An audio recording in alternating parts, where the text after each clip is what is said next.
This book contains up to 4 sides per cassette. Side 1, RC 46684, Power Play, by Anne Mccaffrey and Elizabeth Ann Scarborough. Copyright 1995 by Anne Mccaffrey and Elizabeth Ann Scarborough. Read by Martha Harmon Pardee.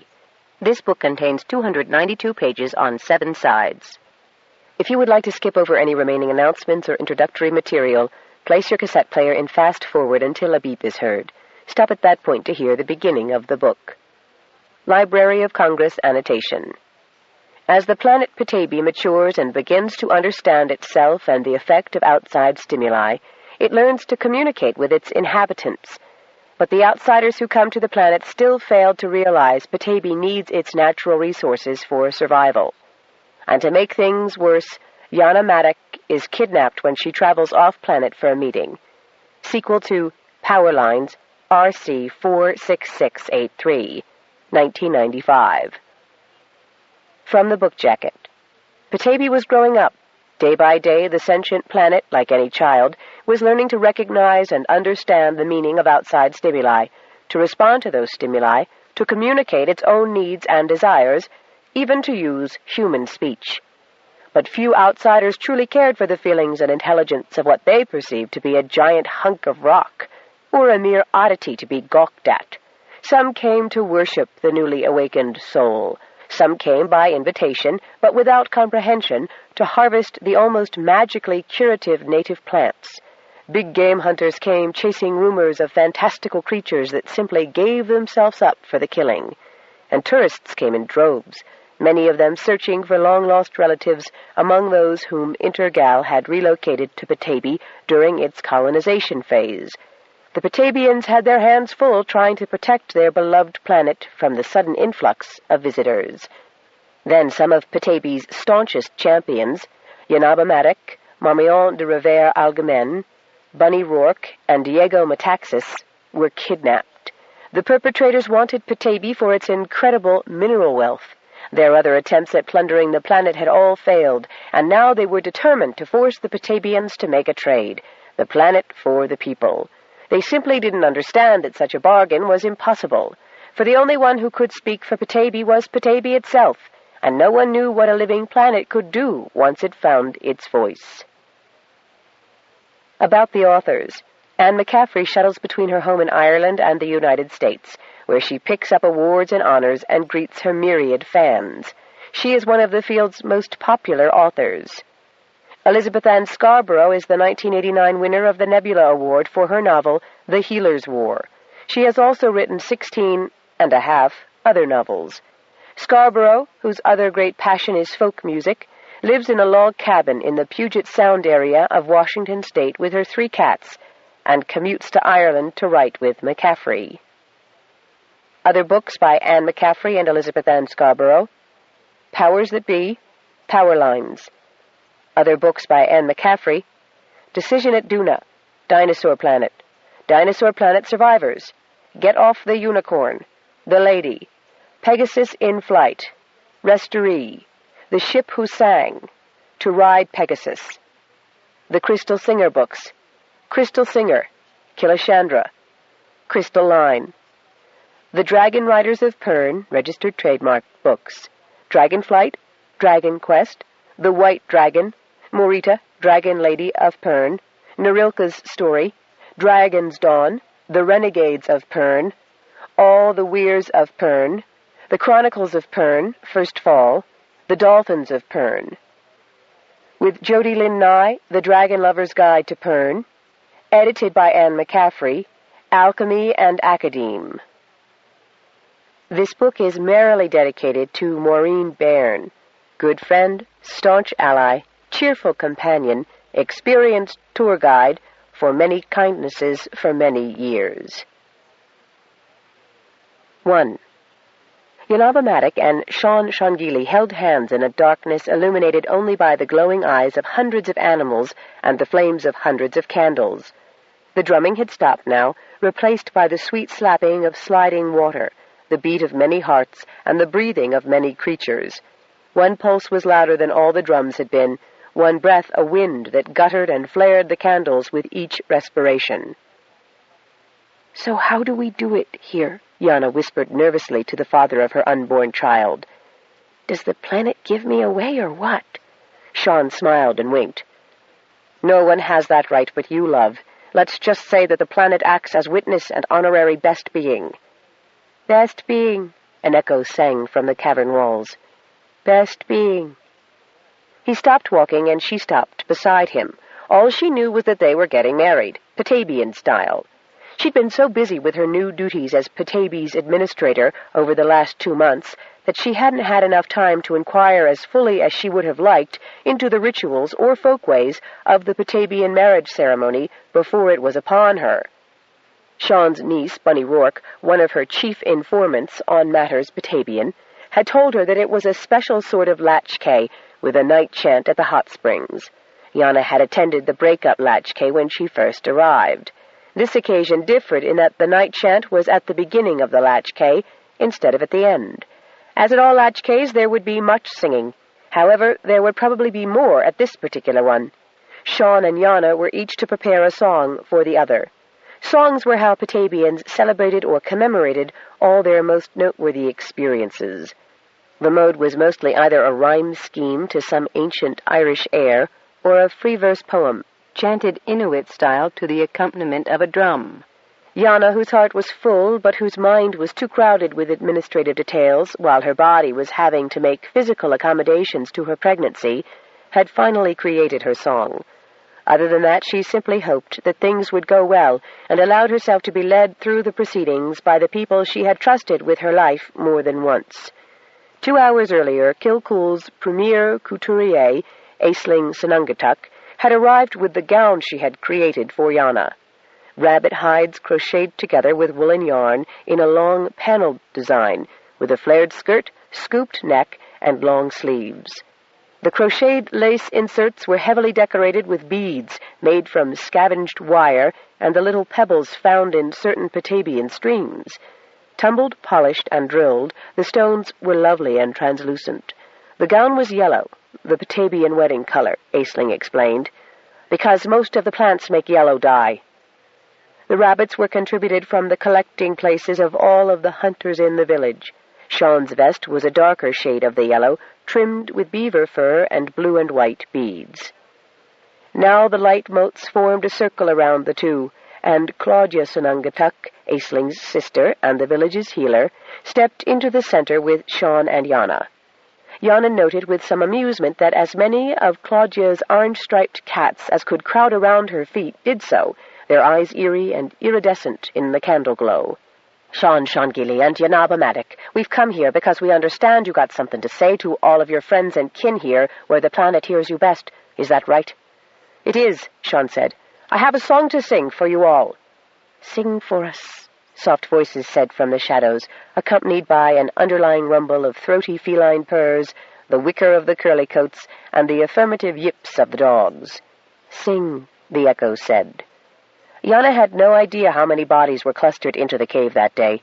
The line seemed to stretch clear back to the village, and included every man, woman, and child, horse, cat, and larger track cats, and even everybody's dog teams.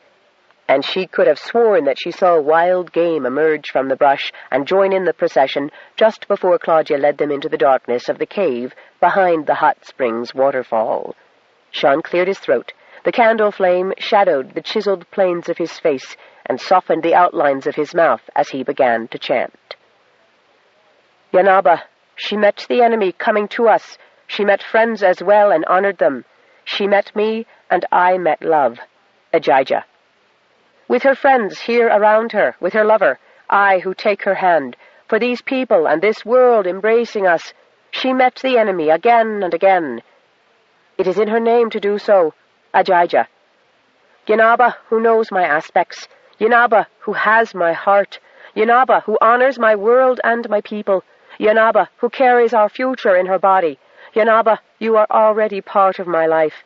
Yanaba, you already possess my heart. I tell you this here, with our world as witness, I want you with me forever. Ajay." Yana's mouth went suddenly dry. Something soft and furry rubbed against her bare ankles. Her stomach gave a heave, and she wondered if the baby could be moving so soon, pushing her to speak. She took Sean's hands as much for support as encouragement, and clung to them so tightly that she was afraid she'd leave bruises. But he returned the strong grip, and that gave her the courage she needed. Suddenly lightheaded, she felt as if she needed to hold on to him to keep from floating to the top of the cave. "Sean Shangili, my truest friend in love, here I am, a woman whose only song was of war and death. How can I sing what I feel for you?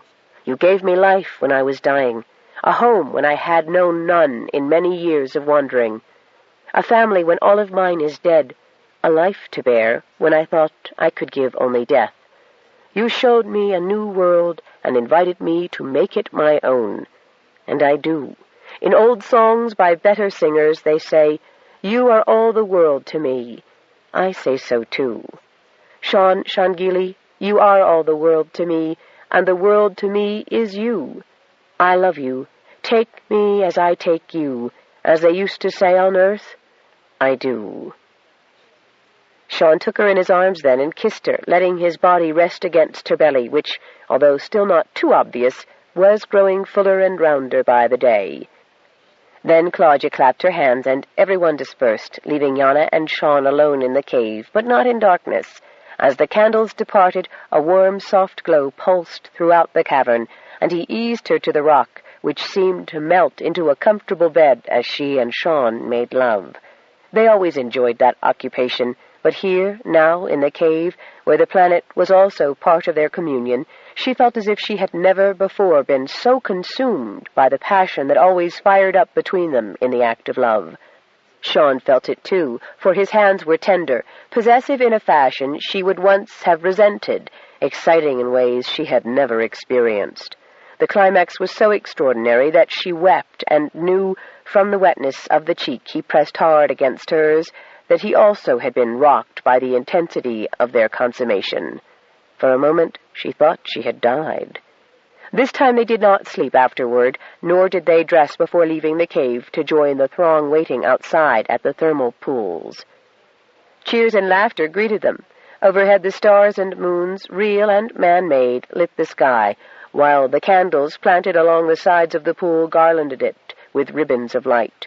The big cats sported rather clumsily in the water, while the dogs fetched various things thrown by their masters. The smaller cats sat disdainfully on the edge of the pool. Yana laughed when one of the curly-coats took a running jump and dived into the pool, making a whale-sized wave that swamped the shore and wet several disgusted felines, who began furiously to lick themselves dry. Then Sean pushed her in, and a moment later a seal appeared among the splashing, laughing, naked company. This activity continued till daylight and was the merriest, raunchiest festivity she had ever attended. Periodically someone would hoist himself out of the water and run bare-assed to the baskets beyond the candles to fetch something to cram into his mouth before diving back into the pool. At daylight everyone went ashore, dressed, and walked limply home, except Sean and Yana, who rode double on one of the curlies, following Bunny and the village girls, who strewed flower petals and seeds on the path before them. "I'm starving," Yana muttered up into Sean's chin. He nuzzled the top of her head. "Good, you'll like this part then. The feast was prepared before we left, but don't eat so much you'll be too full to dance with me afterward." "Dance? You have to be joking. My legs feel like noodles." Noodles. Do you suppose Claudia made hers, the ones with the smoked fish and dried tomato sauce?" "I have it on good authority that she did. Is all you think of your stomach?" "I'm eating for two." "So you are. Forgive me," he said, lifting her down from the curly-coat's back. During the feasting she had an ample chance to rest and gaze into Sean's eyes and messily feed him and be fed by him, also part of the wedding protocol. The food was arrayed in the middle of the meeting-house, and Sean and Yana and the other adults sat on benches along the wall, while Bunny led the youngsters of Kilcool in offering them food. Meanwhile, everyone occupied themselves by singing the songs they had written for Sean and Yana. Bunny sang of her first meeting with Yana and their wild ride down the river. Sean's sister Sinead told how she knew Yana would be one of them from the time she went on her first hunt. Attic sang of the hiding of Sean in the snow shed with Yana, making frequent clandestine trips which the powers that be did not know anything about. Even Steve Margolis, now residing in Kilcool with his partner, Frank Metaxas, and Frank's son Diego, sang of how Yana and Sean had reunited him with his family.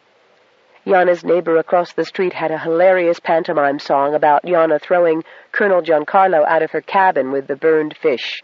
That was one of the few songs rhymed and sung to an old Irish air instead of chanted to drums. Claudia said she believed the tune went originally to a song called The Charladies' Ball. As the other young people began to clear away the empty serving plates, Diego took his newly crafted guitar and joined the drummers, Old Man Mulligan on his whistle, and Mary Ulicalick on her handmade concertina. Altogether they wheezed up a quite respectable dance tune. Sean took Yana's hands in his, led her out on the floor, and then swung himself opposite her at the top of the cleared hall. 2 by 2 the others followed. Dr. Whittaker Fisk, who had returned especially to dance at the wedding, partnered Claudia, followed by Sinead with Aisling, Moira and Seamus, Bunny and her sister Sita, Frank Metaxas and Steve Margolis. Liam Maloney and Bunny's cousin Nuala completed the real line. Captain Johnny Green, who had extended his shore leave for the occasion, had Captain Neva Marie Rees-Hall from Space Base as his partner for the dance in another real line, while his fellow copter pilot Rick O'Shea gallantly led old Kitty Intiac onto the floor. Orange cats tiptoed daintily to the food that had been put on the side for them, while the dogs went home to their kennels to eagerly await scraps from the feast. Track cats lounged by the doors and on top of the roof, and the curlies grazed in the last of the green fields left by the unusually long, warm summer, now turning to fall. Somewhere in the middle of the third dance, Terce, who was minding the snokel shed, came in and tapped Attic on the shoulder. Attic, in turn, tapped Johnny on the shoulder and whispered something in his ear. The men left, accompanied by Captain Rees-Hall, and returned in time to rescue Yana from a 5th dance. Marmion de Revers Algemen and 2 company corpsmen in dress-white uniforms were with them. Yana and Sean stopped dancing to greet their friends. Marmion was elegant as usual, in a royal blue tunic with a purple underdress, the top heavily embroidered in jade and silver, matching her earrings and rings. "Marmee, how wonderful that you could come!" Yana cried. Marmion kissed both her cheeks, then Sean's. "Yes, and in addition to your wedding present, I'm afraid I've come to take you away from all this. The CIS court is reconvening a week from now, and your testimony will be necessary to augment Commissioner Fonto Anasiliak's decision on Petaybee. I thought you'd want to do it yourself, since going off-planet would be lethal to native Petabians." She glanced down briefly at Yana's middle, and a look of consternation flowed over her classic features. "Oh my, time flies, doesn't it?" Yana smiled. "It does indeed, but I see no reason—" "I don't think it's wise for you to go off-planet this far into your pregnancy, Yana," Sean said, his hand on her shoulder tightening protectively. But others in the room had joined them by now. Claudia and Whit Fisk greeted Marmee with busses on the cheeks, and Bunny pushed her way through to them, trailed closely by Diego, who had stopped playing and slung his guitar across his back as soon as he saw the newcomers arrive. "How long does she need to be gone, Marmee?" Claudia asked.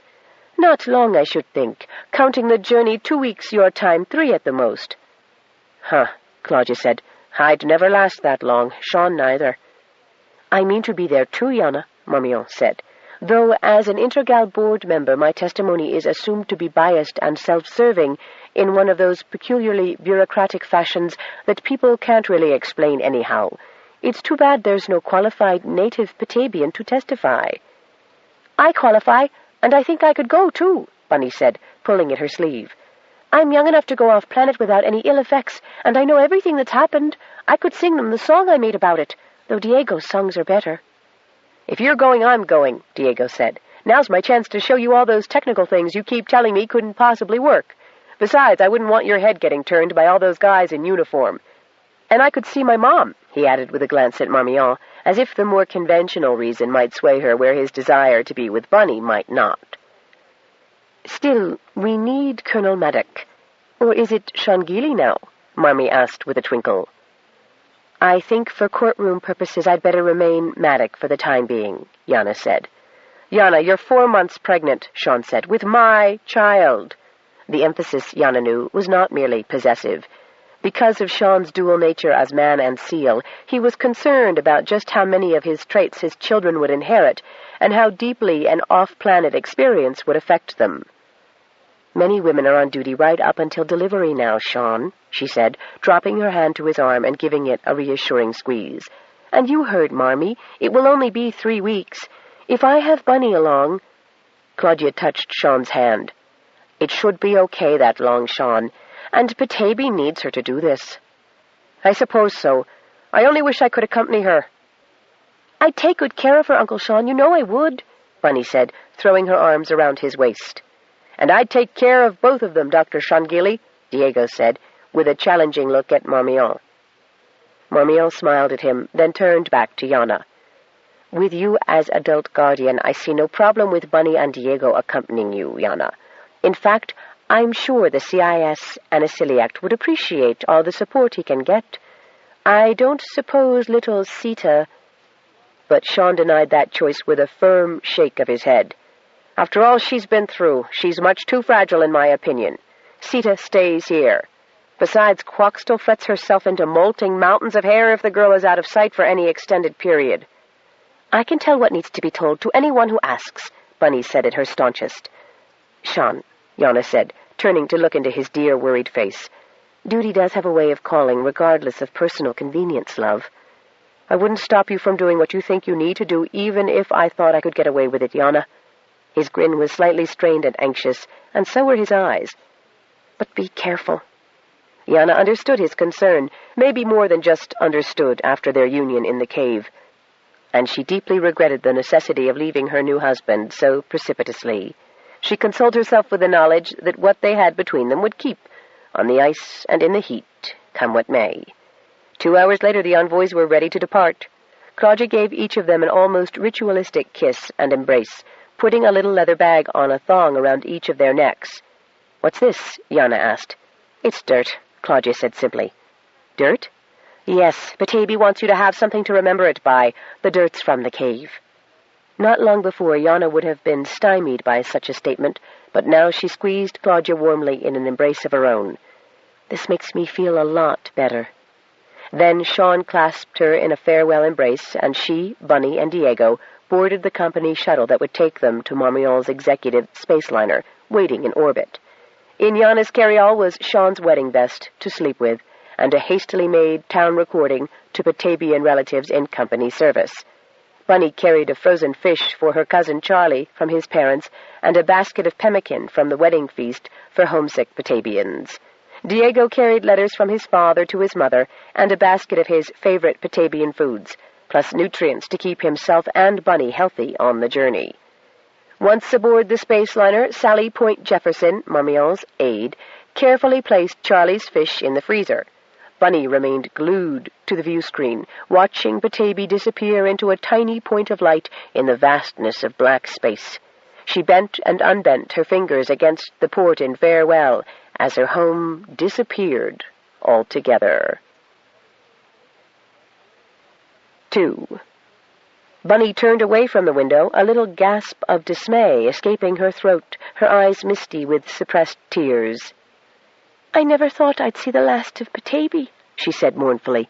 Diego immediately took her into a warm embrace, murmuring reassurances and some of the silly names that he had created for her. "Now, gatita," he said, the name meaning little cat or kitten. "It's not as if you won't be coming back or anything. It's only for a little while, and I bet no one from Kilcool has ever seen Petaybee from space like you just did. Looks like one of those stones Aisling polishes up, the bluey ones with the white bands." "Yes, I guess it does at that," Bunny said, sniffling until Marmion handed her a tissue. "Oh, sorry, didn't bring anything to blow into."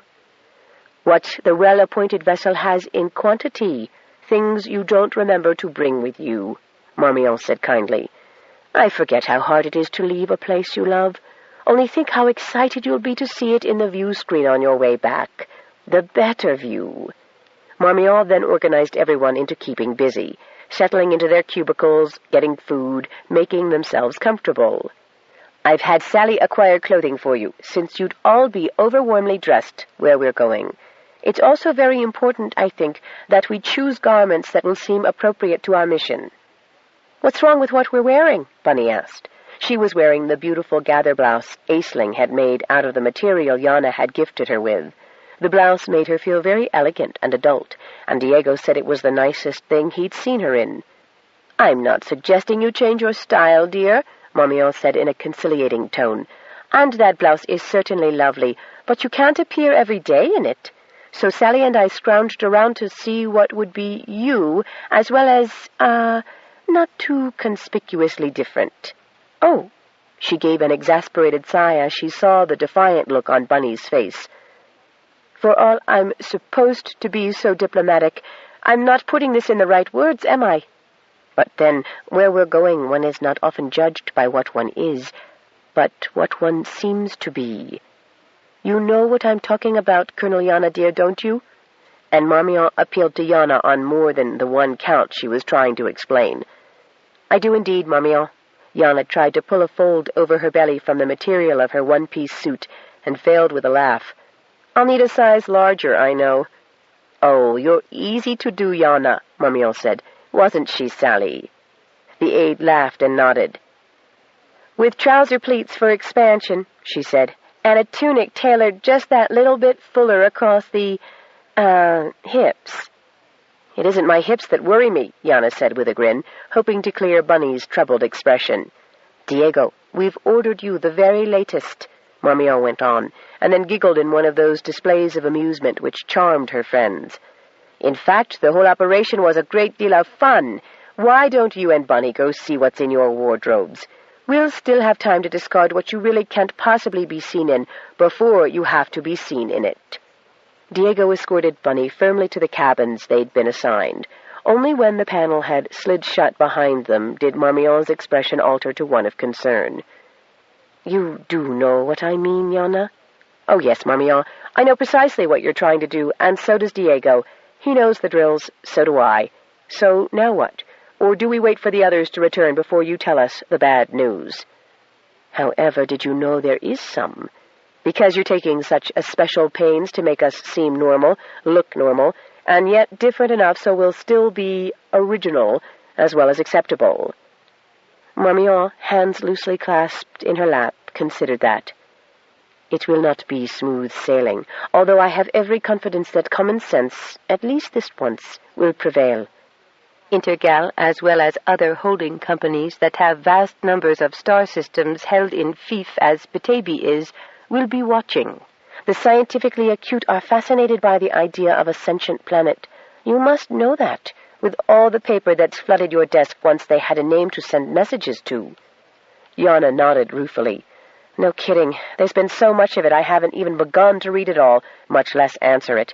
Sean's been doing a lot of the footwork, I suppose you'd call it, and that leaves Diego as the only other literate person in the North, other than his father and Steve Margolis, who are busy enough with their own work.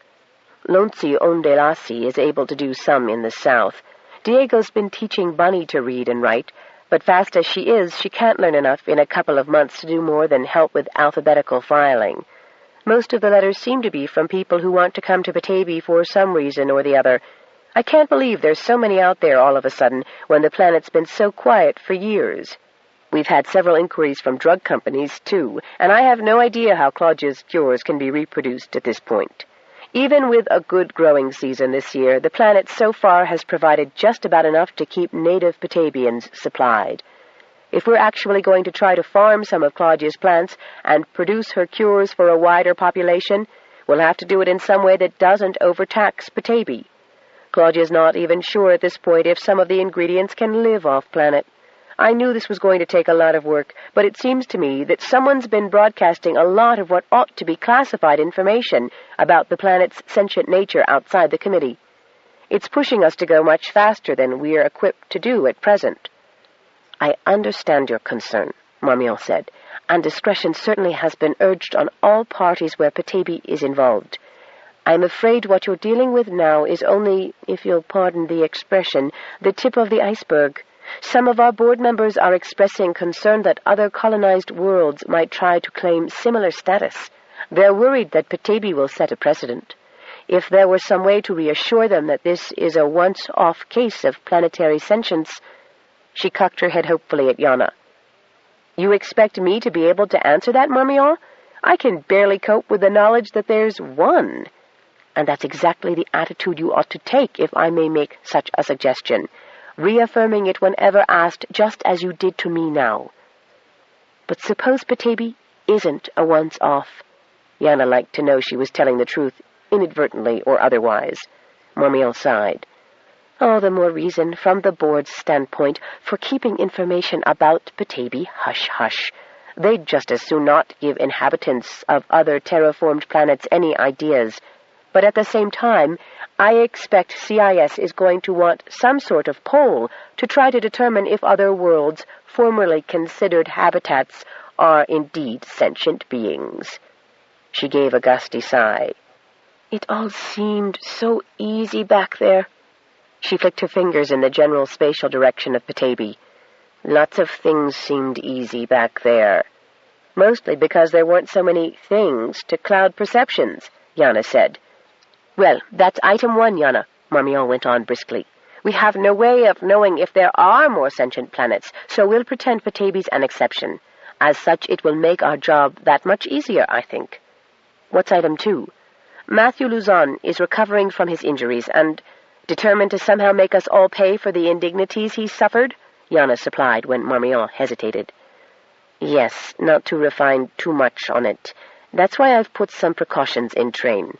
Sally, she gestured to her aide, who immediately handed Yana a slim device that had a variety of depressible keys. This is precaution number 1. Carry it with you at all times and as inconspicuously as possible. It'll fit nicely in your brassiere. Put it on the left, depression side up, and memorize the positions of the various function keys so you can just... She placed a casual hand over her left breast. Signal what's needed. She grinned. As you'll see, it's got a sensitive recorder and a few off-stage tricks that can be implemented. Rather handy. Have you needed such a device? Yana examined it, noting the icons as well as the self-explanatory abbreviations like REC and MAY. Not needed, precisely, Marmion allowed, but I always felt more secure when I was in unknown space, as it were, with that gadget in place. Then I've also appointed you assistants. Now she did look slightly embarrassed. Assistants? Yana cocked her head at Marmion. Yes, well, everyone who is anyone has them.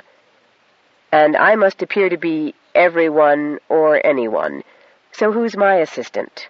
You have 3. Sally and Millard Aphasius for show, and someone who may not be needed to tell, Marmion explained, finishing with her charmingly ingenuous smile, immediately counteracted by a sly wink. And you won't know who that is. All these subversive, discreet, my dear Yana, Marmion corrected her. Measures are necessary, you feel? I don't like the weather report, Marmion said. Have you minders for Diego and Bunny? I do, and I know they'll suit right down to the ground. Are you giving Bunny one of these? Yana held up the slim device, which was no more than 2 fingers long and 2 knuckles wide. She loves gadgetry. No, their bracelets should be adequate. As I'm sure you noticed, Bunny's unsettled enough about venturing forth. I don't want to upset her further. She's naturally shrewd anyway, and what she doesn't know about human nature, Diego knows about spacefaring ways. This trip will do her understanding of the galaxy a world of good, Yana remarked, and when Marmion gave her a startled look and started to laugh at her choice of words, she joined in. Where's the galley on this boat? You'd think the way I eat I hadn't seen food since breakup. You go with Sally to see your wardrobe, and I'll just fix a little something to tide you over to dinner time, Marmion said. You? Cook? Yana asked in surprise. Marmion smiled a trifle archly. Actually, I'm rather good, aren't I, Sally?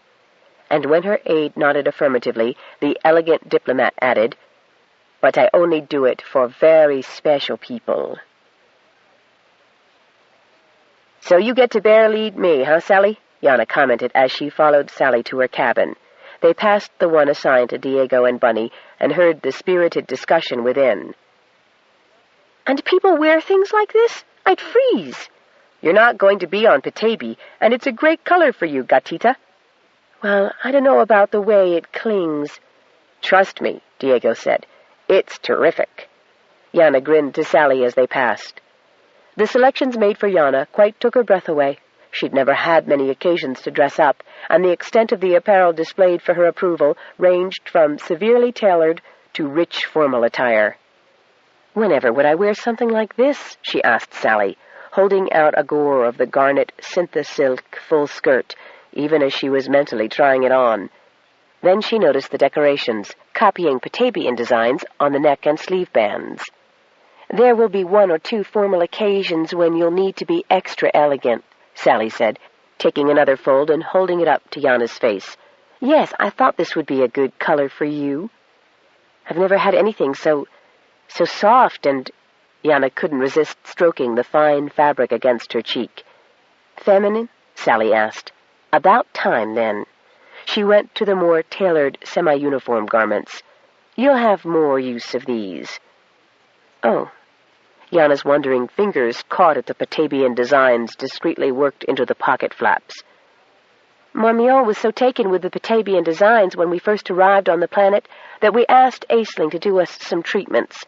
Subtle but noticeable and definitely smart. That woman has an excellent clothes sense. Too bad it's been limited to rabbit skins and hand-wovens. Not that," Sally hastily put in, "those haven't been handsome fabrics, just more, practical than you'd need on station." "Which are we going to, by the way?" Marmion didn't say. "Oh," Sally said, tossing out this bombshell as nonchalantly as she could. "Gal 3, of course." Yana gulped, and her mind raced from one consideration to another. Gal 3 was the largest of the space cities, certainly in this sector of inhabited space, the headquarters of 6 of the more massive and prominent diversified enterprises, as well as CIS, Gal Legal, Gal Naval, and other galactic agencies. It was immense and was constantly updating its facilities with state-of-the-art technologies. Bunny would be totally overwhelmed, and Yana understood why Marmion was going to such lengths to dress them.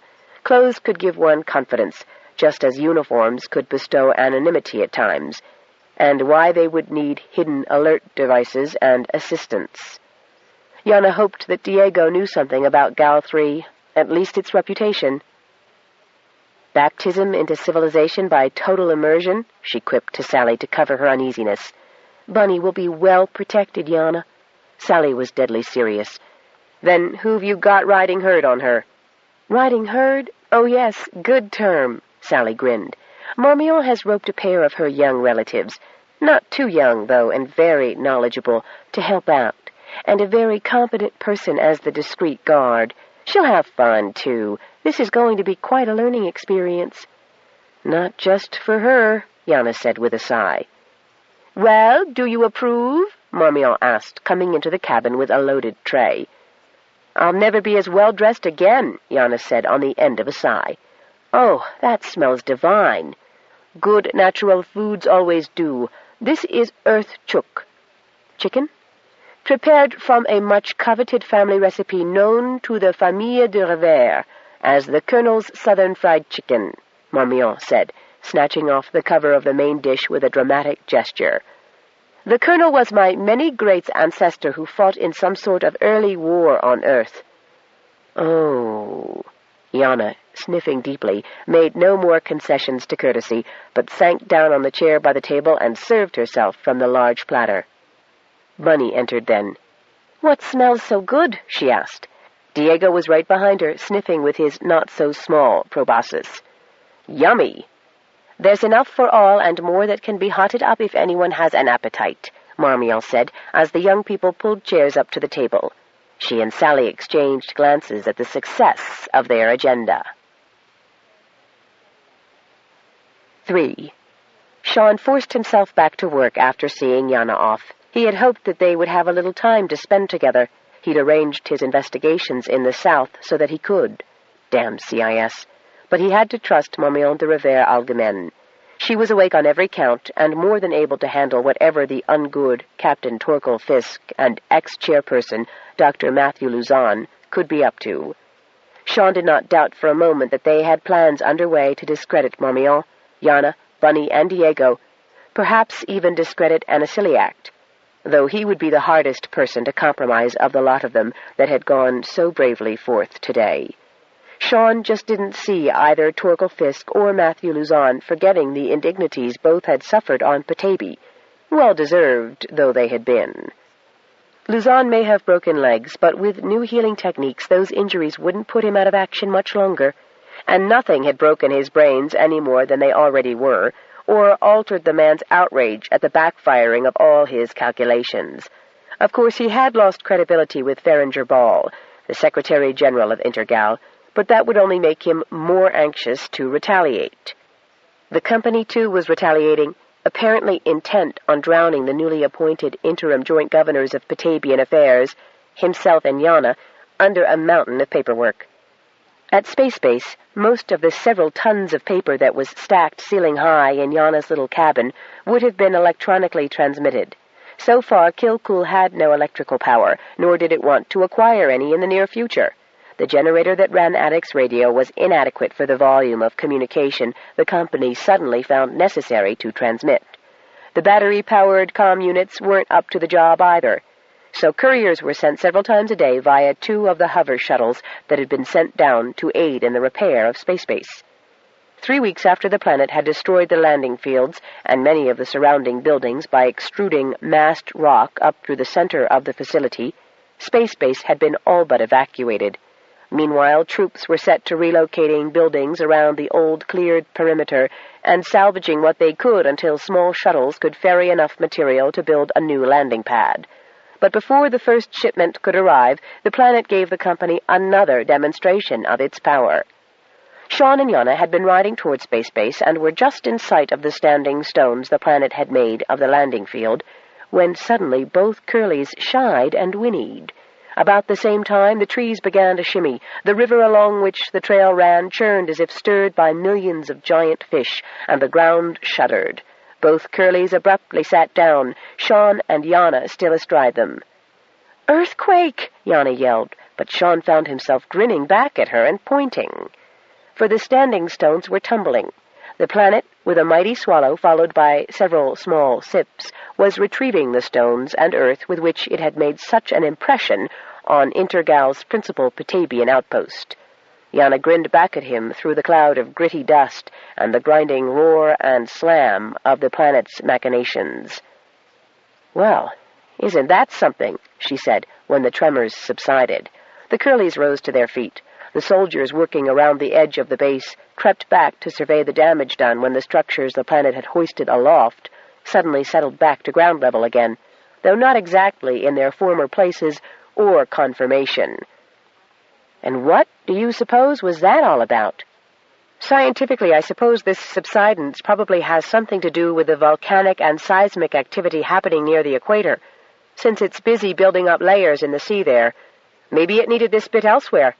What it looks like, however, is in light of the company's agreement to be sensible, Petaybee is showing it's willing to let bygones be bygones." Now he was wishing his planet was not so forgiving. Though repairs and replacements had only brought Space Base back to about 1/4 of its former capacity, it seemed to have plenty of power to generate the damned paperwork which only Sean and Yana were available or able to handle. Frank Metaxas and Steve Margolis, though literate and willing to be helpful, were still company employees, and as such kept far too busy with their own work to assist in administrative chores. "I really must get a literacy program going as soon as possible," he reflected ruefully. Up until now, he hadn't really been aware of the volume of work, since he had been out canvassing the planet, trying to find out which needs the people wanted met, how they perceived the planet's wishes in their areas, what sort of interaction they desired with the company. He had also been assisting Claudia in finding new areas where the plants for her cures grew. Fortunately, Lonciana Ondeasi, a former company corpswoman, was also literate, and she was able to do much of the work in the South. Unfortunately, all of the paperwork still had to be processed here before that destined for the South could be sent to Lonci. Portage, the southern continent's landing base, wasn't equipped for a large volume of traffic or anything much bigger than a shuttle. Whitaker Fisk had been helping transfer relevant documents to Lonci by loaning Petabye's new administration the services and copter of his personal pilot, Johnny Green. Sean picked up a piece of paper, this one from the ambassador of some place called Petra 6. "To whom it may concern," it began, "we have recently been apprised of information leading us to believe that relatives of some of our settlers reside on planet Terraform B. Our people would like to know how to comply with the visa process on your world in order to be reunited with their estranged family members. Yours truly, Alfonsina Torrensdaughter, Ambassador." Before he could think of a reply, the door to the cabin banged open, and a pair of battered men, bound tightly with sinew rope, and each wearing a dead animal around his neck, fell into the room. They were closely followed by the fuming form of Sean's sister, Sinead, who slammed the door shut. "You won't believe what I caught these two murderers doing, Sean," Sinead said. "I believe Exhibits A and B might already be tied around their necks, sis," Sean said mildly. "Yes, but they didn't claim this fox or this wolf from any of the culling places. They went into the woods and, using their so-called civilized weapons—" She slapped 2 laser rifles atop a tottering pile of papers, causing an avalanche which all but buried the prisoners. "Simply slaughtered these perfectly healthy creatures without so much as a by your leave or a thank you." "Mm-hmm," Sean said, eyeing the prisoners. "And what do you have to say for yourselves?" "Well," the bearded one began, "we did ask weeks ago how to apply for a hunting license on Petaybee, after some Corps buddies of ours told us about all the game here, but we never got an answer, so we figured backwater planet, wide open, anything goes." Sinead grabbed him by the hair and pulled his face back so that he could only see her cross-eyed glare. "You figured wrong, worm breath." "You should," Sean told the men, "have been patient. How did you get here anyway? Space Base is only transporting official personnel these days." We caught the shuttle." "What shuttle?" "The PTS shuttle our soldier buddies told us about." "Excuse me," Sinead said. "Stands for Petaybee Tourist Service," the man whose hair she had hold of said quickly. "Looks like it's brand new. Arrived on Moonbase a few hours before we did." The other man said, "I demand that you and this Amazon of yours—" "The lady," Sean said, "is my sister." "That you and your sister untie us and inform us of what laws we have broken, and notify our ambassador at once. I am Dr. Vincent Depew, Vice President in charge of Resource Utilization for Intergal's Terra Section Delta, and this is my colleague, Dr. Raymond Ursol, Vice President in charge of Air Quality Control. We do not intend to spend our vacations being victimized by your government on some trumped-up charges." Sean rose from behind the paperwork, lifted several sheets from the head and shoulders of Dr. Ursol, and neatly replaced them on the desk, which he then leaned against, ankles and arms crossed. "Well, gentlemen, I can see that you've been misled. You've broken no written law as such, since we have yet to write any. Quite simply, the people who live here know that one hunts only to live on Petaybee, and one takes only the game which offers itself. What I would like to see from you is your authorization to be here at all. As far as I know, at this time, only official personnel and designated settlers approved and transported by Intergal are allowed to be here, not off-world employees looking for what you consider recreation. What we, as Sinead has so tactfully explained, consider wanton murder of an allied species. You see, and as a resource manager, Dr. Pugh, I'm sure you'll understand this, we of Petaybee, people, animals, plants, and planet, have a system, and we all depend on each other. You've just gone and upset that system, something terrible. Now then, Sinead will be glad to release you after you've accompanied her to make due restitution to those you've offended." "And our property?" Ursol nodded to the rifles. "We'll return it to you on Earth, if you'd care to leave a forwarding address. Might take a while, though. Backwater place like Petaybee, the postal service is atrocious. No doubt that's why I never received your request. Or if I did," he added with a gesture to the piles of paper, "I haven't got around to answering it yet. Sinead, I think you might get Liam to accompany you, and maybe Dinah. She's been driving Liam nuts since Diego left. And you could loosen the hobbles on these gentlemen so you don't have to carry them outside again." Sinead gave him a mock salute and hauled her prisoners back outside. Sean sighed. It didn't look as if he was going to be bored while Yana was shipside anyway. Now he'd better see if he could enlist Whit Fisk to help him find out about this Petaybee Tourist Service shuttle business. Yana, Bunny, Diego, and Marmion were all together in the forward viewing lounge as the great, sprawling array of interlocking circles that was Gal 3 grew from a glittering spot of light to its real, majestic splendor. The circles were stacked 5 deep horizontally and, in places, 9 in vertical alignment. There were 2 more thick, squat circles at nadir and zenith of the complex, which housed its defensive equipment. Yana stared in fascination.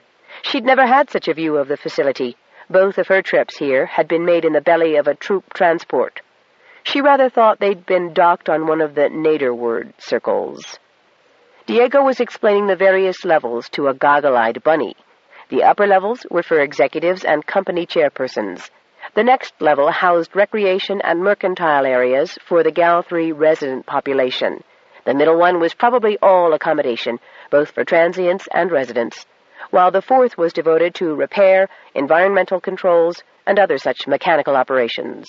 The 5th was for storage, while the blobs on top and bottom were restricted to Gal 3 personnel, defense, and administration. Wait a minute, Diego. Bunny finally got her awe under control. People live all their lives on this thing? Sure. I haven't lived that long on a planetary surface, you know, he replied. Her look was clearly, "You poor deprived kid," but he didn't notice it, for he was already waxing verbose on the entertainment and catering treats that were in store for her. "Oh, and I have just the right couple to be sure you don't miss the right places," Marmion said cheerfully. "My nephew and niece, or rather, my late husband Henri Algemen's nephew and niece. They are such charming youngsters that I know you won't object to their company." Yana could see Diego's wince and Bunny's blink of astonishment. "They really do know their way around," Marmion went on firmly. "Bailey Algemen's 16. 18, Marmion," Sally corrected her. "Remember, he graduated from Aldebaran Tech last month." "Aldebaran Tech?" Diego breathed respectfully. "Time does fly, doesn't it? Yes, and I do believe he got both patents on his escape pod projects." "Escape pods?" Diego was impressed. "But he's free for a while and waiting for just the right opportunity. So it's fortunate he's on Gal 3 right now, isn't it?" Marmion's bright smile was irresistible. "Your niece?" Bunny asked with a sideways and slightly proprietary glance at Diego. "Charmian's finished her course in neural deprivation. She's a Pulteney Gabison, you know," Marmion bubbled on. "So she came with Bailey for a visit. He's been showing her around Gal 3, too.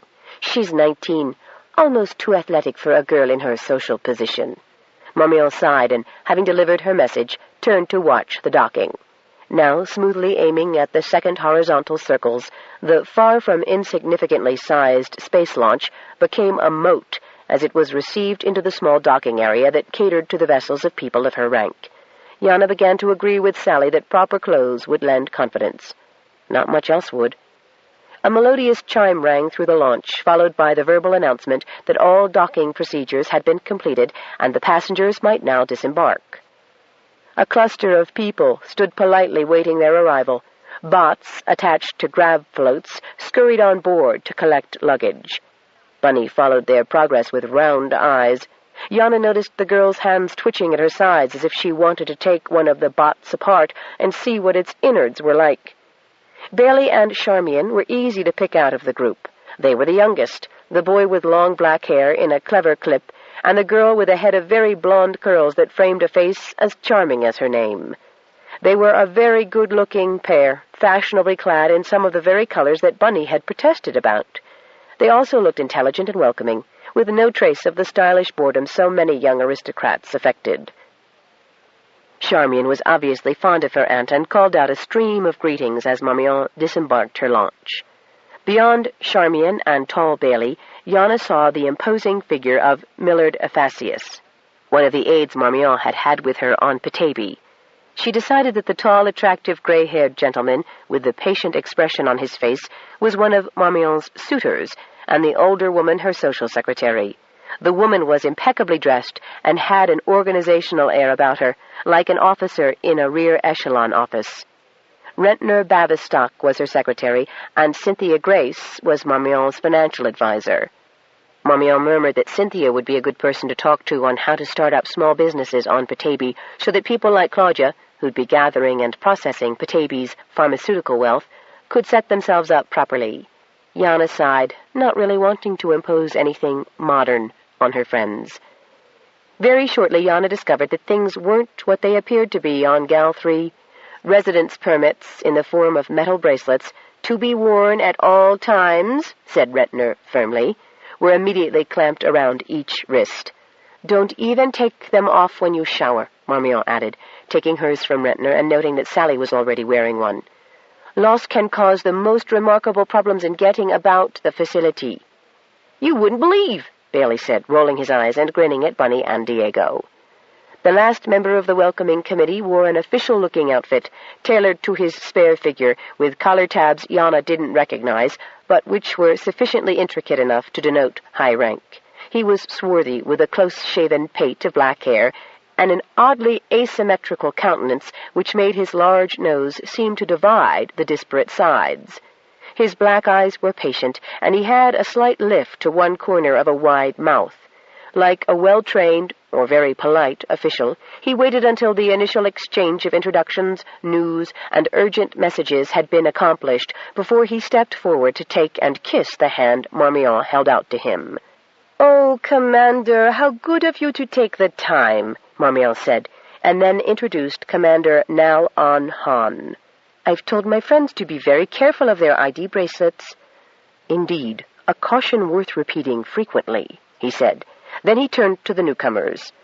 "While the bracelets will admit you to every level but Nadir and Zenith, you would be wise not to explore, or you might find yourself missing a hand." Bunny gasped and protectively clasped her braceleted hand to her chest. Now, I won't have you frightening my young friends simply because they're dirtfoots," Marmion said with a little reassuring laugh.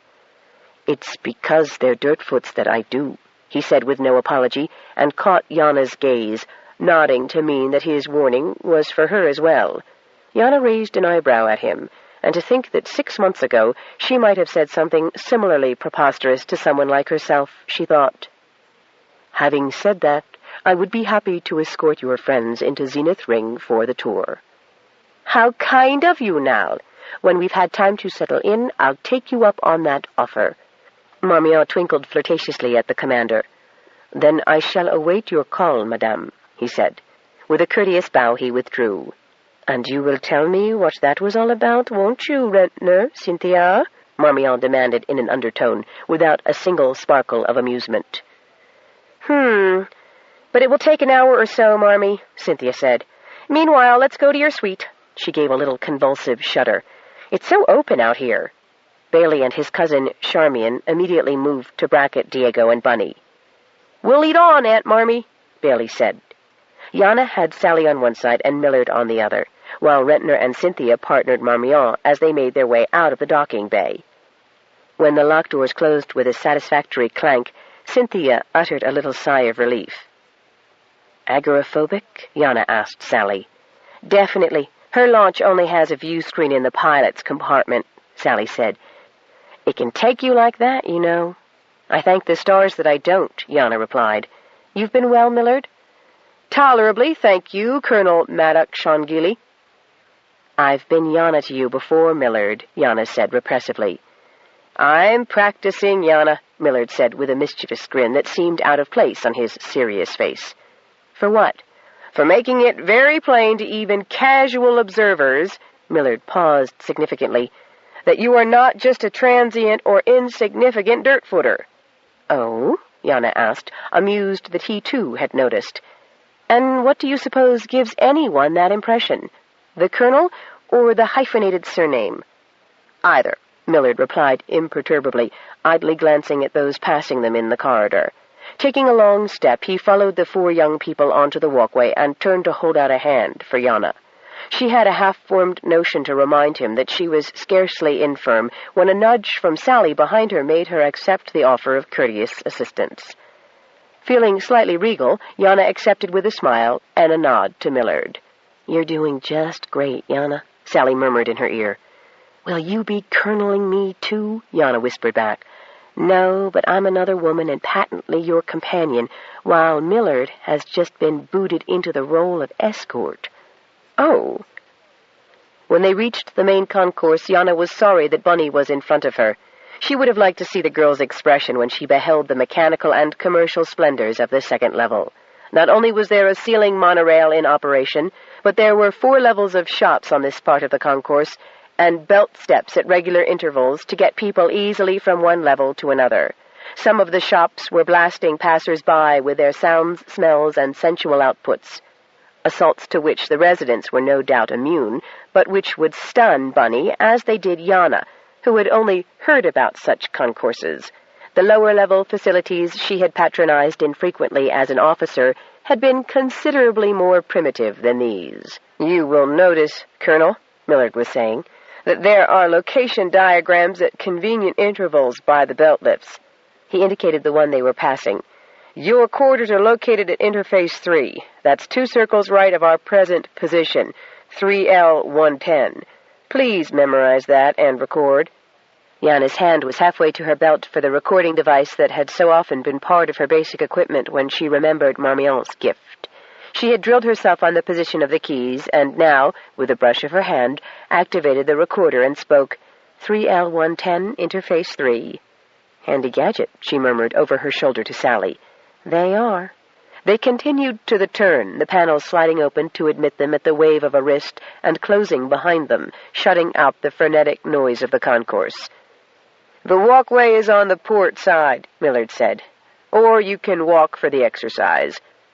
"I need the walk," Yana replied. "Oh, is it safe?" "Safe enough, Colonel." "That's going to unnerve me," Yana said between her teeth. "It's supposed to have the opposite effect," Millard murmured back, and she saw the glint of mischief in his eyes. The living accommodations were on 2 levels, with belt lifts to take the upper-level residents to their doors. Obviously, the second level was more secure. There was also an air of refined elegance in the floor covering, the discreet, non-stimulating murals and decor. Brass territory, Yana thought to herself, and also thought she could stand a bit of this right now, especially with Petaybee's winter on its way when she returned to the planet. Marmion's quarters were on the upper level and seemed to take over one whole quadrant of the circle. Each wristband had to be presented before the panel would admit another body. Yana had lost track of the luggage bots, but when she arrived in her room, everything was there, so she suspected a service access and wondered if the bots got their IDs checked, too. In a state of shocked bemusement, Bunny was peering around the sumptuous main lounge of Marmion's quadrant. And it was a quadrant, Sally told her with a grin. "Marmion rents 4 of the 5 levels to Gal 3, she added. "And the 5th? That's Environment, and another company owns it and the equipment. Marmion does have a share in the company, but only a small one." "Oh." "We're all on the guest side," Sally explained. "Marmion's got a complete office here so she can keep up with her investments. This way, Bunny, Diego," she added, and set off to take the newcomers on a small tour, while Marmion went off with her business colleagues, and Bailey and Charmian deliberated exactly how to entertain Bunny and Diego when they returned to the lounge. 4. "Youngling, you are troubled." The rumble of the clouded snow leopard's concern brushed soothingly against the painful thoughts and feelings attacking Sita's spirit. The girl reached up and put her arm around the neck of the great cat, burying her face in fur. "Oh, Quoxtall, I am nothing but troubled. I have been weak and foolish, and now my new family, my sister and her mate, and my beautiful new aunt, have left me behind, and my kind uncle is so displeased with me he seldom speaks to me any more. I am indeed unworthy to be included in the activities here, too stupid to help, too needy, too long dwelling in the false caves of men," Quoxtall said with a cough of disdain. "Too long away from the clean, cold snow. Come, let us go to the mountains together and chase each other's tracks and find a rabbit who wants to die. It will be like the old days, before the men brought you here." Goat Dung wailed and hugged the cat harder. "Oh, poor, poor Quoxtall. I know you have stayed here away from your home just because I am too stupid to look after myself, and you are a very kind cat." "Hush that, and stop thinking of yourself as Goat Dung, youngling. The others have given you good names, the name of your dam, Aoife, and the name of your sire and your littermate, which is Rourke. Quoxtall took great pleasure in roaring the name.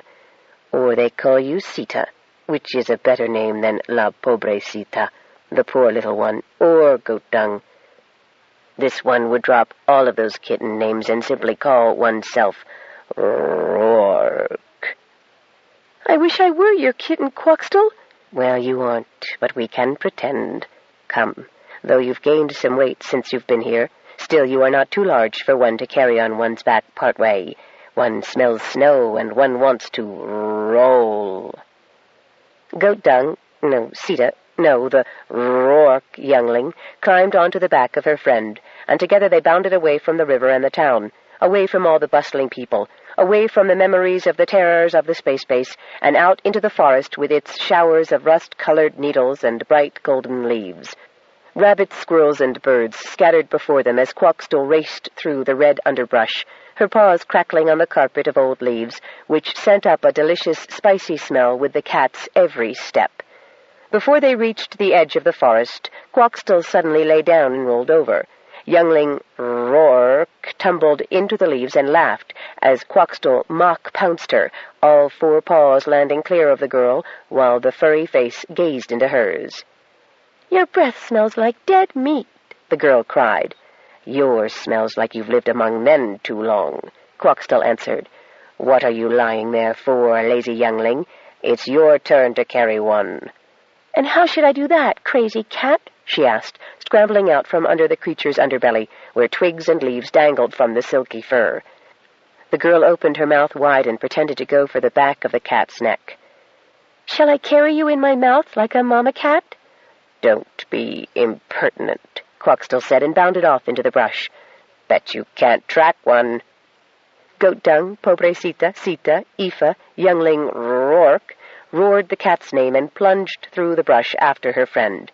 Every time she paused, bewildered when the cat seemed to be nowhere around, she heard a laughing thought just ahead of her, and saw the quiver of a bush or the flash of silver fur, which was not awfully good camouflage in the bright-colored forest, and she was on the trail once more.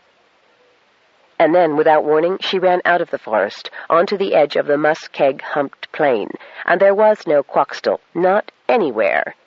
"Sst," the cat's voice cautioned. "Hide, a man-thing comes." "What? Where? Quoxtall, I can't find you. Where are you?" she asked, and rustled the brush, trying to find sight of the cat. But while her back was turned, she suddenly smelled what must have alerted the cat long before, and saw a small, flat vessel, not like the copters she had once known as company angels, but what Bunny had referred to as a shuttle. It had letters on the side. Bunny had been showing her stupid sister letters before she left. She thought the names of those letters were P, like the first letter of Petaybee or Pobrecita, and I. No, the table on top, that was it. Bunny had said that a T had a table on top. P-T-S, like snake or serpent. P-T-S, that was what it said on it. She was so proud of herself for puzzling this out that she didn't think to hide. She had become somewhat easier among people since her move to Kilcool, and more accustomed to what Quoxtall called man-things. The shepherd howling had not cared much for such things unless they were bringing supplies, so machinery had played little part in the terror of her life among the flock before she met Quoxtall. So mostly she was curious and watched the shuttle land, despite many hissings from Quoxtall. She had no idea that such an important-looking craft or the people from it would take any notice of someone like her. One by one they climbed out and sank promptly into the squishy hillocks of muskeg. Their lower clothing and legs and feet would be very wet, she knew. Some of them carried long metal sticks. Some of them had on long white skirts, and others wore short skirts and high fur boots and leaned on the arms of companions. Still others wore shiny pants. All of them were much too warmly dressed in layers and layers of fur and down, mittens, boots, coats, mufflers, and hats. "Aha!" one of the ones in a skirt cried. "There's one." "One what?" asked a woman's bored voice. "An aboriginal Petabean." "There's no such thing," another protested. Ah, you, sir, as a businessman, obviously do not understand the spiritual nature of the relationship between the Petaybee native and his or her great benefactor. It has been explained to me and my brethren, however, by an expert on the subject." And without waiting for further argument, the man in the white skirt slogged forward, swooshing up to his knees with every step. "You there?" Brethren. He had said brethren. Shepherd Howling talked that way, and Dr. Luzon. They were not very nice people, but she had learned to obey them. Half of her wanted to shrink back into the brush, but she stood as if rooted while the man approached, and waited for him to demand that she do something she didn't want to. "Oh, little girl, you-hoo," another white skirt, this one a woman, called. "Yes, you," the man said. "You are an indigenous native of this glorious being upon which we stand?" "Well," the girl began. "Youngling," Quaxtle's voice whispered. "Well, yes, I guess so." "Ah!" The man's nervous smile broadened into a wide grin, and he beckoned to those waiting behind the shuttle.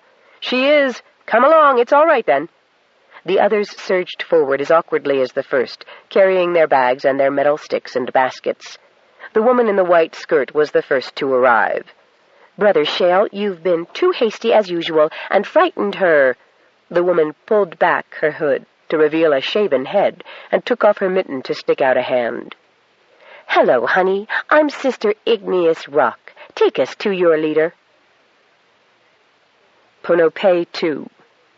Torkel Fisk had disguised himself before leaving his shuttle. He didn't care to be recognized by any of his father's cronies.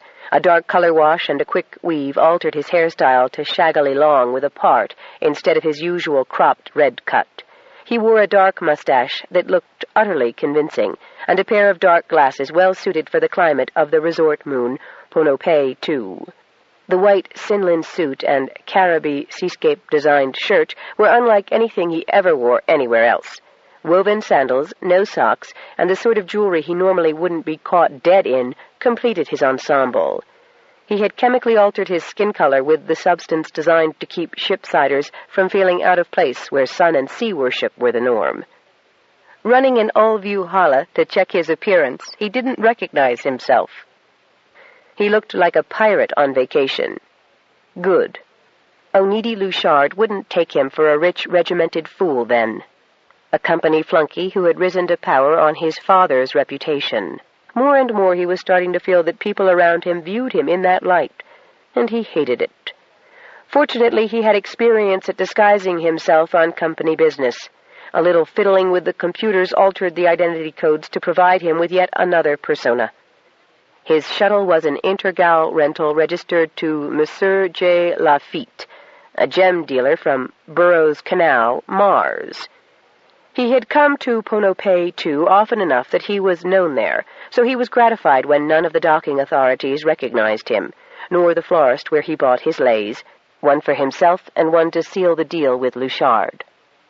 The maitre d' at his favorite restaurant failed to recognize him as well, saying only, on consulting the reservation, "Ah, Monsieur Lafitte, your companion has not yet arrived, but your chamber is ready. This way, sir." Torkel spent the next 15 minutes sizing up the people who entered after him, wondering which one could be Luchard. After watching 3 men in shorts and sandals, another in a yellow business suit similar to his own, 5 giggling young girls, and one slightly older, petite, demure looker, dressed to kill, a society trophy wife, he guessed, he thought he had been stood up. Then the trophy wife in the soft lavender and blue sarong dress turned her snappy high-heeled sandals his way. Her legs were very nice, he noted. Pity women seldom showed them in public anymore, except here, of course, where they showed everything. In taking in her appearance, he saw that she was somewhat older than he had assumed at first, her dark blonde hair tufted at the ears and crowned with silver. Then he realized she was wearing a blue frangipani behind one ear. Luchard's communiqué had melodramatically mentioned a blue flower, and that he was to bring leis. The woman with the blue flowers smiled and extended a tiny beringed hand. All the rings had gems that matched her dress, except for a prodigious stack of gold ones on the ring finger of her right hand. He admitted her to the chamber and shut out the sights and sounds of the soft pink sands of the beach, the lime-green waters, and the multicolored gardens by closing the hatch of the privacy bubble behind her and drawing the beaded curtain. "It's Captain Lafitte, surely, isn't it? The woman inquired, sliding neatly across from him. It's Captain Fisk, as your organization was told, he said, and I was told I would negotiate with Louchard. Louchard couldn't make it, the woman said, with a charming show of teeth in a pink lipsticked mouth. I represent the organization. We understood you had business to discuss, and I am the business manager, Dinah O'Neill. I see, he said, and he did. She was no more a business manager than he was Jean Lafitte. The appearance of Onidi Louchard was a carefully guarded secret, but he had heard that the pirate was female, and this lady's eyes were as cold and calculating as he always fancied himself to be. They understood each other quite well already. The deal is simply this. I recently met some gentlemen in business with Louchard on the planet known to the locals as Petaybee.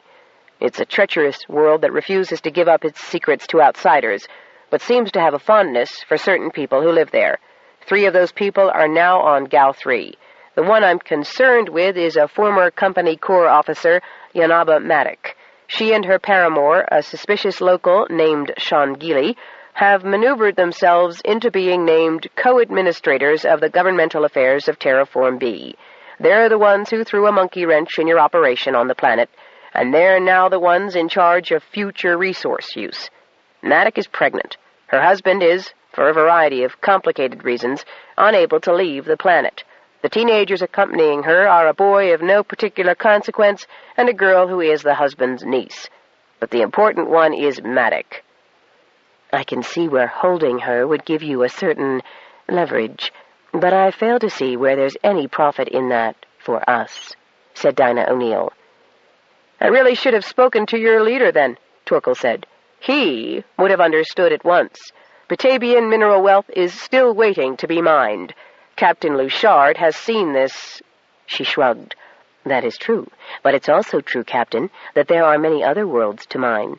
Batavian ore and gems are top quality, but are proving costly to extract.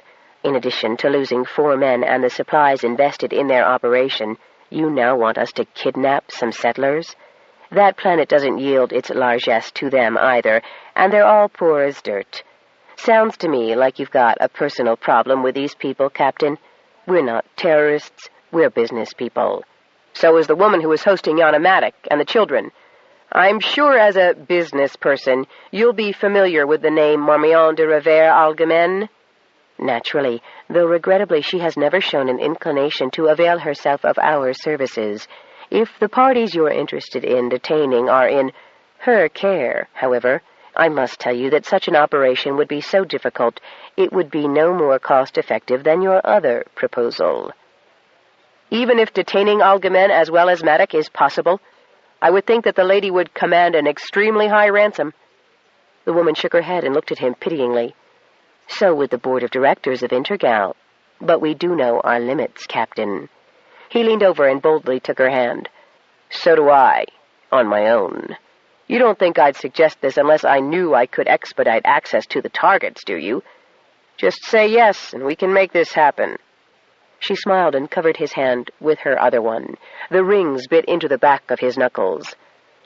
I never could resist a smooth-talking man who wears more jewelry than I do. Expedite away, Captain, and have your people get in touch with our people. You know how. 5. Outside Kilcool.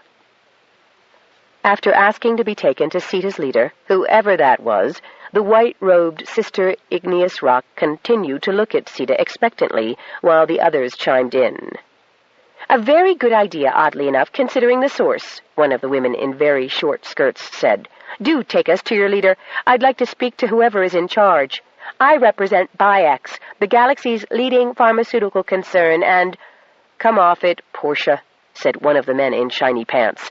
She's just a kid. Doesn't even look like she speaks English. Petabians don't need to speak English, Sister Igneous Rock told the man sternly. They communicate instinctively with the beneficent source. Please take us there, dear. Can you give us a name, perhaps? This unworthy one has been called Goat Dung, Sita began timorously, awed by the presence of such strange, if apparently ignorant, ones. Not by me, Sister Igneous Rock said indignantly, wrinkling her nose as if Sita smelled like her namesake. Really, dear, while natural names are pleasing to the beneficents, I would not dream of calling the first actual denizen of Petaybee I meet by such a demeaning name as goat dung. Mostly I answered to Sita. Sister Igneous Rock nodded and seemed gratified, but the rest once more began talking as if Sita were not there. "Quoxtall, what shall I do?" the girl asked softly, hoping the big cat could hear her, for she could no longer see her friend. "Who is it they wish to see? It is too far to take them back to Uncle Sean before nightfall, and the ones in the short clothes will freeze after dark." "I don't want to see any damned leader," one of the men with the metal sticks was saying. "They had plenty of time to answer our applications for hunting permits. That fella I talked to said they had cats here big as horses, with pelts that would fetch thousands, and unicorns that if you cut off their horns and drank them in a powder, would let you do it as many times a night as you wanted." "Do not tell them one is here, youngling," Quoxtall said. Side 2, Power Play, by Anne Mccaffrey and Elizabeth Ann Scarborough. Continuing on page 45. "There's no need to bother this child at all," an older woman said. "Once we find my family, they can help us all sort out our problems. Honey, do you know a family named Monahan?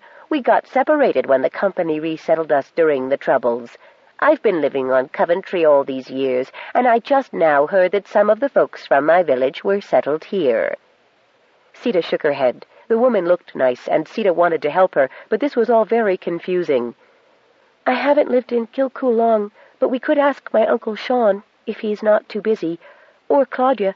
I guess they're leaders." "No, no, child," Brother Shale said. "We don't mean human leaders. We want to make the acquaintance of the beneficents. We want to offer up our service and adoration."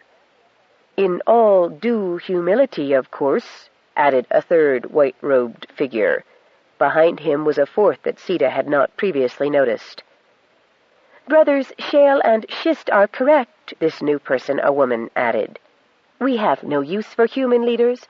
I am Sister Agate, and I personally would like to state," and as she said this, she turned about this way and that to shout over the heads of all of the people, including Sita, "that I am delighted to be here and will assist the beneficent entity in any way I possibly can."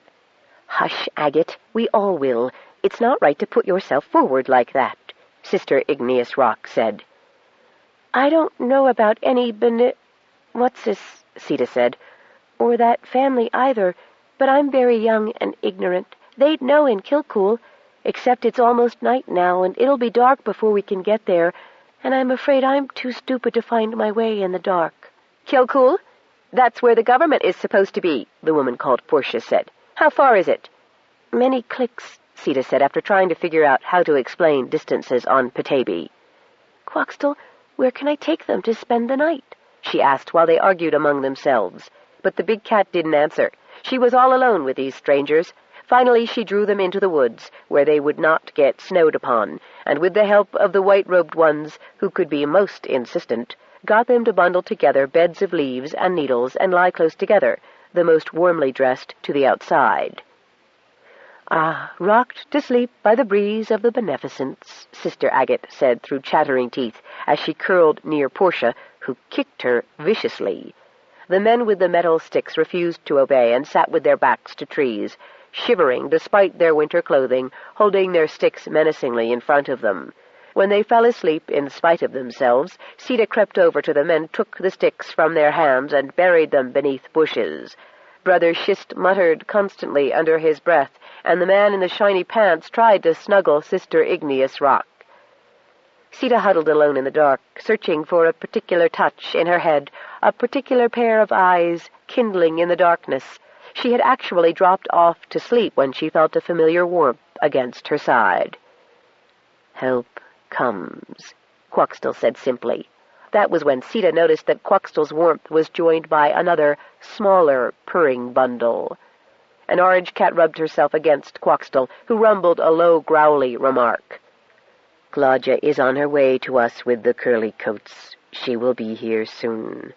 Sita was so relieved she could almost cry. She was so incompetent, and everyone was always helping her out of the problems she seemed to find. "Do not bow your head, youngling," Quaxtell rumbled. "You have done exceedingly well, as the Claudia person will tell you, even as her messenger does. You have saved the furred and feathered ones from the men with the metal sticks, and the men with the metal sticks from the wrath of the home. You have also saved these puny others from wandering unguided in lands which are unfamiliar to them and in which they are unfit to travel. Claudia is pleased with you." Then Quaxtell sighed. "Even if we must return to the false caves of men." "Oh, Quaxtell, and you are so miserable." "How can one be miserable when there are warm places to lie, food to eat, snow to roll in, and a youngling to lick into shape?" Quaxtell interrupted her. "One may prefer the inner chambers, but wherever one sets one's paws, they touch the home." Quaxtell raised her head and lapped at a snowflake, the first of several now drifting from the sky. "Ah, see you, youngling? The home, knowing that we sought snow and were prevented from reaching it, sends it to us. We are rewarded. You have brought honor to the pride and snow to us both. This is a good thing, yes?" Sita nodded, still uncertain. "I can see that it's working out well, and it is a good thing to achieve honor, even if I did it accidentally. Still, is it not better to achieve honor by being in the right place at the right time?" Quaxtell blindsided her with a massive lick to her face. "This is no time to ponder on the mysteries of life, youngling.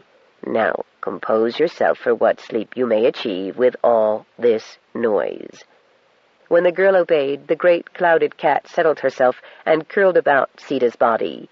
In moments the girl was asleep, despite the snores that filled the air.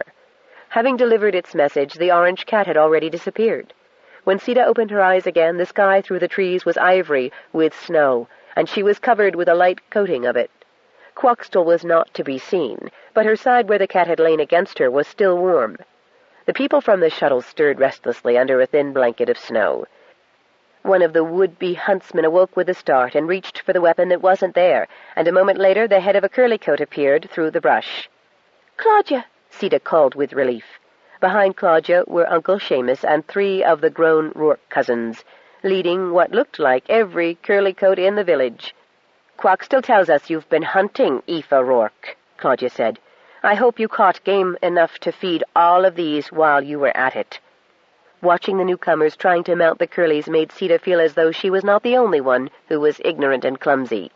The woman Portia had to leave her scantily clad legs open to the snow, while her short skirt rode up to her waist as she mounted, a detail not lost on the male Rourke cousins. The men who came with metal sticks were angry when they found their sticks gone, especially when Quaxtell and Nanook appeared alongside the curlies to guide them. "I told you," one of the men said to the other. "Cats as big as horses. I told you. That's what that fellow said, and it's true. Wouldn't that pelt make a magnificent rug?" Quaxtell coughed, and Claudia said, "No, Quaxtell, they're guests." "Did it talk to you?" the third man asked. "Oh, yes, Quaxtell and Nanook and the other track cats can be very eloquent, but sometimes not very nice." "What did it say?" Brother Schist asked. Sita, who generally understood Quaxtell very well, thought that the cat had merely coughed. But Claudia said to the hunter, "Quaxtell says your pelt is too thin and hairless to be good for much of anything." It took a long time to return to Kilcool, what with having to make sure everyone stayed mounted. Poor curlies, Sita thought. She'd have to go gather some of the late carrots from everyone's gardens to give them a treat after this. "Are you the mayor or the governor or whatever of this town we're going to?" the man who didn't like Portia asked Claudia. "I'm Claudia." "Claudia!" Portia stopped groaning. "You're the one I wanted to speak with, the medicine woman, right?" Claudia shrugged. "Look, I'm prepared to make you an offer for your formulas and all the ingredients you can supply. That's just for now, of course, while we're in the development stage. Later on, when we've located the sources, we'll need to know the best places to set up our operations." "Are you sick?" Claudia asked. No, of course not, though I'm getting sick of being on this stupid horse, but— You are the planet's handmaiden, Sister Igneous Rock screeched at Claudia, interrupting Portia and scaring the Curlies. She jumped down from her mount and ran forward to Claudia's curly coat, grabbed Claudia's hand in both of hers, and began weeping over it. "Oh, how I've longed to meet you since first we were given word of this miraculous place." "When was that?" Claudia asked. "About 6 weeks ago," Brother Shale said. "And believe me, since then Sister Igneous Rock has worked wonders forming our order. Why, she came straight away and told me and the others, and we all knew at once that Petaybee was just what we'd been looking for. We had a little study group before, you know, about the evils of the universe and how to get back to what was natural and real. We tried talking to Terra, but it wasn't very responsive. Then, when Brother Granite told us about the beneficence and how it caused ruin to the abominations wrought upon it by the unworthy, well, we had to come see for ourselves." "When can we see the evidence of Petaybee's wrath, Mother Claudia?" Brother Schist asked. "'Scuse me," Claudia said with a snort. "I don't have any kids." "Please pardon our brother," Sister Igneous Rock said. "We mean that you are the spiritual mother of our order. Brother Granite told us of your wondrous bond with the beneficence." "What's that?" "I think they mean the planet, Claudia," Sita offered. People called it so many different things. The shepherd Howling had reviled the planet and called it the Great Beast and said it was a man-eating monster. Quaxtell simply called it the Home, and Uncle Sean and Claudia called it Petaybee, for the initials P.T.B., which also stood for Powers That Be, the local name for Intergal, the company that had first settled the planet. Sita thought that of all of the names, Quaxtell's made the most sense. "Why didn't they say so, then?" Claudia asked. At once all the white robes dismounted and prostrated themselves on the ground, so that Claudia's Curly almost stepped on them, and loudly apologized and begged for forgiveness. They were coated by another layer of snow by the time the Rourke cousins got them to their feet and onto their Curlies again. Claudia just shook her head. "Chichacos," she said.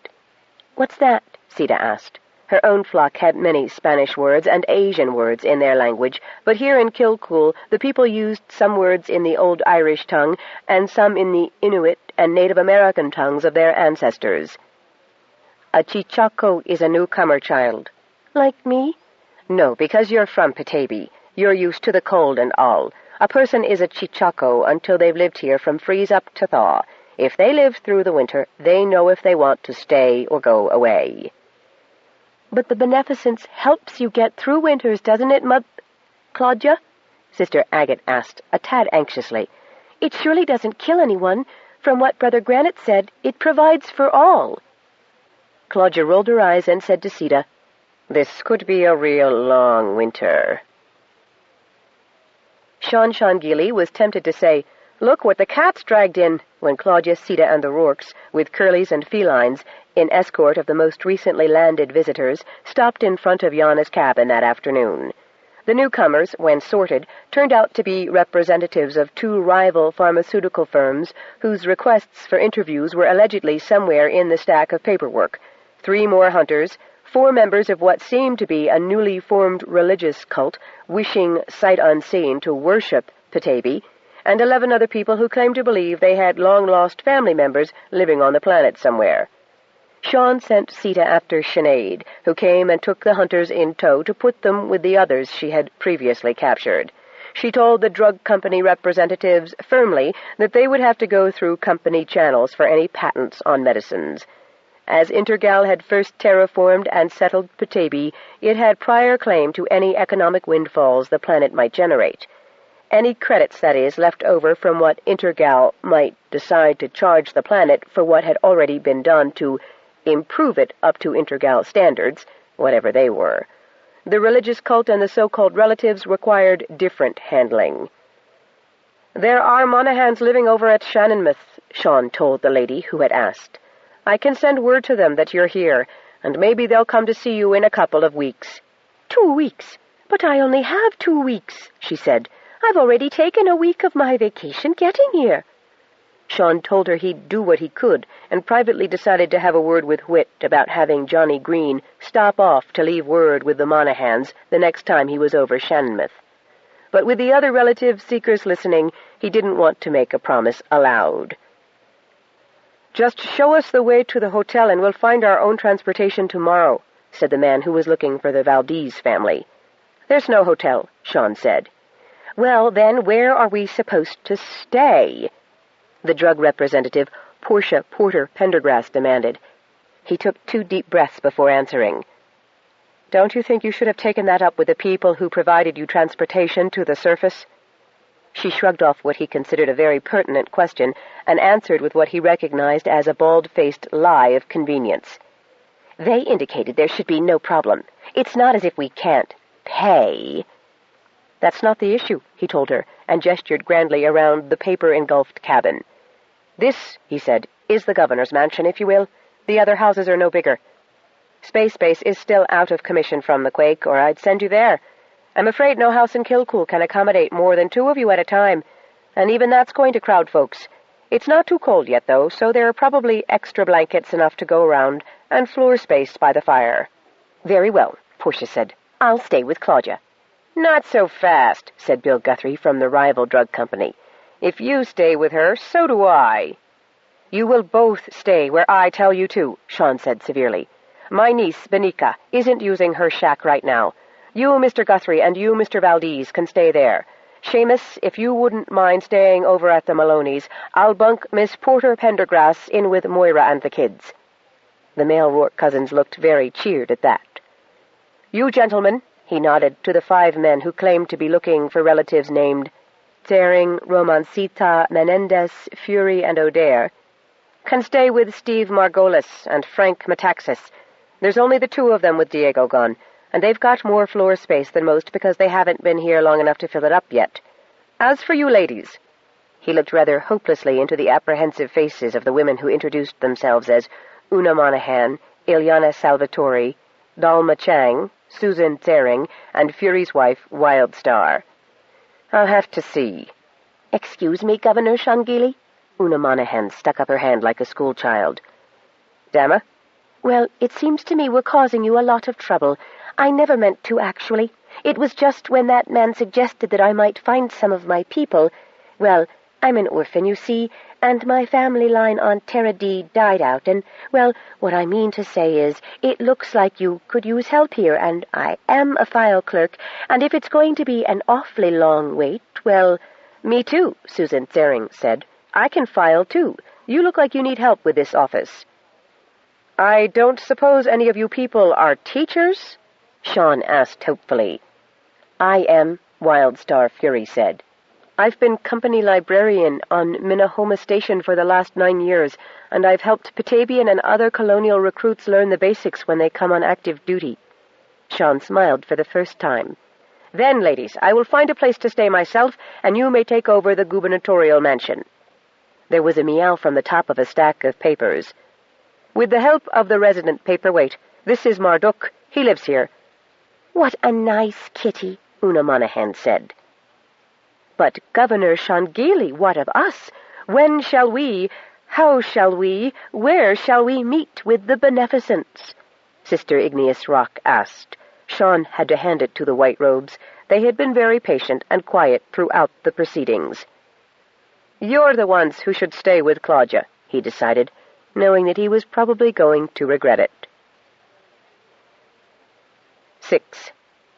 Brother Granite did not have to go far to find the believers he sought. Many people were already searching for something better, something they didn't have, something to lift them out of the ordinariness of their lives, to put them in touch with greatness. What could be greater than an all-knowing, all-powerful, all-embracing planet? Even Dr. Luzon, who had been very difficult for Petaybee to convince, recognized that precept now. That was why Dr. Luzon had sent him forth, to spread the news to those in need of hope. "Braddock, my boy, I was in error," Dr. Luzon had said from his hospital bed. "That planet is indeed sentient. I mocked it, and it rose up against me." "Oh, Doctor, I'm so glad you agree," Braddock had said with considerable relief. came to the same conclusion." "Well, of course you did. You're a very perceptive fellow. That's why you have my trust, and you do have it, son. In fact, now that we know the truth about Petaybee, hallowed be its name, it occurs to me that our doubts may have been for a very special reason, that we may have been where we were, when we were, for a very special purpose. Protecting the company's interests." A look of annoyance momentarily crossed the doctor's high brow and ascetic mouth. His expression changed so quickly that Braddock felt that the doctor had probably suffered a twinge of pain. After all, he had been severely injured in the earthquake. "No, my boy, I mean an even higher purpose. We were doubters, and we were made to believe in the positive force of Petaybee. I see now that we were put on the spot as witnesses.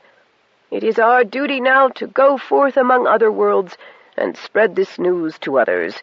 Indeed, it is up to us to make sure that others are able to contact Petaybee so that Petaybee can expand its influence beyond those few insular settlers we met." "But, sir, I didn't get the impression that any more people were wanted." "Not by the settlers, perhaps. They wish to keep the wonder to themselves, to have Petaybee serve them alone. As for the planet, because its people are selfish, it has had little opportunity to expand its influence to others. That is our purpose." "Ours, sir?" "As I have lain here, reviewing all that happened to us on Petaybee, I have reached some inescapable conclusions, besides those I have just imparted to you. One is that I must use my resources and facilities to help, in as selfless a way as possible, to expiate my sin to Petaybee. However, my physical condition," he waved his hand at his legs, stretched before him on the bed, "prevents me from taking as active a part as I would like. There is also the fact that my name and my connection with the company might be construed as a conflict of interest in what I propose we do. Therefore, so that association does not stand in the path of my expiation, I must begin by firing you." "I'm afraid I don't quite understand, sir," Braddock said cautiously. Normally, if the doctor was unhappy with him, he had no problem figuring out exactly where he had failed his employer. But the doctor had not given him any indication that would cause Braddock to anticipate being fired. Why, even the beaming, kindly expression on his intelligent face did not look like the expression of someone who was firing someone else. "Only so that you will no longer be associated with me, of course," Dr. Luzon said hastily, noticing Braddock's confusion. "In fact, I don't even want it known that I am setting you up in a business that will facilitate our mutual desire to help people discover the magic of Petaybee." Braddock gawked at his erstwhile employer. "You see, Braddock, I am going to set you up in business, the transport business, so that you can travel easily throughout this star system and all others controlled by the company." "You are, sir?" Then the light slowly dawned on him. "Ah, so that I can tell others about the planet, sir?" "That's it, Braddock. Absolutely correct. You will form a company which will enable you to enable those searching for the nirvana which only Petaybee can provide to reach the planet. A transport company. Now then, I know a thing or two about how people's minds work, how to discreetly encourage them to do the right thing.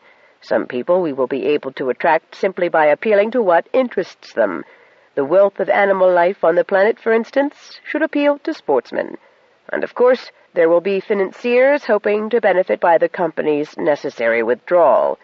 We are not playing favorites here. We'll carry anyone who can pay the fare. But there are others who will want to come because they have relations there, from whom they were separated during the company's relocation programs following land purchases after the various Terran wars. But many, Braddock, will simply hunger for a greater truth, a higher purpose, than any they have known. They must have a leader they can follow.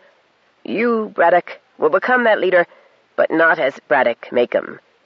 Thus the PTS Transport Company was conceived. Thus Brother Granite received his name and his instruction in the sort of language to use in bringing the truth about Petaybee to other worlds. And it was good. Gal 3, several days later.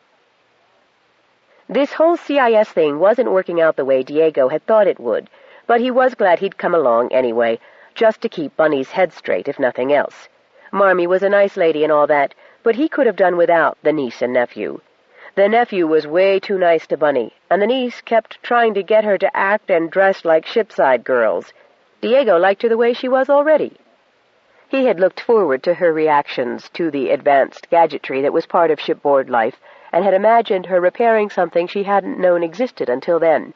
But every time he started pointing something out, Charmian got bored and suggested going to the fancy gymnasium where Bailey impressed Bunny and depressed Diego, who had never been a jock, with his gymnastic prowess. And he couldn't really say anything about it to Bunny. She was like some little kid who'd never seen candy before. He, of course, was already pretty familiar with all this stuff, though neither of his parents had ever inhabited the same lofty circles as Marmion Algemen. But Bunny, who couldn't imagine doing anything athletic in less than 16 layers of down and fur, was easily swayed, and tried very hard to learn what Bailey and Charmian had been doing all their lives. Meanwhile, Marmion and her crew were keeping the Colonel entertained and as busy as possible, but Diego could tell that Yana was getting a little antsy when they'd been there a week, and the CIS hearing still hadn't convened. Every day he got up thinking, "Today we'll do what we came here for. Yana will tell them how it is, and Bunny will speak for the planet, and maybe I'll sing them my song, and then we'll go home." He should have known better. His dad was always complaining about how long it took the brass to move on anything significant. There was one delay after another. Anisiliac was away on another assignment, and Farringer Ball, who represented the company's interests, had been stricken with a mysterious illness that was sweeping through the upper echelons of the power structure on other stations. Ball normally inhabited Gal 3, but had been away conferring with the leaders of other terraformed colonies when the illness struck. That was the scuttlebutt, anyway. The details were being kept fairly hush-hush. Not that Diego cared, except for the inconvenience it was causing him. While his father's recent illness made him pity anyone who was very sick, Farringer Ball had never seemed particularly human to him. Trust a bigwig to show his only signs of humanity just when it would royally screw it up for everyone else. Diego wondered what would happen next to detain them. The Colonel was anxious, too, he could tell. One day, she and Sally swung by to collect Bunny on the way to the doctor. Yana was getting checked for her pregnancy, and she wanted to see if Bunny was having any problem being cut off from the planet. When she returned, Bunny was oddly quiet, and fingered the little bag of Petaybee dirt that now looked so incongruous with the modern fuchsia and teal striped body tight. "How'd it go, Bun?" he asked her. "Okay," she said. "The doctor says my immune system should hold up a few more years, and my brown fat deposit isn't large enough yet to make me uncomfortable off-planet. After I'm about 20 or so, though, I won't be able to leave for very long, ever, or I'll end up like Lavelle." "So what? You don't want to leave Petaybee anyway, do you?" "Not for good, no, but Charmian asked me to come to her family's chalet in the Stygian Alps sometime to help her set up a dog team and ski. She showed me pictures, and it's really beautiful there, all these beautiful houses, and there's flowers all the time, even when the mountains are covered in snow. It's not that I want to leave Petaybee, really. It's just that I want to be able to if I want to." "Not me," he said, folding his arms across his chest. "I've been lots of places, and Petaybee is the best." "Sure it is," she said, "but at least you got to pick." "You'll get a chance to wear those formal clothes this evening," Marmion said, emerging from her office to the main room where her guests were lounging. They had spent the morning exploring yet another level, as well as making another visit to the extensive gymnasium that so fascinated Bunny. Marmion was delighted with the way Bailey and Charmian were filling their days on Gal 3, and the youngsters all appeared to like each other, though young Diego seemed rather quiet at times, and for the last day or two, Bunny had been less bubbly than usual. Once Yana and Bunny had been assured by a visit to Marmion's personal physicians that their absence from Petaybee was causing harm neither to them nor to Yana's unborn child, Yana had relaxed considerably. Afterward, Sally had induced Yana to enjoy some of the beauty treatments available on second level. But even with so much to do, the continual delays in convening the CIS hearing were irritating and nerve-wracking. Distraction on a grander scale was needed, Marmion decided. Calling for the attention of her guests, she waved a sheaf of messages in her hand. We could go to a party on every single level. How do they find out so quickly that I'm back? The question was rhetorical. But I've chosen just the one for us, she went on. A sort of welcome for a new executive in... She peered down at the sheet in her hand. Oh, Rothschilds. So everyone who is anybody on Gal 3 will come, but that limits the attendance nicely. It does? Yana asked, raising her eyebrows in surprised amusement. Certainly, there aren't that many anybodies on Gal 3 at the moment. Marmion gave a trill of her delightful laughter. I already checked the guest list, and most of them are the sort of people I'd like you to meet anyway while you're here. So that's settled. We leave at 20:30 hours, all right? And everyone dressed in your finest. Bunny and Diego groaned, while Bailey and Charmian looked quite pleased. That'll be loads of fun, Charmian said, and turned to encourage Bunny and Diego. This'll be much nicer than you know. More like what you were describing as a latchkey, only Gal 3 style. People sing? The ones who are paid to, Charmian said. But if you want to join in, no one will object. Could I see you a moment, Yana? Marmion asked, gesturing politely for Yana to join her in her office. The social lady side of Marmion disappeared the moment the panel slid shut behind Yana. Marmion seated herself at a desk that was neatly piled with discs and varicolored flimsies, while 3 screens behind her scrolled detailed reports, graphs, and tables of figures. Too many people know I have just returned from Petaybee, she said, rattling her fingers on the intricately inlaid wood of the desktop. Far, far too many people have been apprised of everything about Petaybee. Anosiliac hollered in from this emergency mission of his, and when I told him what's been happening, he was livid, if you can imagine that consummate diplomat in such a state. Marmion rose and began pacing the room, head down, one arm across her chest, supporting the other as she rubbed her forehead. I was right to give you that safety disk, and right to assign you guardians. All of you. I must remember to assign a few to myself, she added with an impish grin. Though with the security available on Gal 3, they might end up stumbling over each other while we're dragged off through a service hatch or something. Her smile indicated how unlikely that was. If you're concerned about Petaybee, Marmion, don't be, Yana said, hoping to relieve her unusual anxiety. I don't worry about Petaybee at all, Yana, Marmion replied. It has proved well able to take care of itself. It's all the types that are homing in on it. There simply aren't the facilities to cope with them, and I'm sure that's one of the reasons they've been sent. She frowned. You mean to discredit Sean's abilities as administrator? Precisely. Did you happen to hear how soon the meeting word duet is going to convene? Yana, too, didn't wish Sean inundated with problems when he had no one trained to help, even, and especially, Petaybee. Not soon enough, Marmion said in what was for her a harsh voice. She flung up her hands in frustration. I don't think it's all delaying tactics, and of course Farringer Ball is quite legitimately ill, some sort of a virus he contracted. So we do have to wait on his return to good health. She made a little moue of concern over that delay. However, Intergal has conceded, CIS has forced them to concede, that the planet has prior rights to its mineral and metal wealth, and anything else that might be valuable. They're pulling out as fast as they can. She made a face. That's unlike them, too, but then they've never had a planet to face as an opponent. Must make a difference. No bribery will work in this instance. Must make it very difficult for Intergal to change its modus operandi. Marmion grinned and chuckled. If only you knew. But then, she said more briskly, you probably do. Not on the level you do, Marmion. Now, tonight, the financier went on, there are certain people I'd like you to talk to. You mean show me off to? Well, that too. Marmion flicked her fingers at Yana's qualification. You're the best spokesperson Petaybee could have. Not Bunny, when she's lived there all her life.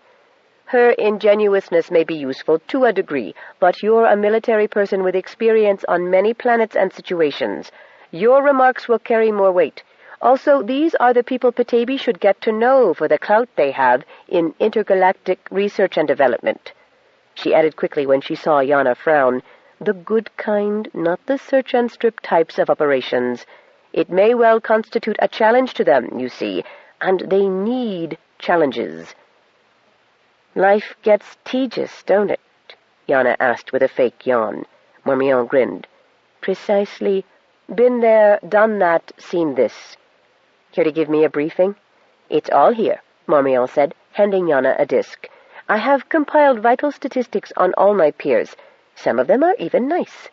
Then she saw Yana's surprised expression and made a little face. Well, they have them on me. Must keep track of the competition. Have a listen, and then if you've any questions— Oh, blast it, she exclaimed as her scream bleeped the urgent code. Yana waved at her and left the room, a departure she sensed Marmion would appreciate. Gal 3. When Yana entered with Marmion, she gasped at the splendor of their host's incredible lounge, with its vaulting roof of clear plexiglass opening onto the stars and all outdoors, as she thought of it. Behind her she heard Bunny's reaction, more trenchant disgust than amazement. She smiled to herself, thinking that Bunny would not be easily corrupted by the beauties of her new environment, even if she was being more subtly wooed by its gadgetry and mechanicals. Their hostess, so suavely elegant that Yana was more than relieved to be as well attired, undulated over to them, both hands held out to Marmion. They exchanged pecks to the air over their cheeks, and then Yana was introduced to Pleasance Ferrari Emule. You might have heard of Pleasant's company, Yana. Nova Bene Drugs.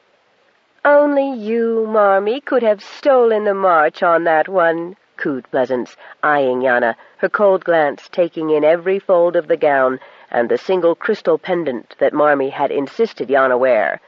A delicately arched eyebrow twitched, and Yana wondered just how much the bauble was worth. Plenty, to judge by the cold glint in the woman's eyes. And how divine to welcome you in person, Colonel Maddock Shangili. How gracious of you to include us in your little party, Lady Ferrari Emule, Yana replied, doing the peck-in-the-air bit as if she had never done anything else to greet friends. She caught Marmion's delighted but surprised expression out of the corner of her eye. Yana had felt damned foolish practicing both the salute and the names in front of her mirror ever since Marmion had announced that they were attending this party. But it paid off, as any good briefing did. The hostess had paid attention to her social secretary, too, for she got out Diego's suddenly doubled name of Etheridge Metaxas and Bunny's Rourke without a quaver. She did not, of course, greet Sally or Millard as effusively, but did gracefully wave them in the direction of the vast spread of refreshments. Now you must meet the guest of honor, Pleasance said, linking an arm with Marmion and leading the way into the cluster of gorgeously attired men and women. She pushed her way through the crowd so smoothly that few could have taken offense. There were one or two querulous glances at being displaced, until the displacer was recognized. Maxie, darling, you simply must meet Marmion de Rivere Algemen and her guests, Colonel Yanaba Maddock Shangili, Benica Rourke, and Diego Etheridge Metaxas, all from that incredible new world which, it transpires, is sentient, all by itself. Maxie, who hadn't exactly welcomed his hostess's interruption, he'd been talking to two adoring young women, now let the full force of a charm 9 smile break across his sculpted features. When the two girls moved slightly away, Yana could see that he wore one of the very fashionable second skins, a shimmering, tight-fitting garment that only the very athletically trim could wear to advantage. And he did, though he wore a discreet, if decorative, loincloth where some of the other guests let everything hang out. He had a body almost as magnificent as Sean's, a centimeter or two taller and broader through the shoulders. Not bad, actually, she had to admit. I know, Marmee, he said, giving her a paternal kiss on her forehead while his eyes locked on to the other three. When he took Yana's hand, she experienced a sort of electric shock in the contact that surprised her. handfasted as she was to Sean Shangili, and with every intention of staying that way. But the man was unfairly laden with such charisma that Yana reached for the locket under her dress and pressed it hard. Maxie, she heard Pleasance listing his pedigree. Machiavelli, no less, Sendel Archer Clausewitz. And the woman rolled it off her tongue trippingly. "What did your parents ever have in mind when they saddled you with that mess?" Yana heard herself saying. She knew she was being terribly gauche, but she resented the effect his magnetism had on her. "Trying to win relative favor," Maxie said. He squeezed her hand in a very practiced and sexy manner, but let her have it back the moment she pulled away. "We were the cadet branch, you see." "Ah, still?" "The family motto is, 'We shall contrive,'" he replied, and his deep blue eyes danced down at her. "I'd say you're a practiced hand at that," she said, wanting to laugh because she couldn't believe she was playing this sort of game. Then she realized that it was a game, and even if he was a much more versatile and accomplished player than she'd ever be, it could be fun. "I do my possible." And he laughed with her. "Oh, dear Maxie, we won't detain you further," Pleasance said archly, and importunately drew both Yana and Marmion away from his enchanted circle. "There are so many other people who are dying to meet you." They might have been dying to meet her, but she damned near died of the boredom of repeating herself. Yes, she came from Petaybee. Yes, the planet was sentient. No, the planet did not ask or answer questions. No, she hadn't had vile nightmares and been visited by strange thoughts. Yes, the planet was cold and had very little in the way of technology because the cold banjaxed equipment. Yes, everyone was healthy there and lived long lives. Yes, it was possible it was the healthy diet.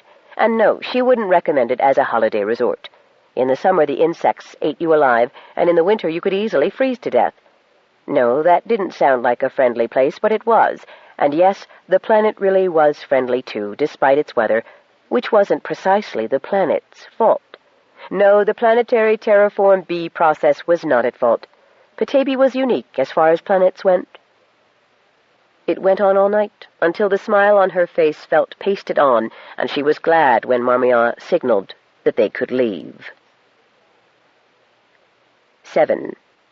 The next morning, Yana couldn't remember the names of any of the people she had met, with the exception of the flirtatious and flamboyant Maxie. They had all blended into such an identical blur. Their faces, their voices, their apparel had had a sameness that made identifying one from the other very difficult. Yana did remember the things she had eaten and the wines she had drunk, but the people? And those had been the ones who were important on Gal 3? It seemed strange to her that no one had appeared to want to talk about anything remotely significant, considering they were persons whom Marmion had said were important for her to meet.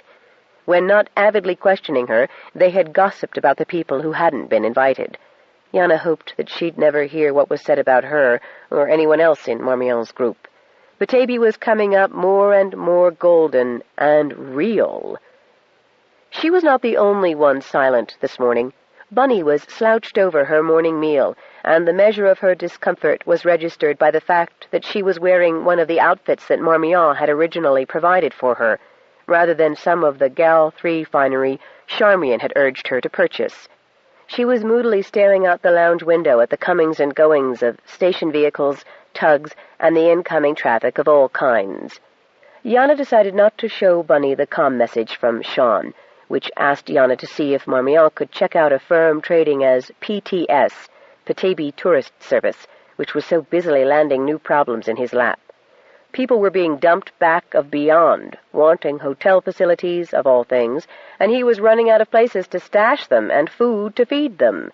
Could this influx of unwanted and generally useless self-seekers please be stopped, he wanted to know, to which Johnny Green, who had sent the message from the space station on Whit Fisk's credit, had added a devout Amen. "Can we find out about these yabos, Millard?" Yana asked as soon as she had read the message. But she took the tone of the message as 1, amused, 2, coping, and 3, asking why she was staying away so long. Millard glanced at the message, made a note on his wrist pad, and smiled down at her. "Sure thing." "Hey, look at that!" Diego said, suddenly pointing to a line of drones that were being shepherded by little space tugs. Millard smiled. "Ah, the collies at work." "Why are they called that?" Bunny asked. "Watch how they herd the ships in," Millard said. "Their names are actually the Megabyte and the Maggie Lauder, but we call them Maggie and Maggie." The speedy work vessels did indeed seem to be nipping at the skids of the drones, angling them into the correct alignment with their ultimate destination on the lower docking circle. But he was specifically pointing to the sleek, taper-ended vessel, clearly no drone, nearly the last one on the long drone tether.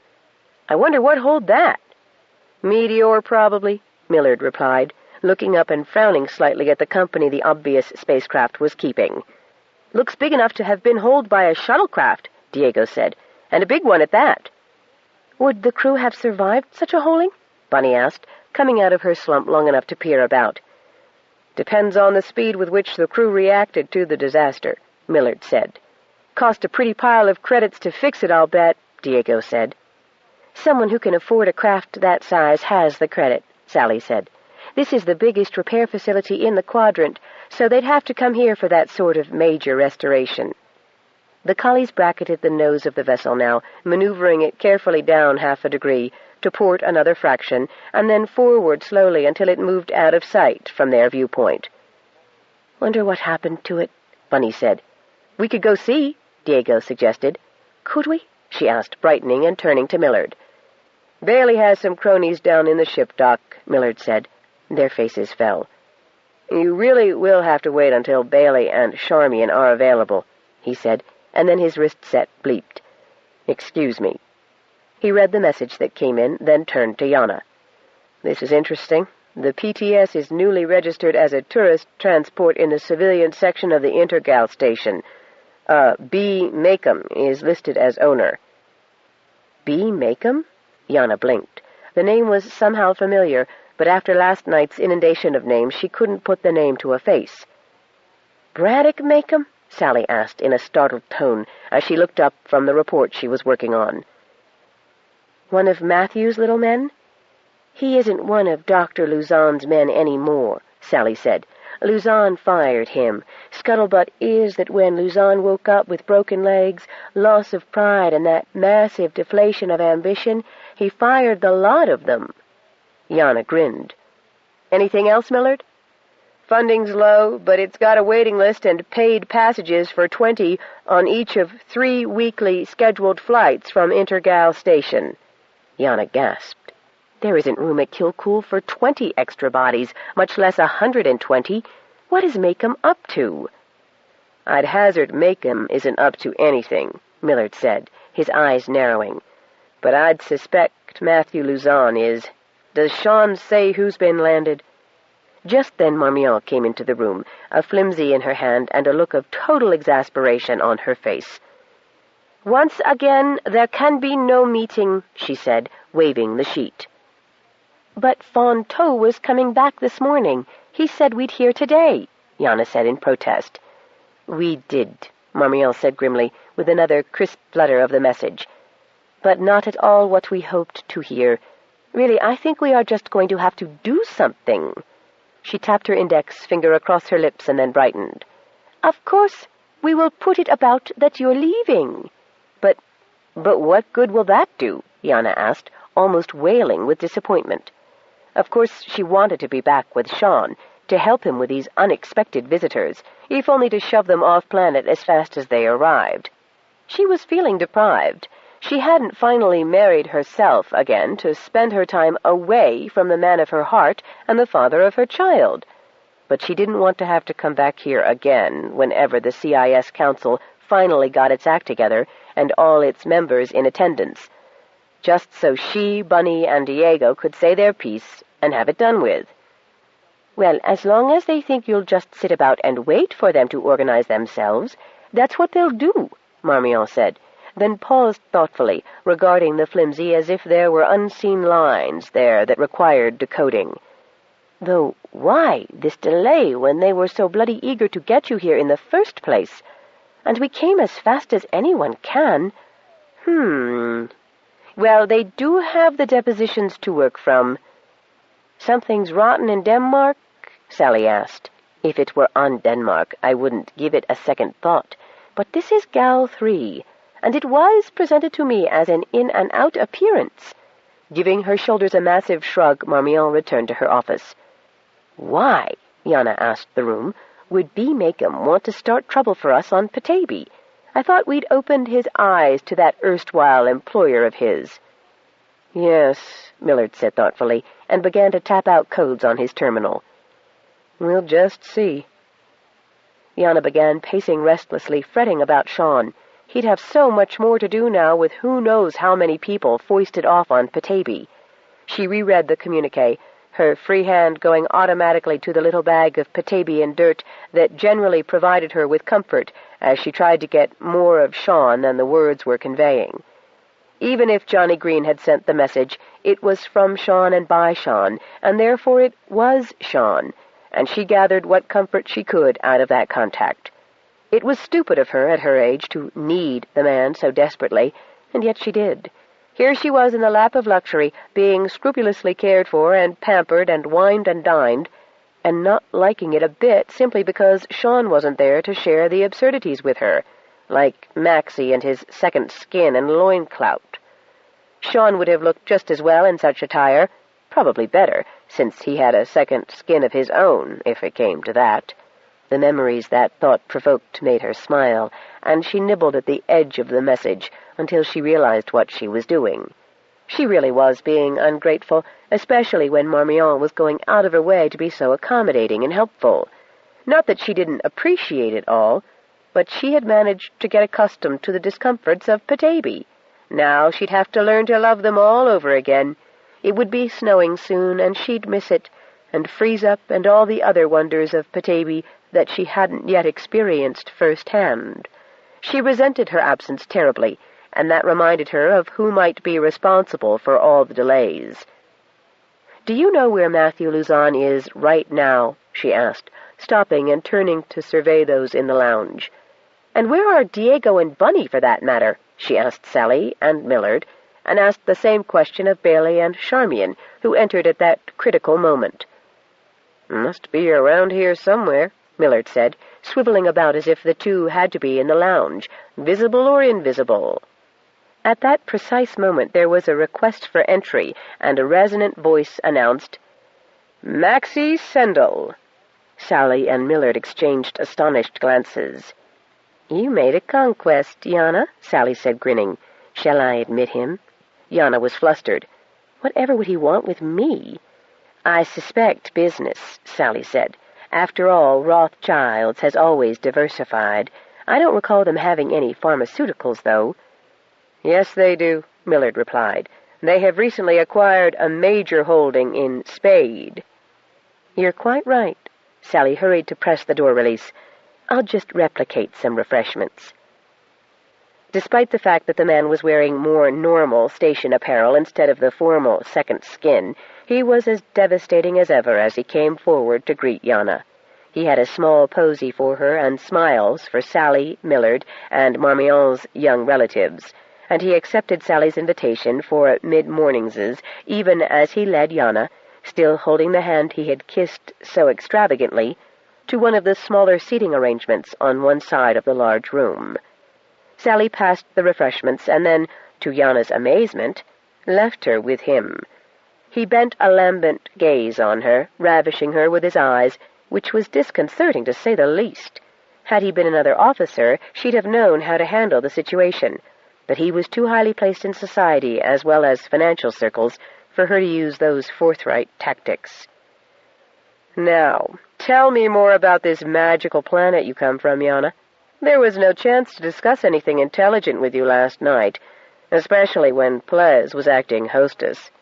He caught her eyes with another of his ravishing glances. She did wish he wouldn't, and she felt herself flushing at the ardor he was projecting. Really, it was much too early in the morning, or did she mean too late, for this sort of foreplay. He was leaning forward toward her now, and she reflected that the scent he was using oughtn't to be allowed. It was so aphrodisiacal. She had opened her mouth to answer when the entry chime rang again, and continued to ring with each new arrival, others who had attended the party who now wished to discuss business with Yana. Yana urgently motioned Sally and Miller to join her, and then Sally brought Cynthia, and Cynthia thought that Marmion had better be involved. "You dear people, Petaybee's only a small planet," Marmion said, arriving not a moment too soon and instantly assessing the scene. "With very limited facilities, and it's certainly marvelous of you to volunteer." That word stopped any conversation as the various representatives turned blank faces in her direction. "To help the Colonel set up a modern depot." She smiled at the surprised reactions. "How good of you to offer. Mind you, who knows what a planet is willing to pay for such amenities, but it is a planet that is virtually untouched. Nakatira-san, I think you need to send at least 5 of those marvelous structural cubes to Petaybee, just to cope with the influx.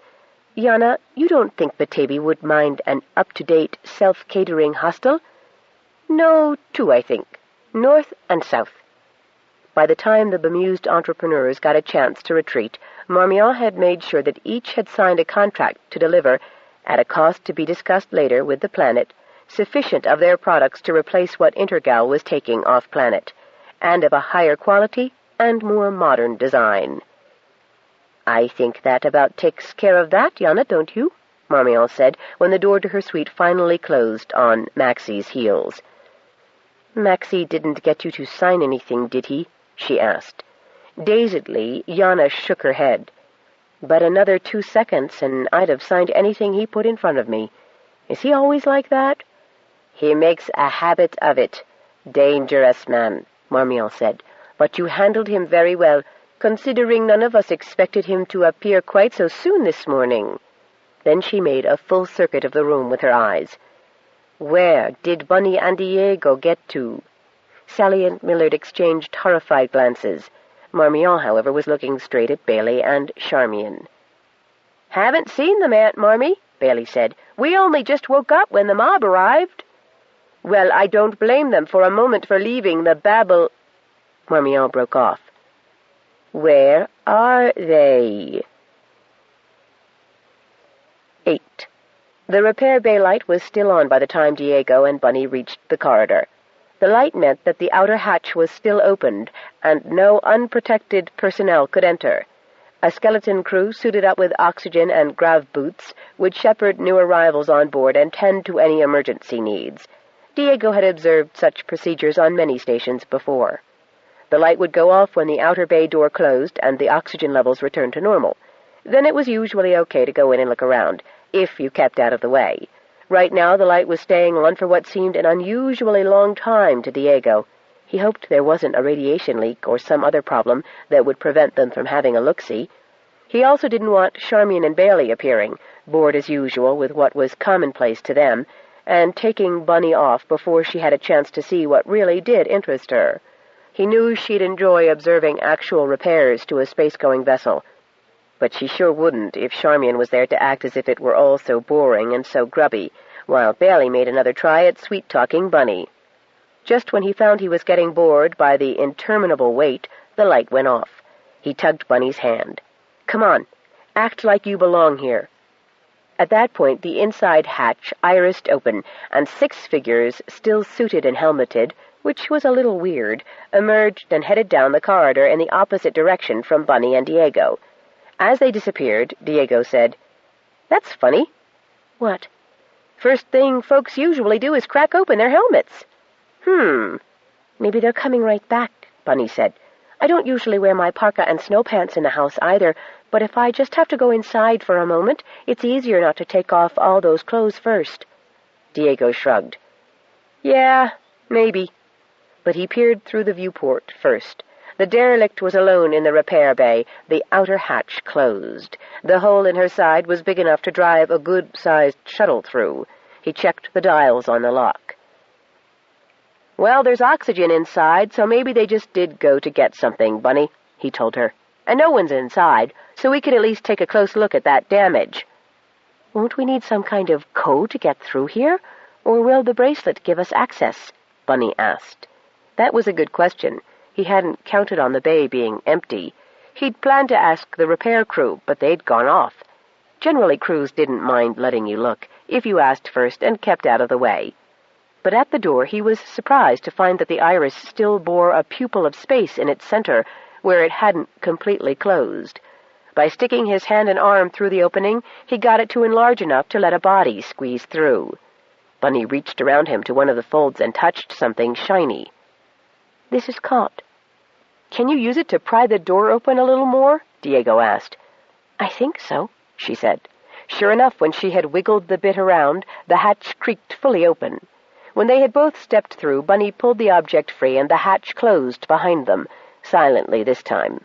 There was a faint smell of singed protein in the air, the same smell Diego had noticed when the dentist drilled his teeth. "Maybe I shouldn't have done that," she said with a backward glance. "We might need it to get out." "Nah, the crew will be back pretty soon. Come on, let's see what holds the ship." Their shoes clanked hollowly on the metal grid floor as they walked toward the lone ship, squatting like a toad in the cavernous bay. "It's a queer shape, isn't it?" Bunny asked, whispering. "It doesn't look much like the other ones." "Probably wasn't manufactured by an Intergal company," Diego said, dropping his own voice to the same level. Though why they were whispering he didn't know.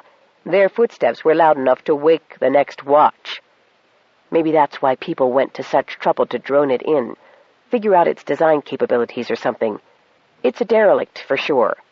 Bunny was slightly ahead of him, and she peered around the corner of the hole. "Uh-oh. Diego?" "Yeah?" "Look." He looked over her, his chin resting on the top of her glossy black crown.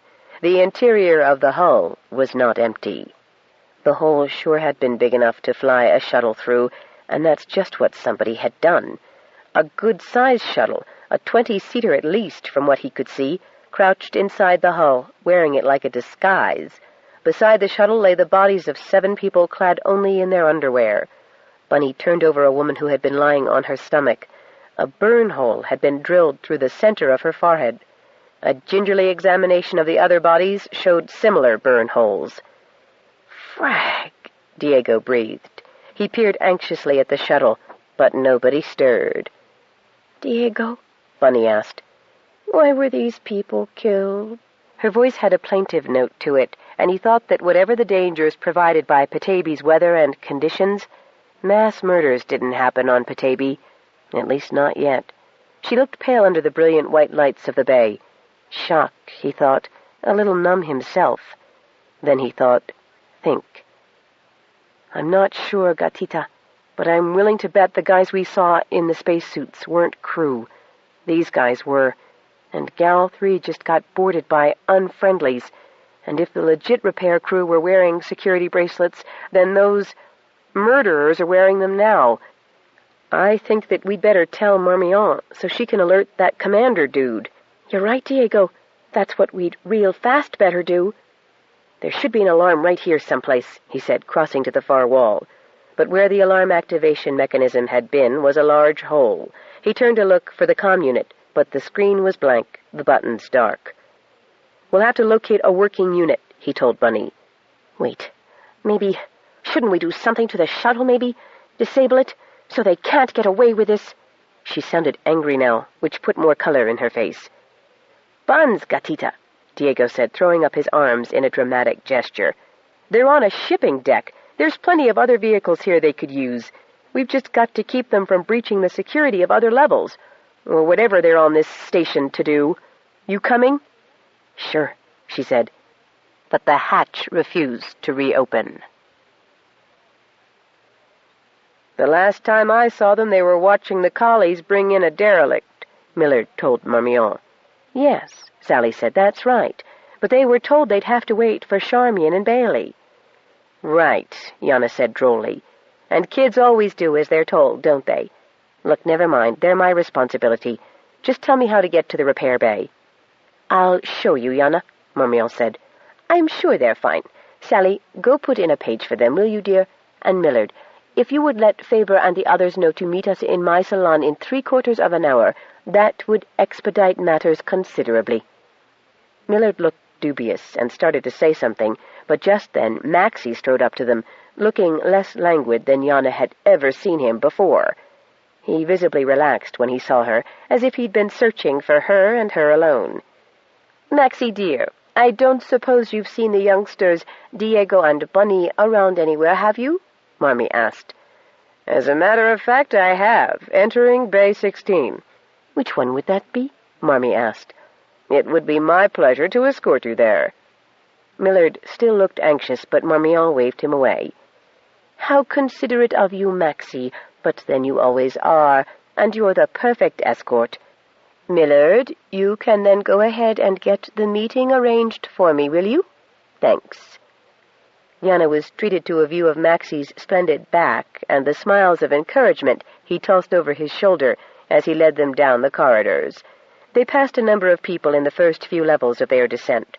On reaching the docking area, Maxie led them on a twisting, turning route until they found themselves in a long silvery tunnel, the kind of passage that always reminded Yana of being in the guts of a large worm. At the far end of the tunnel, several figures approached, clad in white helmeted suits of the type one wore for making ship's repairs or effecting an exterior ship-to-station link. "Now, there hasn't been a leak anywhere, has there?" Marmion asked, surprised. "Oh, we'd have been denied access to this area if there was, but I'll just check it out, ladies," Maxie said, and sprinted athletically toward the men. Marmee and Yana increased their strides so they were not far behind him. Yana and Marmion could hear him speaking, though not what he said. Then, suddenly, he crumpled to the floor. The men stepped over him, blocking him from the women's view. The leading figure was holding a weapon pointed at Marmee and Yana. Instantly, Yana flung herself into Marmee, knocking her to the floor. She heard no projectile zinging toward them, no snake's strike hiss of laser, only a sort of slow whine. She looked up, her nose filling with a sweet, perfumey fragrance. A pink cloud blossomed between her and the men, obscuring them and enveloping her and Marmee. "Shit," she said, remembering to hold her breath and wondering what she could do to stop being gassed again. That's when she remembered the alarm Marmion had given her. She got her fingers to the buttons and pressed what she hoped would be the right ones before she lost consciousness. Her last thought was, "Not some kind of fraggin' gas again." Kilcool. Sinead didn't worry about making her guests comfortable. "They can bed down with the dogs," she told Aisling. "Maybe if they have close acquaintance with some animals, they'll acquire a little more respect for them." "Now, Alana," Aisling's soft reproof carried out of the blanket chest from which she was busily flinging bright woolly throws onto the bed. "They're off-worlders, and freeze-up has begun. Even if they were poachin', sure it won't look good if they freeze to death their first night here. What are you cookin'?" Aisling was always suspicious when Sinead cooked. Aisling Sanungatuk was a very good cook, but Sinead's repertoire was limited to spitted small game over a campfire, and that she was likely to get half done if she was too hungry, or incinerate if she became preoccupied. "Fox," she said. "Fox? They killed it, they're gonna eat it." "But nobody eats fox," Aisling said. "Not as a rule, but they don't need to know that. At least let me add a few spices." "Not a one," Sinead said with an evil grin. "Well, take them out a few of these blankets. They'll need 'em." "What? With all those warm pooches around? Nah, I don't think so." "Sinead," Aisling let her voice take on the tone her partner would recognize as signaling impending doom. "Oh, all right, but you worked so hard making those pretty blankets, and they're going to end up smelling like dog. Then you can help me wash them later. Call those men in to eat now." "No, we'll eat out front." "Sinead." "There's not enough room in here, Aisling. Come on out and join us. You can give the fox killer advice on how to sew up the pelt so it won't show the holes he made skinning it." The next morning, before first light, Liam Maloney and Seamus arrived to a howled greeting from the dog team. The clamor from the dogs woke their guests, who rose painfully, stretching stiff joints and complaining of the cold. Dr. Ursal was scratching. "If I turn out to be allergic to fleas, madame, I'll have you before the company court," he told Sinead. "There aren't any fleas on Petaybee," Aisling told him. "Too cold. But if there were, you could have easily got them from the fox, so don't go blaming the dogs. Sinead takes better care of them than she does herself sometimes." "We won't be after bothering the dogs this morning, though. Sure we won't," Sinead said in the broad brogue she put on with outworlders who annoyed her. "No snow for them, you see. No, Mr. Maloney here and Mr. Rourke and me will be taking the curlies. I'm afraid you fine gentlemen will need to walk." She eyed the 3 men Liam and Seamus had brought with them. She was not impressed, despite all the fine equipment and special clothing they were sporting. Seamus looked at her as if she were daft. To the men he said, more jovially than anyone had addressed them since they'd arrived on Petaybee, "Ah, that girl missed her calling, sure she did. She should have been a general in the company corps, she's that hard." "Them as abuses animals can do without their services, I say," Sinead defended herself. But Liam said, "True enough, but they'll only be slowing us down if they walk, chichacos that they are. They can use Mother's she and Da's Usik." "Come to that," Aisling said, "one of 'em could use Darby. She's gentle." "Fine, then," Sinead said. "You 3 newcomers can take the curlies first shift. The poachers here can walk for a spell." After rounding up the horses in question, the 8 of them rode and walked away into the sunrise. 2 hours later, Sinead was forced to relent. The 2 poachers had suffered hard treatment at her hands the day before. Neither of the outworlders had been able to sleep well among the dogs, at first because the men feared the dogs, and later because as soon as the dogs stopped licking their visitors' faces or sniffing their behinds, they managed to steal the blankets. When the poachers began to stumble and fall more often than they walked, Sinead had 2 of the newcomers dismount and allowed the walkers to ride. A short time later they came to the first culling place she was willing to show them. She had disarmed Ursal and Depew of their high-tech weapons the previous day, and though she, Liam, and Seamus all carried daggers, short-thrusting spears, and bows and arrows, the other 3, Mooney, Clotworthy, and Minkus, had not been allowed even those. "Frag, there must be 10 or 15 rabbits in there," Ursal said, seeing the hole where the rabbits sat or lay, waiting for them. "Probably. There have been about that many since spring," she answered. "So, you gonna stab 'em or shoot 'em with your bow?" one of the others asked. "Neither," she said. Gently she lifted one rabbit by the scruff of its neck, and, avoiding the mouth, twisted its head, saying, "Thank you, little brother, for giving your life that we can live, for your flesh to feed us, and your fur to keep us warm. We honor you." "Excuse me?" Nigel Clotworthy, systems analyst, looked at his companions in a puzzled fashion. "She was talking to the rabbit, not you, buddy," Depew answered. "We gotta talk to rabbits?" "Yeah. Hey, Sinead, baby, what if Harvey there says he doesn't want to get his neck wrung, and he's not so crazy about being your earmuffs either? Do you let him go, say, 'Sorry, my mistake'?" "They're here," she said, pausing to wring another neck with an emphatic crack and murmur the same prayerful thanks before she continued her explanation to the hunters. "Because they want to be killed. Rabbits tend to overproduce. These will be the sick ones, the old ones, the extra bucks or does who couldn't find a place. Rabbits are very sensitive, actually, and they get depressed if they're not wanted. They know we have a use for them, so they come here. It's like that with all the animals in the culling places, only more so with rabbits." "What about foxes?" Ursal asked, meeting her black look steadily. "Foxes," she said, "don't get depressed.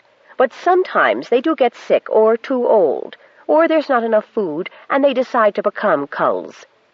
"Sounds unnatural to me. I mean, it's survival of the fittest and all that, but everybody wants to live, as a rule." "Yes," she said, "as a rule, so it's sure a shame to kill something that doesn't want to die, isn't it?" Her glacial blue gaze caught and froze his. "It's not very sporting, though, is it?" observed Minkus, one of the other hunters. "Killing is serious business," Sinead said with a shrug. She handed him the rabbit she had just picked up. "Here, you try this. Make sure the break is clean, and say part of the thanks before you finish him, so he knows you're doing it." "Lady, I never try to hurt anything any more than it takes to do the job. But you people have gone over the top. This anthropomorphism shit is crazy. The whole universe is going to have a big belly laugh at your expense. First you try to tell us the planet is sentient, and then you want me to believe you're intimate with the psychology of bunny rabbits and foxes." Minkus snapped the rabbit's neck in anger. First Sinead said thanks to the rabbit. Then she had words for the hunter. "You don't think we just made all this up, do you? We learned a long time ago that the animals are willing to come to these places to die as long as we are courteous and grateful for their sacrifice. But if we forget our manners, there will be no rabbit, no moose, no caribou, bear, or fowl, and we'd better hope the vegetable crop was good in the summer, because the long and the short of it is there'll be no meat at all. It's the same with the sea creatures." "Come on, you people have only been here a couple 100 years," Depew said. "Yes, sir, that's right, we have," Seamus put in. "By the time we came, our ancestors back on Earth on the Inuit side had taken to outside ways and didn't listen to the animals no more. And you know what? Them animals got extinct, at least as far as men knew, for they never came near 'em no more. Except for the polar bears, that is." Seamus grinned. "They just turned the huntin' round the other way. You boys managed to snag a polar bear. I want to warn you for your own good. Be real polite to the one you take, or his kinfolk will take exception." "Your turn, Seamus," Sinead said. After there was a rabbit apiece, duly dressed and skinned, she motioned for them to move on. "How about all your little friends in there wanting to die?" Depew asked. "There are more folks in Kilcool than just us ones," Liam said. In 2 more hours the trail led to a kidney-shaped lake, clear as crystal and full of lily pads. The Curleys became restive. "Whoa, boy," Clotworthy said, leaning forward and patting the Curley's neck to reassure it. "Darby's a mare," Liam offered. "Girl, then. What's wrong with her?" "They want to go swimming," Sinead said, hopping down from her mount. "And unless you want to go too, I'd suggest you dismount and remove her tack. You others do the same." Liam and Seamus already had their saddles and bridles off. Minkus and Mooney, who had been walking, decided to join the horses. The freeze of the previous night had cooled the water only slightly. The day had been sunny and warm after the snowfall, and the lake, like most Petabean waterways, was partially fed by hot springs.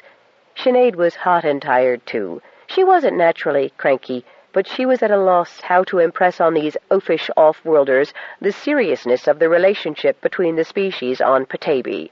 She had heard in stories and songs how it had been on Earth before her great-great-grandparents left, how the animals were no different from made things, how the world was something you walked on and nothing more.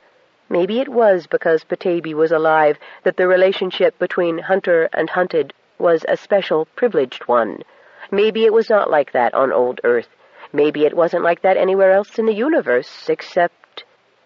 The old songs and stories her ancestors' ancestors had handed down as curiosities long after they had any meaning in their day-to-day lives reflected that once the animals were thought of as sisters and brothers, just as they were on Petaybee, that once they talked with people even more easily than they did now. Maybe this new batch of crazies had the right idea. Maybe you had to pretend that living things were something to be worshipped, instead of doing as Petaybee and its inhabitants had always done, and having a bit of friendly give and take. But maybe it took religious awe to get bozos like these blokes to respect anything. She waded in after the men and horses and plunged her hands, then her head, into the lake's waters, surface diving, opening her eyes to see the swaying stems of the lilies. The Curleys' feet churned up mud, but soon they, too, were swimming. Curleys were good swimmers. The mud settled, and she could see their hooves working away underwater. Then, as if by agreement, all 6 of them dived at once. Lily roots were a great delicacy for Curleys, one of their favorite foods, and she could feel their gaiety as they closed off their noses, lowered their extra eyelids, and dove like seals for the bottom, their tails streaming out behind them like mermaids' hair as their lips and teeth pried loose the lily roots. Once the roots were captured, the Curleys turned snouts up, pumped with their front legs, and were back on the surface, munching their catch. The men were all in the lake now as well. Sinead climbed out, dried herself, and dressed. Seamus had emerged before her, and Liam followed shortly after. The Curleys made 3 or 4 more dives. "Looks like them fellows are more interested in horseplay than the Curleys are," Seamus said, watching the hunters dive and splash each other and try to catch the Curleys' tails. One of them was busily trying to uproot lilies, hoping to curry favor, no doubt, Sinead thought, with a wince at her own unspoken pun. Liam said, "Their feet probably hurt, and they know well enough that once they're out of there, they'll have riders back on 'em." Seamus grinned. "Ah, Sinead, it's a cruel taskmaster you are." "Maybe so," she said, "but I don't seem to be getting through to them now, do I?" I always thought it was simple, Liam said. All my life, everybody I know, any time they wanted anything, just listened to what was wanted and did it, and they were taken care of. It's not like it's difficult or anything. But these fellas just don't seem to think that way. Seamus whistled for his curly, and the others automatically followed. The men playing in the water either didn't see or pretended they didn't. We've worried them enough, Sinead, Seamus said with a wink. They've no guns to do great harm with now. I say we take our curlies and leave them on their own a bit. Sinead returned his wink. An excellent idea. Perhaps without us looking on, they'll figure things out for themselves. 9. Claudia looked over the 4 white-robed figures and shook her head. I don't know what Sean thinks I'm going to do with all of you. There's only me at the house, but I don't think there's enough stretching space for all of you. Please, Claudia, Sister Igneous Rock said. We don't want to put you out. But we have learned that the beneficence manifests itself to you in certain caverns warmed by its blessed blood and breath. We could ask for nothing better than to be allowed to live there. The others nodded eagerly, but Claudia shook her head. The caves aren't living places. It's okay to take shelter there if you're caught out in the weather, of course, and it's okay for animals, not for people. Forgive my ignorance, Claudia, but why is that, would you say? Brother Shale asked. Claudia shrugged. We talk to the planets most directly in the caves. If someone's living there, it wouldn't be polite to go in and have a chat with their house. And on the other hand, how would you like someone setting up housekeeping inside your mouth? Side 3. Power Play by Anne Mccaffrey and Elizabeth Ann Scarborough. Continuing on page 88. Sister Agate beamed. Oh, she is so wise. They said you were wise, and you really are just as wise as they said. Isn't she wise, brothers and sisters? Indeed, but might we at least become acquainted? Would you introduce us to the planet? Claudia shrugged. You're standing on it, but I don't see why not. Only thing is, we just had one latchkey, and there's not another one supposed to happen till snow dance, and a latchkey is really the best time. But things are happening so fast, maybe we should have another one sooner. How soon is the next one? Brother Shale asked. 2-3 months, depending. Oh, Sister Igneous Rock said. But that won't do. Why not? We had hoped to come and worship and return home to spread the word within the next month. Claudia said. If you go that soon, you'll miss most of the winter. Well, yes, Brother Shale said. It is said that the exterior temperature gets down below -200 Fahrenheit, and I have rather poor circulation to endure that sort of cold. Never mind that, Sister Igneous Rock said staunchly. Now, Claudia, I appreciate your importance as the nominal high priestess of the beneficence, but I really don't understand why we should wait for a latchkey. Brother Granite told us that significant communication had taken place quite extemporaneously when people wandered into or were taken to the caves by one of you. That is what we wish. Claudia said, Okay, but I'm not any kind of priestess. I guess I better take you tonight, and we can all sleep there. This once. Fine, Brother Shale said. Now then, what will the beneficence perceive as an appropriate sacrifice? Depew was the first of the hunters to notice that something was missing. Damn, he said, slapping the water. Damn what? Clotworthy asked, shaking the water out of his ears. The great white huntress and her native bearers have deserted us and taken the transportation. Oh dear, Minkus said. I'm afraid he's correct. I do hope she left our clothing. My winter togs came from Harrods on Nilus too, and they were hideously expensive. He flung this last bit back over his bony white shoulder while wading to shore. Ah, he said once there, it's all right, chaps. Our kit is all accounted for. Great, Ursal said. So it'll take us much longer to freeze to death this way. A fat black cloud chose that moment to cross the path of the low-hanging sun, and a teasing wind chased wavelets up to wet the back of his legs as he danced around on the sharp stones scattered along the shore. The first one to finish dressing was Mooney, who, looking to the far side of the lake, pointed and said, She didn't take all the horses with her. Look, there's one of them over there. First one to catch it gets to ride, Clotworthy said, and started running. Unfortunately, he hadn't quite finished putting on his boots, and tripped and fell face down in the shallows, wetting his water-resistant parka and muddying and scratching his face. Ursol, a more experienced hunter, proceeded calmly into the lumpy undergrowth sprouting beneath the sparse, skinny trees. "I see it," he hissed back to the others, and stalked it. Meanwhile, Clotworthy stood and picked up a bow and arrow. He was followed by Minkus, brandishing a spear, and Mooney, who held the dagger in his teeth so he would have both hands free to grab the curly's mane, if necessary. Depew took the time to hoist the quiver of arrows onto his shoulder and test the bowstring before following his fellows. He also, prudently, stuck a rabbit in one of the 47 capacious pockets of his hunting vest. The curly looked as if it was amenable to being caught, standing quietly, drinking from the lake, until Ursol was almost within touching distance of it. Then it lifted its head and looked at him. "Holy horseshit, will you look at that," he said. The curly coat shook its shaggy head at him, its newly sharpened single horn glinting, and trotted off a safe distance. It blinked at him once. "It's a fraggin' unicorn!" Ursol called back to the others. "Well, don't just stare at it, shoot it!" Depew growled, coming up behind him and drawing his own bow.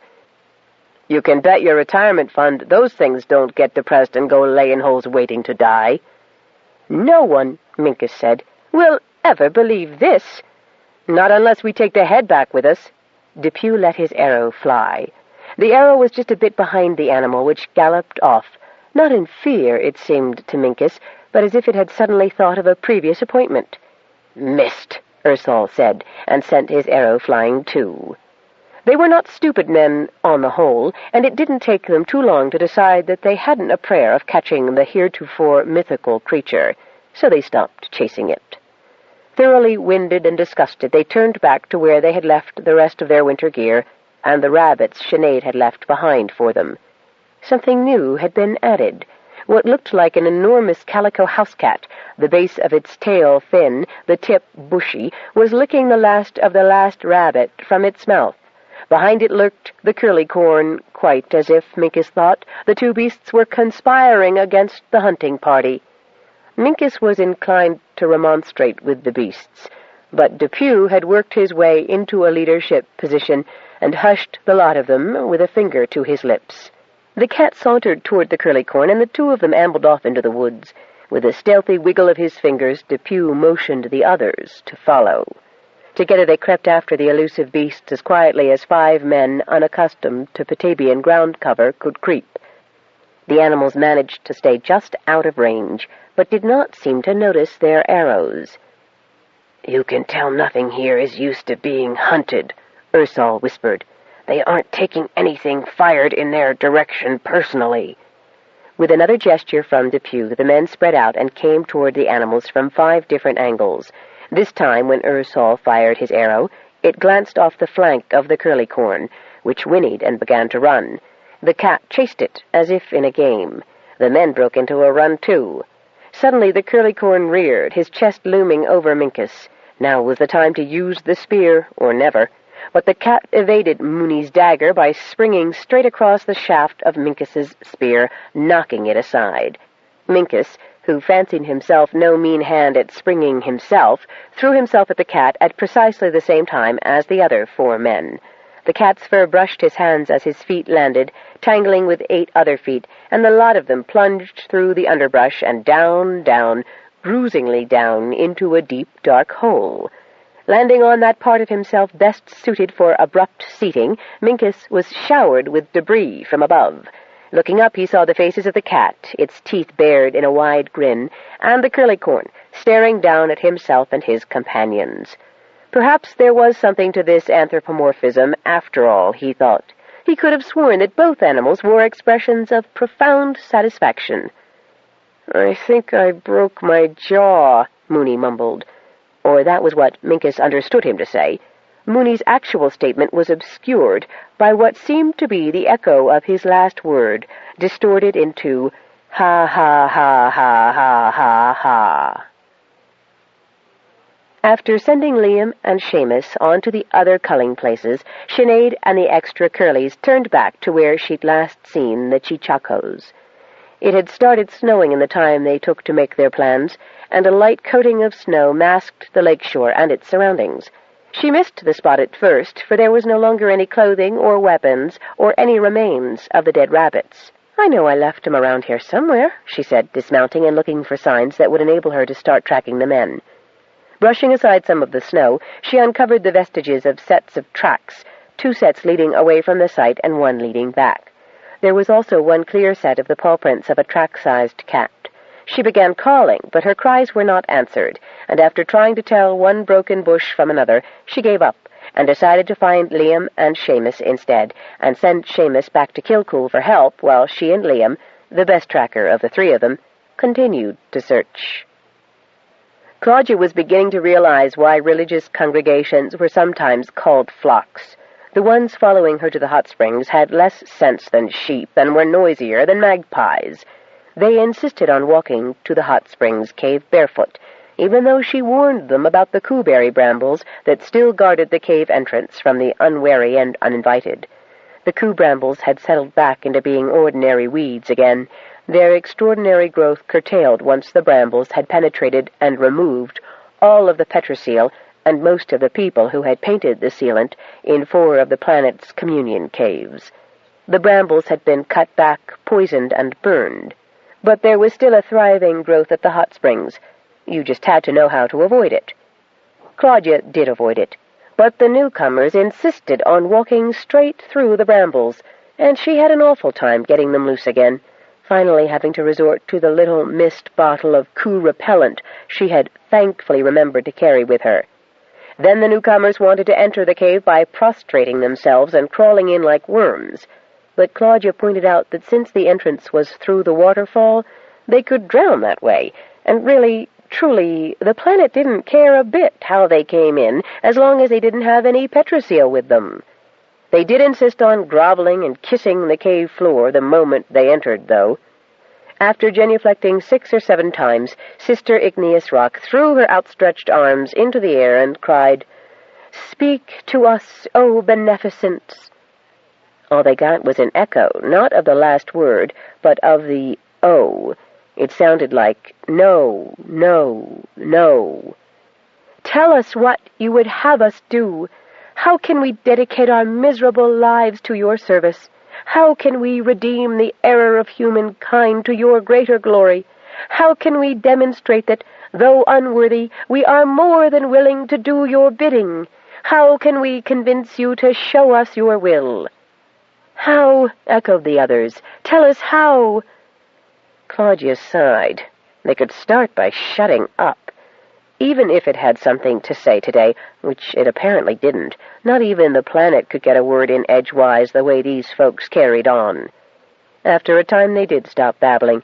Claudia had half fallen asleep by then. Lazily she roused herself. "You all done now?"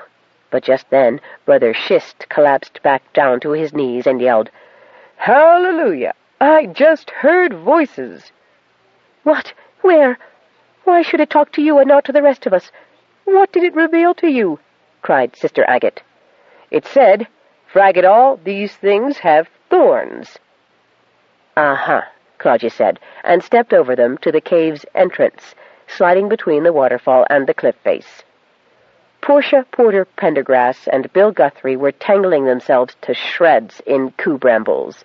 Claudia took her spray mist bottle from her apron pocket, spritzed her way to them, and tried to help. "Get away from me!" Portia shrieked. "Guthrie, what kind of a man are you? Make this witch let go of me!" "I thought you came to talk to me," Claudia said, genuinely puzzled.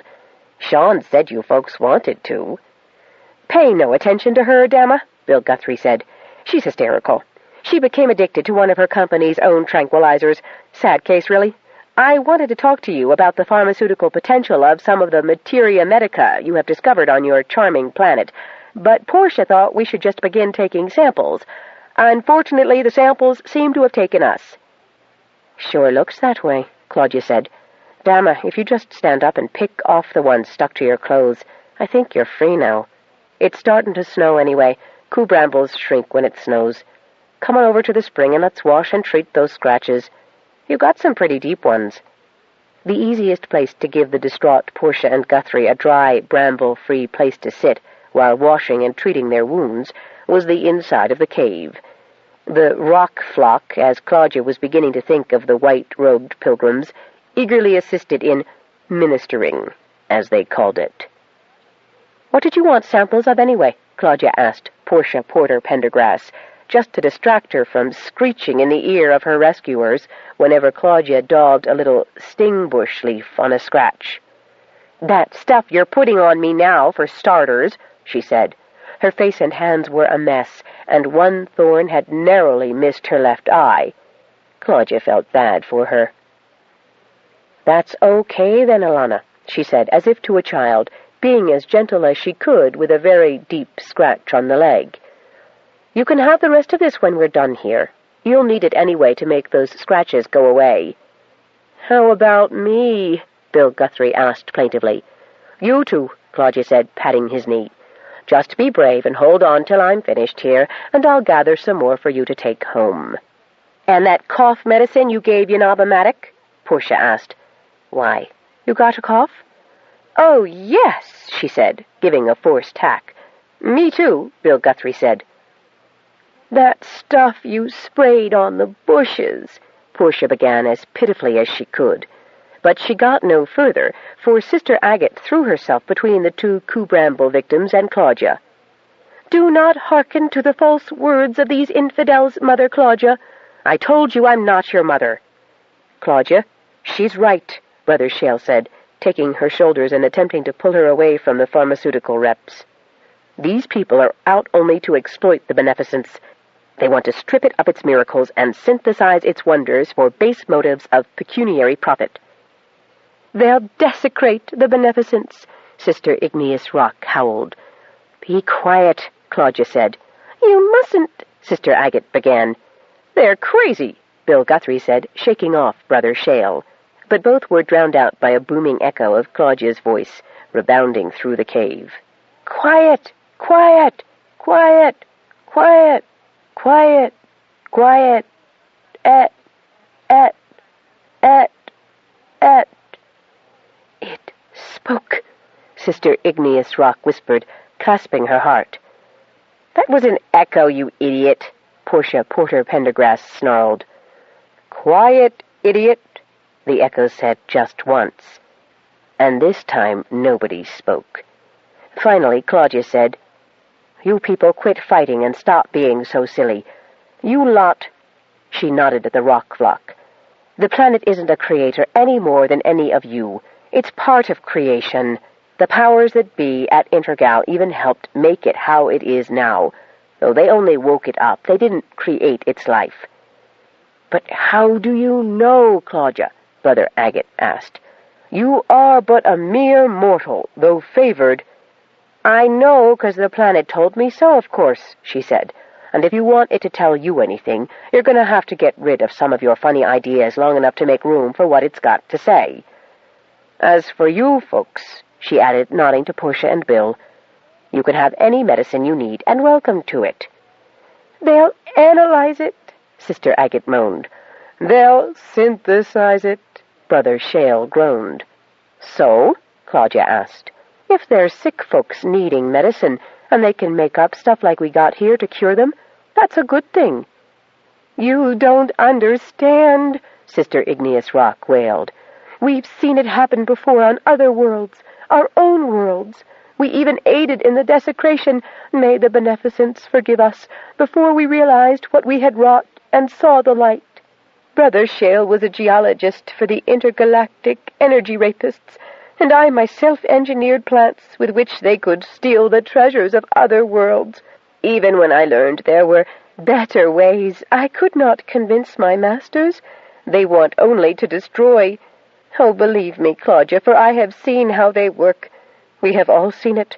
They'll build factories here and pollute the waters, clog the voice of the planet. They'll strip it bare of its healing plants and minerals."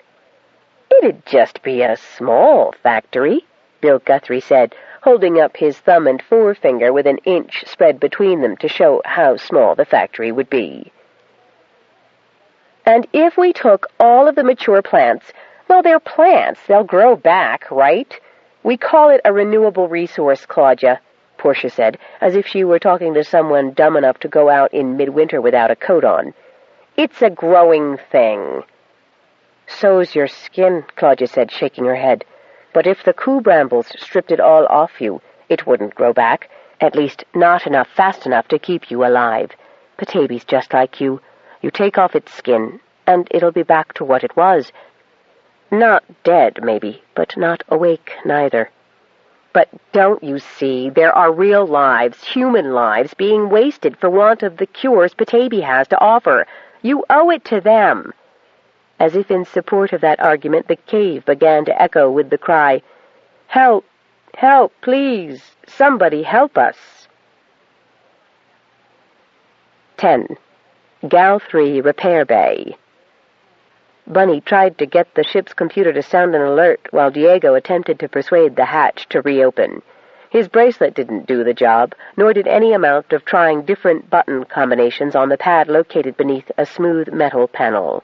Finally, something clicked, he wasn't sure what, and the panel irised open. He heard footsteps in the corridor and looked to see where they were coming from. "Bunny, quick, we've got to hide," he said. "The white suits are coming back. They're carrying things. More bodies, it looks like."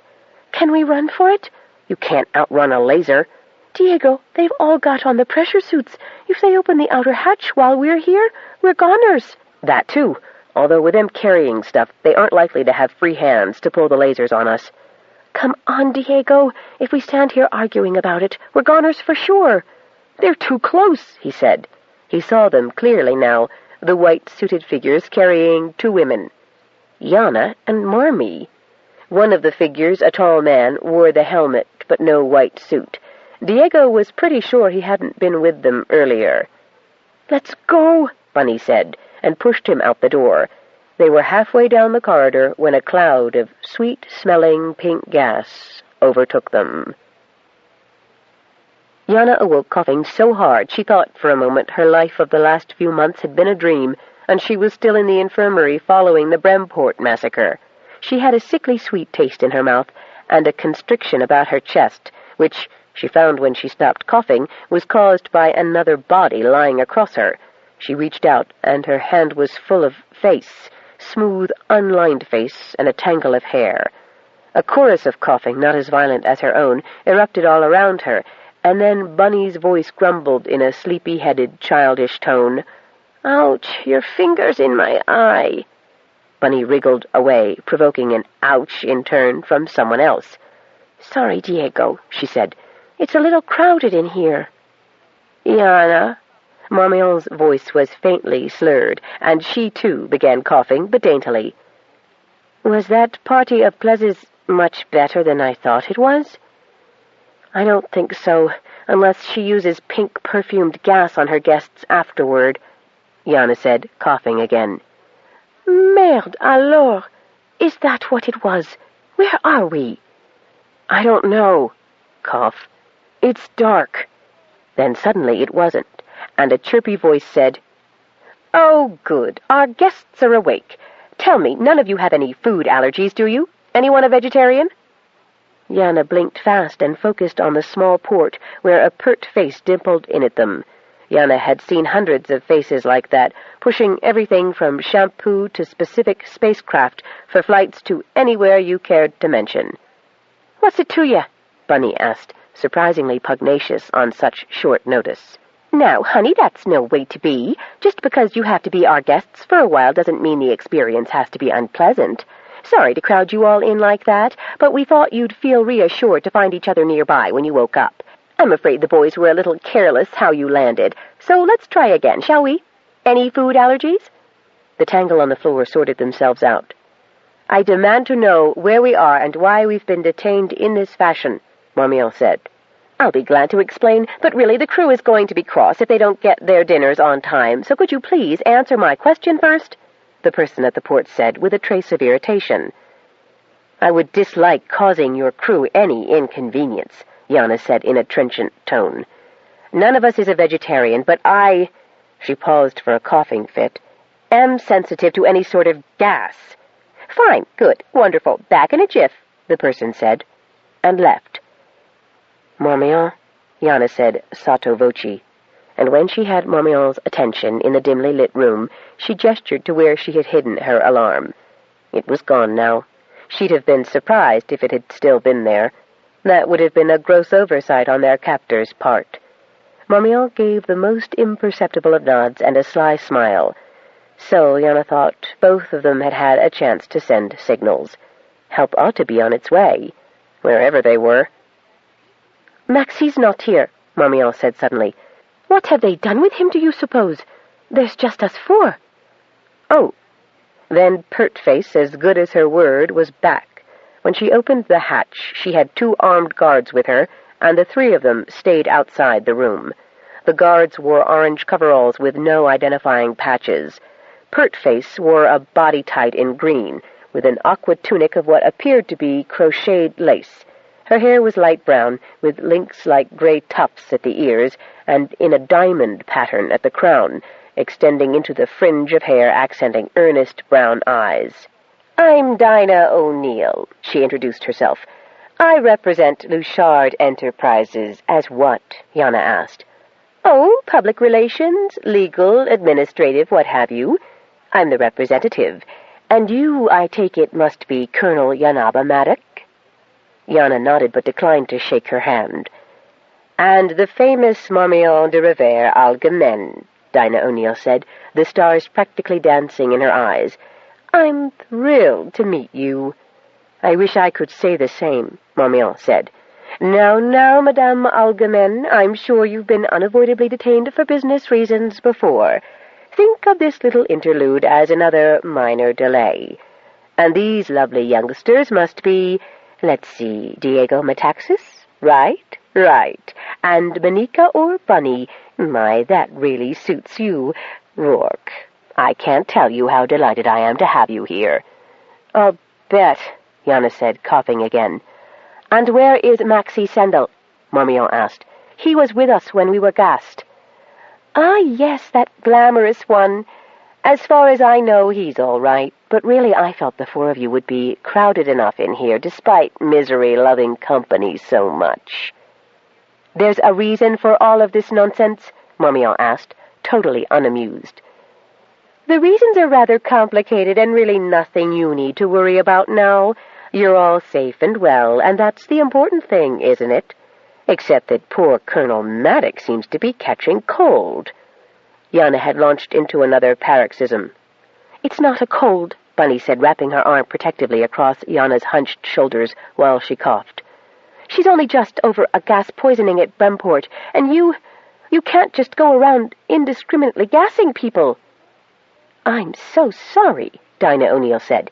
The boss fancied a disabling laser bolt through the knees, but I suggested that gas provides less wear and tear on the cargo. I mean the guests.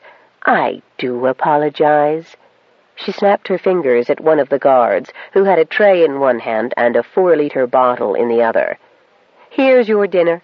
Quite nourishing, I assure you, and just what the captain ordered. Enjoy. The guard laid these supplies on the floor and backed away. I have a dog named Dinah, Diego said softly to no one in particular. She's a nice bitch.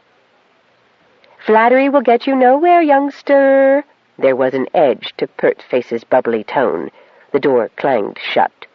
Marmion lifted up the tray and peered at its contents. Nutritional bars and some vitamin cubes.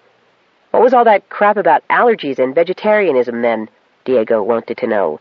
Here, Yana, Marmion said, passing over the water bottle. See if it'll soothe your throat. Yana gratefully swigged a big mouthful and let it trickle down her dry throat.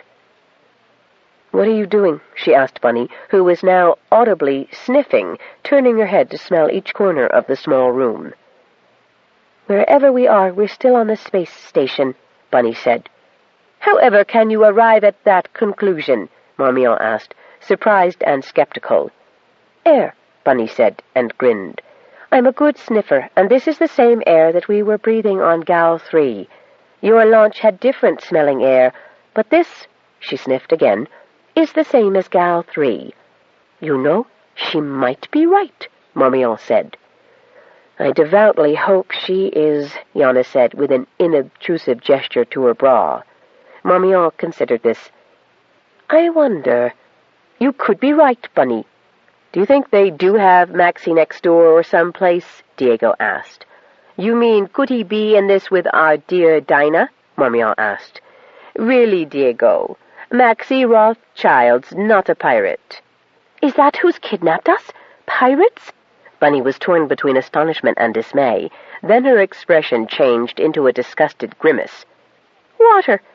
I chewed that cube, and it's one you've got to swallow. Ugh!" They finished their repast, swigging water to wash down the last of the dry bars and cubes, and then arranged themselves about the small room. They sat two on a side, facing each other, their legs meeting in the center of the small space. "Now what?" Bunny asked in a brave voice that had only a slight tremor in it. Yana scratched at her shoulder in an unobtrusive gesture toward where the alarm pad had been. Surely there'd been enough time to trace their whereabouts, that is, if they were on the station, as Bunny felt they should be. And where was the unseen eye that Marmion had mentioned in her launch that would be watching out for their safety? She started coughing again. Bunny handed over the water, but Yana couldn't stop coughing long enough to take a sip. "Dinah! Dinah O'Neill!" Bunny cried, rising and pounding on the hatch with both fists. "The Colonel needs a doctor. She's coughing blood. Damn it! Answer me!"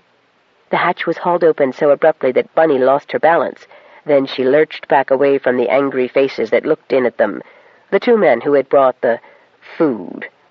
"Let's see the blood," one of them demanded.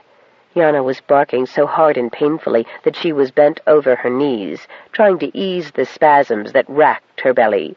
She was hoping that coughing wouldn't provoke a spontaneous miscarriage. That thought made her clasp her belly protectively as the compulsive tickle kept up its irritation, and she kept up her coughing. You see, Bunny cried, outraged. "Get her a doctor. She's no good to you dead." The hatch shut with a resounding clang. "She'll be all right?" Diego asked, his voice taut.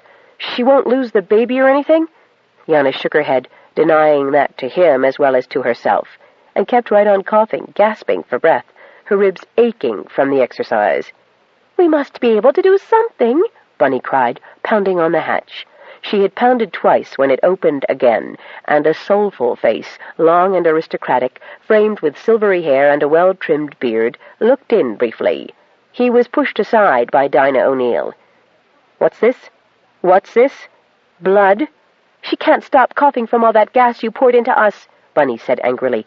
"Do something." "This is Dr. Nameed Mendeley," Dinah began. "I'm a doctor of astronomy, not medicine, Miss O'Neill," he said contritely.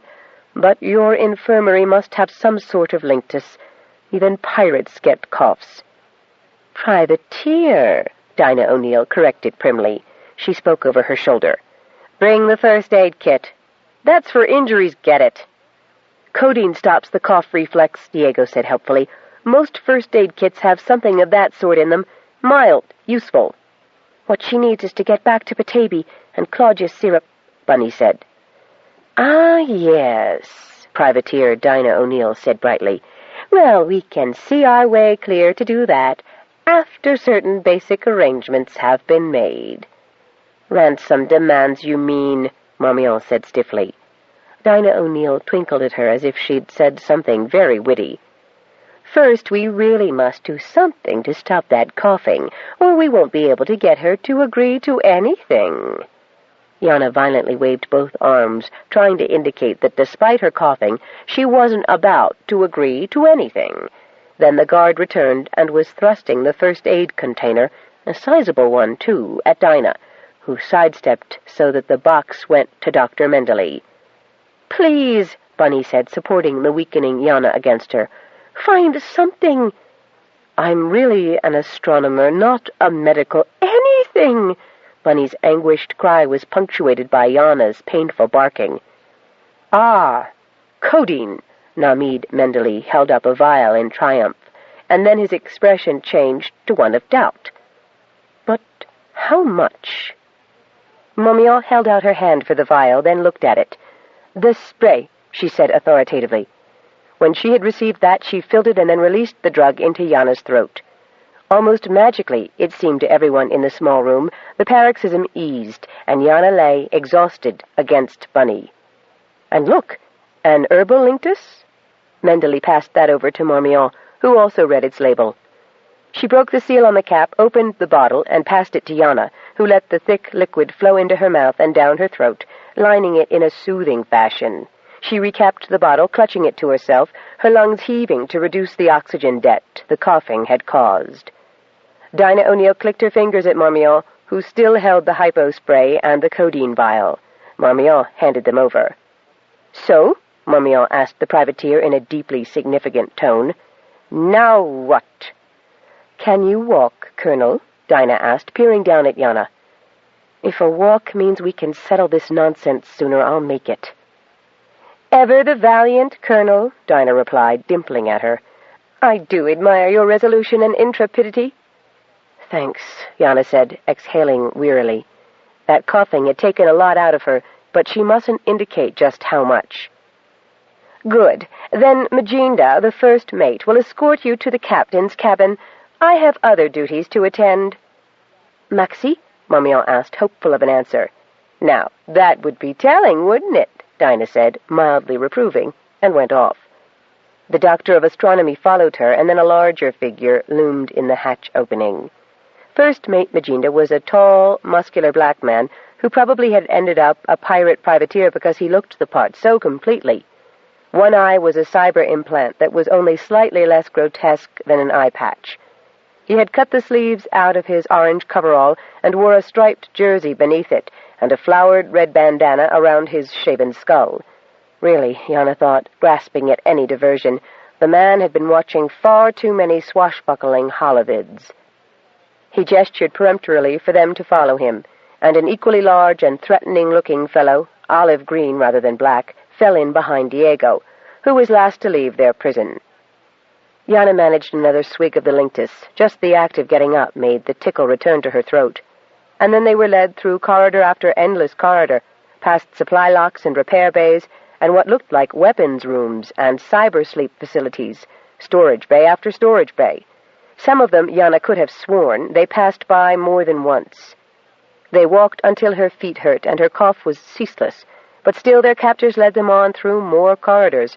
The captain evidently controlled business on the ship via remote most of the time, because the captain's quarters certainly appeared to be hard to reach. Most of the commands that didn't come via computer were probably relayed by the O'Neill woman and the first mate. But the captain made the first mate look normal. The chamber into which Majinda led them was theatrical in the extreme, resembling an opulent captain's chamber from an ancient sailing vessel, with swags of rich material, hard-copy navigational charts, antique compasses and sextants and things that would be of very little use in space, plus a computer console and a few other contemporary touches disguised in what appeared to be real wooden settings. Behind a large carved desk, the top of which was an immense star chart, sat the infamous Onidi Luchard. Yana had wondered what this pirate chieftain would be like. She'd heard that Luchard was a woman. Hard to tell.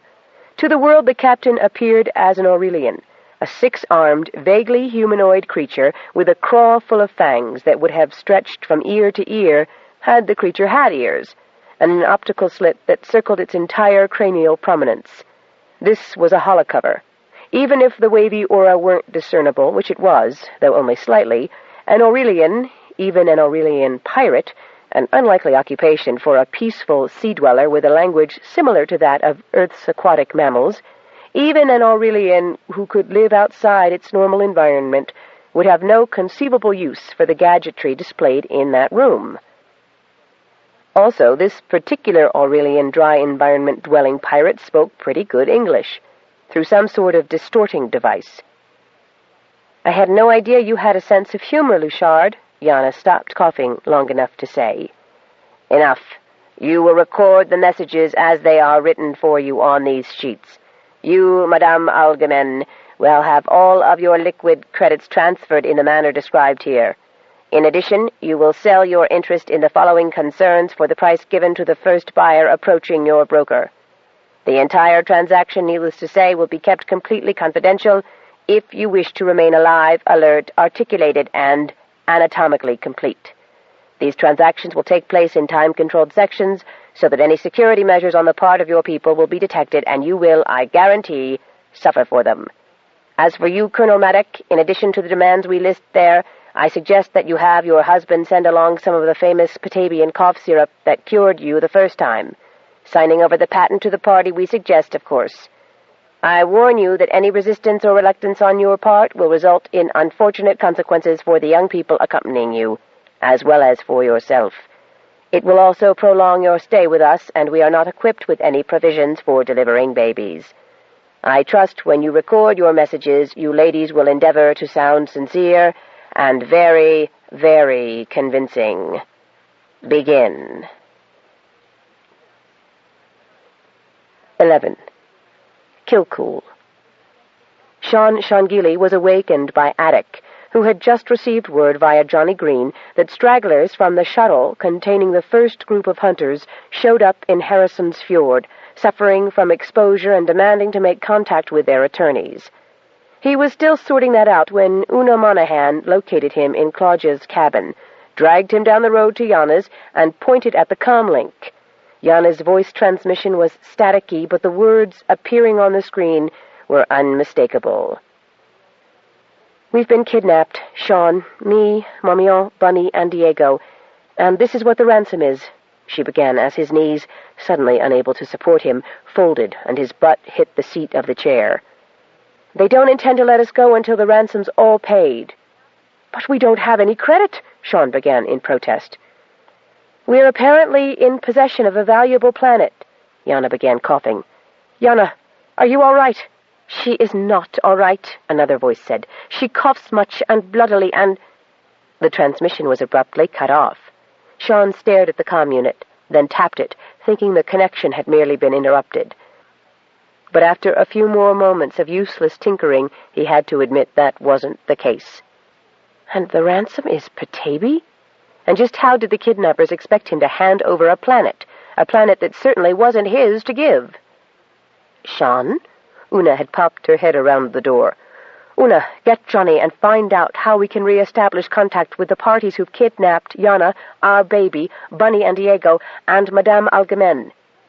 Kidnapped? Una's voice broke. Johnny? Yes, I'll get Johnny. He'll know. Johnny didn't, but he opened a channel to the space station and Dr. Whittaker Fisk. Whit, recovering nobly and quickly from the shock of the news, said that he'd find out or die trying. Sean was unable to attend to any of even the most pressing duties. Una and the other off-worlders who were being assigned to useful services for the benefit of the emerging Batavian government carried on as best they could. Though the true nature of the problem was not mentioned to anyone but Johnny Green, very shortly everyone in Kilcool knew that Yana, Bunny, Diego, and Marmion had been kidnapped. Nanook crept in to occupy a corner, saying nothing but keeping his amber eyes softly on Sean. Quoxtall, minus Sita, arrived shortly and stationed herself on the opposite side.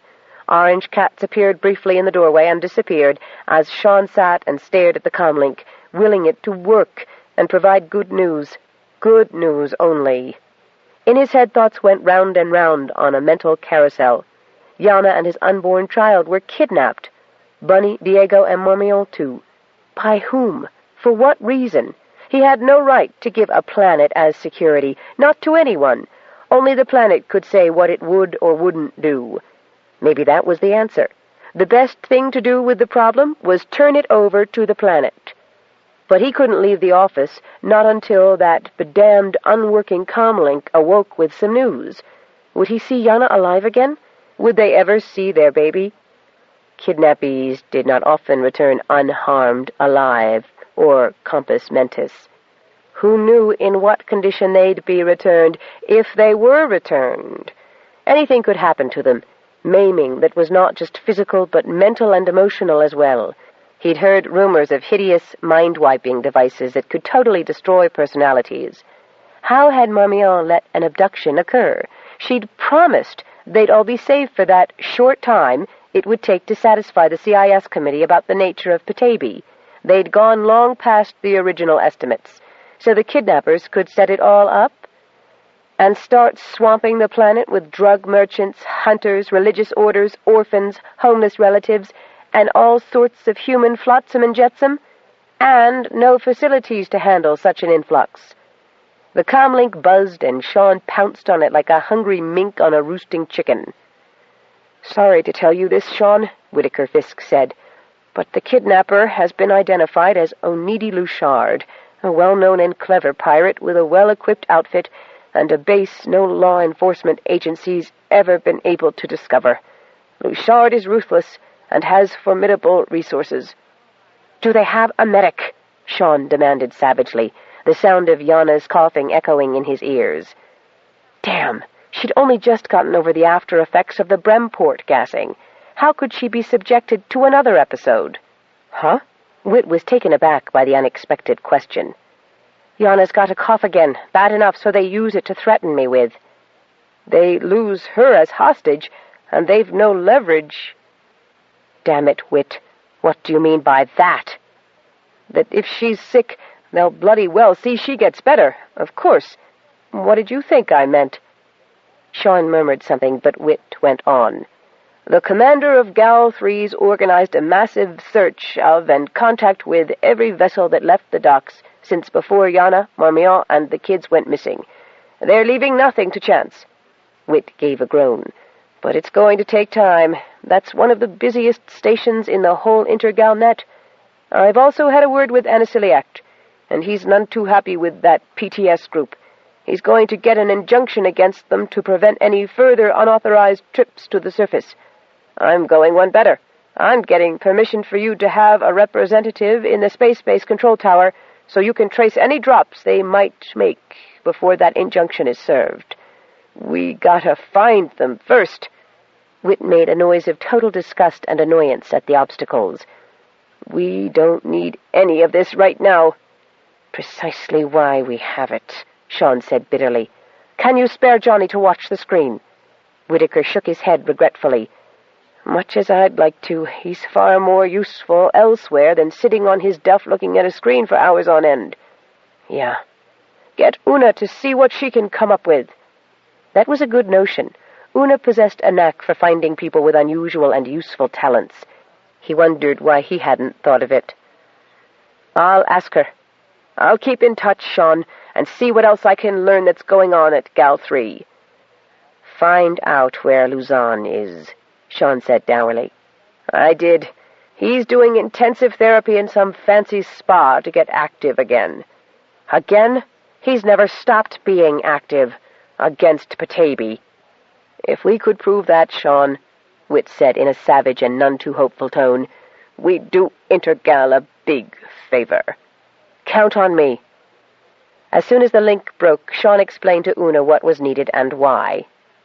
"One of my first group, I think, had some station-keeping experience," she said after a long moment's thought. "I thought it very odd indeed that we were landed so far from any place civilized." Sean burst out laughing. She regarded him in some surprise. "You do my heart good, Una. You consider Kilcool civilized?" "Comparatively speaking," she said with a slight grin, gratified that she had eased the haunted look on Sean's face. She had come to admire him very much in the short time she'd been working with him, helping him with impossible burdens, not the least of which was this continuous influx of unnecessary people, especially the commercial types, who seemed so eager to raid whatever wealth this planet held. "We were told that the space base had been destroyed, so we would have to be landed at a distance from the nearest community." Only the exact distance wasn't specified. "That's it. Had I known what I know now—" "Tell me, Una, exactly what were you told and by whom?" She paused, organizing her thoughts. Sean had discovered that organization was her strong suit. "Well, first there was the bulletin about Petaybee being a sentient planet. So I tagged the word on my terminal for any further information, knowing, you see, that some of my family had been sent here. Petaybee," she gave him a little smile, "was suddenly much in the bulletins, and then the advertisement appeared, offering safe and quick transport facilities to the surface of the planet." "Just like that?" "Well, about 3 weeks after the first mention of Petaybee, I had enough frequent flyer hours to my credit to get to the Intergal station easily enough. and the cost of getting to Petaybee surface was not at all that much, considering. In fact, rather cheap. Cheap enough to attract passengers, huh? I suppose so. Go on. When I got to the Intergal station, the transit desk told me to book in at the Mallside hostelry, where all Petaybee passengers had to register. When I checked in, I had to deposit the fare, and then I was given a departure time. Just like that? Yes. By whom? The clerk at Mallside. Oh, I got a stamped passage chit. Well, believe you me, I wouldn't have handed over most of the last credits I had to my name. You wouldn't happen to remember the number of the account to which you credited the fare? I do. BM 20233457. She repeated it so that Sean could jot it down. The next morning I was given a time to assemble in the hotel lobby. I must say I was a little surprised at the diversity of my fellow passengers, and relieved to find that there were other folks trying to find their Petaybee relatives. What did your courier look like? There wasn't one. When I arrived, a little ahead of time, I admit, because I was so eager to be on time. Some small link transports don't wait, so it's wiser to be on time, she told Sean in her earnest manner. He nodded, and she continued. There was a printed notice that we were to proceed to the departure gate. Anyone not on time would forfeit their fare. She paused. The only thing that reassured me was that the transport was so obviously new. One of the other passengers said it was even state-of-the-art. Would you have forfeited your fare if it had been a ramshackle vehicle? Sean asked. She gave a little laugh. No, I'd sold up to get here. But to the business at hand, Sean, it's Simon Fury who might stand watch for you at Space Base. He's the one who noticed how new the transport was. Where's he right now? We can ask Wildstar. She's teaching in the latchkey shed.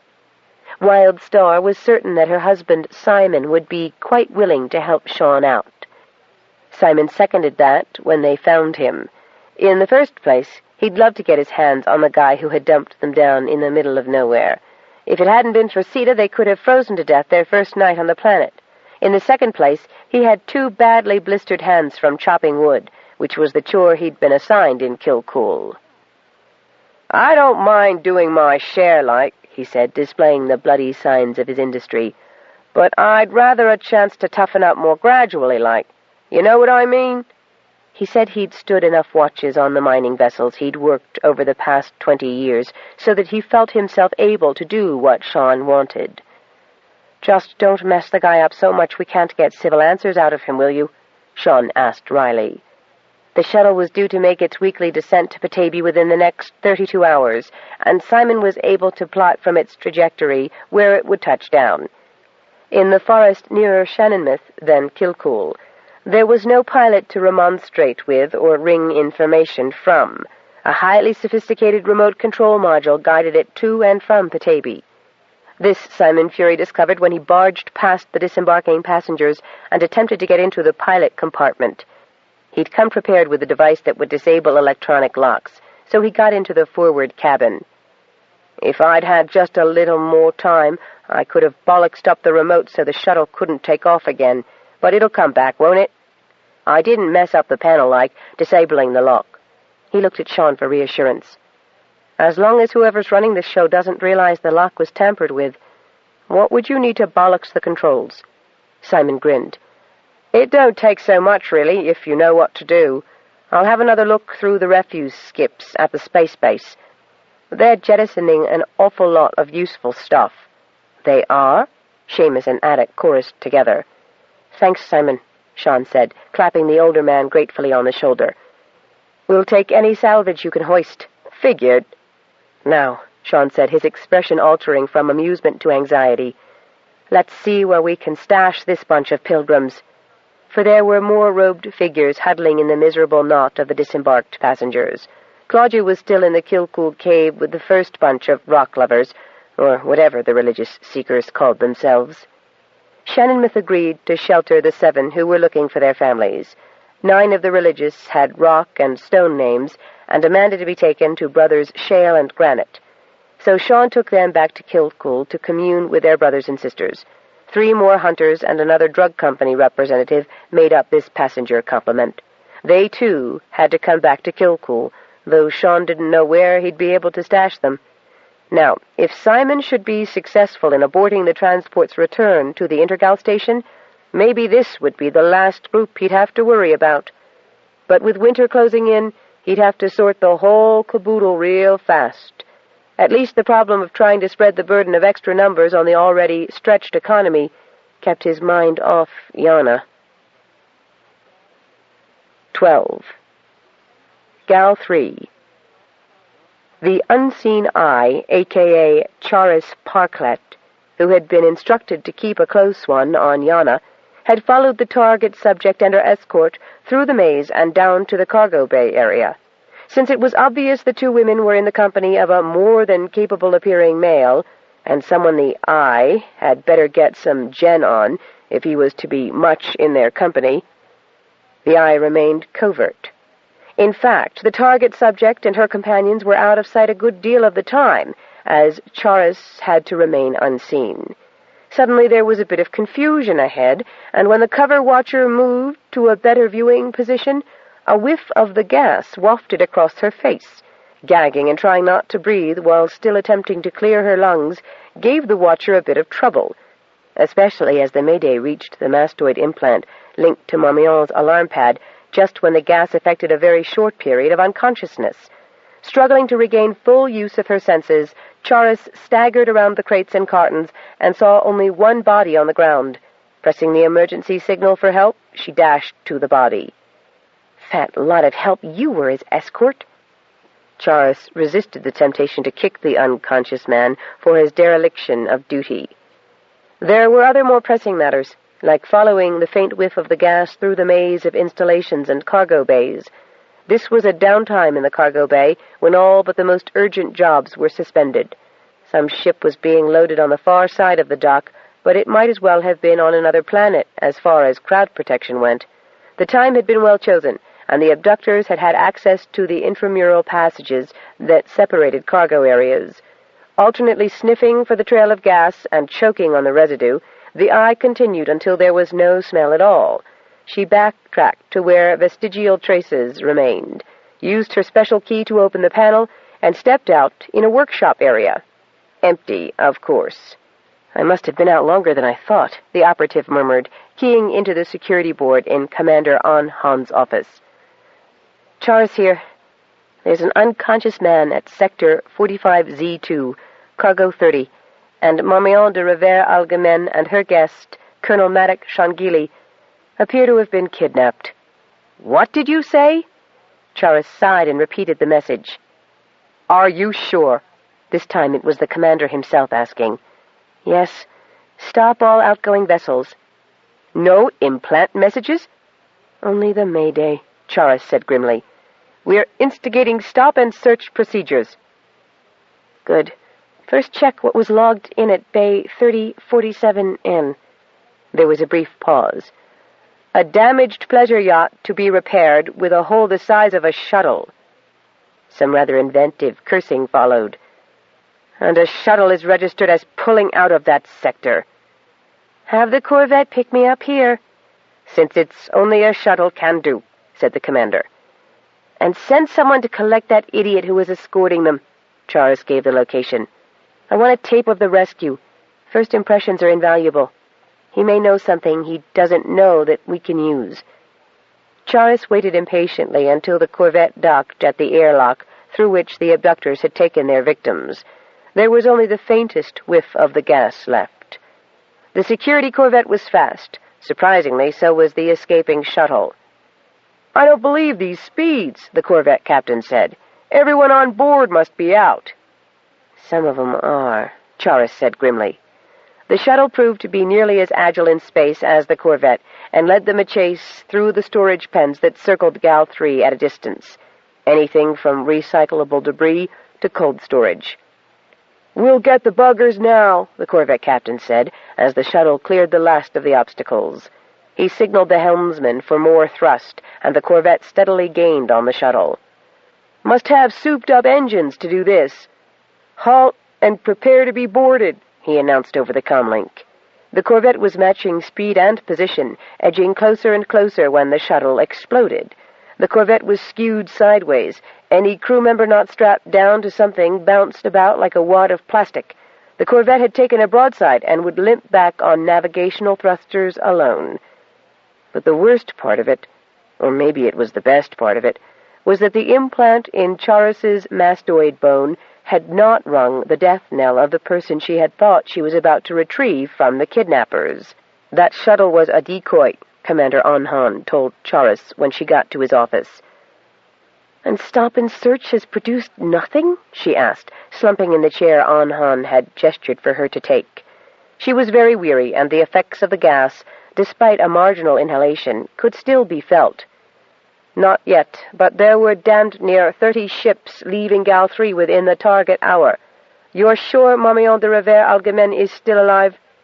"Yes," she touched the mastoid bone. "What about that faller?" Yes," the commander said. "Machiavelli, Sendel, Archer, Clausewitz." "Say what?" There was a twitch of a smile on his lips when Onhan repeated the name. "Recently appointed as CEO of a Rothschild subsidiary based here on Gal 3. Pharmaceuticals mainly, but with broad powers. I've sent for background gen, an in-depth study, more than was initially received when he was assigned to the Gal 3 offices. But let me just play back that rescue tape." That made Charis sit up, and she rearranged her weary body in the conform chair.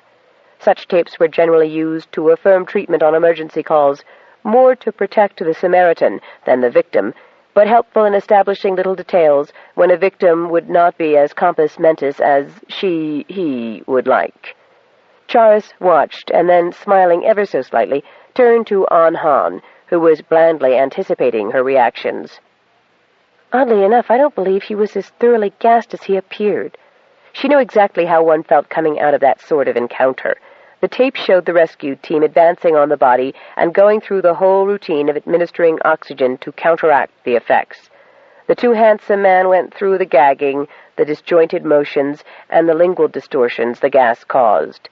The med team administered a hypospray to reduce the nausea. But something about the performance suggested to Charis that it was a performance. And the lungs?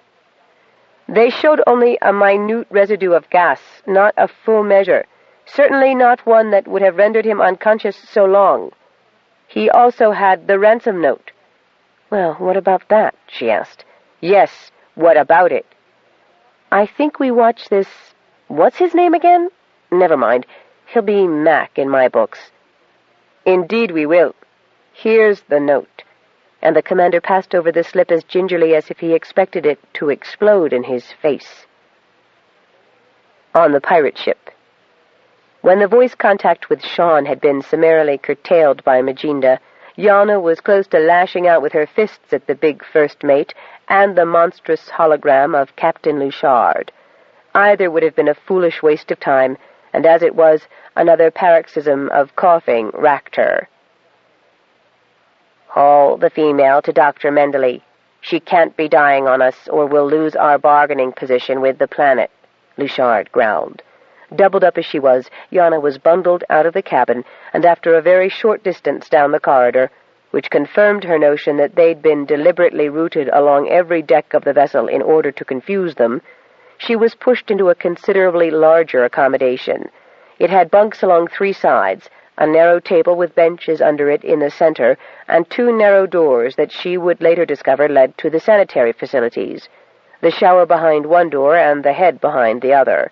She half staggered, half crawled to the nearest bunk and lay down upon it, coughing, gasping, hacking, and wondering if she'd have anything left of her normal throat lining. She was only marginally aware of the panel whooshing open and shut again. Then a cool hand soothed her forehead, and someone urged her to sit up long enough to drink this. A mug was pressed to her lips. The beverage was cold, tart, and soothing, and she managed to still the cough reflex long enough to take a good swallow.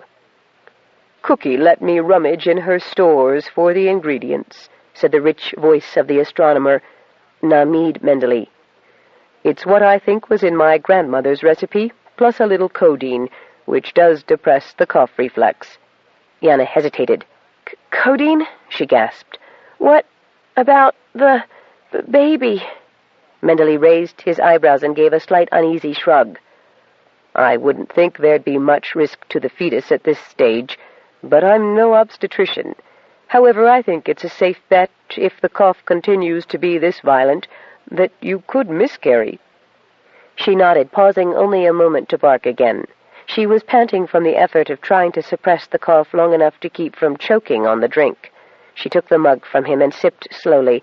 The liquid seemed to be coating her throat, and it didn't taste bad, either. It might sting going down, Namid said anxiously, because pepper is one of the ingredients.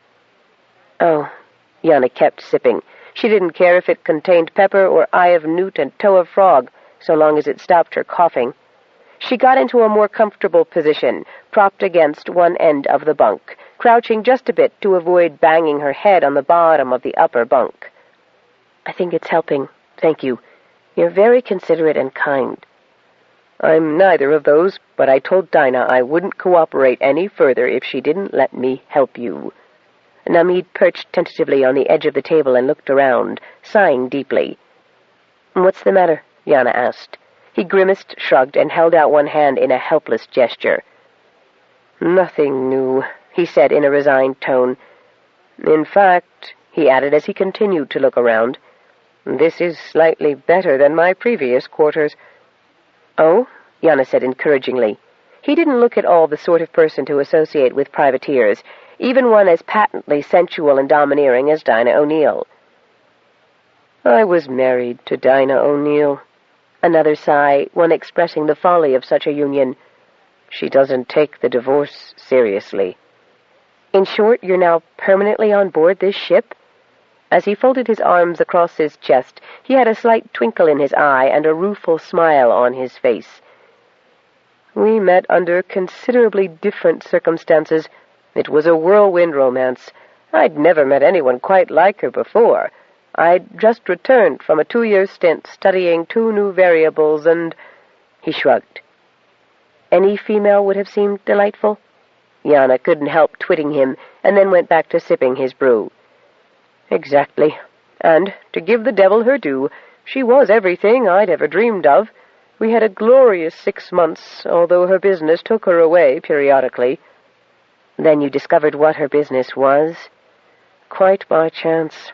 Of course, I filed for divorce immediately, as my professional reputation would have been seriously flawed if it became known I'd had any associations with such a unsavory occupation. Exactly. I received official notice of the termination, and so did she. Only I failed to recognize how she might take such a step, and the next thing I knew, I was aboard this ship, and here I've remained. I must say, since you seem to be incarcerated too, that it's marvelous to have intelligent company again.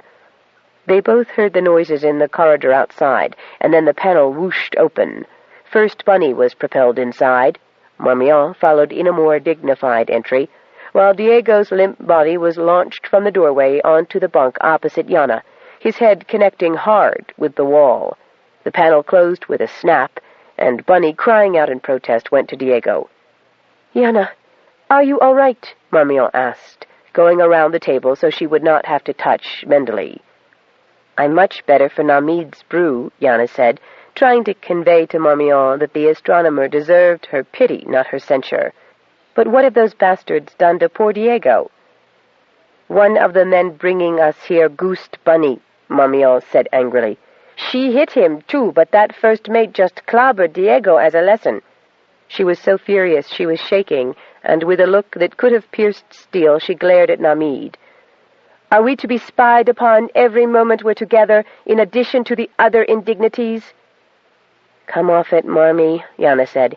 He's as much a prisoner as we are. Are you being ransomed, too? Marmion asked, her manner toward the tall astronomer instantly more amenable. There's no one to pay one for me, he said, and his statement was not a bid for pity. I forgot to block Dinah's access to my credit account. How's Diego? Yana asked Bunny, who had pushed the boy's body into a more comfortable position. He'll come round. "Any water?" she asked, looking about her. Yana pointed to the narrow doors. "Behind one of them?" Bunny investigated, found a towel, wet it from the spigot above a miniature hand basin, and returned to mop Diego's brow. "You know," Mendeley began, "I've never figured out why Dinah bothered to go through a formal marriage ceremony. I mean, she could have contracted a short-term arrangement, or none at all. But she went to such lengths to get me to marry her." "Really?" Marmion said in some surprise. "She doesn't seem the marrying type." "That's what I thought, but we got married. Not that I minded." "You're an astronomer?" Marmion asked, eyeing him more kindly than she had before. When he nodded, she went on. "Did she ever get you to talk about your specialty?" A flush spread across Namid's sallow face, and his expression became decidedly chagrined. "Constantly. I was, as you can well imagine, quite flattered." "Why?" "What area of astronomy?" "What do you mean?" "Types of star systems, planets." "Planets, yes. She was fascinated about the formation of planets."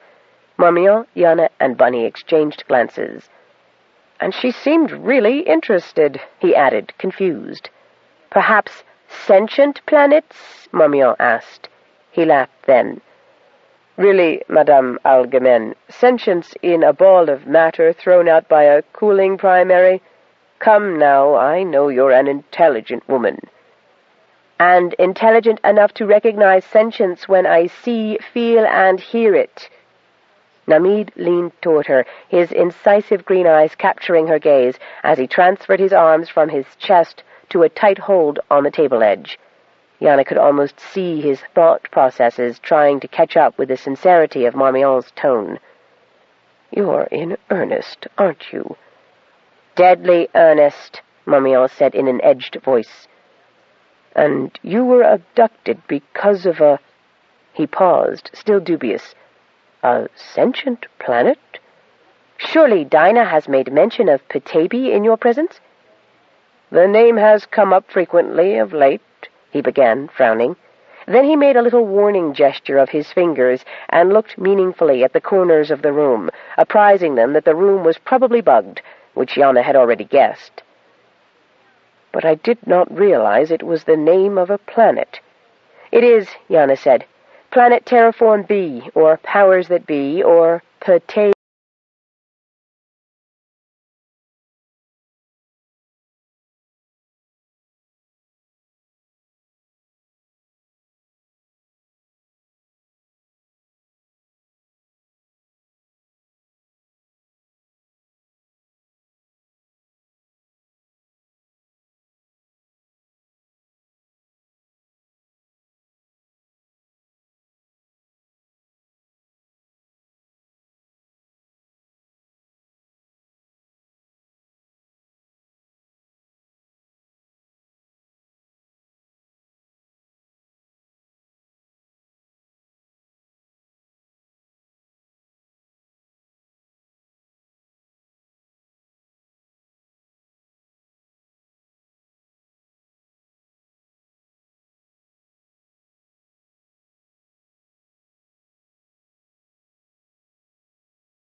Side 4.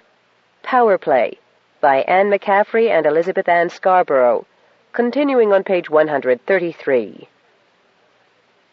It seemed to emanate from the little bag of dirt around her neck, as if it held some tiny animal instead of merely dirt. She clutched it, comforted, and as she did so, a picture sprang into her mind of Sean, calling for her, so that her own name rang in her mind, as clearly as if someone in the same room were speaking to her. The voice sounded so anguished, she wished she could offer some comfort, but before she could form any sort of reply, she felt the tickle that prefaced a coughing fit.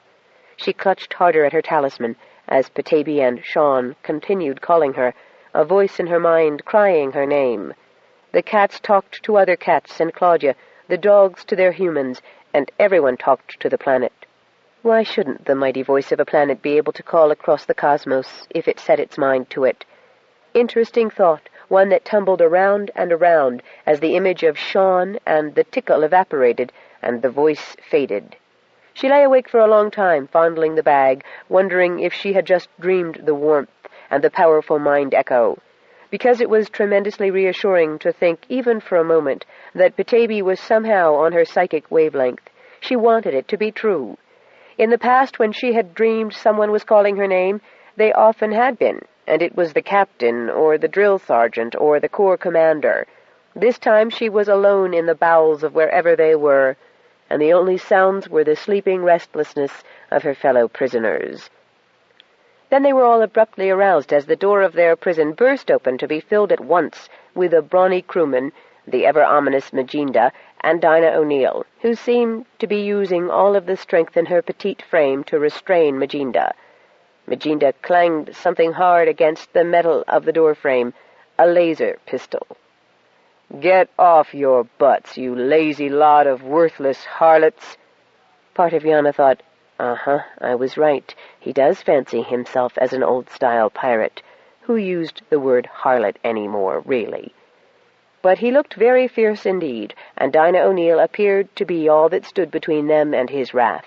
When the other sleepers woke, looking about them in dismay and disorientation, he planted fists on the ammo belt slung around his hips and glared at them. "Maginda, stop! Not yet. We have to give them a chance," Dinah O'Neill cried, tugging at him. "Quiet, woman. I say we start sending them home in pieces now." Yana cocked an eyebrow at Dinah as if Maginda needed an interpreter. "What's he on about?" Please don't antagonize him any more. The captain reprimanded him, and Maginda's extremely sensitive, and it was so unfair." "Calm down, Maginda. Everyone knows it isn't your fault. It isn't anybody's fault but those callous and uncaring people in your company, Madame Algemen, and on your planet, Colonel Maddock. I admit I'm as surprised as anyone. I thought, with all of Madame Algemen's credits, and you newly wedded to your planet's co-administrator, Colonel, that surely everyone would have been tripping over themselves to pay the ransom. I even sent a little follow-up note, just as a reminder, but so far we haven't even had the courtesy of a reply, much less a payment. The captain is so annoyed that there's no living on the same ship with him. Down, Maginda." "I didn't know," Yana heard herself remarking, "that his species was capable of annoyance." Maginda swung on her, his eyes glinting malevolently, and Dinah O'Neill gave a small squeak as she was dragged forward on his massive arm. "Colonel Maddock, please, this is no laughing matter," Dinah cried. "I know it isn't," Yana said quite soberly, "but when the good captain asked me to request the planet for my ransom, he couldn't know that I have absolutely no control over the planet." Now, you're being much too modest. We've been told that if you really want to, if you're really motivated, you and your new groom have the power to assign its mineral and ore deposits. "I can't assign anything for an entity I don't own, possess, dominate, order," Yana snapped back. "Nobody even knows what there is to assign." Maginda made a move toward her. "Maginda, just let me talk to these people, please," Dinah O'Neill said. "They're reasonable, and they don't want to be hurt. I know it's been months since you've seen real action, but please be patient." Maginda glowered and loomed. Dinah O'Neill continued. I hope you aren't making the mistake of underestimating our organization, Colonel. We have had agents on your planet before, and we know very well that there are deposits of valuable ores available. We also have a good idea how you could obtain them. Nothing makes Majinda more cross than having someone lie to him." Yana shook her head carefully, keeping the cough at bay. Now was not a good time to be rendered inarticulate. "If you mean Sadik and those other sham shamans, they never were able to mine enough ore to make it lucrative enough to buy their way off the planet, much less provide booty of the magnitude that would really interest Luchard. Of course, I don't think they had the time or the opportunity." Yana was very sure of that, since the demise of the fake shamans had been precipitously affected by the Kuberries. "Since the planet evolved some unusual natural defenses to their mining methods. Sounds to me like your captain is just trying to recoup a bad investment since he's lost their services as illegal miners. Even the company had to see that it's no use trying to mine Petaybee for something it's not willing to give up." "Let go of me, woman," Majinda said, trying to shake off Dinah's tiny beringed hand. "She's useless. Might as well make her walk the plank." "We don't have planks anymore, Majinda." "Yeah, but space is a lot bigger than any puny puddle. We could put her in a suit so she'd have hours to float around and think about what she could have done to make the captain happy."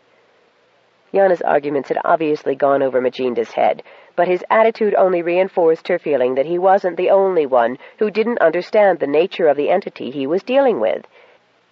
If even the company which had developed Petaybee had been unable to grasp the situation without a great deal of persuasion, Luchard was no doubt as confused as everyone else on what could or could not be extorted from a whole sentient planet. "Belay that, Majinda," Dinah said with a little slap that didn't seem to affect the large muscle of Majinda's forearm at all. "You and the Colonel are both being irrational." "Irrational?" Yana began hotly. "Lady, I'm not sure if I'm going to live through this. I'm not sure if any of us are. I'm sick, and I hesitate to mention this in the presence of your sensitive first mate for fear of giving him sadistic ideas, but I'm also pregnant. Everyone on Petaybee was worried about letting me go on the mission to begin with, because my kid, like these kids, is bonded with the planet. It needs, through me, the same things we're all lacking here. Fresh air, real food, not the Placine cubes you have here. I'd have thought a pirate of Luchard's caliber and resourcefulness would have a replicator that can produce proper food instead of all that pulverized dust." Yana was well and truly fed up. There was no way she could do anything, and the sooner Luchard realized that, the better. Maybe not the better for her, but any resolution was more acceptable than this confinement. "I want proper meals. I want exercise facilities. I want—" "Will you listen to the lady officer and her list of demands?" sneered Majinda, his expression vicious as he took another step into the room and drew one hand back, ready to pound it into Yana's midsection. Yana did not so much as bat an eye as she shifted to the side to take the blow with her braced forearms, at the same time balancing herself, somewhat wobbly, to deliver a karate kick. She was not about to let him kill her baby without a fight. Neither was Marmion, who stepped determinedly between Yana and Majinda's fist. Yana relaxed, but remained watchful. "Touch any of them, and you won't even get what I had already decided to give you," Marmee said in a silky voice that carried both promise and threat. Dinah swatted at Majinda's fist, and he lowered it as she said, with just a touch more irritation and calculation in her own voice, "But, Madame Algemene, your people haven't responded to the ransom demands either." Marmion shrugged. "Nor will they," she said with a smile that was just the right side of smugness. "You can't imagine that I would leave my organization vulnerable to this sort of thing, can you?" A wave of her elegant hand dismissed the ship, the pirates, and her situation. "My people have orders to ignore extortions, even when we start returning you to them a piece at a time?" Majinda asked with a leer. Dinah O'Neill's voice was casual and professional as she replied, "Naturally, I have counseled Captain Luchard that you should be returned undamaged, but he's getting a little put out by the delays. "Gee, that's tough," Bunny said. This time, before Dinah could move, Magenta lashed out and knocked Bunny flat with a backhanded blow that spun her back against the bunk frame. Roaring, Diego lunged at Magenta, but Namid and Marmion caught him. The brawny crewman already had his laser pistol aimed right at the boy's forehead. "My, the natives are restless," Dinah said with a sigh. "I'm sorry, but I can't restrain them." "That's nonsense, Dinah, and you know it," Namid said, as if the words had been forced out of him. "What's the matter with you? Have you finally gotten so greedy you've lost your own survival instinct? You know damn good and well those men don't go to the head without your approval. So stop this stupid game and tell them to quit beating innocent children, or I'll... "You'll what, Namid?" she asked coldly. "Leave me? A hollow threat, darling." "This isn't about us. It's about what you call business," Namid said, still struggling to hold Diego back. "You used to pride yourself that you'd listen to reasonable arguments." "And?" Dinah's expression dared him to present one. "I could have told you that people in Marmion's level of society have strictly adhered to an enforced no-ransom policy. Or don't you remember the case of the Amber Unicorn?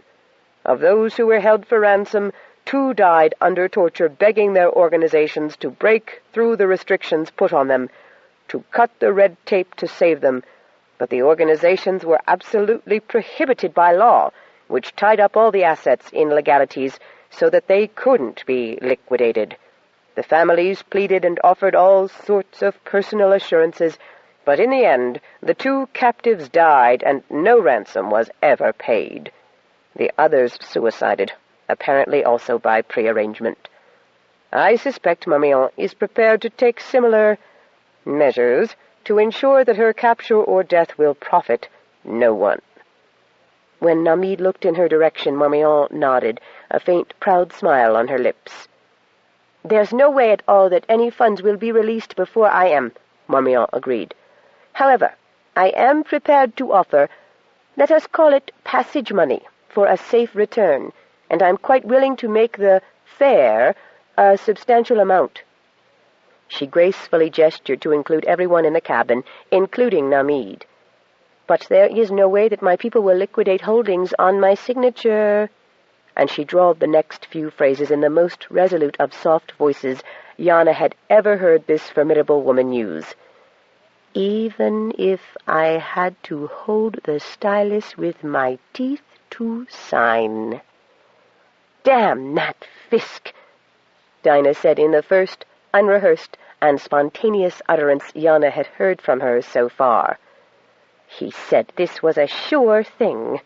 Somehow Yana was not totally surprised to learn that Torkel was involved in this fiasco. "And I thought you were cynical enough to realize there's no such commodity as a sure thing." Namid regarded her sardonically. "You didn't do enough homework on this batch of victims, Dinah.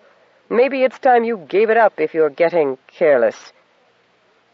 "Well, I certainly wish you told me all this sooner before I wasted so much time. That's it, isn't it?"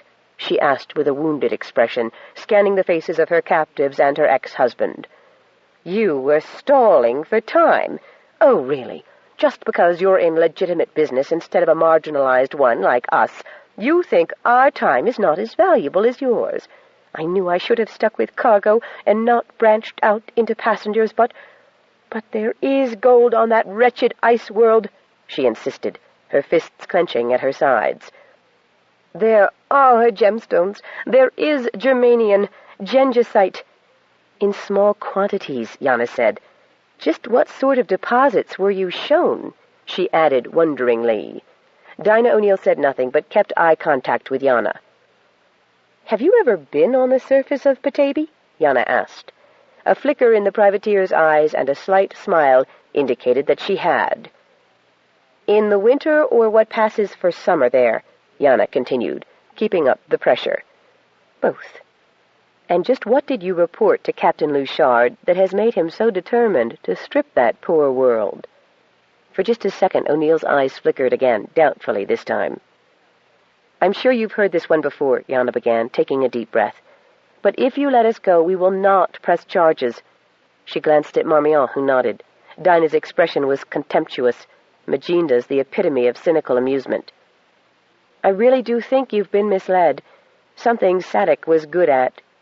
"He was Petabian, and he knew Doodly," Bunny said, still nursing her face with one hand, while blood from the cut that Maginda's finger ring had made on her cheek trickled through her fingers.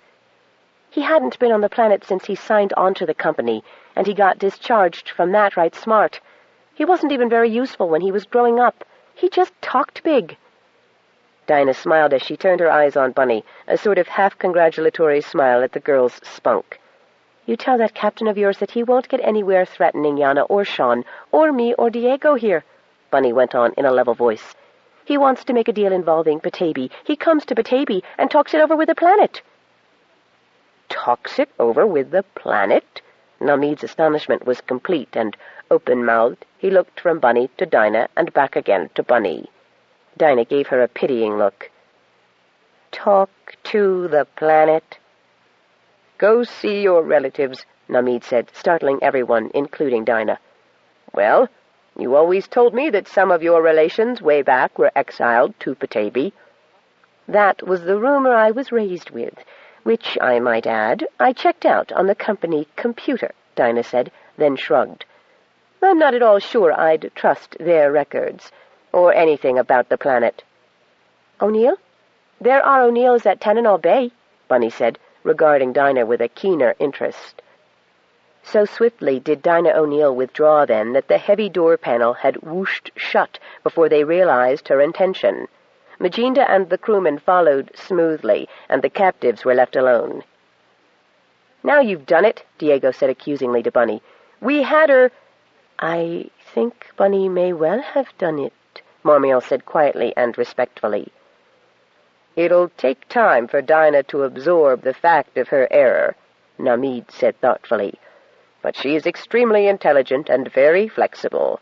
She'd have to be to survive so long in this business.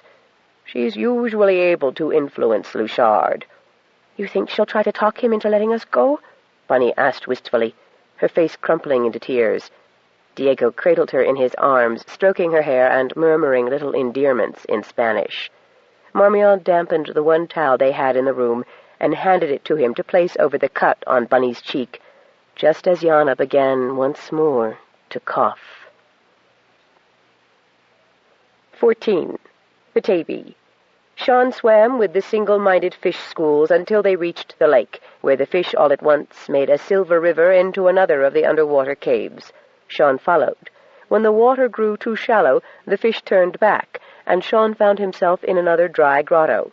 As he was changing form, he saw the phosphorescence once more organized into a straight line, this time pointing inland. Once his feet were under him again, he followed it. Though Sean had swum the waterways of Petaybee all his life, these caves and passages were new to him, no doubt a result of the most recent seismic activity. The line of luminescence led him toward the cries for help that at first were only echoes, like the one he had heard near Kilcool, but soon became the faint cries of real voices. When he turned a corner and saw the 5 hunters, he almost laughed at the expressions of terrified anger and frustration on their faces. One of them, Depew, he thought, had developed a distinct twitch, and his hair had a great deal more white in it than Sean remembered, as well as a tendency to stand straight up. Minkus was gibbering to himself, and Ursal kept looking around the cave and up at the opening they had fallen through, as if it were about to eat him.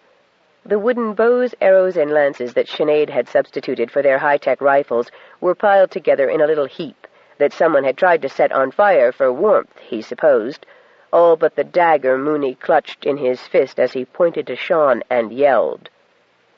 "You're another damned hallucination. Go away. Nobody walks around bare-assed in this weather." "We have nothing for you, honestly," Minkus cried, cringing away. "We gave the rabbit Depew had in his pocket to the cat. It would have eaten us otherwise. Please, please don't harm us." Sean glanced apologetically down at his own now human flesh. "Harm you? What with? I thought you lads wanted help. Oh, we do, Minkus cried. We've been down here days, weeks, months. It's been the most horrible nightmare. The walls shift and melt, and little lights come on, and sometimes I see little volcanoes exploding, and then when I look again, there's nothing. Sean shook his head. You can't have been down here more than a few hours. Where's my sister and the others? They abandoned us to be eaten by wild beasts, Minkus said. Well, we do have a saying here on Petaybee that some days you eat the bear, some days the bear eats you. But mostly it's not to be taken literally. Shall we find a way to get you out of here? We'll follow you back the way you came, Mooney said. Sean grinned. Not unless you can hold your breath for a very long time. How'd you get down here? We fell. Ursal pointed to the hole far above them. With the arrival of someone who was probably able to extricate them from their captivity, his dignity was restored. We were lucky we weren't bloody killed. We could sue. Sean laughed harder. Sue what? The planet? You are, to all legal intents and purposes, trespassing on private property. Very private property. Private, that, the walls echoed. But we applied for hunting licenses, Minkus complained shrilly. Which were not yet granted, I must warn you. Nor would they have been. However, follow me. Sean had spotted the dotted line that Petaybee had illuminated to guide him, and now struck out through the remainder of the underground passage leading away from the lake. Hey, man, how come you're not wearing anything? Ursal asked, staring at him. I was swimming when I heard you yelling for help, Sean said. Why aren't you freezing? Minkus demanded. Clotworthy was also staring in disbelief at their savior. Oh. Sean shrugged, looking down himself as if he might have changed shape since he last looked. Adaptation to Petaybee, and it's not all that cold down here, you know. You wouldn't have frozen to death by any manner or means. No, just died of starvation, Mooney said, licking his lips. Not that either, Sean said, but I'm sure we can find you something to eat when we get where we're going. Where are we going? All five had fallen in a single line behind him as he strode purposefully through the passage, the little line of phosphorescence popping out just ahead of them. Petaybee was full of new tricks these days, he thought, with no small degree of wonder. New passages, new ways of communicating direction, and that extremely idiosyncratic and erratic echo. All I know for right now is that we're getting out of here. Beyond that, your guess is as good as mine, Sean said. Now, guess.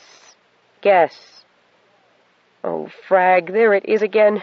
That voice. Once it sounded like it was crying some woman's name. Listen, what is it? Mooney demanded on a semi-hysterical note. He crouched down, brandished his dagger, his eyes showing whites all the way around like a spooked curly's. Petaybee, Sean replied amiably, without breaking stride. The others rushed to keep up with him. He really must discover how to bring clothing with him when he went selkieing. Despite his disclaimer, the temperature was not all that high in these tunnels. Does it do that often? Echo you? It wasn't echoing me. It wasn't? Ursal lost his pomposity again. If it wasn't, Minkus said with the edge of fear in his voice, who's speaking? I told you, Petaybee. Petaybee. Now see here, Sean Geely, that was an echo. Was it? Petaybee. Oh, my God, Ursal said, his voice quivering badly. Let me out of here. It can't be far now. The passage is getting narrower and sloping up. We should be reaching the surface soon, Sean said encouragingly. And they did. Walking up an incline, they emerged from the side of a hill into a cool, snow-laden wind. Sean required all his physical control to resist visibly shivering. Hey, Sean Geely, I don't care what you say. Your goosebumps just got goosebumps. Here. Ursal threw a sweater around Sean's shoulders. You've got some spare pants in your pack, don't you, Clotworthy? Mooney, break out a pair of socks at least. They paused long enough to put Sean into minimal coverings, and then continued down the slope. They emerged into a small height and a clump of wind-raked bushes to stare down at the lake, its edges now frozen, on the other side of where Sinead had left them. Hey, isn't that your sister? Ursal cried, pointing to some figures on the verge. Somehow, your sister sounded like a nasty epithet. Sean ignored the tone, knowing that Sinead could be a trifle difficult at times, and these men particularly needed the kind of lesson only she could teach on Petaybee. Sean put both hands to his mouth and uttered the ululating call they always used to cover long distances. One figure responded, straightening up and looking around. "Sinead!" he called then. The sound of her name reverberated under her feet. Then a piercing, distant whistle from the far side of the lake indicated that Sinead had not only heard, but seen them. "Let's go." "Isn't there anywhere we can go besides near her?" Minkus asked plaintively. Sean chuckled to himself as he led the way down the slope. Somehow this encounter had restored him in a way not even the swimming could. Or maybe it was a case of both. The planet healing and then revealing what it was he had to do. Organize the influx and protect it as best he could. He was reminded again of the influx as, halfway back to Kilcool, they met Claudia leading the white robes like a mother duck with her ducklings behind her. The white robes broke formation, however, and hurried forward to fuss. "You poor men, we heard your cries." "You couldn't have," Mooney said. "We weren't that loud." "It was awful," Clotworthy said to Sister Agate. "I can't stop shaking." "It's the cold, poor dear." The hunters confided to the other off-worlders about the cat, the unicorn, and their injuries. "Poor Mr. Depew," Brother Shale fretted. "Whatever is wrong with him?" Claudia shrugged. "Looks to me like he lost an argument with Petaybee." "The Beneficence?" Brother Shale asked. "The Beneficence did this to these poor men?" "Oh, surely not," Brother Schist said nervously. "That wouldn't be very benevolent, would it?" "Sin," Sister Igneous Rock said firmly. "He sinned against the planet, and it smote him." "Now you just cut that out," Claudia said. The hunters weren't the only frustrated people that day. "Petaybee hasn't invented sin yet." "They did what?" Dr. Matthew Luzon said in a volume that blasted the eardrums of the party on the end of the comlink. "The PTS transporter license has been revoked and the vehicle impounded." "That can't be done!" Luzon angrily stamped the cane he still had to use into the thick carpet. There weren't half enough people down on the planet's surface yet, and he hadn't been able to infiltrate enough of his agents to effect the sort of damage he had planned on creating. Maycomb hadn't reported in since he landed, either, and so Luzon had no idea if the Asian Esoteric and Exotic Company had reached the surface. They had been so eager to slay the unicorns for their horns, long believed to have aphrodisiacal and healing powers, and to acquire the whiskers of the orange cats, which they had been told had similar powers, as well as life-extending properties. He had also given them a list of therapeutic plants and lichens, which incidentally included all the vegetation so far catalogued on the plant's surface. The way those fellows worked, a forest could be hewn, chopped into splinters, and removed quicker than one of those disgusting felines could blink. And then the renewable wealth of Petaybee would be past history. But first he had to get enough people down there to do the job. The remote device was removed from the cockpit, and there's one of those propulsion unit clamps that would blow the vessel into trash if someone tried a manual takeoff. That ship is grounded. But that's a totally prohibited perversion of basic commercial venture rights. All the proper forms have been accepted by... They've just been disaccepted, Luzon. The credit account has had its assets frozen, and mail, messages, or credit transfers addressed to PTS are being returned to sender. Matthew Luzon, fuming and sputtering and sorely tempted to throw the comm unit across the room into the mock marble fireplace, was trying to figure out how the carefully constructed and protected PTS operation could have been discovered and blocked. Who? Unless that twit-brained Maycomb had been corrupted down on the planet's surface? The noise of his room buzzer penetrated his fury. "Yes!" Even Luzon was astonished at the snarl in his voice and moderated his tone. "Yes." "Torkel Fisk to see you," said the sexy-voiced receptionist of this exclusive health resort. "Ah, the very man." Matthew's ire settled almost as instantly as it had flared. "Enter, enter. My dear Captain Fisk, how good of you to spare some time to visit the convalescent."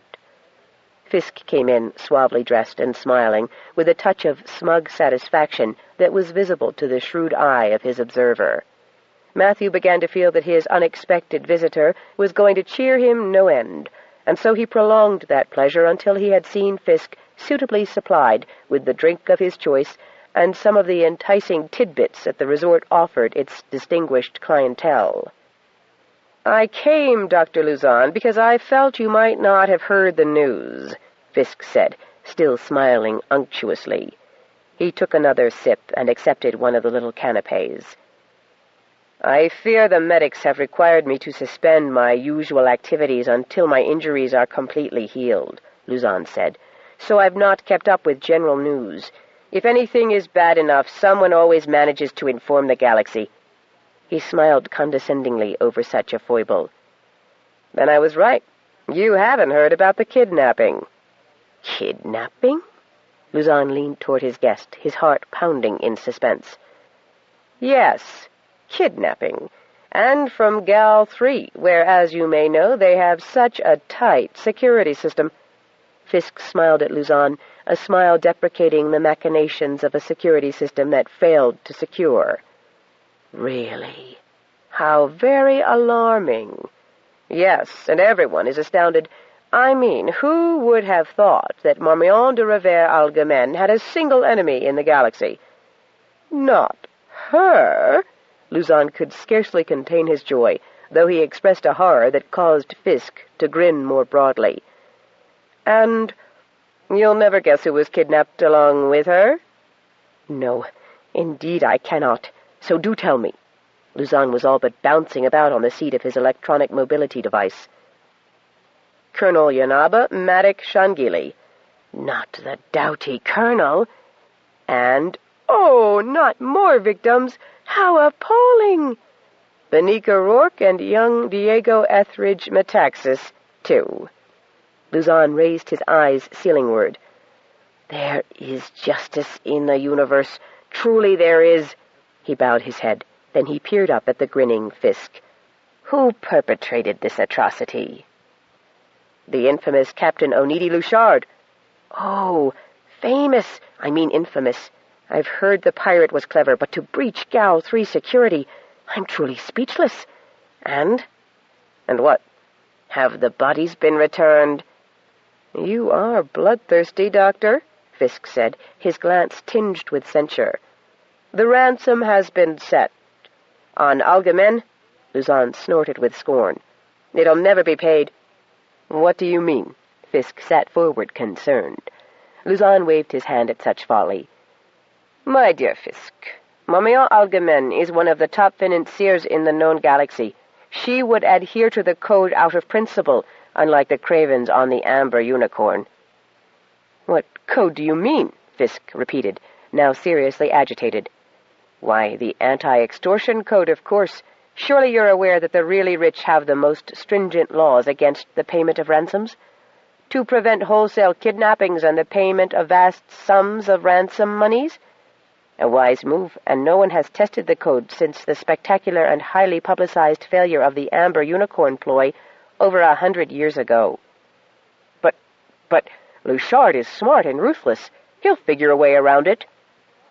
"Not if he was fool enough to choose Marmion de Algemen, he won't," Luzon said, dismissing the matter with a snort. "Why? What's the matter?" For his handsome guest had turned quite pale under his tan. "Then Madik and those kids will die, too?" "Of course. They've no assets, unless—" Matthew rubbed the carved jade head of his cane against his lips. The coolness of jade was so soothing and helped him think. "Unless Luchard can figure out a way to get concessions out of Petaybee." The moment the words were out of his mouth, Luzon cancelled that possibility until he glanced at Fisk again. "Don't tell me that was your master plan, Fisk," he asked scornfully. "Tell me, what was Luchard like?" "I never met Luchard," Fisk said, his expression set and his tone distracted, like a man, Luzon recognized, who was thinking very fast about something else entirely. But didn't you mention to me the fact that Luchard was involved in the smuggling of those miserable quantities of ore that were extracted from the planet? Actually, both men knew that Fisk had mentioned no such thing. Luchard's involvement was speculation. Still, that would account for the pirate being willing to kidnap that wretched trio in the hopes of being able to obtain concessions no one else had had from Shangili. Luzon would never believe it was the planet. Therefore, the mind behind all his misfortunes on Petaybee had to be the very human one of the man who stood to lose most, Sean Shangili. He might just do something to protect that unborn bastard of his at that, Luzon mused. Where are you going, Fisk? You bring me such interesting news. But Luzon's words did not pass the door that Torkel Fisk had slammed behind him. It was a considerably more cheerful Luzon who began tapping out numbers on his comlink. 15. Aboard the pirate ship. I don't mean to pry or open a very sore subject, Namid, Marmion said, when they had all rehashed and argued over the latest visit from their captors. But have you any more relevant information about your ex-wife that we might use to advantage? Namid pointed to the corner of their room where he thought the listening device was planted. Then he continued speaking in such ringing, dramatic tones that they understood he wanted every word to be overheard by their unseen monitor. It occurred to Marmion that perhaps since the man had been unable to effectively communicate directly with Dinah, he was using the opportunity of talking about her more or less publicly to try to make an impression on her. "They say," he said with a sigh, "that we never really know the people we love. When I first met Dinah, I thought I had never been so close to anyone. Not only was she attractive, intelligent, and interested in my work, but she had a great deal of drive, a lot of passion that I'm afraid I misconstrued at the time. Love blinds us, or something like that. We talked for hours. I told her about my work, and she was quite honest about her early years, the death of her parents when she was far too young to be alone, her first marriage at 16 to a wealthy, ruthless man who left her an interest in certain enterprises, of which I suspect this is one. She was quite frank about her other marriages, most of them for convenience and empire-building, until ours. I genuinely believe it was a love match on her side as well, at least at first. She so desperately wants connection, you know. Her family was among those scooped up by Intergal when they were buying up wars and other inconvenient impasses on Earth to populate their experimental colony planets. Your Petaybee was one of the early ones, of course. Since the colonists were divided in the interest of breaking up political factions, many families were split and settled in different places. Dinah's great-great-grandfather came from a long line of seafaring people and had worked with the paramilitaries. She seems to believe he was some sort of great patriot, but he apparently adapted well enough to spacing and became one of Intergal's top cryptographers. At some point he married a fellow exile who had also chosen a company career over colony life. Dinah says that most of their progeny were prevented from advancing in the company because of Intergal's nepotism, but I think she might be a bit prejudiced. Surely none of them became wealthy, and when her parents died, Dinah had a rough time supporting herself. She told me candidly that she used her looks at first. Then, when she met the right people, her intelligence got her jobs as messenger, dispatcher, and freelance computer hacker, which was what she was doing when she met her first husband. She looks at her involvement as protecting her inheritance and investments, I believe, but I had absolutely no idea she was connected with piratical acts until she brought me aboard. Didn't you know anything about her business? Marmion asked. Oh, yes, I knew she was involved in shipping. As a cargo master, Diego interrupted him with a snort. Or should I say purser, Namid added, with a show of humor that made Marmion give him one of her genuinely warm smiles. He went on. That explained her absences and odd schedule. She was so interested in my work, variables, and what star systems were likely to spin out ore-laden planets, and, well, all the practical applications of astronomy. It all seemed so harmless, so natural. He hunched his shoulders in frustration. And she is, you must admit, he added, addressing the remark to Diego, a very attractive person. Ha! And clever as she can stare, Bunny said with slightly sour admiration. That nice guy, bad guy ploy she and Magenda were pulling is so old it's got whiskers longer than Uncle Seamus. Unfortunately, we end up falling for it because we don't know when farce and fact meet, Yana said. Oh, how I'd like to get that Magenda inside Petaybee for just 5 minutes, Bunny said fiercely. Let's not be vindictive. We know he was only playing a part, and maybe a very nice fellow off duty, aside from an unfortunate tendency toward child abuse, Marmion said, glancing at the bruises on her young friends' faces. When a felon's not engaged in his employment, Namid sang in such a rich baritone that Marmion and the others regarded him with amazement. Or concocting his felonious little plans. Gilbert and Sullivan's little operettas are as cogent today as they ever were. Go on, Marmion urged, her eyes wide with delight. His capacity for innocent enjoyment is just as great as any honest man's. Marmion laughed and laughed and laughed, and Yana found herself smiling at such contagious mirth. Even Diego grinned. I like the tune, Bunny said diplomatically, but her confusion was obvious. It's not exactly latchkey-type singing and music, Diego said, relaxed for the first time since their capture. I've some discs, I think. You might like G&S. G&S? Later, Diego said. Namid's mobile face fell into solemn lines. Dinah liked G&S. Then he added more briskly, but this isn't Penzance, and she wasn't indentured as a little lad, brave and daring. I do believe that there is a core of— Wait a minute, Bunny said, sitting bolt upright and just missing banging her head on the underside of the upper bunk. She began sniffing and sniffing. What? Diego asked, and Yana echoed the query. Bunny sniffed deeply again. We're no longer on Gal 3 type air. We're not? Yana asked. Bunny's previous mention of her olfactory impression hadn't really registered. Now she thought about it. The air on the shuttle would have been imported from the station's ventilation system during the time the shuttle was in dock. But, come to think of it, there was no reason she could think of why the air aboard the pirate's vessel should ever have had any connection with the station. Or was there? Bunny seemed very certain, and her senses, trained in the Petabian outdoors, were extremely keen. Yana looked at Bunny, sorting through the implications of the girl's observation. Intriguing possibilities now presented themselves, nor was she the only one to be thinking on the same line. Indeed, Marmion said softly, her eyes dark with thought, and she leaned into Namid, who put a reassuring arm about her shoulders. Indeed, indeed, Namid said, and don't forget to breathe.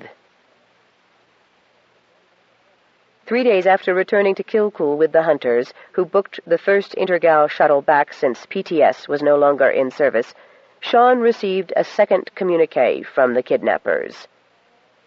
Dear Dr. Shangili, I hate to be the bearer of bad tidings, but I was sent the following message by the criminals who abducted Colonel Maddox Shangili, your niece, and young Etheridge Metaxas, along with Madame Algemen.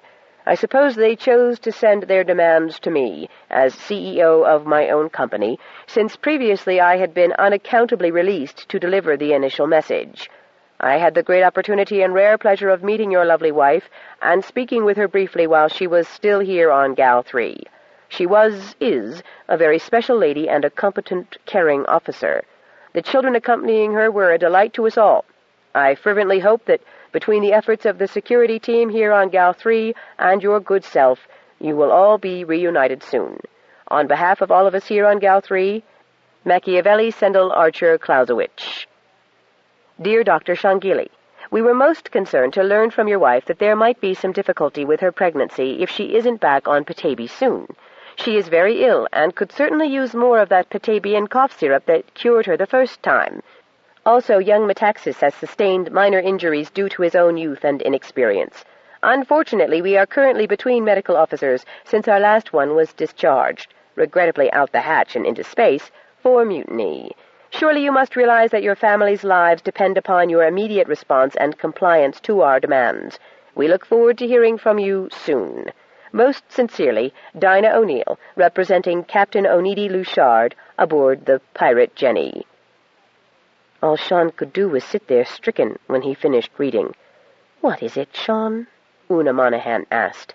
Sita, who was also there along with several other children and their parents, and Wild Star Fury, put her arm around him and asked, "What is it, Uncle?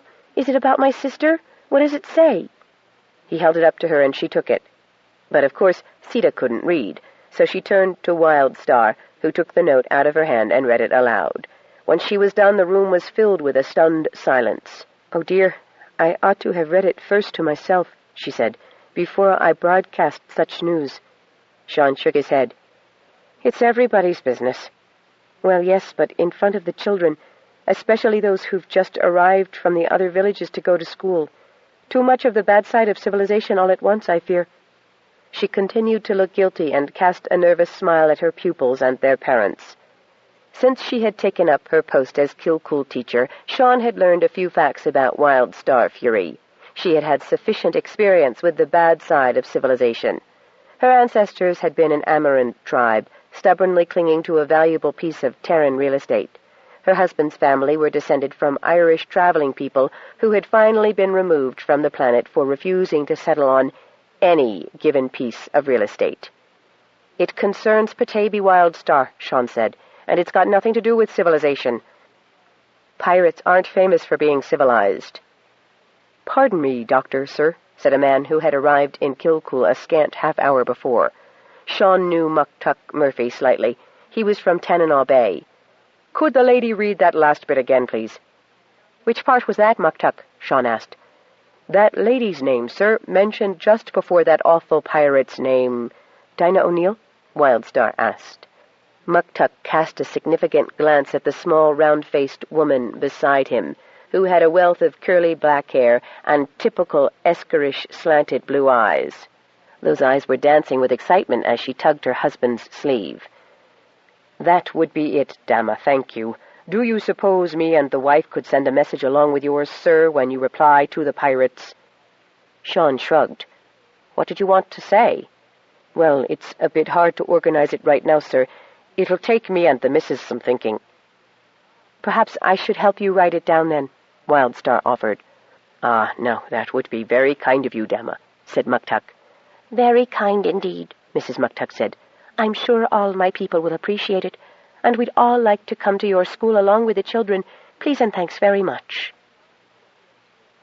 Aboard the pirate ship. When Dinah O'Neill returned to the captain's quarters, she found a message from Maxie Clausewitz, waiting on her comm unit. "Dama O'Neill," Clausewitz's voice said. "This came in last night in response to your follow-up ransom message to the Petaybee administration.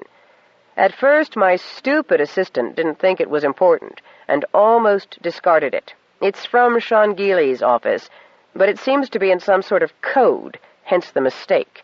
I do hope it will be good news for both your captain's organization and my own." There was no voice message involved, just print on the screen. "Dear Dama O'Neill of the pirate ship, we learned of you when your boss's note came to Dr. Sean Shangili's office. Your name caught our ears right away, and we were wondering if maybe you might be related to the County Galway O'Neills taken from Ireland at the height of the reunification. We had a grandfather from that area and time period who, despite raising a large family here on Petaybee, never forgot his brother Rory, who was known locally as Handy Red O'Neill. He that was involved in the battle aboard the Rosslar ferry, and was then lost from the rest of the family when the country was so-called evacuated by the powers that be. We know some good songs about the family you might like to hear, and we were wondering if you might have some from your family as well, whether or not you're of the same family as us. We were glad to learn about you, but sorry to hear you are having to work for pirates. If it's food or a place to live that you're needing, we'd be happy to have you come to live with us here on Petaybee if you can quit your job. We would love to have you and your family if you have one. Regards, Chumia and Murphy of the Tananaw Bay O'Neills on Petaybee. P.S. Could you please put in a word with your boss and ask that Sean's wife and relations and the nice company lady are kindly treated, as we're all very worried about them." Then the screen scrolled onto a second note. "There is nothing a person can do in regard to ransom here. S.S." Dinah O'Neill ran the message through several times. This was not going the way it should have, not in any way, shape, or form. She hated to take Namid's accusation to heart, that she was losing her touch. She preferred the Yana woman's suggestion that she had been badly informed. She pondered the brief sentence from Shangili, for who else would be S.S.? Nothing a person could do, huh? Well, that was certainly in line with Yana's allegation. Wouldn't the anxious husband of a newly wedded pair try to bargain? Not, Dinah came to the reluctant conclusion, if he had no control over this planet entity, this sentient world. Then she turned to the bulk of the message, so innocent and naive. If she could get out of her job as a pirate? What ingenuousness! Part of Shangili's ploy? No, the words had the ring of truth. Further to that, which the Tanana Bay O'Neills couldn't have known at all, was that she was a descendant of that Rory O'Neill, Handy Red O'Neill, who had been so proud of fighting that battle on the Roslar ferry. The last stand of the virtuous, he'd called it, and he'd composed a roaring saga which was one of the few memories she had of her own red-headed father, bellowing out the chorus to the many stanzas of that saga. Oh, she'd have a family song to sing to these O'Neills of Tanana Bay. She would indeed. Abruptly, she clicked on the hollow shield control set in one of her rings and depressed another button to summon Majinda. Almost immediately, Majinda reported to his Aurelian captain. "Yes, Captain Luchard." "It's time to leave. We're going to Petaybee, Majinda." The man's broken teeth showed in a grin. "Aye, aye, Cap'n." 16. Kilcool. "Sean?" Simon Fury came charging into the governor's mansion. "I got someone here from—" Fury frowned down at the plasfilm sheets, trying to curl around his gloved hand from the static in the cold air he brought in with him. "Nakatira structural cubes?" "Never heard of them." "I have," Fury said, impressed. Sean reached for the film, and they both had trouble unwinding it to the point where the consignment note and the invoice could be separated and read. "I don't know a thing about this," he added, shaking his head, especially over the fat letters of the "No Charge" stamped on the invoice. Fury jerked his thumb over his shoulder at the junked cabin room. "They'd be damned good things to have, you know."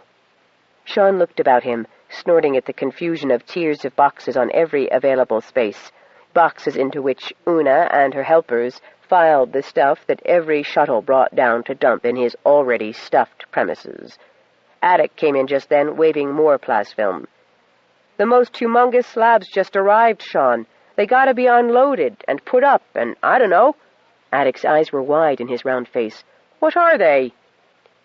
"Climatically resistant and atmospherically adjustable additional autonomous units, complete with all facilities, that can be erected instantly and with little or no site preparation," said the rangy red-headed individual who had followed Attic in. "But I gotta tell you, man, we gotta fix and run or we miss the next delivery, and that's not company policy. We only got 3 days to site these things, and you're lucky to get delivery so quickly, considering how far in advance clients usually gotta book Nakatira cubes. So where do we put 'em?" "Them?" The redhead flicked fingers at the film in Sean's suddenly limp fingers. 5 of 'em. The redhead held up 4 gloved fingers. The gloves seemed to be his only concession to Petabian weather, although the outfit he wore was probably one of those lightweight thermal beauties like the ones Clotworthy had brought with him from Harrods. Now the Nakatira emissary looked about him. "This the governor's mansion?" he asked incredulously, assessing the clutter in a single, not quite contemptuous glance.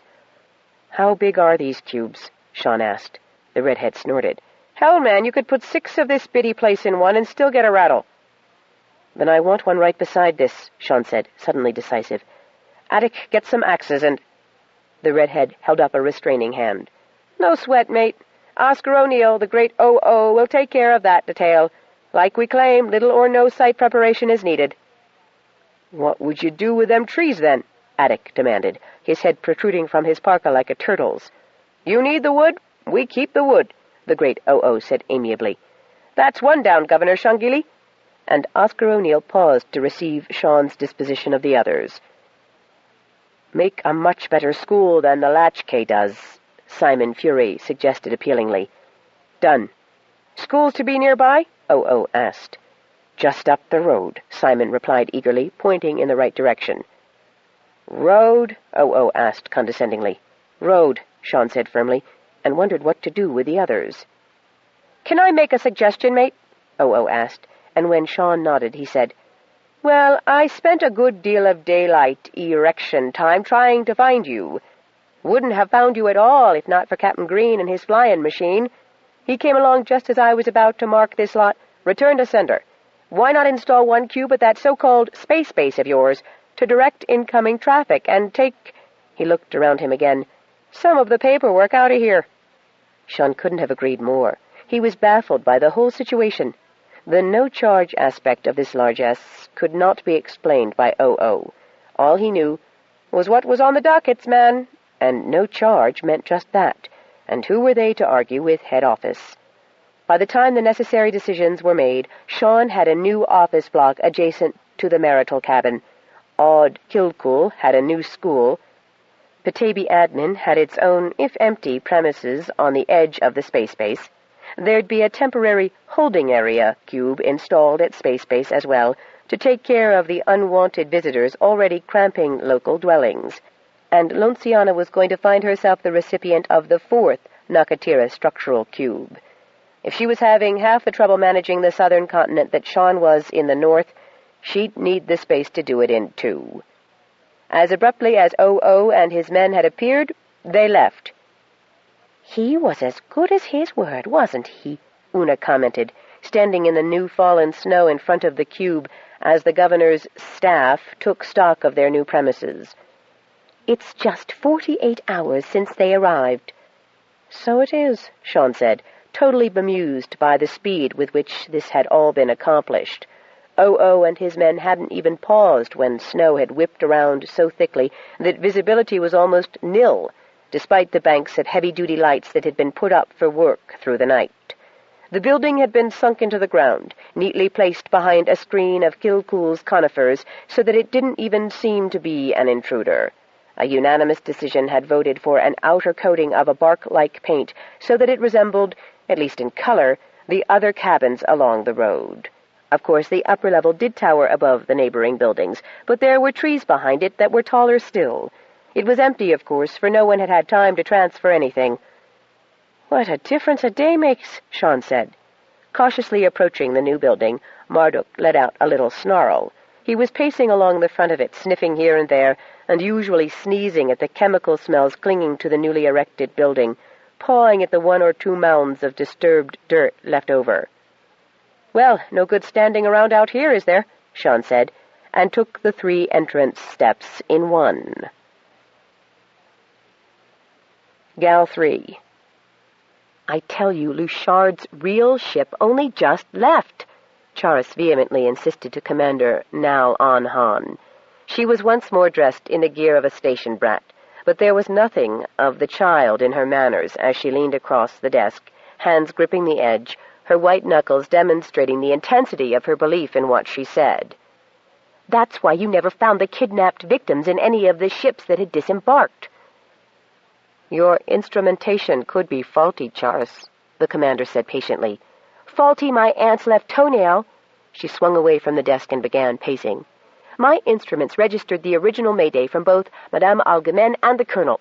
I followed them to Cargo Bay 30 and followed the shuttle." "So I did, but the shuttle seemed the obvious escape vehicle, and we were going so fast. My implant returns only life sign readings past a certain distance." Charis shook her head. They all had been sure the shuttle had the victims. "But the signal from the implant suggests that Madame Algemen is still on Gal 3. I got the strongest response in the cargo bay, only there's some sort of a scrambler system that diffuses so one can't accurately locate the source." She held up a hand when the commander started to interrupt her. "Only just this past half hour. Operations say that only 5 ships have requested clearance in the past hour. Hours, that is, she corrected herself, her smile grim, since it's taken me longer to reach you with this information. Freighters, all of them, incapable of moving at any great speed. Look, I want Madame Algemene back as much as you do, but I've only so many forces to handle search and recover operations. Madame Algemene will, of course, reimburse your costs. What are you waiting for, Commander? Nothing, he said abruptly. Depressing the alert pad, he issued instructions, detailing the descriptions and numeric IDs of the 5 ships to be stopped and boarded. Ingenious, you must admit, Charis said, relaxing now that she had gotten him to act, remaining on Gal 3 while the first of the search and boards were being initiated. But then we know that Luchard uses state-of-the-art technology. This abduction was very carefully planned. She sighed, rubbing her face. She'd been working with only cat naps to refresh her ever since she'd received the first Mayday, prowling about the immense cargo bay, checking every single ship in the facility time and time again, trying to locate exactly which of the 100 or so ships hid the victims. But her locator, despite being state-of-the-art, displayed so many echoes, even when placed against a hull, that she had been unable to pinpoint the target ship. Fortunately, her disguise had saved her from retaliation by some of the ship's personnel. Aliens in particular were apt to take offense if you were seen hanging about their vessels for no apparent purpose. At the outset of this incident, she'd seen the woman in the company of Maxie Sendel, so she hadn't been as close on Yana's heels as she normally would. For that she blamed herself. Getting slack in her middle years, she'd have to quit this kind of work if she was going to be less than top efficient all the time. So the pair waited. Commander An-Han courteously supplied her with a meal and then a shower in his private facilities, while fresh clothing was procured for her. She was adrenaline poor at this point, having pushed herself so hard for days, and she almost nodded off when the first reports came in. The slowest of the 5 vessels had been apprehended. It was, as it was supposed to be, a drone grain carrier, and all its components checked out as they should. The second was carrying only 2 holds of cargo, to the captain's disgust, and he was in no fit mood to be stopped on such a spurious charge. The third was also innocent, and the 4th, but of the 5th all they found were large fragments of the hull. Wasn't blown apart, wasn't hit by any space flot, wasn't burned or melted or anything, Commander, just like the hull had been a weevy fruit, split open down the axis. An-Han and Charis exchanged despairing looks. Damn that Luchard! Charis felt as near to tears as she had the day her mother died, when she'd been 8 years old. Any residuals to track? An-Han asked. We're searching, sir, but they could have just used the drift to take them the way they wanted to go, and, begging your pardon, it could take weeks to do a search pattern, and we'd still not be sure we got the right trail. Return to base, Captain, and thank you. Grimly, Commander An-Han looked at Charis. You still have a life signal from Madame Algemene, don't you? Charis touched the point on her mastoid bone and inclined her head positively. Madame Algemene was the only client for whom she would have permitted such an invasion of her personal privacy. She owed her, for her life and her sanity. We can check with Sally Point Jefferson, too, she said. The tall, lean commander waved aside that suggestion with a twitch of his lips. If she got the blast, so would you. When a death occurred, those carrying the implant tuned to a person experienced an unforgettable blast. Now what? The kidnappers didn't leave a final warning of any kind, did they? Nothing past the last one Mr. Clausewitz passed on to us. Clausewitz, Charis murmured, and locked eyes with the commander. Odd man to be chosen as messenger, and Madame herself cancelled Millard and Sally as bodyguards? An-Han shrugged at the whimsies of the rich. He would have had an operative with Yana in the head, in her tub, and under her bed. But who would have thought a kidnapping of someone of Madame Algemene's status would occur in this day and age after the Amber Unicorn fiasco? True, there were occasional incidents involving lesser lights like merchants, captains, executives, and enough freaks eking out a marginal living on any big station like this to account for GBA and accidents, as well as extortionist intimidating, but nothing on the scale of this felony. Madame Algemene had some critical meeting or other that they had to prepare for, and doubtless she felt that she was well enough known, with Clausewitz along, to inhibit any confrontation. And who let the 2 kids loose? That has already been dealt with, the commander said in a hard voice. The unseen eyes supposed to follow the young folk had missed their departure from the Algamen apartments. His license had been revoked, and he was currently looking for any work he could get. That Clausewitz fellow, Charis said, returning to one aspect of this whole affair that nagged her like a damaged nerve. What else have you discovered about him? I got a repeat of the original clearance. He certainly wouldn't have been hired by Rothschilds if there was anything suspicious about him. But I've asked again for a comprehensive. He was sure Greenio at Algamen's first thing that morning, and I heard he doesn't usually rise until midday. That is true. Or is he just queer for pregnant women? Charis asked with feminine cynicism. There was that case, Anhan paused, rubbing his chin speculatively, where a salesman with an impeccable record was convicted of grand larceny following an investigation of his accounts. He admitted falling under the spell of this Luchard personage. It is a possibility, Anhan admitted. As the great sleuth remarked, when you discount the improbable and only the impossible remains, that will be the answer. You've got surveillance on him? You may be sure of that, and on anyone else even remotely involved in this affair, up to and including our society hostess, Pleasance Ferrari Emule. Yeah, her. She's been known to associate with some unlikely characters. Get some sleep, Charis. You're not good to anyone in your present state, though you cleaned up better than I thought you would. Charis managed a grin.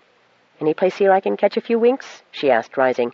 Don't want to be far away if you need me, and I'm not all that sure I could make it to my digs. When Madame Algamen had imported Charis as her Gal 3 unseen eye, she had naturally introduced the woman to Commander Anhan. Charis had assisted him from time to time when her principal client was absent from the station, so he had a high degree of respect for her capabilities, the present situation notwithstanding. He himself showed her to one of the cabins reserved for unexpected visitors. She lay on her side, positioned her legs comfortably, and immediately her breathing went into a deep sleep pattern. He activated the comlink and left. He should be getting some gen back on Clausewitz, and he couldn't imagine why it was taking so long. Because of the prestige of its special residence, Gal 3 had priority clearance up to top-secret levels. Surely Clausewitz was not above that category. 17. On board the pirate ship. There, Diego cried. I can feel the vibrations now. Can't you? His tone was slightly accusatory. Yes, actually I can, Yana said, her fingers splayed on the bulkhead. And the air has definitely changed, Marmion said, sniffing. I've never noticed before how different air can smell. You would if you lived where it's pure, Bunny said, somewhat condescendingly, and then had to breathe the muck. Oh, your launch had good air, but some places on Gal 3 it was downright stinky, like the stuff that hovers over space base back home. The last few words came out in a tone that everyone recognized as homesick, but Bunny made an effort, inhaled the bad air, and turned resolute. We'll get back to Petaybee, Gatita. I know we will, Diego said soothingly. Hell's bells, Yana said. For all we know, we may be heading there right now. She looked queryingly at Namid. He shrugged his helplessness. Luchard is known to be devious but rarely direct. He likes to hunt, stalk his prey, and then snatch. He makes a practice of kidnap? Marmion asked, startled, and for the first time fear colored her expression. Not that I know of, Namid said reassuringly, as Diego had spoken to Bunny. Now, don't you worry yourself, madame. I thought we'd reached the first name basis. Namid, Marmion said, emphasizing his name. Thank you. Well, let me repeat. No, Luchard tends to deal in inanimate cargo, which is why I'm really surprised to see him turn to abduction. Cargo's being unable to testify in court, right? Yana remarked cynically. Exactly, and once sold on can rarely be traced, since so often they are the raw materials which are turned into different goods entirely. Tell me, Yana said with a sudden surge of mirth, does Luchard then steal those goods and sell them on? Namid's face and eyes lit with answering amusement. I really haven't been with this happy band of free souls long enough to have observed that. Then he sobered. "I can only extrapolate from what Dinah used to tell me. And, of course, I'd no idea that she was generally transporting stolen goods." He sighed unhappily, and now it was Marmion's turn to console him. "But you do agree that we're breathing a different kind of air right now, don't you?" Bunny insisted. "I do," Marmion said, and the others nodded. "Clever of you to have noticed, Bunny. Although why the pirate ship remained so long at Gal 3... "That's the easiest part to guess," Bunny said impatiently. "Who'd look on the station for us?" "A good point," Marmion said magnanimously. "Your pirate captain is indeed a devious man." "I wonder if he's an orphan," Namid mused, trying vainly to cheer himself up. "An orphan?" Bunny exclaimed in surprise. She'd been one most of her life and had never found the condition easy. She nearly lost Namid's response, because thinking about being an orphan reminded her that, if the pirate should waste them all, Sita would be alone again and lose what precious little self-confidence she'd gained since knowing she was Bunny's sister and O'Rourke. "Yes, an orphan," Namid went on briskly, "to further the analogy of the pirates I mentioned earlier." Bunny forced her mind off sad thoughts and listened while, with such music and words as he remembered from the score of the Pirates of Penzance, he regaled them, and thus passed the time until their next meal, as pleasantly as their circumstances allowed. "They call this spring?" asked Xing Chi, chief representative of the Asian Esoteric and Exotic Company Limited, as he glanced around the desolate sweep of the broad valley, soggy with melt, yet burgeoning with insect life and the blooming of plants that the insects were helping to germinate. He was thoroughly disgusted and wanted to leave when they'd only just managed to get to Petaybee South. The transport service on which he had booked his team had been terminated and their monies returned, but the refund alone was barely sufficient to bribe their way to the planet's surface, to this particular, comparatively unsatisfactory set-down point. The southern pole of the planet did contain some of the botanicals listed, but it was the northern continent that was the documented source of what he had been assured were riches of herbal gold.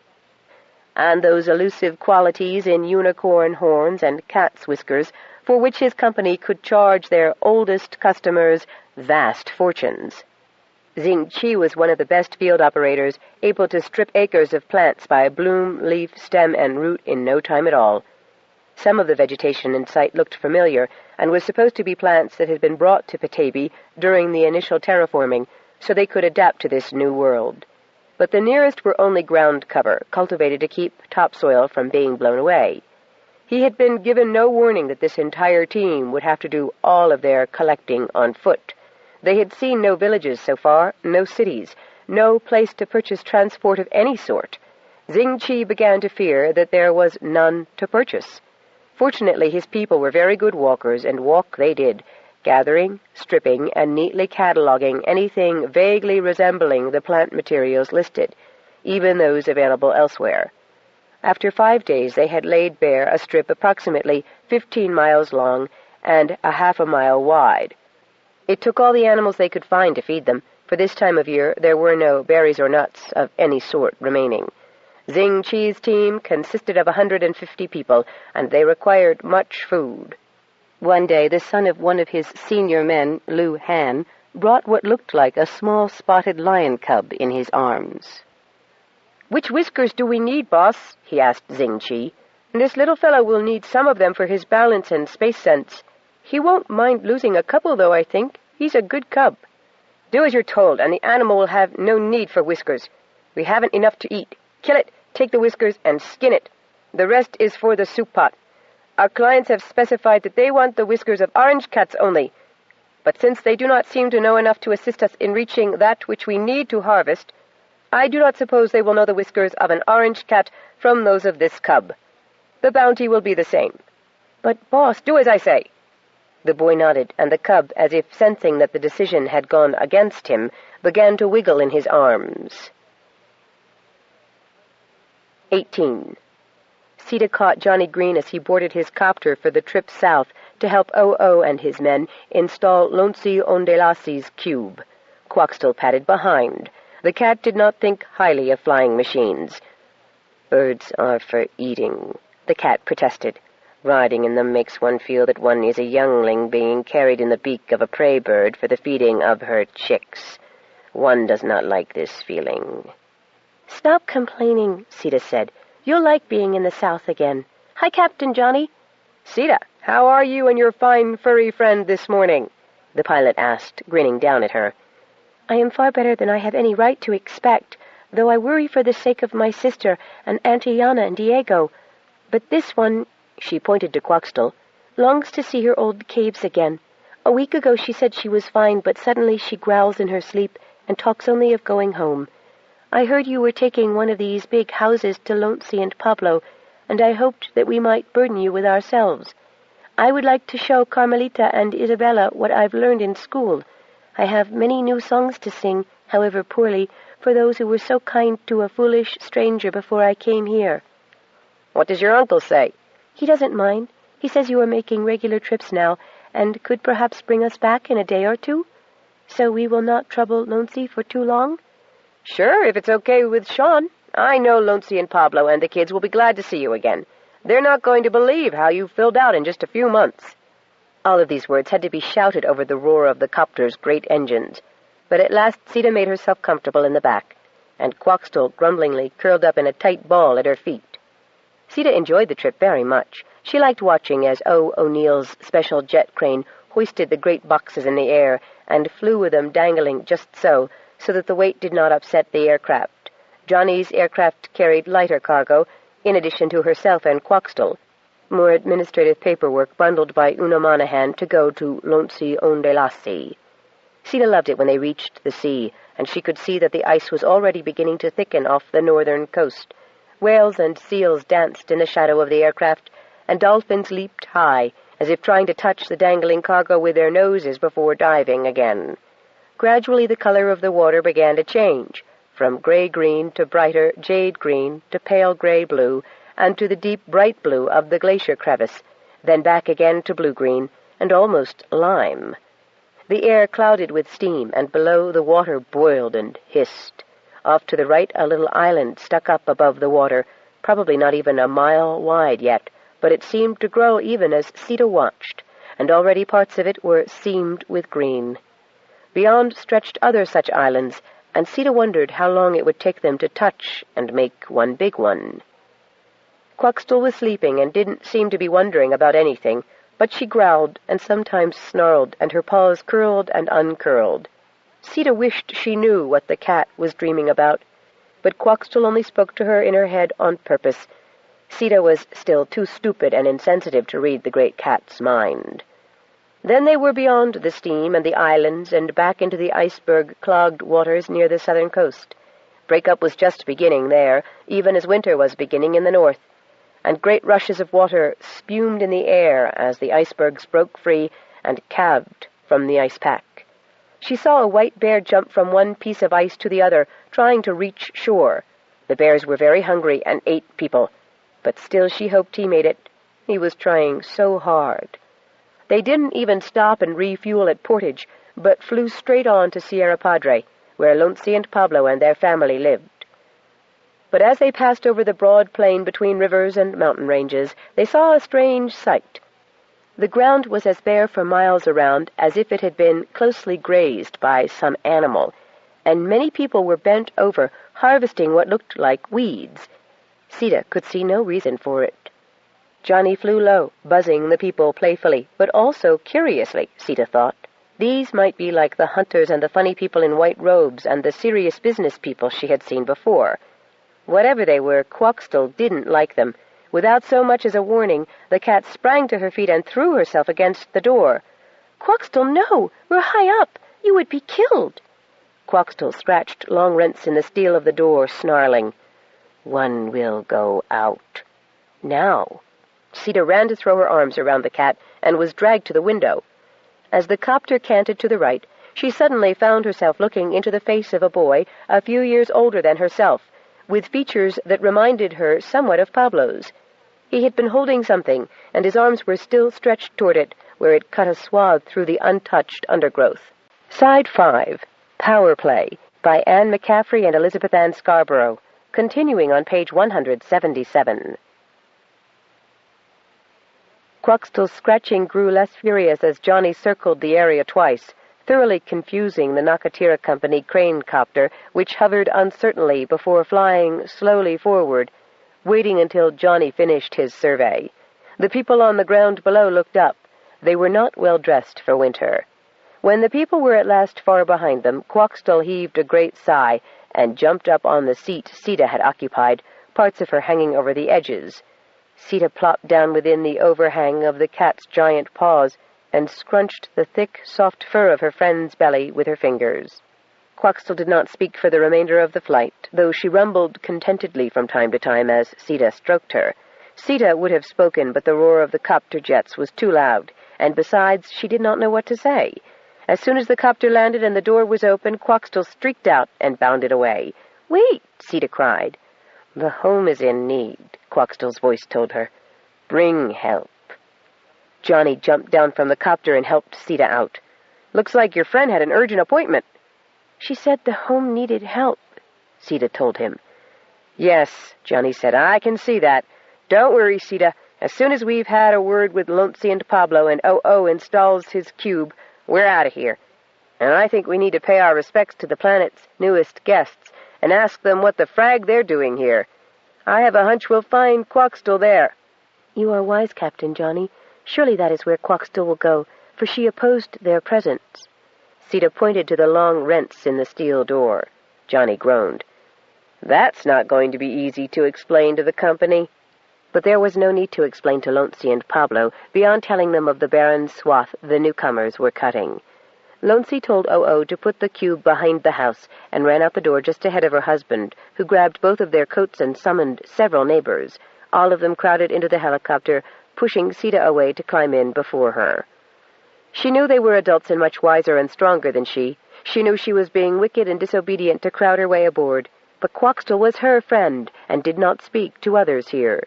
She stuck out her chin and lowered her brows and tried to look defiant and invisible at the same time, but felt a pair of hands lift her over the heads of the adults seated on the floor, and found herself dragged into Loncy's lap. "So you come with us, pobrecita?" "Si," Sita said. "I do." "Bueno," Loncy said, patting her back. The copter set down, and the doors opened. People poured out. Not many, compared to the people on the ground. Only 7 passengers, plus Sita and Johnny. The newcomers stayed well back of the rotor blades until Johnny shut them down. Then they pushed forward, a handsome golden-skinned man with black hair and black hooded eyes at the fore. All of them were people carrying things Sita couldn't see clearly. "Slonta," Johnny said. "This lady is Lonciano Ondelasi, the regional administrator of the southern continent. This is her husband, Pablo Gompis, and these here are what you might call the county council." The man made a slight bow in the direction of Pablo and Loncy. "How kind of you to greet us." Loncy inclined her head slightly, cautiously.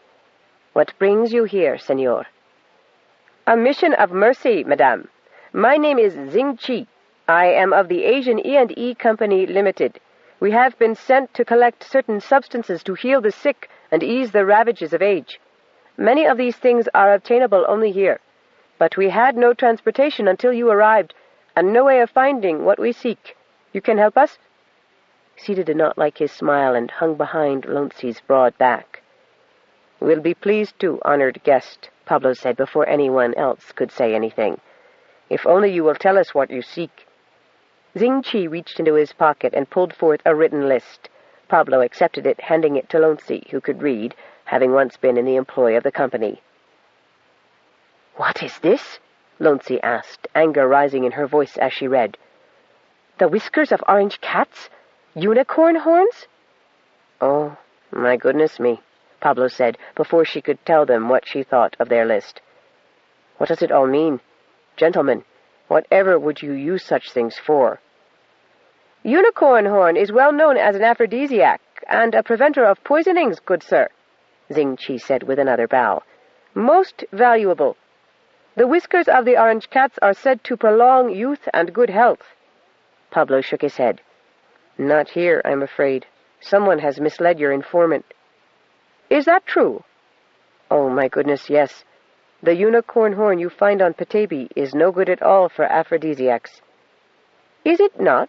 Xing Qi asked politely. "You have been misled," Pablo said. "That is understandable, sir, since undoubtedly your information could not have come from anyone who actually had harvested the worthless horn of one of the northern curly stags in the winter. The horns are good for cutting ice, which is what the curlycorn uses it for. No more than that." "Are you absolutely certain?" Xing Qi asked with apparent courtesy. Pablo sighed and hung his head. "You may ask my wife." Loncy shook her head sadly. "It is true. We had Captain Green fly us down the horn of a curlycoat killed in an avalanche so that Pablo could try the cure, but alas, it was no good.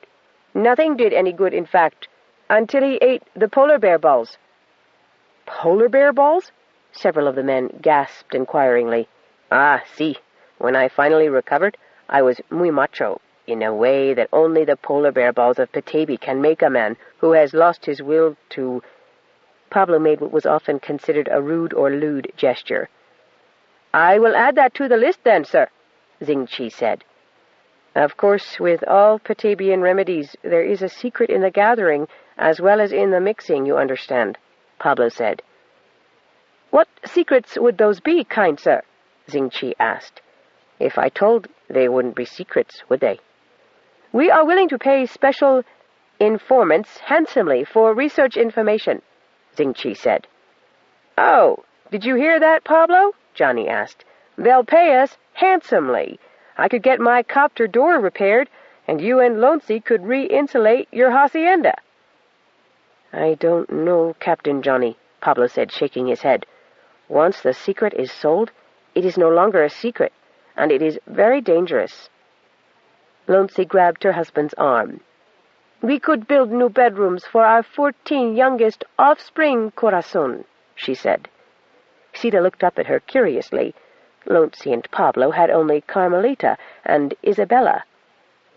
"That is true," Pablo said. "Very well. But we are Petabians, remember, and you gentlemen perhaps should not risk your lives professionally. It must be said that taking polar bear balls is done only when one has dire personal need, as I did. The secret, you see, is—" He beckoned the man forward and whispered fairly loudly in his ear. "The polar bear must be alive when you take his balls. You sneak up behind the bear and quickly tie a string around his balls. Then you must follow him around until they drop off." "Why not just kill the bear and harvest the balls?" Xing Qi asked, not whispering. Johnny pretended to be shocked. "You didn't tell him that part, did you, Pablo? Well, I guess as long as the bear's out of the bag, you ought to know. My great-granddad, when he first came to Petaybee, needed bear balls, but he was in a big hurry, and he killed the bear. He got what he wanted, okay, but only used it once before he dropped dead in bed. Did die happy, though." "And have we the correct ingredient for youthfulness?" Johnny looked at the list sideways and smirked. "Cat whiskers? Who was the joker who made this list out anyway? No, mate, cat whiskers are no good to anybody but the beastie that wears 'em most of the time. The way I figure it, your informant felt something sticky and figured it must be cat's whiskers without checking his source. What they use for prolonging youth and health up north is cooberry thorns. And I'll tell you the secret to that for free. You've got to get the protected ones in the middle of the patch to get the best results." "Thank you," Xing Qi said with a bow, extending his hand and pointing the object in it at Johnny. "What you see in my hand and in the hands of my workers is a laser harvester, which is capable of flaying a man as easily as a tree. With the use of these implements, we will gladly take your suggestions under advisement and procure the items you suggest in addition to those we seek. First, however, we require transportation to the sources of these things. This you will provide us while the county council, as you call them, stay here as the guests of my company." 19. On the Pirate Jenny. "We've stopped," Bunny said, suddenly sitting up straight on the edge of her bunk. She'd been leaning against the bulkhead and watching Diego write down the lyrics of the patter song. Some of the words Diego was transcribing, like Major General, were new words to her, but it helped to watch him put them down. She could sound out the syllables, as he'd been teaching her to do, And then later, when they were allowed to walk the corridors, Luchard's latest relaxation of the rules of their incarceration, he would teach her the proper pronunciation. Sometimes words didn't sound the way they looked, which only made the chore of reading them harder. She had complained bitterly that words should look like they sounded. "What do you mean we've stopped?" Diego demanded, laying his hand palm flat against the metal wall. "I still feel vibrations." "Yeah, but they've changed," Bunny said. "Yeah, and how much space flight have you done?" "Enough." "Children," Marmion said, in her most reasonable, let-us-not-quibble-over-trivia tone. She'd had to use a lot of that lately as the confinement became less and less bearable. Even learning the Pirates of Penzance and the other Gilbert and Sullivan operettas that Namid knew was beginning to pall. At first it had been great fun, entertaining and engrossing.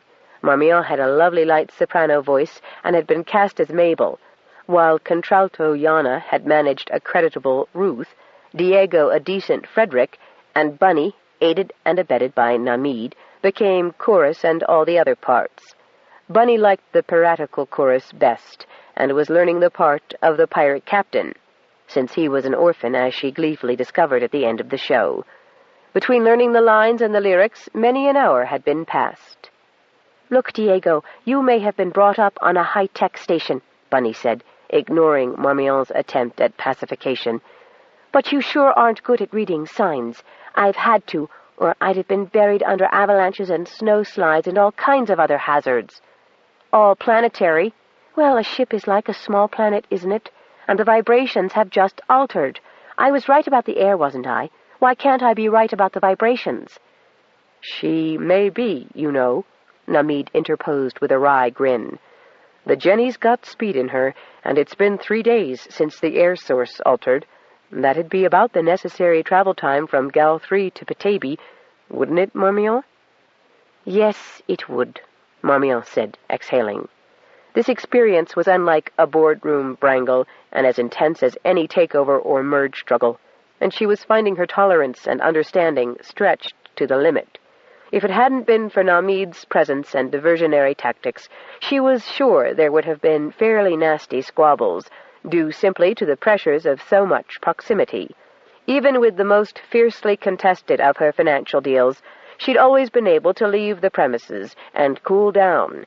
She was fond of Bunny and Diego. She genuinely liked Yana, who was bearing up nobly. She was more than a little fascinated by the complex personality of the astronomer, who had such divergent interests and informations. She'd never met anyone else so catholic in his tastes and so accomplished. Maybe she had dwelt too much in the rarefied atmosphere of her social sphere. One could become too specialized.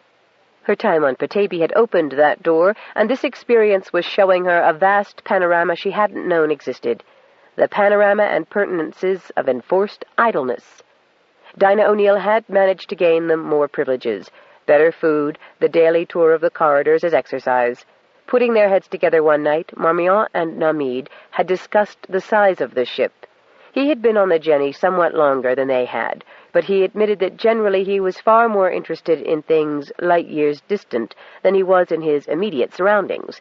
Still, he agreed that they must have been on a larger ship than the Jenny when they'd been marched into Luchard's presence that first time. Bunny, who could describe the different types of snow to be found in a 3-mile area with distinction and accuracy, was able to describe the seemingly identical corridors with the same eye for minutiae. The Jenny's captain's quarters, for instance, were adjacent to the crew's quarters, separated only by one passageway, and the ups and downs suggested auxiliary corridors connecting the Jenny to a larger craft. "Deliberately confusing us as to the size and type of vessel," Marmion had said. "2 ships, then," Namid said, scratching his whiskers. "Had to be," Marmion agreed. Diego and Bunny had told the others about the first shuttle, the one that had originally attracted them to Cargo Bay 30, an escapade that had ended in kidnapping. The two had apologized profusely and with much self-castigation, and with the inevitable ifs. If they hadn't been curious, if they hadn't skived off on their own, if they hadn't put Marmion and Yana to the trouble of coming after them. That brought up the other question. What was Machiavelli's Sendel Archer Clausewitz's role in all this? apart from being tagged as messenger boy for the piratical ransom demand. Blaise Ferrari Immoul might know more about him, Marmion had said, but I didn't. He was the newly appointed CEO of a Rothschild subsidiary, and would certainly have had an in-depth security check done on him to get to such a rank. I mean, how could he possibly have alerted the pirates that we were in Cargo Bay 30? What I'd very much like to know is where was Charis during all this? Charis? Namid asked. Never mind, Namid, Marmion said, smiling and quickly changing the subject. And why hasn't Commander An Han been able to track us? The security on Gauthry is supposed to be state-of-the-art. Marmion had fretted over this factor many times already. Namid sighed quietly. We'll know when this is all over, my dear. And he patted her nervous hands. His touch did soothe her, Marmion realized, even as she also accepted the fact that it was useless to review the events that had led to this impasse. It was better to think ahead and practice meditation. Namid had offered a few new tips on quiet contemplation modes. They'd all learned them, both as a way of keeping sanity and a way to pass the heavy time of captivity and inaction. Had the time of inaction passed, Marmion wondered, if the ship's vibrations had changed? Well, the engines are still very definitely on, Diego said, both his hands on the bulkhead. In fact, everyone had been attempting to assess the change. We could be in orbit, Yana said, and her hand went to the little pouch of Petaybee and dirt. Bunny and Diego followed suit. Marmion had not been wearing the little pouch the day they were kidnapped, but she didn't think the planet would care much what happened to her. She was responsible to and for herself. Bunny watched Yana, then she shrugged as the colonel did. No change, huh? Bunny asked with a wry grin. Yana shook her head. It might not be Petaybee we're orbiting. There was an edge of depression and pessimism to her voice. Where else? Diego demanded stridently. It's the planet she wants to plunder, isn't it? I had hoped she'd realized that there is no way to do that, Yana said, again in that bitter tone. She'd been away from Sean over 4 weeks now, a whole month in the development of their child. She could feel the lump in her belly now, slightly protruding from what had been a flat, well-muscled plane. Physically she was feeling better than she had at the outset of her imprisonment, but the mental strain of uncertainty was beginning to mount, and the tension of being restricted. Not that long voyages on troop carriers hadn't been restrictive, but this was restraint of a different nature, and one she bitterly resented. She tried not to give in to the stress, fearing that it might mar the fetus in some bizarre fashion. Many of her nightmares had taken the form of harm to the child who was born, or unborn, as some sort of a monster. She shuddered. Just then the panel opened, and there was the second officer, not nearly as ferocious as Majinda, but almost as repellent in a slimy sort of way. Time for walkies, he said, and gestured brusquely for them to fall in and take the exercise offered. Space Base. Attic was on duty at the Space Base cube. Simon Fury had painted a sign which had been nailed above the entry. Welcome to Petaybee, Petabian Immigration and Information. With the demise of PTS, the only spacecraft using the landing field, now flat but somewhat pitted and broken, were from the Intergal station. Mostly they were employed in lifting equipment off the planet. On the far side of the field, the mounds of disembodied walls, floors, and roofs marked the graveyard of the old facilities, damaged when Petaybee had erected its ziggurat complaint against the Intergal despoliation. Attic and some of the other Kilcool residents kept a sharp eye on this debris, most of which they could repair and put to good use once Intergal officials had cleared away and left them to the salvage. Attic could keep track of comings and goings from the station by the discreet tap Simon Fury had been able to sneak into the Intergal comnet, so he knew when ships, with possible invaders, might be landing. That left him with a lot of free time to mooch around the piles, which suited him fine. Though there was enough of a snow cover to run the dogs through the woods, the river had only a thin crust of ice on it, not strong enough yet for the snokels to use as a road. The really heavy weather was still to settle in, but he sure hoped Intergal would settle out soon so they could get to work. With all the people coming in and nowhere to put them, they'd be right glad of any sort of shelter that could be cobbled together. A small vessel had just set down at the station, but Attic hadn't seen any passengers emerge, just the crews loading up the sort of stores that wouldn't be harmed by sitting out in the snow on the Plascrete. Yet 2 people were now striding up to the door, a slim little woman with red hair, tufted with silver, lynx-like, above her ears and on her crown, and lightly sprinkled with snowflakes, and a big guy who walked like a long-time spacer. "Hello?" Dinah O'Neill smiled her most ingenuous smile at the fur-clad, round-faced little man who peered at them in round-mouthed surprise. "Is this the right place to find out how to get to Tananaw Bay?" "It's the only place. And why would you want to be going to Tananaw Bay? It's snowing and we've had blizzard warnings," the little man said. "But much as it pains me to admit it, I'm after being the closest thing to a bureaucrat we got here, except for the governor. Attic O'Connor, immigrations officer, more or less, at your service, ma'am. And what could I do for you exactly?" "I believe I may have some relatives here in a place called Tananaw Bay," Dinah O'Neill said, and altered her smile to a sad expression.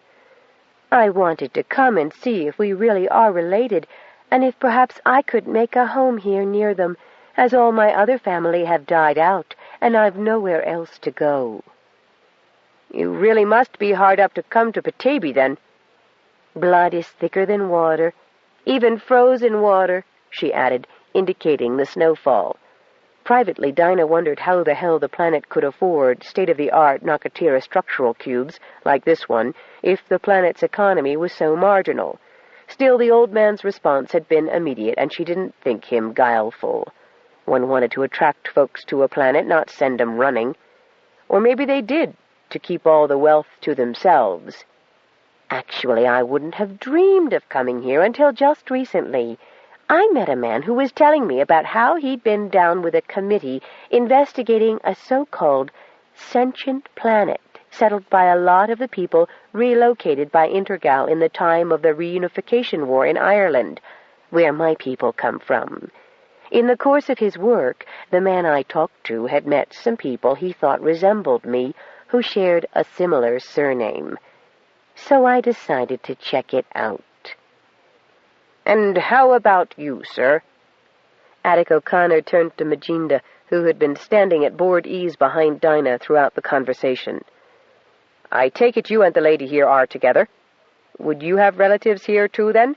Maybe some of them Andean folk on the southern continent?" Majinda cast a wild sideways look at Dinah, and she stepped in smoothly. "He's an old family retainer. I can't pay him any longer, but I couldn't convince him to leave me. He's very protective." "That's real good of you, sir, to look after the lady so," Attic O'Connor said approvingly. Majinda nodded and glowered. "Now then," Dinah said brightly, "where can I get transport to Tananaw Bay? Here?" "Here?" Attic O'Connor crowed a laugh, then sobered. "Well, here's as good a place to hear the bad news as any. Right now, all the Curlies are busy with them hunters that keep swarming in like summer bite-hards. The dog teams are booked up for the next 2 weeks." "What about shuttles? Surely—" She waved vaguely at the spaceport.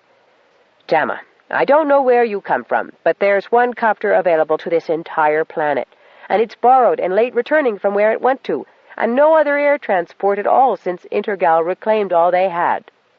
"Really? I've heard this planet is full of opportunities." O'Connor snorted, shuffling papers around as if he knew what he was doing with things that had to be read. "Who was it exactly told you all this? Not that I mean to pry, Damma, but someone misled you proper." Dinah waved vaguely. "I can't recall his name. I was so excited about what he was saying. He said he'd been here with a Captain Fisk." "Ha!" O'Connor's eyebrows climbed in search of his receding hairline. "Captain Fisk ain't exactly had Petaybee's best interests at heart. You should be careful where you get your information, Damma. But just because Fisk's a Curly's arse ain't no reason you're not welcome. You know anything about deep-sea fishing?"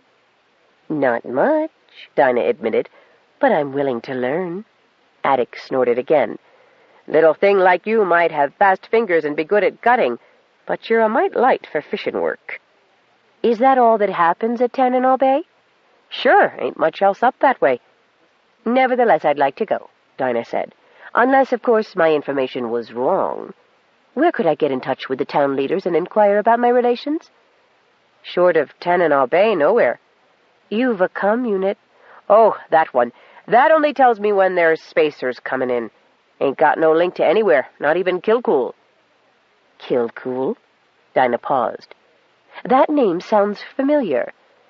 You could get to Kilcool. Snokel will be back on its regular run soon.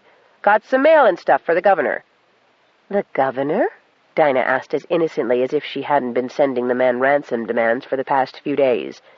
Yeah, Sean Gilly. The little man seemed to swell his chest out with pride. He's even got a cube like this one. Oh? Had to. Attic rattled on with a broad grin. Yana's cabin, she's colonel now, was so chock full of paperwork you could barely find Sean in the middle of it all.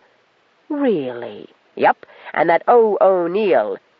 He peered at her a little too closely for comfort, but she couldn't see how one man would know about the correspondence of everyone on the planet, immigrations officer or no. I don't suppose you're an O'Neill too, are you?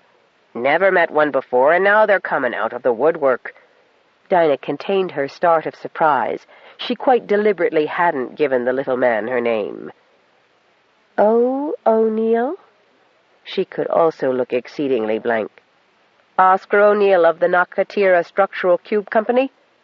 Never heard of him. Why did you say he was here? And Dinah thought to herself, was that how Nakatira cubes got to backwater poor Petaybee? He brought in the 4 cubes that we got sent. You mean these cubes? They're very expensive articles, in case you didn't know. Were just bestowed on you? Sure were, 'cause we couldn't afford 'em, being new at being an independent planet. Say, can you read and write? Yes, Dinah said, adding mentally, doesn't everyone? Just as she realized that this man could do neither. Teacher? Attic leaned forward eagerly. We got one at Kilcool, Wild Star Fury, and she's doing the job a treat. Why, 2 of our kids already read theirselves right through the primer they were given 4 weeks ago. Well, you're an up-and-coming independent planet, then. Big tourist trade. Tourist? Oh, you mean the hunters? Well, we don't know yet how they come to know about us. Clearly Attic did not approve. They don't know how to hunt proper on Petaybee. Worse, they keep getting lost and not knowing how to speak to Petaybee to find out where they are. Speak to Petaybee? Well, some of 'em's not done bad. But now the whole kit and caboodle's here, we can't get rid of 'em. Them and the druggists. What would druggists? Oh, you know the sort, damn big shots from drug companies. They think all they gotta do is dig plants or strip leaves and make pots of stuff to sell for bags of credits.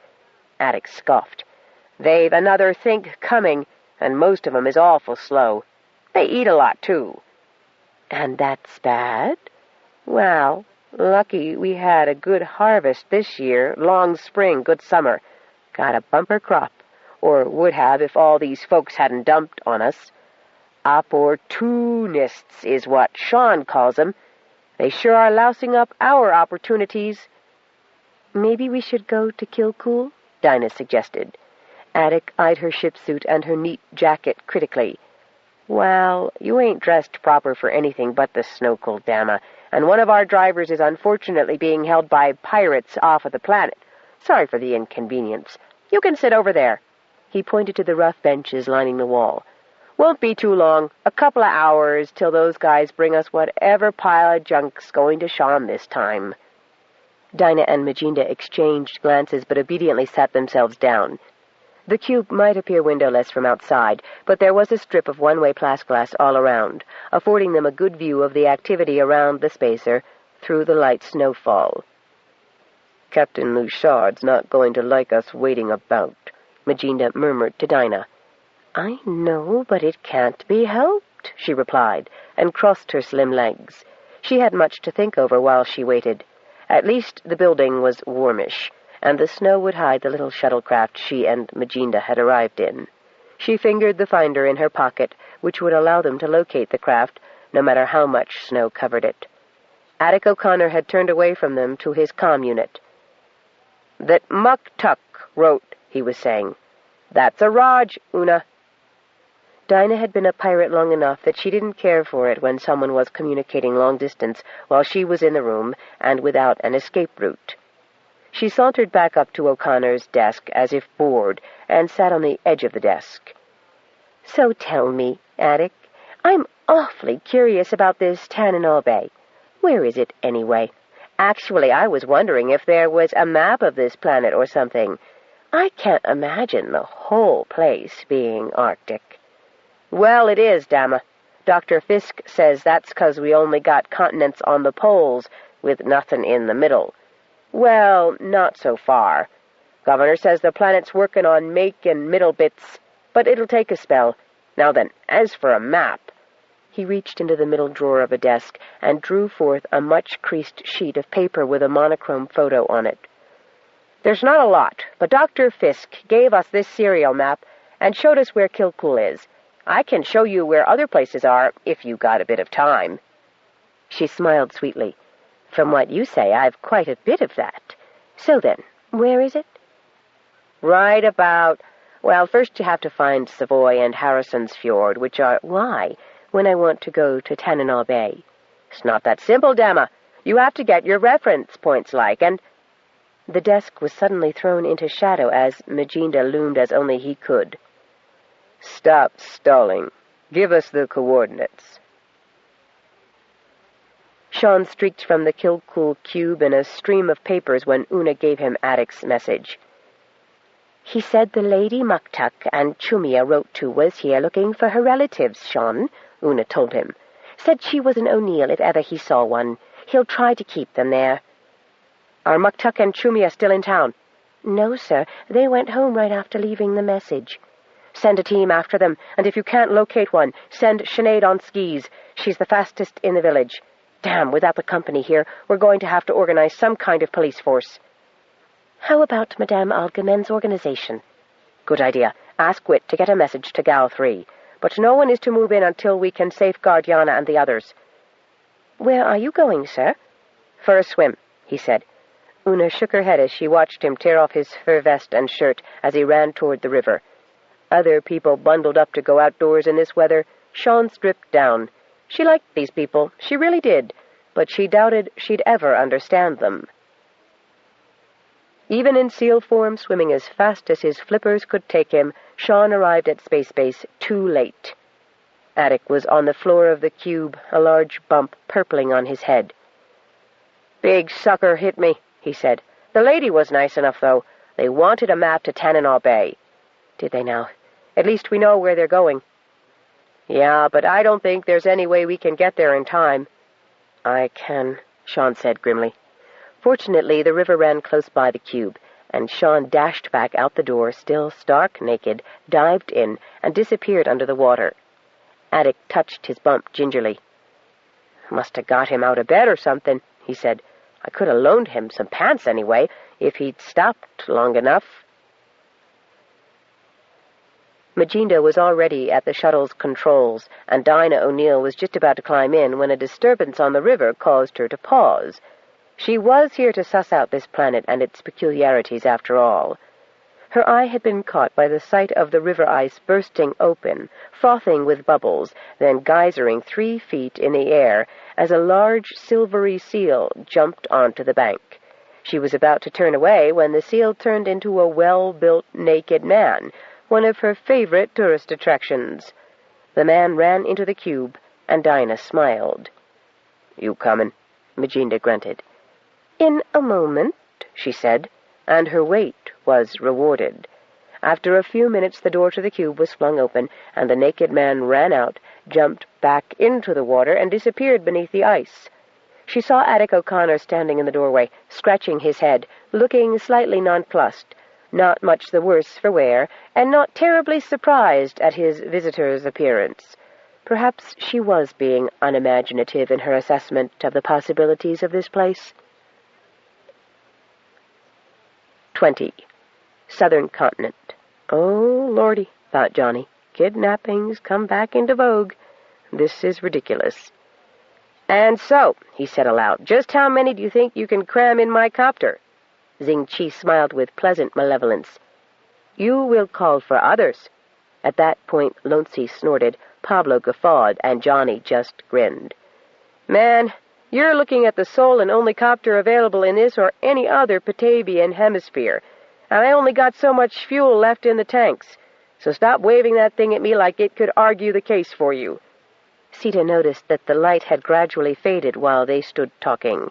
It was becoming hard to see the men. "Youngling, you are safe?" Quoxtall's rumbly mental voice was like a warm blanket. "Yes," she answered, automatically looking around to spot her friend. At the edge of the ring of armed workers, she could dimly make out the shadowy form of the boy she had seen earlier from the copter.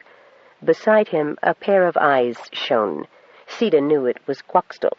Then she saw the next pair of eyes lower down, and the outline of a pair of smaller tufted ears. Another pair of eyes was beside Quoxtall's then, and coming from the darkness, another, and another, and another. She was about to tug at Captain Johnny's sleeve to point out what she saw when someone screamed, and all at once several other people did too. "Quiet!" Xing Qi hollered. "Quiet, you morons! What is the matter with you?" He strode into the crowd and smacked the first screamer he met, but when he raised his hand to smack the next, a tall man, Xing Qi's head tilted back as his gaze traveled up and up and up into the snarling face of a standing polar bear. The crowd suddenly grew much more dense as the 100 or so workers shrank toward the copter and the ring of Petaybee snow lions and polar bears, wolverines and wolves, and other large animals stalked slowly forward. Xing Qi retreated until he came up against Johnny. Johnny had taken the opportunity to draw his sidearm, and now he gave Sita an inquiring glance. Just then Quoxtall's voice spoke in her head. "None will hurt you, youngling, but these ones are a plague to the home, and we have come to see that they go no further." Sita pulled Johnny's shoulder down and whispered this information in his ear. Johnny covered Xing Qi and said, "If those weed whips of yours will burn, I suggest you build a fire. These critters don't like fire very much." "I guess you don't want to tell them the bad news, eh, Captain Johnny?" Pablo asked. "What bad news?" Xing Qi asked. "We only told you what cures people make on this planet. Animals have their own remedies. A polar bear that hasn't mated for a while, for instance." On board the pirate ship, Yana was lying on her bunk listening to Namid give Diego and Bunny an astronomy lesson. Bunny soaked up everything Namid had to say, while Diego made a pain of himself, playing teaching assistant. Marmee was asleep. The door to their cramped quarters opened, and Dinah O'Neill poked her head in. "Yana, could we talk?" "What about?" Yana asked cautiously. Dinah smiled sweetly. "Just a little girl-to-girl stuff. I thought you might want to. I've been down to see your planet. I think I may have seen your husband." Yana was on her feet and at the door so quickly she almost ran Dinah down. "What did Sean say?" she asked, recklessly grabbing the smaller woman's arm. "How on earth could he meet your demands?" Surely Sean's loyalty to Petaybee was more urgent than even his love for her and their unborn child. Dinah gave her a secretive feline smile. "I didn't exactly talk to him, but you did see him? Nice-looking guy who turns into a seal?" How had she learned Sean's secret? Well, since the wedding, a slightly more open secret. Yana nodded. "That would be Sean." "Oh, yes, I saw him. Quite a lot of him, actually. How does he do that?" For a change, Dinah was not accompanied by Magenda or any other heavies. Yana toyed with the idea of overpowering her, but curiosity about what Dinah had seen on Petaybee made her decide to wait. Besides, once she overpowered Dinah, then what? Take on the rest of the pirates? She could hold Dinah hostage, but pirates like Luchard weren't known for their unswerving devotion to their friends. Dinah led her into a tiny room that boasted a desk and a double bed. Yana raised an eyebrow. "I didn't realize Namid was so serious about the divorce when I brought him aboard. I thought I could get him to reconsider. What did you think? I take turns with the crew?" Yana said nothing, but the eyebrow stayed aloft. "You did, didn't you?" Dinah seemed amused, but there had been an edge to her query. "What you do in bed is none of my business, and I don't think that's why you wanted to talk to me. What's on your mind?" "Now, Yana, I prefer Colonel Maddox Shangili, if you don't mind." "Heavens, there's no need to be so stuffy. You're co-administrator of a whole planet now. That makes you a politician. I'm a privateer, so you see we have a lot in common." "If you only brought me here to insult me, I'd like to return to my nice, convivial cell, please." "You aren't making this easy," Dinah said. "Gee, I'm sorry. I didn't know I was supposed to." "I thought you wanted to return to your planet. I'm just trying to tell you that there might be a way, but it'll be tricky." "Getting Luchard to agree?" "Believe it or not, the captain will be easier to convince than the crew. If it was up to Magenda, you'd all be spaced. You have no idea the personnel problems one has trying to obtain crewmen who are rough enough to do the job, but still controllable. It can be a real nightmare." "I'm sure you didn't ask me here to tell me how hard it is to get good help these days, Dinah. Will you get to the fraggin' point?" Dinah dropped her confidential air and became very businesslike. "The fraggin' point, Colonel Maddox Shangili, is that under certain circumstances I can use my influence to return you to the planet. One of those circumstances is that you must personally guarantee my safety and that of my crew when and if we release you." "I certainly won't be able to arrange for your guarantee unless I am free to do so," Yana said acerbically. "What else?" "I have business in a place called Tanana Bay. I've obtained an aerial map which leaves a lot to be desired." "How? Sean didn't just give it to you." "No, a cunning old devil named Attic pointed it out." "Attic is Bunny's uncle. You didn't hurt him." Dinah shrugged. "Magenda had to give him a love tap. But he was standing in the door of a Nakatira cube that seemed to be functioning as an immigrations office, alert and watching your spouse's bare ass sink into the river when last I saw him. He's fine, but the map is too damned indistinct. No roads, no towns, no names. We'll need a guide to the settlement, and I also want to find one of those, communion caves." "Wouldn't you prefer the one at McGee's Pass, perhaps, or Savoy, to view the fruits of your previous efforts?" "After what happened to Sadek and Company? No, thanks. Listen, I hope you're not holding that against me, too." "It's not me you have to worry about, mate," Yana said drolly. "Well, then, I have to worry about whatever it is that allegedly makes Petaybee unusual.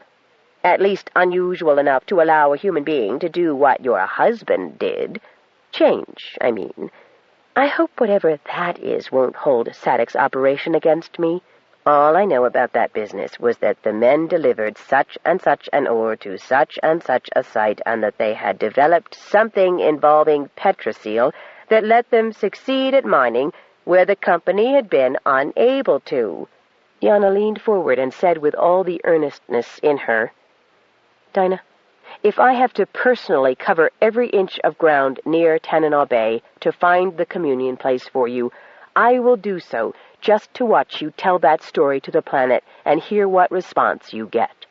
But what are you going to tell Luchard if the planet refuses to consider your demands?"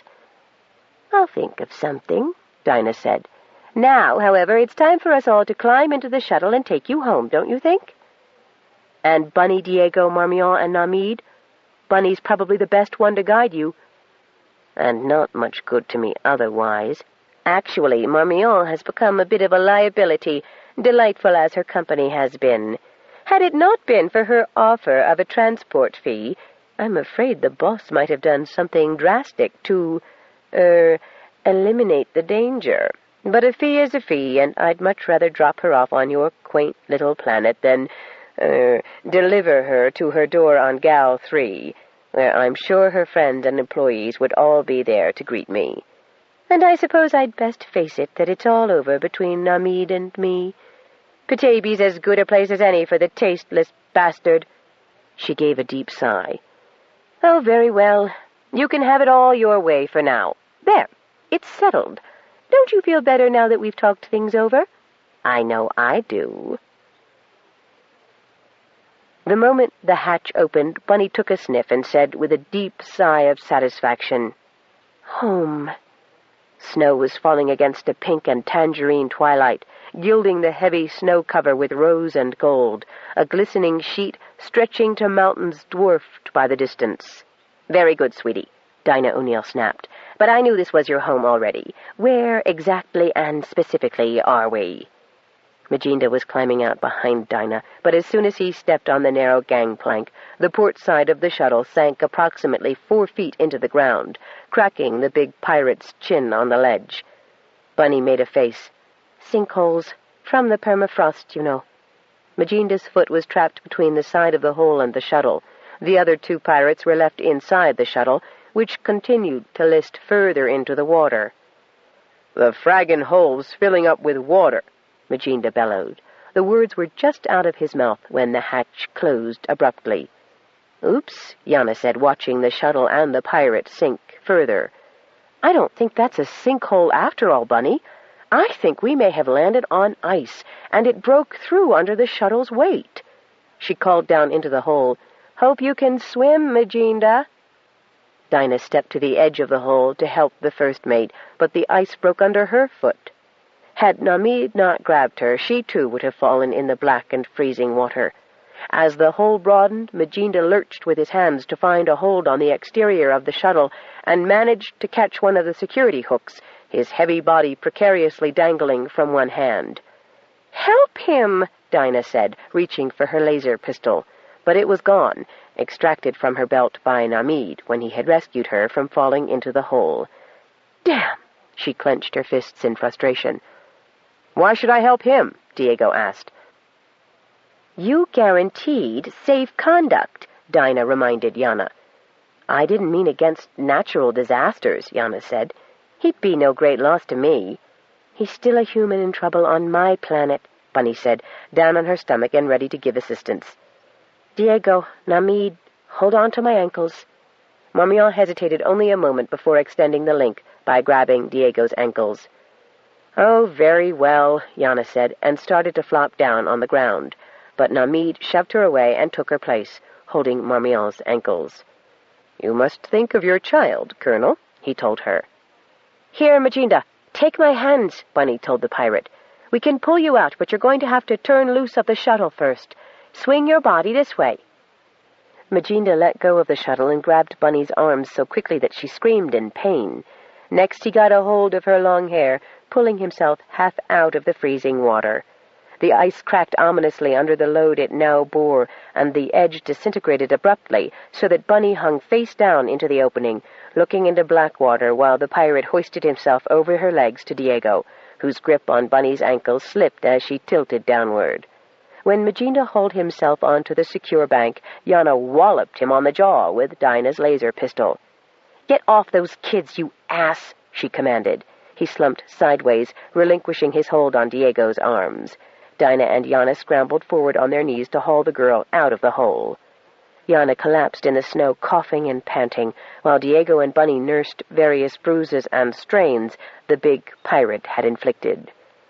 Dinah crept forward and peered over the edge of the hole, then considered the precarious cant to the shuttle. "I don't suppose they can just fly out of there, can they?" Yana asked. Dinah shook her head. "One skid is caught under the edge of the ice. They're off balance." "On the bright side, at least the shuttle seems to be able to float." Bunny said, "Yana, we gotta get out of here. I can feel the temperature dropping, and this gear of theirs isn't good for more than -75. "It gets colder than that this early?" Dinah asked, appalled. Bunny nodded. "I'd be all right, I expect, but the rest of you are in trouble unless we get to shelter pretty quick." "Have you got a clue where the town is, Bunny?" Yana asked. "If we're right on, almost in the bay, it's got to be over that way," Bunny said, pointing to what looked to Yana like an identical piece of the snow-covered terrain all around them. "Sorry, I usually come by dog sled along the trail and don't need to pass this way. I've no landmarks here except the mountains, so we'll have to head that way until I can get my bearings. And we do have to move, or you're all going to freeze." "Right," Yana said. "How about the communion place? Do you know where that is from here?" Bunny shook her head. "It's within the town someplace is all I know.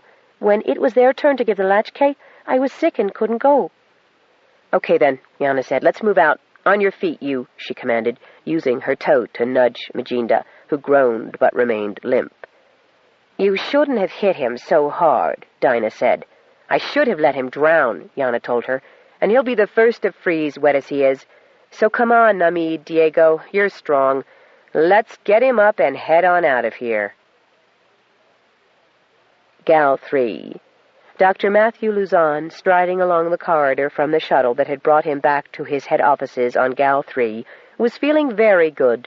Assiduous application of the physiotherapy exercises, careful diet, and self-discipline had completely restored him to level of physical fitness that he deemed necessary for a man with his responsibilities. He had been reviewing applicants for the positions left open by the defection of the highly paid and supposedly loyal assistants who he had brought with him on the disastrous Petaybee investigation. Those who had survived the initial stages of security clearances were awaiting him in his office. He was going to start afresh on the many tasks awaiting him as he looked ahead for bigger and better things. A gaggle of people coming from the passenger lounge were advancing on him in a solid phalanx. Frowning, he gestured with his right hand for them to clear to the side to allow him to pass. But then he saw the reason for such a mass. An invalid vehicle, one of the newest types, was in the midst of the people, its occupant turning from left to right as he issued a stream of orders, which were being recorded. To Matthew's intense surprise, the man in the chair was none other than Farringer Ball, Secretary General of Intergal, the one man he cared less about seeing than any other in the galaxy, the very one whose intransigence had resulted in the wretched planet being adjudged sentient and autonomous, ruining all Luzon's careful plans for its future. "Why, Farringer," Luzon said in his heartiest voice, tinging it with concern and sympathy, "whatever has happened to you?" "Luzon?" Farringer's voice was a wispy croak, and Luzon was genuinely shocked at the man's condition. The chair obviously contained life support devices. Luzon was now close enough to see the tubes running from the man's body to a machine under the seat of the chair. "Recovered from your injury?" "Indeed, and I could wish you the same good fortune. Whatever has reduced you to this sorry state?" Not that Luzon wasn't delighted to see that justice was being served. "On your way to Petaybee, are you? For one of their miracle cures?" Luzon smiled graciously. "To Petaybee?" Farringer Ball's wheeze went up an octave, and he stared at Luzon in surprise. "Why should I go there, of all places?" "Why, haven't you heard? Since the board so nobly decided that Intergal should withdraw and allow Terraform B its autonomy, every drug company in the galaxy is trying to sign up the exclusive rights to the therapeutic treatments only available there." Partially true, of course, since representatives were on the planet, although, according to Luzon's informants, none of them had reported back to their head offices or anywhere on the results of their missions. "What therapeutic treatments?" Ball snapped, and half of the crowd around him looked expectantly at Luzon for the answer. Luzon then realized that medics of various sorts made up most of the groupies around the Secretary General. "Why, I thought you'd have heard. You always know what's going on in the medical field." Luzon could afford to be slightly condescending. Poor health was Ball's true reward. "There is something about the pure air and organically grown food products on Petaybee, not to mention the ambience, that absolutely changes a man." "It does?" Ball wheezed. "How?" He peered suspiciously up at the obviously robustly healthy Luzon. "You only broke your legs." His tone implied that a pair of broken legs didn't take much healing. "True." Luzon leaned down conspiratorially. "But then I didn't need the special sort of healing that only Petaybee provides. We really shouldn't have let the planet out of our control, you know. You'd be glowing with health again if you'd taken the cure there." "Taken the cure? What cure?" "Now, that I don't know in any particulars, I'm afraid," Luzon replied, knowing that he had Ball just where he wanted him. "Of course, now that Intergal no longer has any rights on the planet, its administrators, if you can call such novices by that term," he added, permitting a belittling sneer to color his voice, "are of course setting up a monopoly on the surface. I really feel that one cannot put a price on such natural benefits and one certainly shouldn't restrict those who are chosen to receive the cure to such a narrow category." "What category? What monopoly? What natural benefits?" Ball's agitation made his wheeze worse, and he started coughing, a dry, hard, rasping sound, despite the fact that he was also spraying spit around him. Luzon moved a discreet step to one side. "Well, I'm no longer au courant to the latest developments, but they have been amazing, truly amazing. I wonder that none of your medical advisors have suggested the Petaybee cure to you. It'd make a new man of you, I'm sure." From the avid expression in Ball's eyes, Luzon knew that his little spiel had had the desired effect. "Do hope you're feeling better real soon, Fairy. Nice to have seen you. Must rush." As soon as he had left the gaggle behind him, Luzon indulged in a smugly satisfied chuckle. The transport business he had backed to get as many people to Petaybee's surface as possible might have come to a crashing halt. But there were other ways of overloading the planet and proving that it could not take care of itself and/or its inhabitants, much less any visitors. CIS would have to step in and alter the current arrangement. Planets could not, should not, go about managing themselves, not in a well-organized intergalactic civilization. Citizens of the galaxy had the right to pursue commercial ventures whenever these were possible. Citizens were also guaranteed certain basic rights that Petaybee jeopardized by its very existence. And then there was the matter of Marmion de Rivers Algamen. Luzon had heard nothing on the news media about the kidnapping. Nothing on that situation was the best news he could possibly imagine. That took care of her, permanently. When was it he and Torkel Fisk were to meet? He tapped up his engagements on his wrist pad. This evening. Very good. They had a lot to talk about. Petaybee might not be a lost world after all. 21. Tananaw Bay. Muktuk and Chumia had been home 10 days when Sinead arrived on skis. As she was delivering her message while wrapped in warm blankets and sipping from the hot tea Chumia brewed for her, one of the men on Sea Watch reported that a very funny-looking seal had just beached itself off the ice pack. "Sean!" Sinead cried. She threw off her blankets, pulled on her still snow-wet coat, and headed out the door, the others behind her. "Sean?" Chumia asked, open-mouthed. "Your brother, Sean?"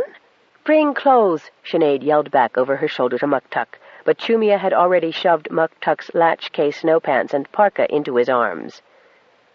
"By all the powers that be, if it ain't the Gov himself," Muktuk said when he saw Sean striding briskly toward them, sanguine, purposeful, and naked. "Nobody mentioned this was a dress occasion," Sean said, grinning. "Sis, I'm glad to see you. Have you told them what's up?" "She said something about that pirate kinswoman of ours maybe comin' for a visit," Muktuk said. "That's right," Sean said, pulling on the snowpants. "And we want to make sure she has a warm reception, don't we? We'll need to get as many folks as possible armed with whatever they have." "We told her if she lost her job she should come," Muktuk said reluctantly. "Greeting her with an armed mob doesn't seem real hospitable." "Not a mob, a posse," Sean said. "She and one of her henchmen hit Attic O'Connor over the head and stole that aerial map Whitaker Fisk gave us to get them here. I don't think she's coming here to settle, Muktuk. I'm hoping she's ready to do a deal for Yana, Bunny, and the others.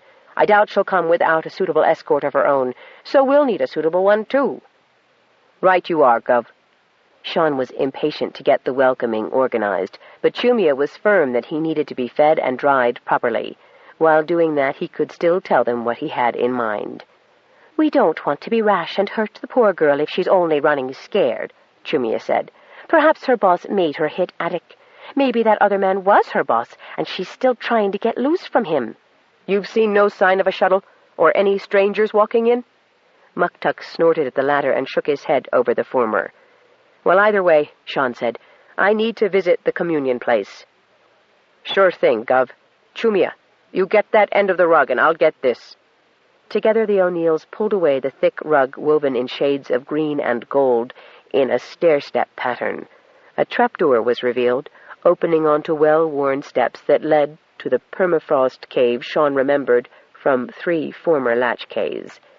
The first time he'd come to Tanana Bay for a latchkay and had seen 3 villages worth of people pouring into the O'Neills' tiny cabin, he'd been astounded until he'd seen a line of folks disappearing into the floor. Now he and Sinead descended the stairs carved out of stone and ice. Chumia held a lamp for them while the family cat scampered ahead, nearly tripping them. "It'll be dark down there," Chumia said. But it wasn't. One entire wall of the entrance chamber was glowing with a pattern of phosphorescence similar to the sort that Sean had seen in the under-river grotto. "My goodness, will you look at that?" Chumia clucked, while the cat rubbed against the wall, then stretched so that its paws touched the lower part of the design. "You're going to think I'm a terrible housekeeper, Gov, letting mold grow in the communion place. It's never done that before. Didn't think it could, permafrost being ice and all." "Never? These aren't here from the last latchkay?" "No, sir. What's all these wiggles mean?" "Looks like waves," Sinead said, peering closely. "Here and here." "Waves," the cave repeated. The cat chirruped as if it, too, was trying to say waves. "It is," Sean said, pointing to the apex. "This must be where we are now, near these waves, and this circle represents the rest of the north. Then more waves outside, and the outer circles. Waves. Circles." "What about the lines that end in circles here?" Ignoring the echo, Sinead pointed to the spiraled figure somewhat to the left of the midpoint between the lines. "And here. This one's clear down beyond the waves. What do you suppose it means?" "Trouble spots?" Sean guessed. "Like before?" This time the echo didn't repeat itself. "Means trouble spots like before," it said distinctly.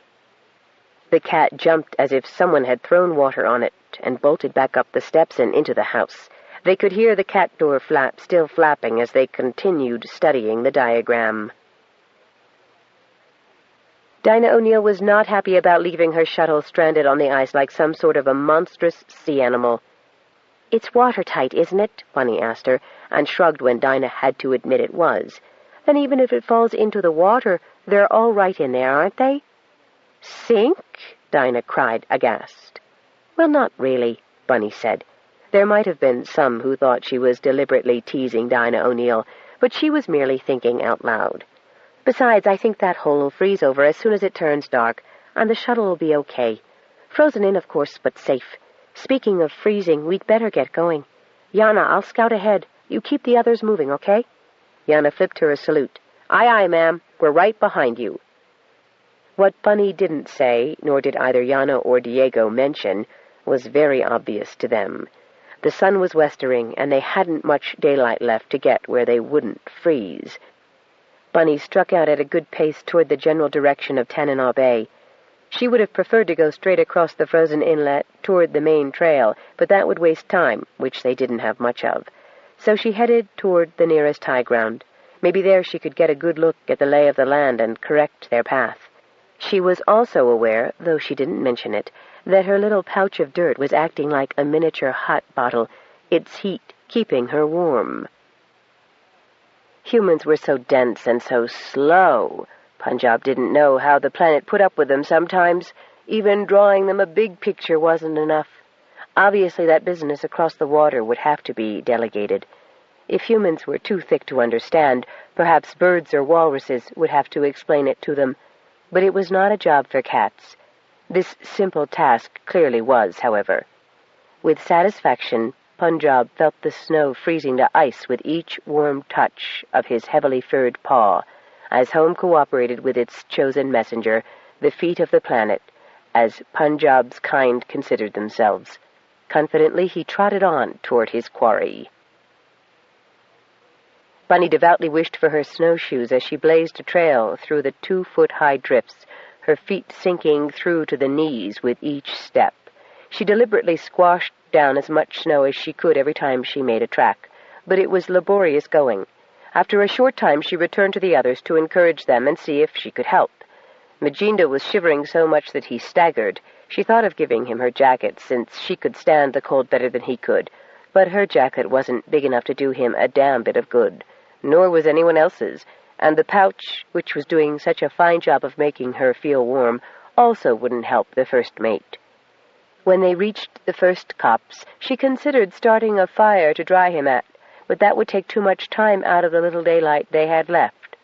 Bunny gave Magenta full marks for keeping up, despite his shuddering chills.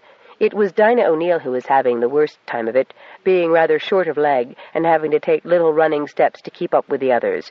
But she grimly plodded, skipped, and hopped on, and didn't fall more than a step behind.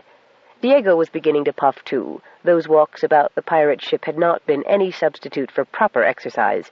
He was grumbling and annoyed that Bunny didn't seem to be as affected as he was. But Bunny knew she couldn't help Diego or the others by slowing down. She trudged back up the path she had made, and then began laboriously cutting through the snow once more. It was heavy work, and she was soon so weary that she felt like crying, but her tears would only freeze, making her more miserable. Wouldn't it be weird to have been freed from the pirates and finally return home, only to freeze to death before she could be found? With the new falling snow masking the fading horizon, help could be quite close, and they'd never know until they found her frozen corpse. And the others. It had happened more than once. "Hello? Anybody?" she called into the gathering darkness. "Slanta, it's me, Bunny. Is anybody there? Hello? Come and get me now." Then something that wasn't supposed to be possible happened. She was right out there in the open air, not in a cave or a valley, and an echo picked up her voice, the way it had a few weeks earlier when Fonto visited, the way it had at Yana and Sean's wedding. "Hello, it's me, the echo said. And then it blended with a somewhat smaller voice. "Meow, meow, meow." A cat's mew complaining over and over again. Bunny called back, glad to hear the cat. Did that mean that Claudia was behind? But no, the cat was alone, appearing off to the right like a little pinpoint of orange flame at first, crying impatiently for her to hurry forward. When Bunny backtracked to get the others, the cat sat at the end of the trail she had made, waiting for them. "We're saved," she told Yana. "A cat came for us." "Good," Magenta said. "How do you cook 'em?" "You don't," Diego said. "You follow them." "I've heard of a wild goose chase, but this is ridiculous," Dinah said. Bunny turned her back on them and returned to the end of her trail. As soon as it saw her, the cat sashayed forward, tail held low to protect the tenderest parts, and brushing the snow. Single file, they slogged forward after it. The distant lights of Tanana Bay appeared just about the time some of the party were thinking that perhaps they'd do better for a bit of a rest, despite the fact that night had already fallen, and the air was growing colder by the minute, knifing through their skin until at last they were too numb to feel the pain.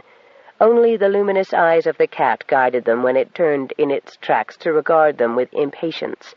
Didn't they realize it had supper waiting and a nap to take? The feeling in Bunny's legs had drained away some time earlier, though she continued to piston them in and out of the snow while the others followed.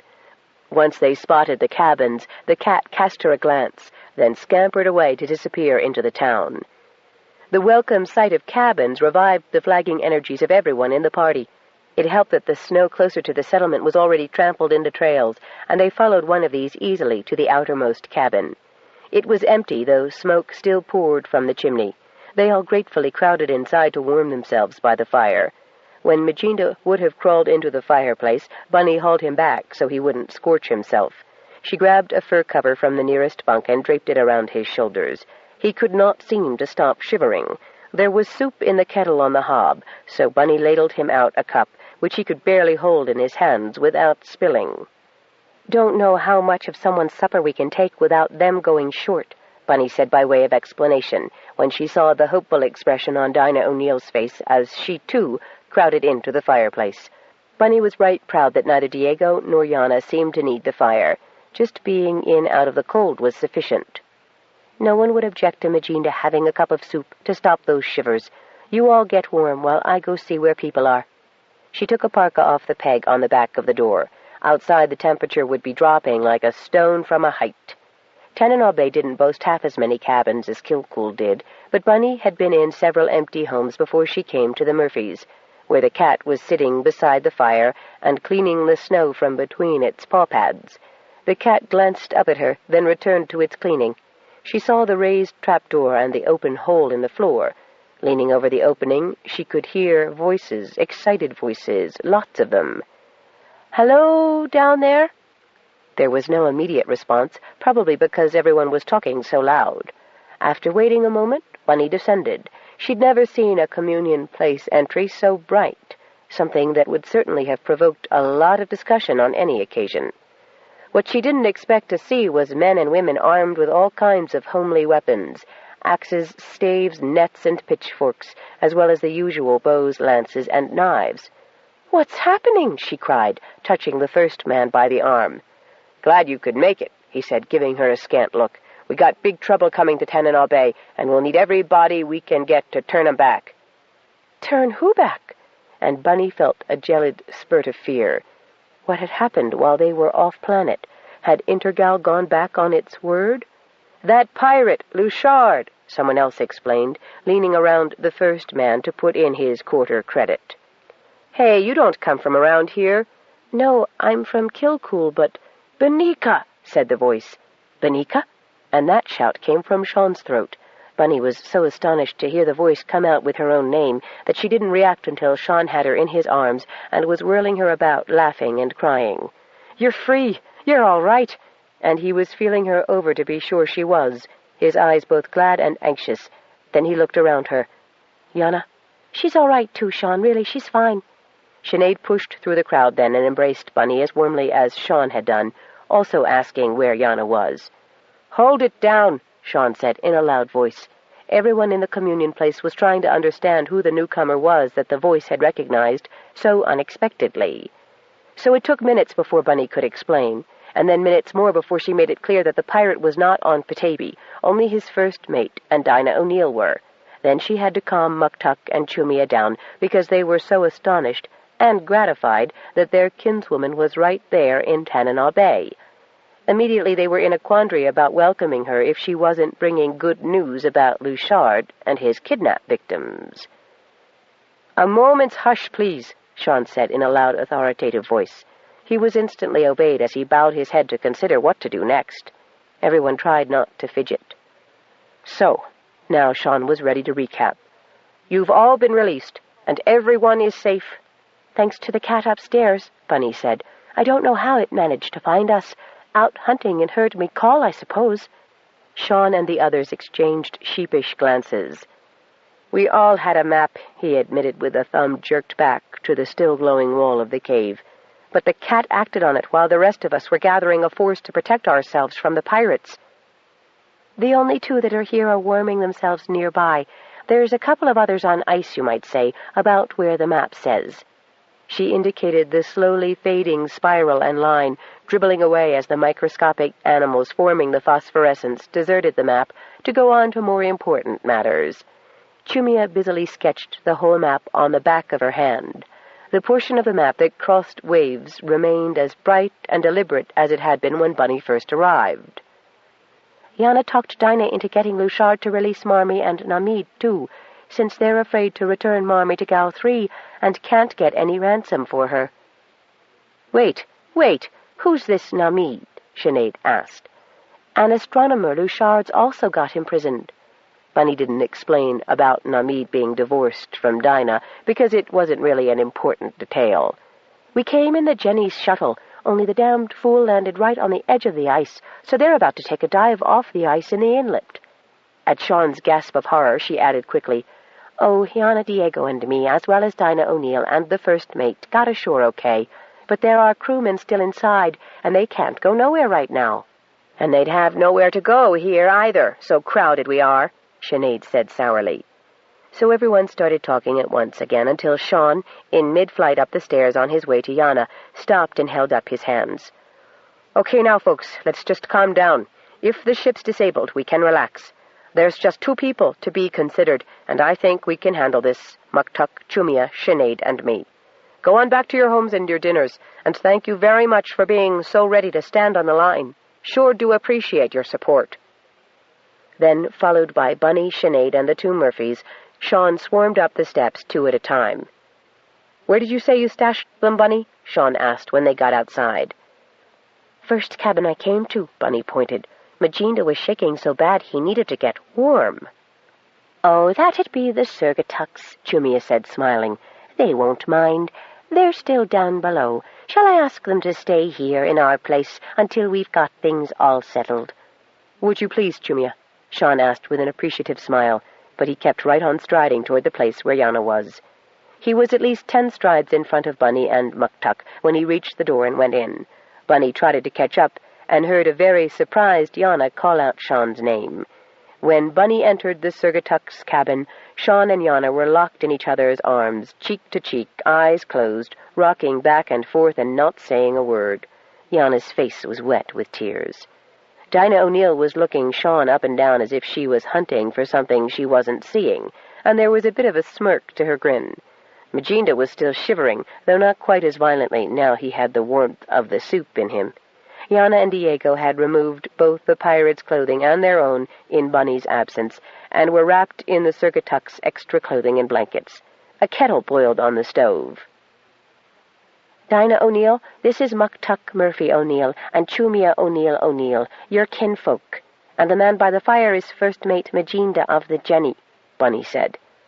"Greetings, kinswoman," Muktuk said, "though I think we gotta do some straight talking before anyone's going to want to welcome you proper-like. Now let's get this fella seen to. What you think, Sinead? Give him a tot of the juice?" Sinead had followed Muktuk in and was eyeing Dinah O'Neill with a less than charitable expression on her face.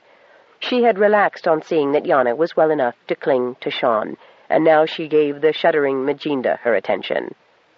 "Do you have some of Claudia's juice?" Muktuk nodded. "Always keep some handy since the time it brought my brother back to life when he fell into the fish-hole that winter." He rummaged in one of the overhead cupboards in the kitchen corner of the house and dragged out a medium-sized brown bottle. Holding it up to the light, he twirled it, checking the level of the liquid. Satisfied, he got down a glass, poured in an exact 2 fingers of liquid, then handed the glass to Magenta. "This'll stop those shivers before you come loose at the joints." Magenta was evidently willing at this point to take anything that might reduce the chill he had taken. Grasping both edges of the fur rug in one big hand, he tossed off the contents of the glass in one gulp. Muktuk regarded him, and Magenta looked right back, sort of superciliously, until the juice made itself known down his gullet. Then his eyes bugged out, fit to pop from his head, and he gasped, exhaling, and even Bunny on the far side of the room recoiled as his exhalation reached her. Dinah O'Neill looked angry. "What did you give him?" "Just what Claudia would have were she here," Bunny said smugly. "You watch. It'll clear off those shivers as if he'd swallowed a hot poker." Magenta, mouth still wide open, dragged in a breath as deep as the one he had just expelled, settled it in his lungs, shook his head, and stood straight and tremorless in front of the fire. "What was in that?" he asked in a raspy voice, letting the fur drop from his shoulders. His observers could now see the beads of sweat standing out on his forehead. Close as he'd stood to the fire, it hadn't been able to warm him to sweating. Sean grinned. "Claudius and Ungatuck makes it up for dog-sled drivers to use in case of a ducking. Used it a time or two myself to good effect." "When you come out of the water after a good swim?" Dinah O'Neill asked with an odd smile on her lips as she regarded Sean, her head tilted to one side. He gave her a long stare, then he smiled back at her. "I don't need it on those occasions, Dama. I'm in my element then." He gestured to the table, pulled out one of the chairs, and settled Yana in it. He hadn't let go of her hand all this while, and he continued to hold it during the next discussions. "That stuff keep its whammy long?" Dinah asked, looking respectfully at the bottle as she took a seat. When Sean nodded, she asked, "That the sort of thing Petaybee does like no other culture?" "We have developed certain medications that are effective in this sort of climate, yes. That's one. I doubt it would have much usage on, say, a tropical world, so the general demand would be small." "But something that when it's needed there isn't anything as efficacious?" Dinah went on. Sean inclined his head. "Like the cough syrup that cured my wife's—" He gave Yana such a fond look that Dinah O'Neill blinked wistfully. "Cough. How is it now, dear?" "I haven't so much as sputtered once I got back into Petabian air, Sean," Yana replied, squeezing his fingers. "No, you haven't." Dinah O'Neill blinked again, and then frowned before she gave her head a little shake. No, you didn't manufacture those coughing fits. No, I did not, Yana said firmly. I definitely did not. But I'm not going to go off-planet ever again. And this time her free hand went to the pouch at her neck. Not for any reason, no matter how damned important. Not that Sean'd let you, Bunny said. Now, Dama, what do we do? Sean said directly to Dinah O'Neill. Have you indeed come to seek sanctuary here from your pirate captain? Actually, now the famous O'Neill smile broke across Dinah's pert face, I'm here as spokesperson for Captain Luchard to discover what, shall I say, local wealth can be used to defray his costs. His costs? Diego said angrily. Well, yes, of course. He has to make some profit from what has turned out to be an ill-advised undertaking. Side 6, Power Play, by Anne Mccaffrey and Elizabeth Ann Scarborough. Continuing on page 223. Won't restoration of the half-sunk shuttle suffice? Sean asked, a twitch of a smile on his lips. Oh, dear heavens, no. The shuttle can either sink on its own, or the Jenny's tractor beam will lift it, Dinah O'Neill said airily. No, the captain expended a considerable amount of time and energy, plus rations and accommodations. Rations and accommodations, Diego burst out. Why, you were fed from the captain's table. I doubt that, Yana muttered. Well, my table, then, Dinah corrected herself. And fresh fruit and good meat, only when we threatened hunger striking, Diego said irately. Whatever, Dinah said, dismissing his complaint. Time and effort as well as supplies means some compensation must be forthcoming, or I fear the captain will retaliate against the planet. What do you think he'll do? Diego asked. Sue it? Captain Luchard don't make mistakes, Magenta said menacingly. Oh, dear, Dinah O'Neill said, pretending dismay, and she leaned conspiratorially across the table to Sean and Yana. The first mate isn't going to be very easy to deal with, what with all he's gone through. Then he'd better be grateful we bothered to save his skin, Bunny said fiercely, because I'll never do it again. You will find, Dama, that none of your captives are ransomable. I'm not so sure about that, Dinah said sweetly. You've already proved conclusively that this planet has products that are life-saving. The juice is useful, that's true, but let's face it, how many hypothermic victims have you encountered in your line of work? Sean asked. And while it doesn't cost much to produce, there's not what you'd call a good profit margin in juice either. Ah, but there may be other items with which to pay your ransom, like your swimming, technique. Sean threw back his head and laughed heartily. That's hereditary, Dama, and not many would put up with the inconveniences. Like running around Starkers in -40 Celsius? Exactly. I think I need to speak to the powers that be on this place. You are, if you'll pardon me, really not the final authority, or so I've been led to believe. Dinah had cocked her head again at Sean. Then she turned abruptly to Bunny. You promised to guide me to one of the communion places of this planet. Do so now. She rose. So did Magenta. I will guide my kinswoman, Muktuk said, putting a hand on Sean's shoulder to keep him seated by Yana. Dinah gave Bunny and Diego a stern look and pointed her index finger at them. Magenta took the half-step necessary to loom above them. Bunny shrugged and Diego glowered, but both rose from the bench. So did Sinead, who eyed Magenta as she idly caressed the handle of her skinning knife. Remember to listen carefully, Dama, Sean said, and then paid no more attention to the group setting out to the communion place. Let's go and get this over with, Magenta growled, herding everyone before him. At the door he looked back over his shoulder at the bottle, still visible on the worktop, and shook his head. 22. Space Base Petaybee Immigration Facility. Pit. Attic O'Connor wanted nothing more than to take his bruised and aching head back to his cabin in Kilcool and forget about the wider universe and all its problems. He was an amiable man with simple tastes because he'd never had occasion to have or expect more.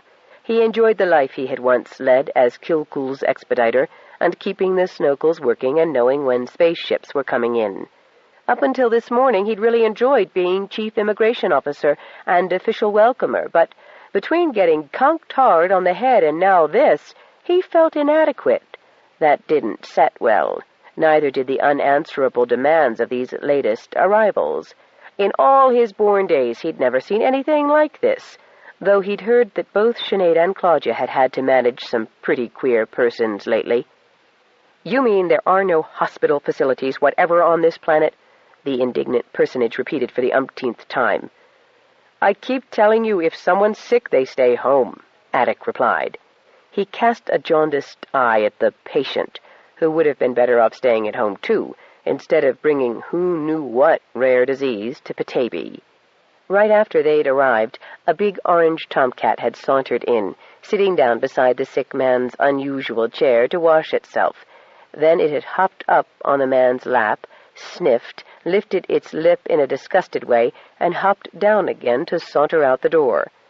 Attic figured it was going to tell Claudia there was someone sick and smelly here. Personally, he could only hope Claudia would hurry. He was a little out of his depth, and Claudia was the healer after all, though he was absolutely certain she wasn't what this high and lofty group would expect to have tend their patient. The remarkable chair floated, dang it, above the floor of the cube, as he had watched it float above snow and mud and everything else people had to plow through around space base these days. And the patient, a very important personage named Farringer Ball, whose helpers seemed to think that even Attic O'Connor would know who he was hitched up by tubes to the chair. "Or," Attic continued, "they call their local healer if they don't live in Kilcool, or Claudia Sanungatuck if they do, which is what I've done, only it'll take her time to get here." "Don't you realize that in medical situations time is of the essence?" "Sure, but he ain't bleeding, and he is breathing, and those are encouraging signs," Attic said. "And he's got all you here to make sure he doesn't bleed, and keeps breathing, so sit down, please, over there, until Claudia gets herself here." The person in his beautifully tailored fine travel garment looked at the Spartan seating arrangements, and the expression on his face when he turned back to Attic was dour and condescending. "Surely there is some kind of transit lounge. You're in it," Attic said, rudely interrupting. It was not his normal manner, but he was getting fed up with doing this crazy sort of word dance around the subject, as if the name, once spoken, would instantly provide what the speaker truly wanted. In this case, apparently, the most expensive suite in a private hospital, the most successful and omniscient doctors who would provide instant help for the patient. "I done told ya. Intergal pulled everything out, including their infirmary, when they gave the planet back to itself. At that, us Petabians have more than we ever had before." Attic gestured proudly around the cube. It was not only clean and warm, but bigger than any 4 of the biggest cabins in Kilcool. "Now set yourself down and wait." Attic shuffled the papers in front of him, making a good show of looking for something. Then he picked up the comm unit and turned his back on the medic man, as if this was a very private call. The guy finally copped on and moved away from the counter. "Fabian, didn't you tell him who I am?" wheezed the old man in the chair, pounding the armrest with a hand liberally covered with liver spots. Surreptitiously, Attic shot him a glance. Guy didn't look too good at that. All sunk in on himself. If he expected Petaybee to bring him back from whatever got him that way, he was asking for a miracle. That was sure. And, as far as Attic had ever heard, you couldn't pay for miracles. They just happened in their own good time, like the great big mountain that Petaybee had thrust up in the middle of the landing field, and then swallowed back up 6 weeks later. Fortunately, just as Attic himself was getting twitchy, he spotted a trio of cats bouncing through the snow and the bulk of a fur-clad Claudia lumbering behind them. Looking from her to the immaculately dressed medical folk, even the patient had on fine threads and was bundled in the amazingly colored pelts that no animal on Petaybee ever grew, Attic was sadly aware of a vast difference in style and appearance between Petabians and visitors. Not that those fancy clothes were as warm and as suitable to Petaybee as his and Claudia's practical and indigenous garments, and he almost hated to drop this problem in Claudia's lap after all the ones she'd had with that rock flock, which kept growing the way some fields will grow rocks no matter how they're cleared. "Slanta, Attic, what's up?" Claudia asked, as she threw open the door and let in a blast of cold air, which smelled refreshingly clean to Attic. He realized then that there was a fusty stink to the air in the cube, due to the patient, no doubt, and all the funny bottles and tubes in his floating chair. "I am Dr. Fabian von Clough," the leader said, eyeing Claudia disdainfully. "My patient is Secretary General Farringer Ball." A graceful hand introduced the patient. "We were informed by a reliable source that this planet has unusual therapies to assist my patient back to full health." Claudia squatted down so that her face was on a level with Ball's. "Slanta Farringer," she said softly, "you looked better on the comm screen. What's wrong?" Ball wheezed and looked at Claudia from under lowered eyebrows. "That's apparently supposed to be for you to find out, young woman." He looked startled at Claudia's laugh, which was not only ripplingly youthful but beautiful. "Thanks for the young," she said, patting his hand companionably. "It wasn't intended as a compliment," Dr. von Clough replied stiffly, eyeing Claudia with distaste. Claudia shrugged, unconcerned. Before any of the medical team could intervene, she had her fingers on Ball's wrist. She stooped down to look him squarely in his lined and sad face, and tut-tutted. She pinched a flap of skin on his arm and observed the rate of its relaxation. "You're real tired, aren't you?" she asked. "The Secretary General is suffering from a serious PVS condition." She nodded. "Real tired." Straightening up, she added, "He should stay here a while." "That's what Luzon said, though he wouldn't say why," Ball wheezed. "Him?" Claudia snorted derisively. "Just goes to show you anybody can do something right once in a while. Don't suppose he meant to, but the joke'll be on him. How'd you all get here?" Whit Fisk said the PTS was grounded. "Why, the Secretary General has a private launch for the necessary travel he must—" "At Space Base? Now?" "Of course it is." "Good. Then you all can stay there, and I think I can find space for Mr. Ball. But this individual said you had no hospital facilities." Von Clough regarded Attic accusingly. "Don't need them. So far, folks have found the whole planet pretty healthy. Good food, good air, nobody having to take on more'n they can handle. Sick folks can rest when they need to, exercise if they need to. That and a bit of a tonic seems to do the trick. You might say the whole planet's a hospital facility, only it's so good at it. Everybody stays pretty well, so's you'd never notice," Claudia said slowly, as if turning over the words she spoke in her own mind at the same time.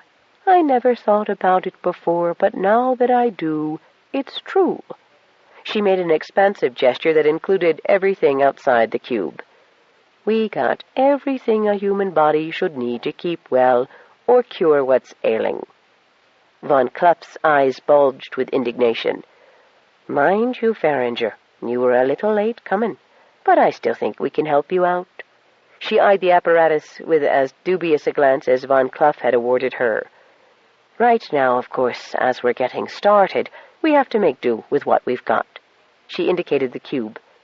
"We're organizing, slow but sure." "So, where can the Secretary General go?" "The school at Kilcool doesn't need all the rooms in their cube yet," she said.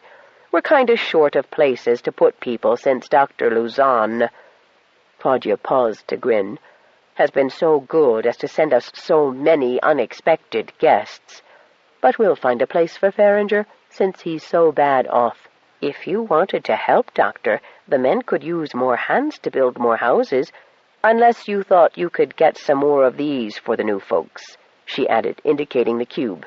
"Especially now we're getting seasonal blizzards." "Seasonal blizzards?" Von Kluff's eyes bulged as he saw what was slanting past the window area, as thick and earnest a snowfall as the season ever provided.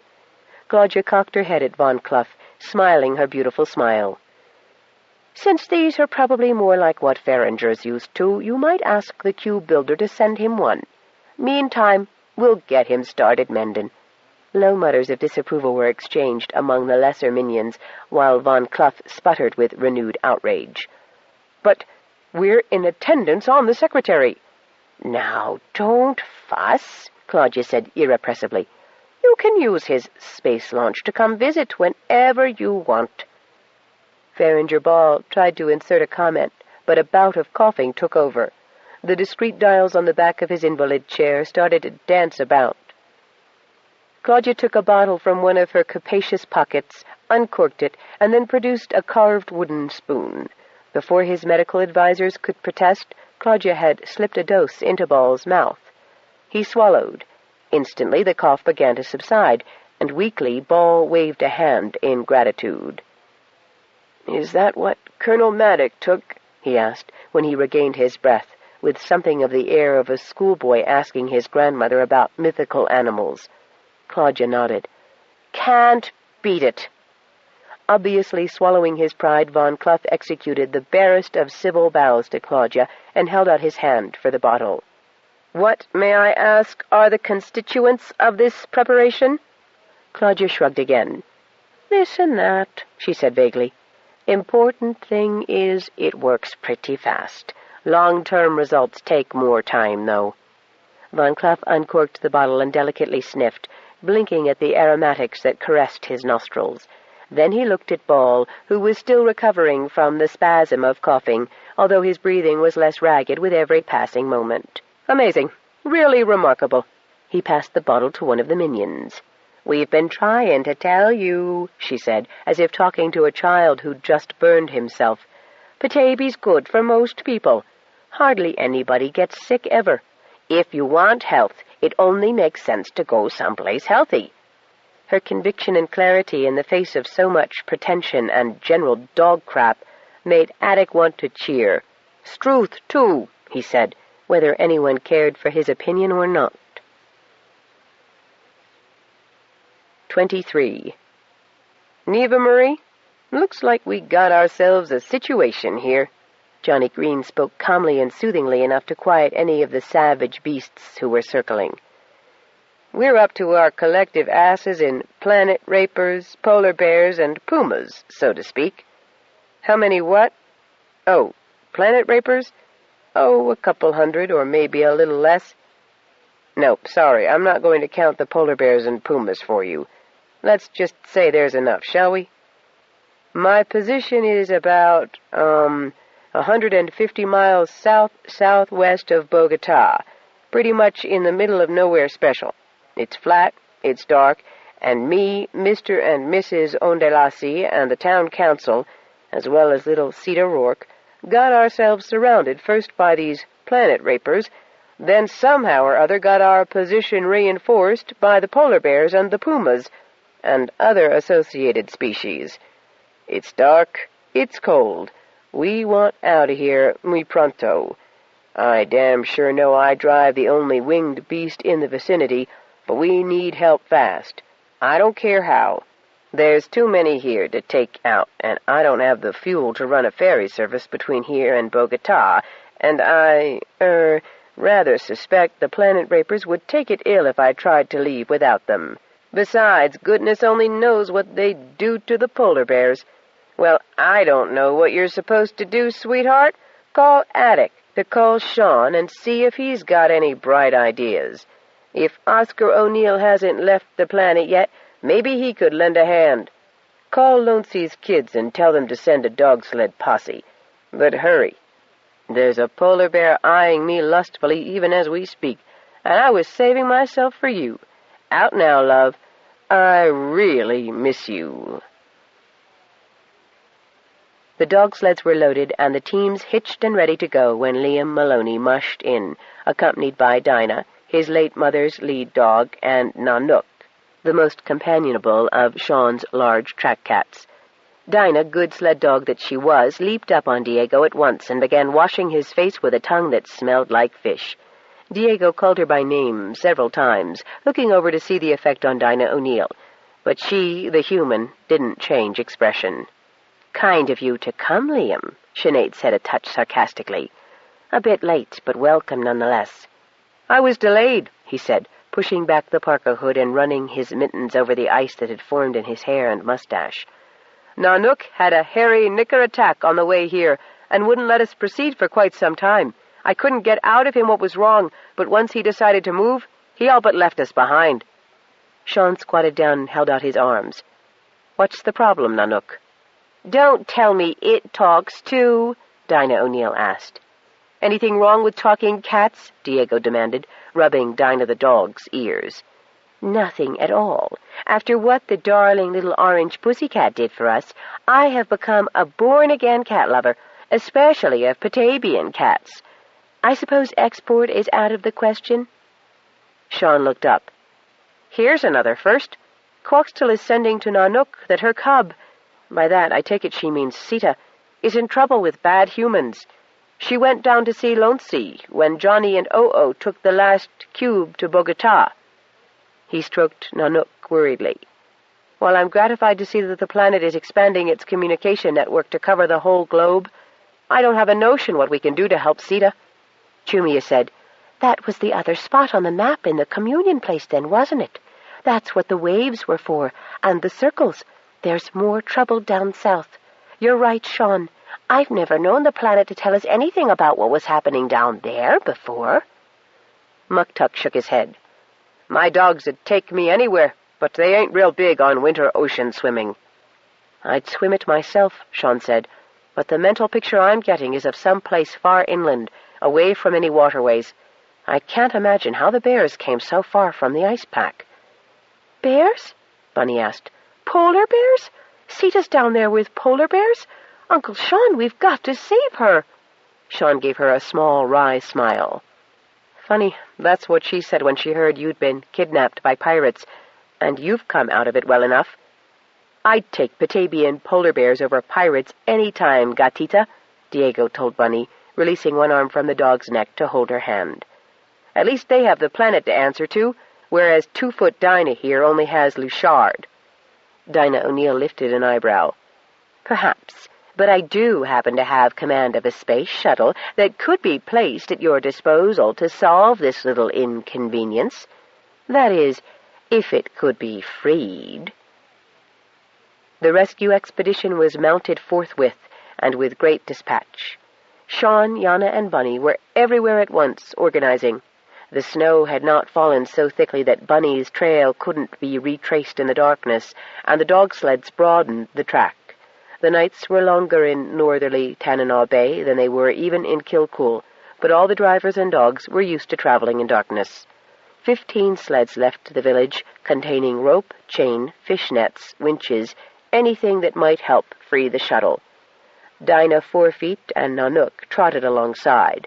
Dinah 2 feet, as the pirate's representative, accompanied the rescuers, but Majinda had been locked inside the communion cave for safekeeping, and to fully recover from his narrow escape from frostbite and pneumonia. "Let's not get too close," Bunny called to the sleds as they neared the hole in the ice containing the shuttle. "It broke with just me." "Make way. Clear off the trail," Muktuk Murphy's voice called from the rear. "Coming through." Behind him he led a curly mare, and behind her trotted 3 of the wild curly stallions, each sporting a businesslike horn.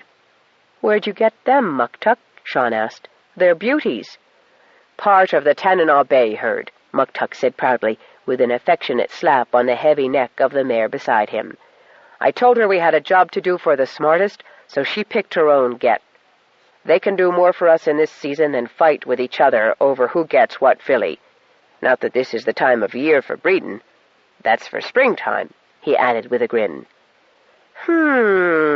Dinah O'Neill said under her breath, just loudly enough that Yana heard her. "That's quite a display they're putting on. Didn't know animals acted like that. showing off like cadets who've just got their pilot's licenses. Yana shot her an enigmatic smile, as enthralled by the rearing, bucking, biting antics of the males as Dinah. The sleds with their teams of wagging, howling dogs slewed to either side of the trail and broadened their circle around the hole while Muktuk led his mare forward. "Why don't they just use ice saws?" Diego asked. Behind her hand, Bunny said, "First, 'cause I think Cousin Muktuk is showing off for Cousin Dinah's benefit, and second, because it's said that the curly-corns can judge ice so well they can play tag on the ice pack during break-up and never once fall in." "Fascinating," Dinah 2 Feet said. Yana was both amused and appalled, watching this laughing tourist who had assisted in their kidnapping, stood by while Majinda struck both Diego and Bunny and, according to the kids, had been a party to the murders of the Gal 3 repair crew members. If Yana had anything to say about it, as soon as that shuttle was out of the water and the crewmen out of the shuttle, Crew and Dinah O'Neill would be put on ice with Majinda. Never mind safe passage. Petaybee had no kind of law and order beyond that which made good sense to most people. But Gal 3 had plenty. Dinah O'Neill was laughing again. "Look at those creatures go! I've never seen a unicorn before, Muktuk. Is it true they only like virgins?"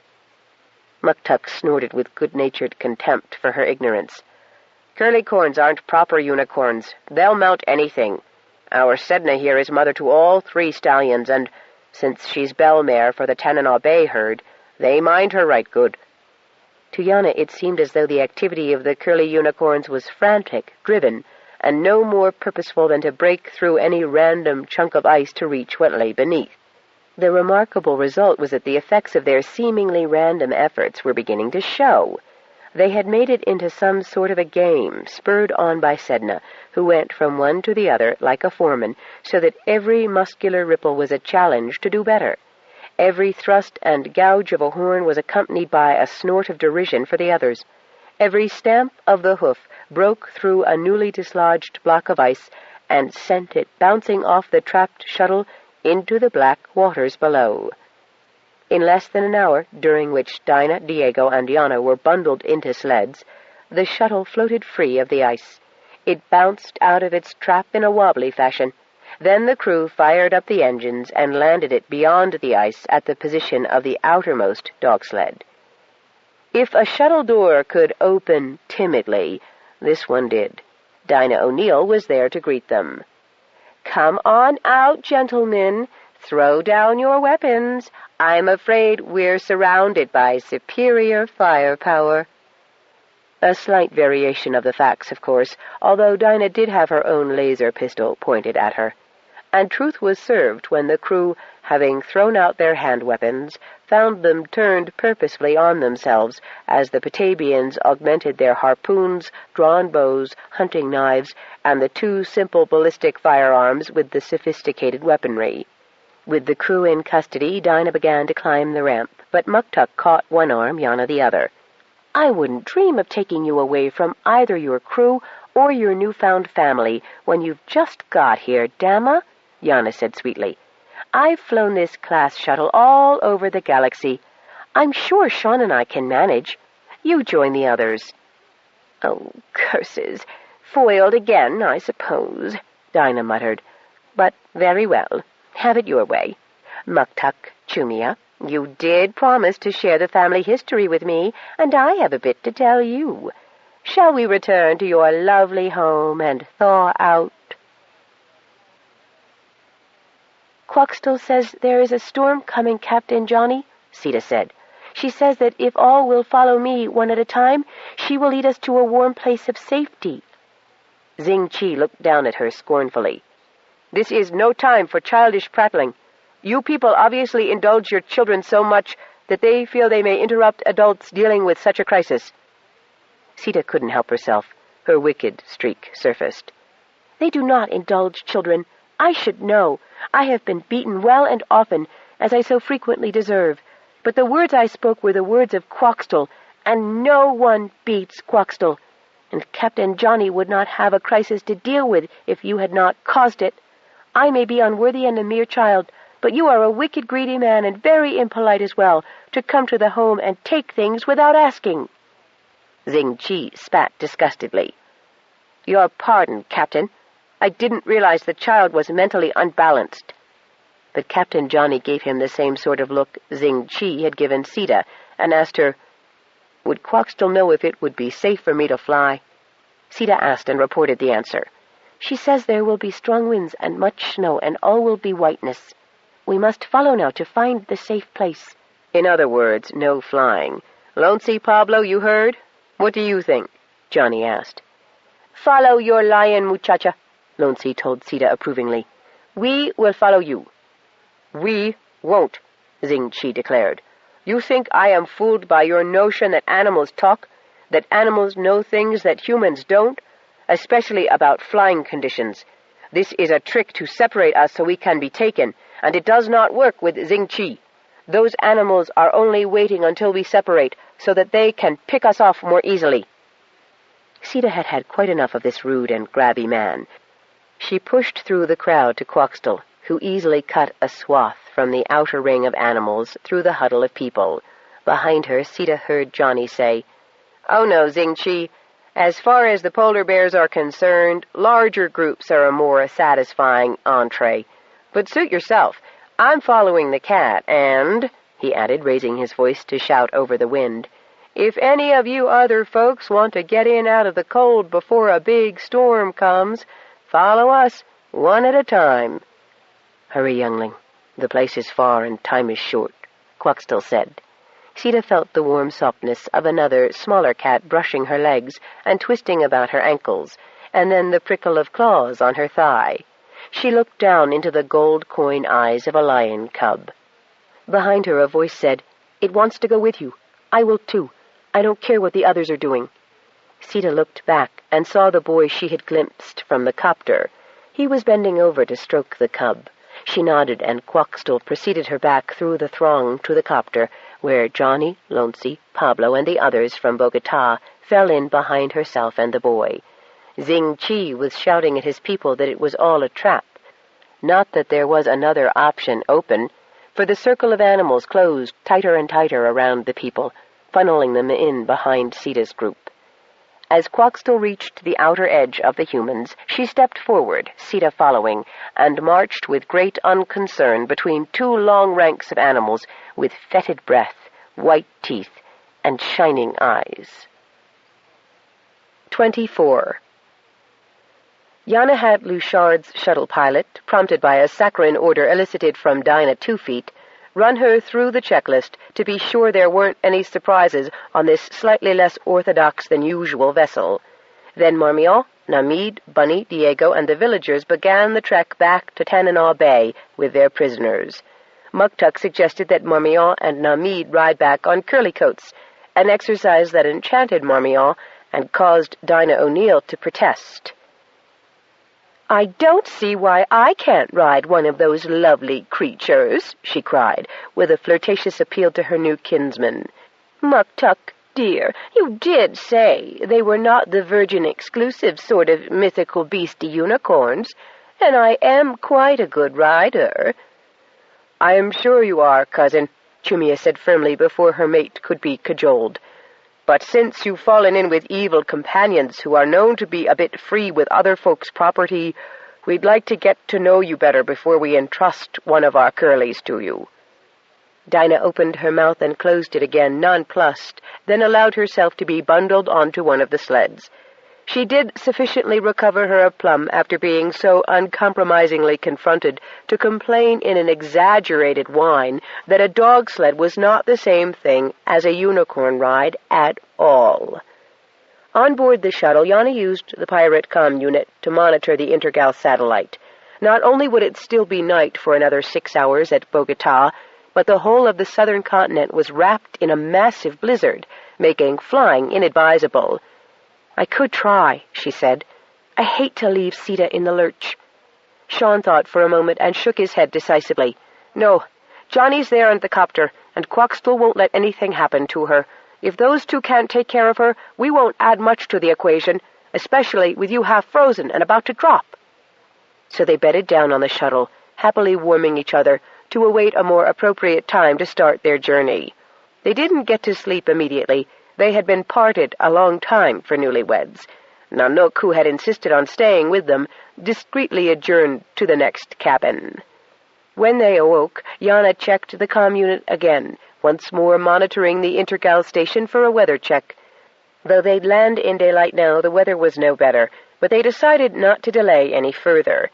After all, they had the map that Petaybee itself had presented to them, indicating all the trouble spots, and Sean knew the coordinates of Bogota. In a shuttle of this class, it was not a long journey, but their destination was lost in the swirling mass of a first-rate late spring blizzard. "I'm a good pilot," Yana insisted to Sean as she fought the controls. The winds buffeted the sturdy, space-worthy shuttle. "But I was too preoccupied to pay much attention to my surroundings the last time I was here. What am I looking for exactly?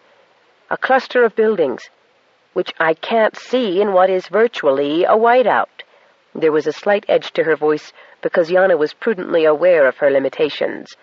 Piloting a shuttle when you could see where you were going, even if you didn't know what you were looking for, was one thing. Flying blind over unfamiliar terrain in these conditions without a beacon to set you down was another. "Put us down anywhere. Nanook will reconnoiter," Sean said understandingly. "He'll know where we are?" "He'll be in touch with Quaxtall, and while Quaxtall may not know where we are, he'll know where he is, and can give Nanook directions in, cat terms, I suppose." "Which you will then translate to coordinates I can follow, huh?"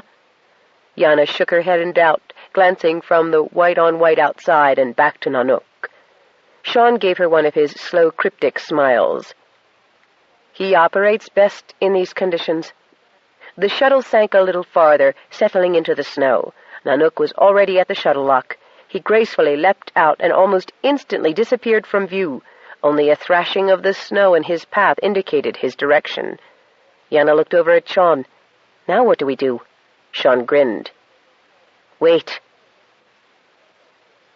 With a bit of chopping and changing, Tananal Bay folks were able to find enough warm clothing to equip Dinah, Majinda, and the two pirates most recently freed from the shuttle. Their clothing was only suitable to the controlled environment on spaceship or shuttle. In helping Dinah, Marmion felt a heavy rectangle under Dinah's light jacket and, with a sleight of hand worthy of a less respectable profession, slipped it out of the pocket.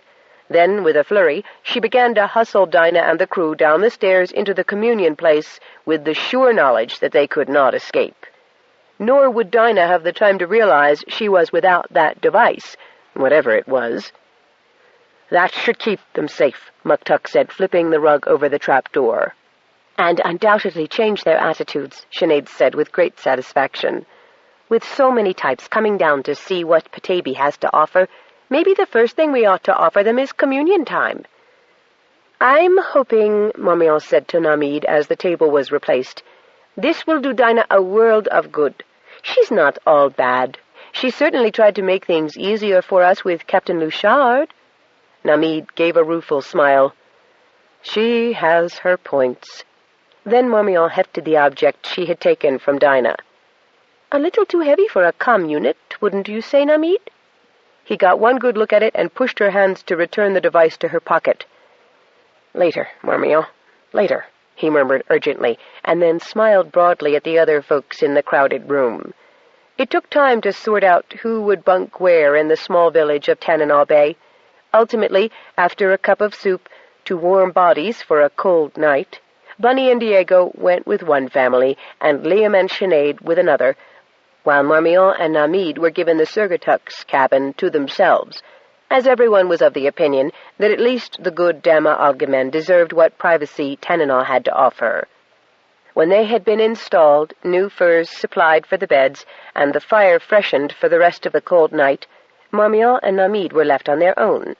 Namid sprang to the window and watched to be sure their hosts were all dispersed to their separate accommodations. Then, with a sigh of relief, he nodded to Marmion, who gingerly deposited the heavy unit on the table. "What is it that had you in such a panic, Namid?" "I think it's a portable holo unit," he said. He hovered, looking at it from all angles and touching the control plate with a careful fingertip. "I can't imagine why." His fingertip was not quite careful enough, and inadvertently he activated the display. Suddenly the image of Captain Oneidi Louchard solidified in and around the table. The creature just stood there, inanimate, while Marmion and Namid looked at each other, open-mouthed. "It was on Dinah?" Namid recovered enough to ask. "Dinah!" Tentatively, Namid picked up the broadcaster, and suddenly he was enveloped in the image of Captain Louchard. "Well, what about that?" Marmion exclaimed, delighted and appalled at the same time. "Why, that woman had us all hoodwinked. When I think of the games she played with us as Dinah, when all the time she was also Louchard—" Words failed Marmion. "Not to mention how she manipulated her crew," Namid Louchard said in a deep bass voice, with an odd inflection to both tone and words. "No wonder no one ever caught sight of the infamous Captain Louchard." Marmion laughed, giggled actually, and sat down to enjoy her mirth. "Really, Namid, I never would have suspected. She's a consummate actress." "Among other things," Namid said in a sterner tone as he switched back to his own self and replaced the device on the table. "She never wore it in my presence, but then she wouldn't have needed to be Louchard to her husband. Not unless you turned into a wife-beater. Oh, that had happened to her too. I saw the scars," Namid replied gravely. He sighed, prodding the device with a finger, then waved his hand to dismiss it all. "So what do we do about this discovery?" Marmion had obviously been pondering the same question. She tapped her cheek with one finger. "It will take some heavy thinking, and I'm suddenly much too tired to do any more tonight." She glanced wistfully at the bed. "And don't suggest that you take the floor, Namid," she added firmly, but her smile was suddenly demure. "I was about to be the gentleman, Marmion," Namid said, but his mouth and eyes smiled. "Gentle, yes. Man, yes. But—" The uplift to the final word was all the invitation Namid required to be both, in the right order. One could only watch and wait and sometimes sleep while the humans made themselves at home. Through the howling winds, one had brought them safely here, through snow like swarms of icy insects biting into one's eyes, ears, and nose. Even with the watchfulness of the others, some had slipped between their reluctant guardians to wander, freeze, and die. They would not be found before the snows had melted once more. Quoxtell and the youngling were at rest. The metal bird's master was at rest, as were the cave-dwellers of Bogota. Inside the home, the hot spring burbled warmth throughout. Outside, the snows swathed the world with seas of white, growing deeper by the moment. At the entrance of the cave, the bears humped like living drifts away from the warmth of the inner cave. The other clouded leopards, the snow lions, the white tigers, the lynx and bobcats, waited out the storm within the cave as well, crowding the humans deep within the inner chambers of the home. Some, like the young male with the cubs, stared with open delight at the home, hearing its singing in his blood, seeing its colors inside his eyes, vibrating with its rhythms. The youngling and her kin smiled in their hard-won sleep. As for those others, though, the noises they made as they flailed about were so shrill and penetrating that at last one was forced to put one's paws over one's ears to achieve any rest. Namid slipped gently from Marmion's bed, put more wood in the stove, and, after a few false starts, stirred up the fire in the fireplace. Then he donned his borrowed warm clothing, long underwear, heavy woolen socks, woolen pants, shirt, leather sheepskin-lined boots painted with beaver oil for water resistance, scarf, hat, mittens, and parka. Into the pocket of his parka he slipped the holodisc. Then, with a last lingering look at his sleeping lover, he opened the door and walked out into the pastel Petaybee dawn. He crunched down the wide track leading between the homes of Tannenall Bay to the O'Neill's cabin, and let himself in through the unlocked door. He had hoped to be alone on this mission, but he saw that young Diego Metaxas lay in a sleeping bag with his ear against the trap-door. The boy awoke as the cold air entered the cabin with Namid. "Morning," he said in a clear, wide-awake voice. Namid nodded. He didn't feel much like conversation. "You're up early," Diego said. I need to speak to Dinah. I don't think she'll be able to talk to you, Diego said. Why not? What's happened to her? Diego shrugged. I don't know, but judging from how contact with the planet affected my dad at first, I think she'll be in a pretty bad way. They were carrying on until way late last night. What do you mean, carrying on? Has something hurt her? No worse than she's hurt others, I expect. But for people with certain kinds of mindsets, their first contact with the planet can be devastating. You might find it that way yourself.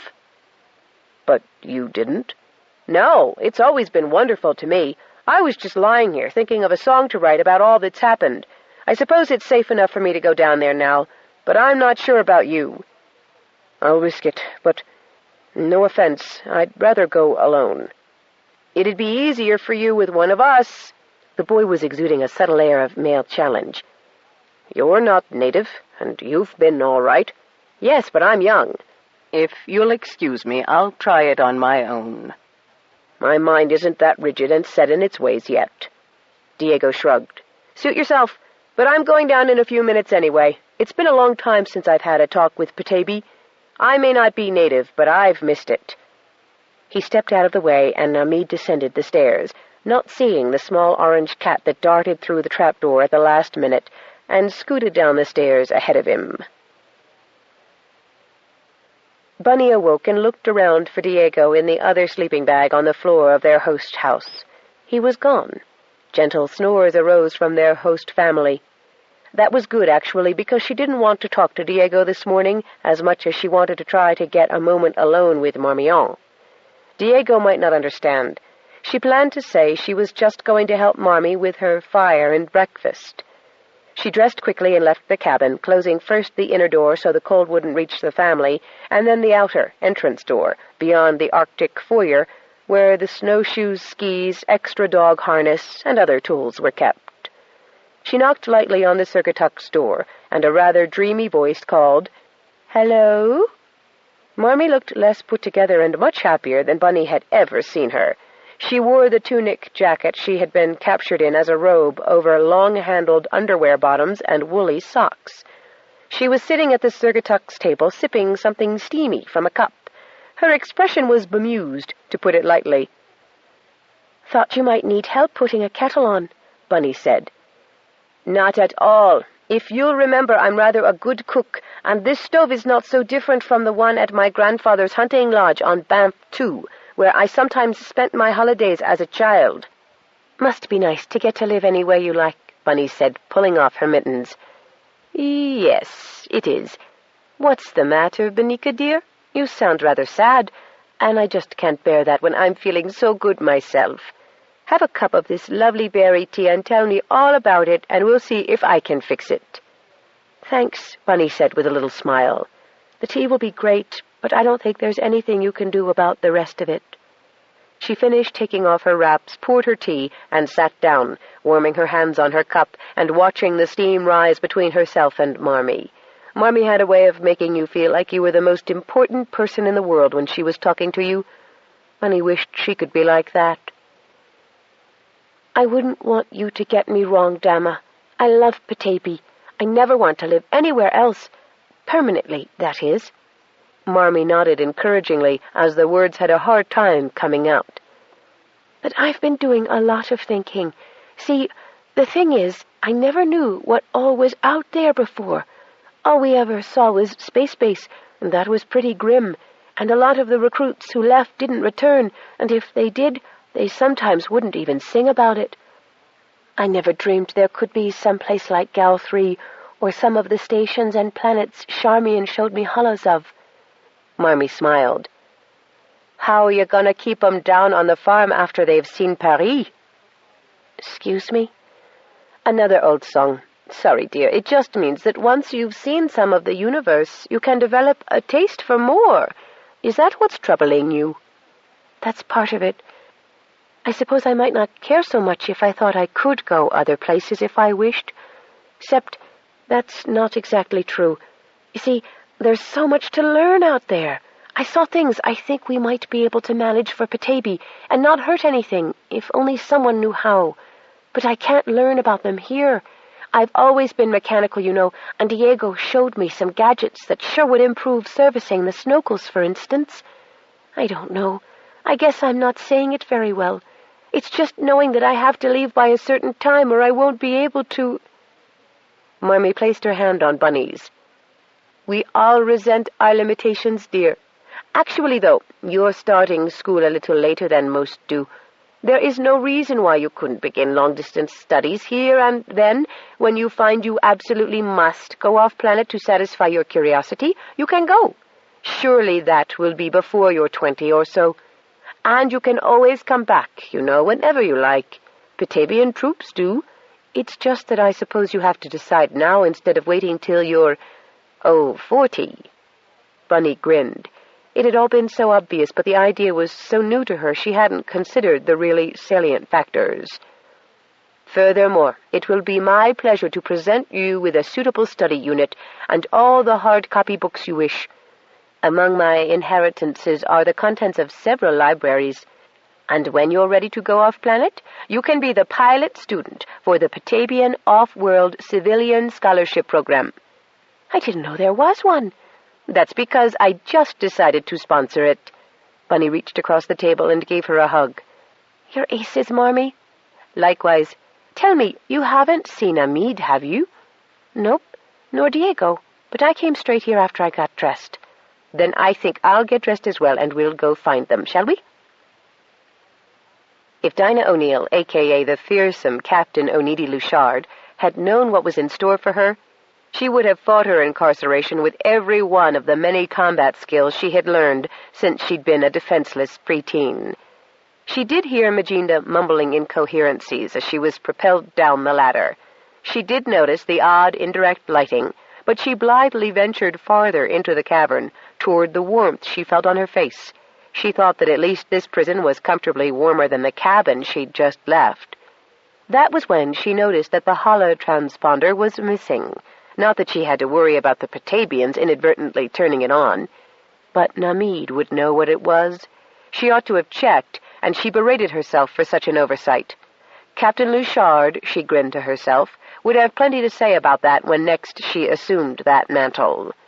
She and the two crewmen, Dot and Framer, came across Majinda then, all curled up in a fetal position on the floor of the cave, just where it opened up into a fair-sized chamber, a chamber that was oddly beautiful in its pastel shades and mottled walls.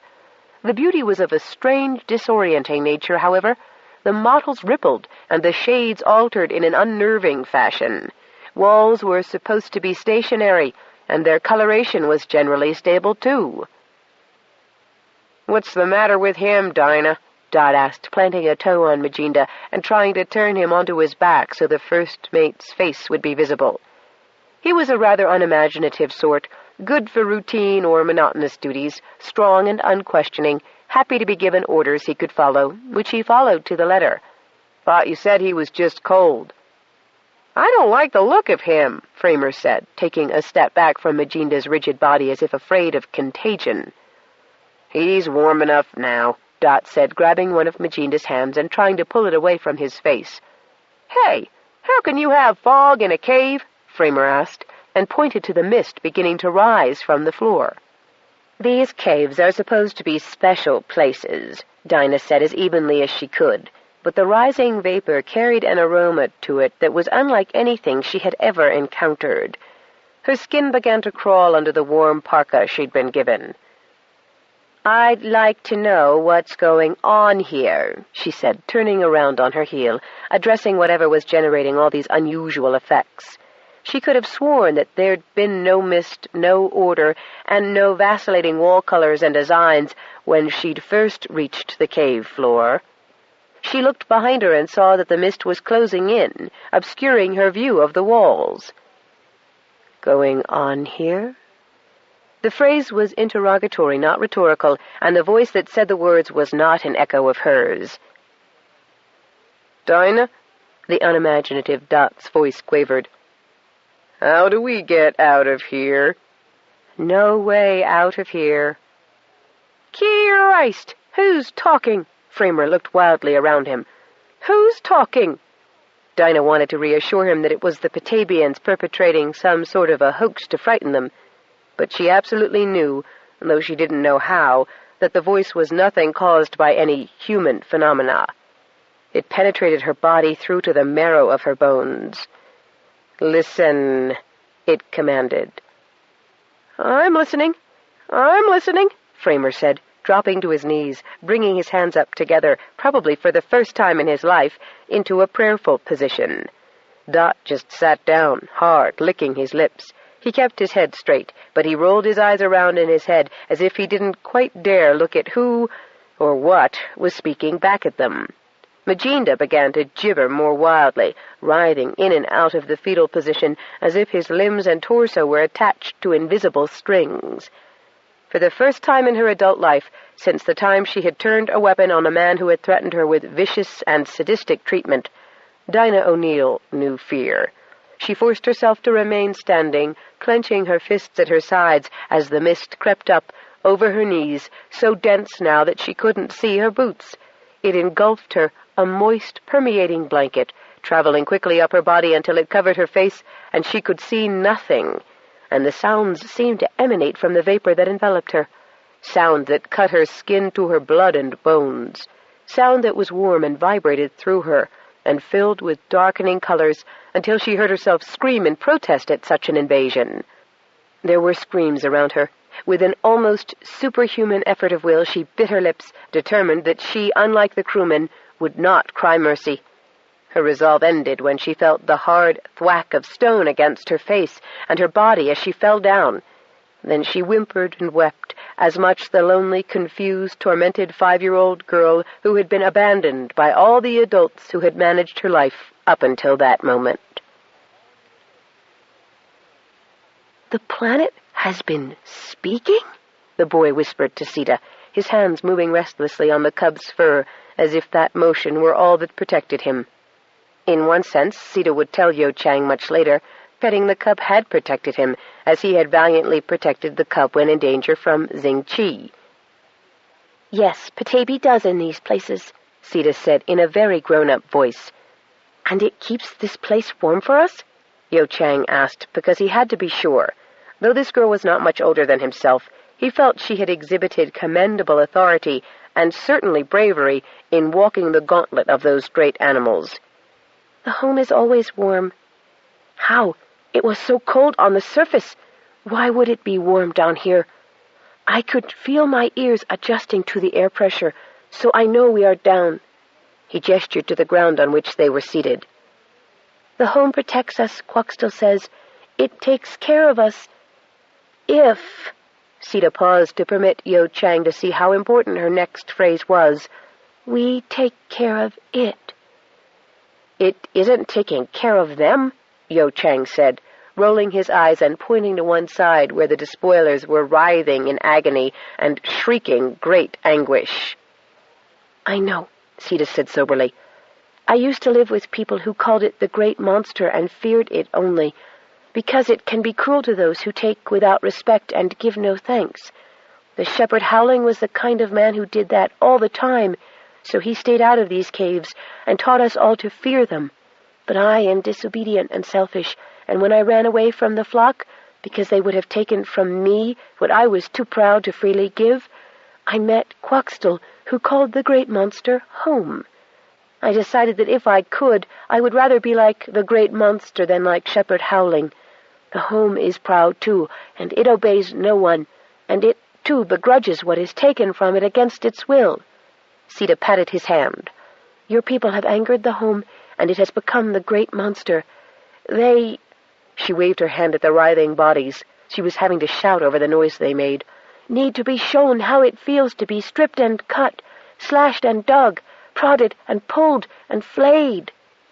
To demonstrate her point, and having had a great deal of experience with such torments, Sita got a flap of skin from Yo Chang's neck and twisted and pinched it as hard as she was able. "Hey, don't do that!" Yo Chang scrambled sideways away from her, rubbing his neck. "I was only demonstrating how the planet feels.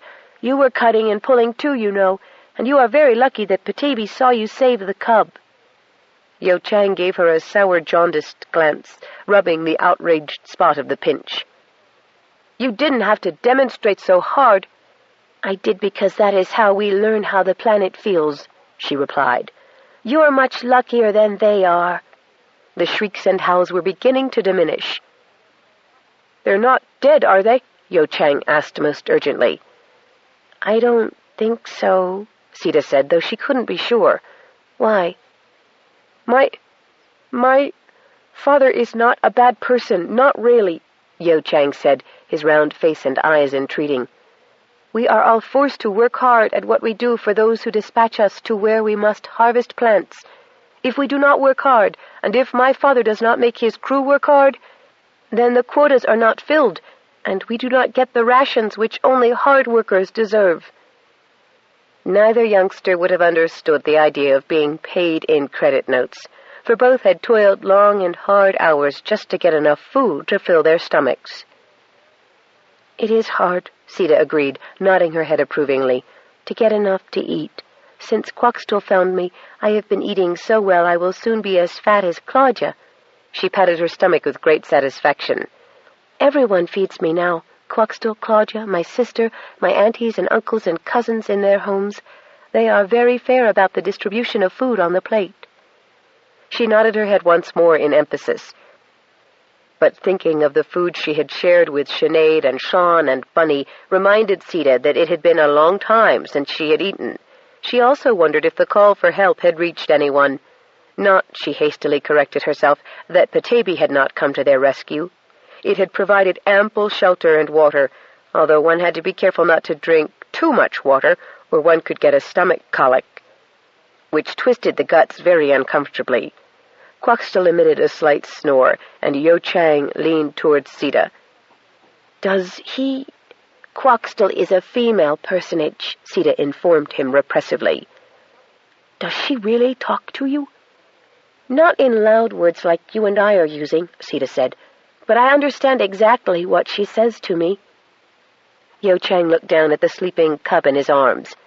"Then, if I heard the name Montel, the cub was telling me his name?" "Quite likely," Sita said, delighting in playing the expert. The moans and sobbings had died down to a low enough murmur that Sita decided she could get some sleep.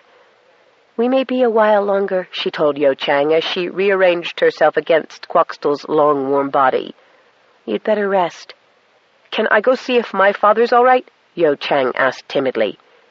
"He'll be feeling very sorry for himself, I shouldn't wonder," Sita said, settling. "Sometimes, my Aunt Sinead says, when people are hurting, they'll lash out at anyone else to make them hurt, too." Yo Chang gulped but resolutely deposited the sleeping cub by Sita before he made his way down to where the sufferers were enduring their penance. She was half asleep when she heard him return, stifling sobs. "Your father?" "Lives, but looks like a grandfather. He doesn't seem to know me." She patted his shoulder awkwardly and pulled him down, putting her thin arm over him so that he lay between her and Quaxtell and Montel the cub. She didn't need to tell him that life was sometimes hard.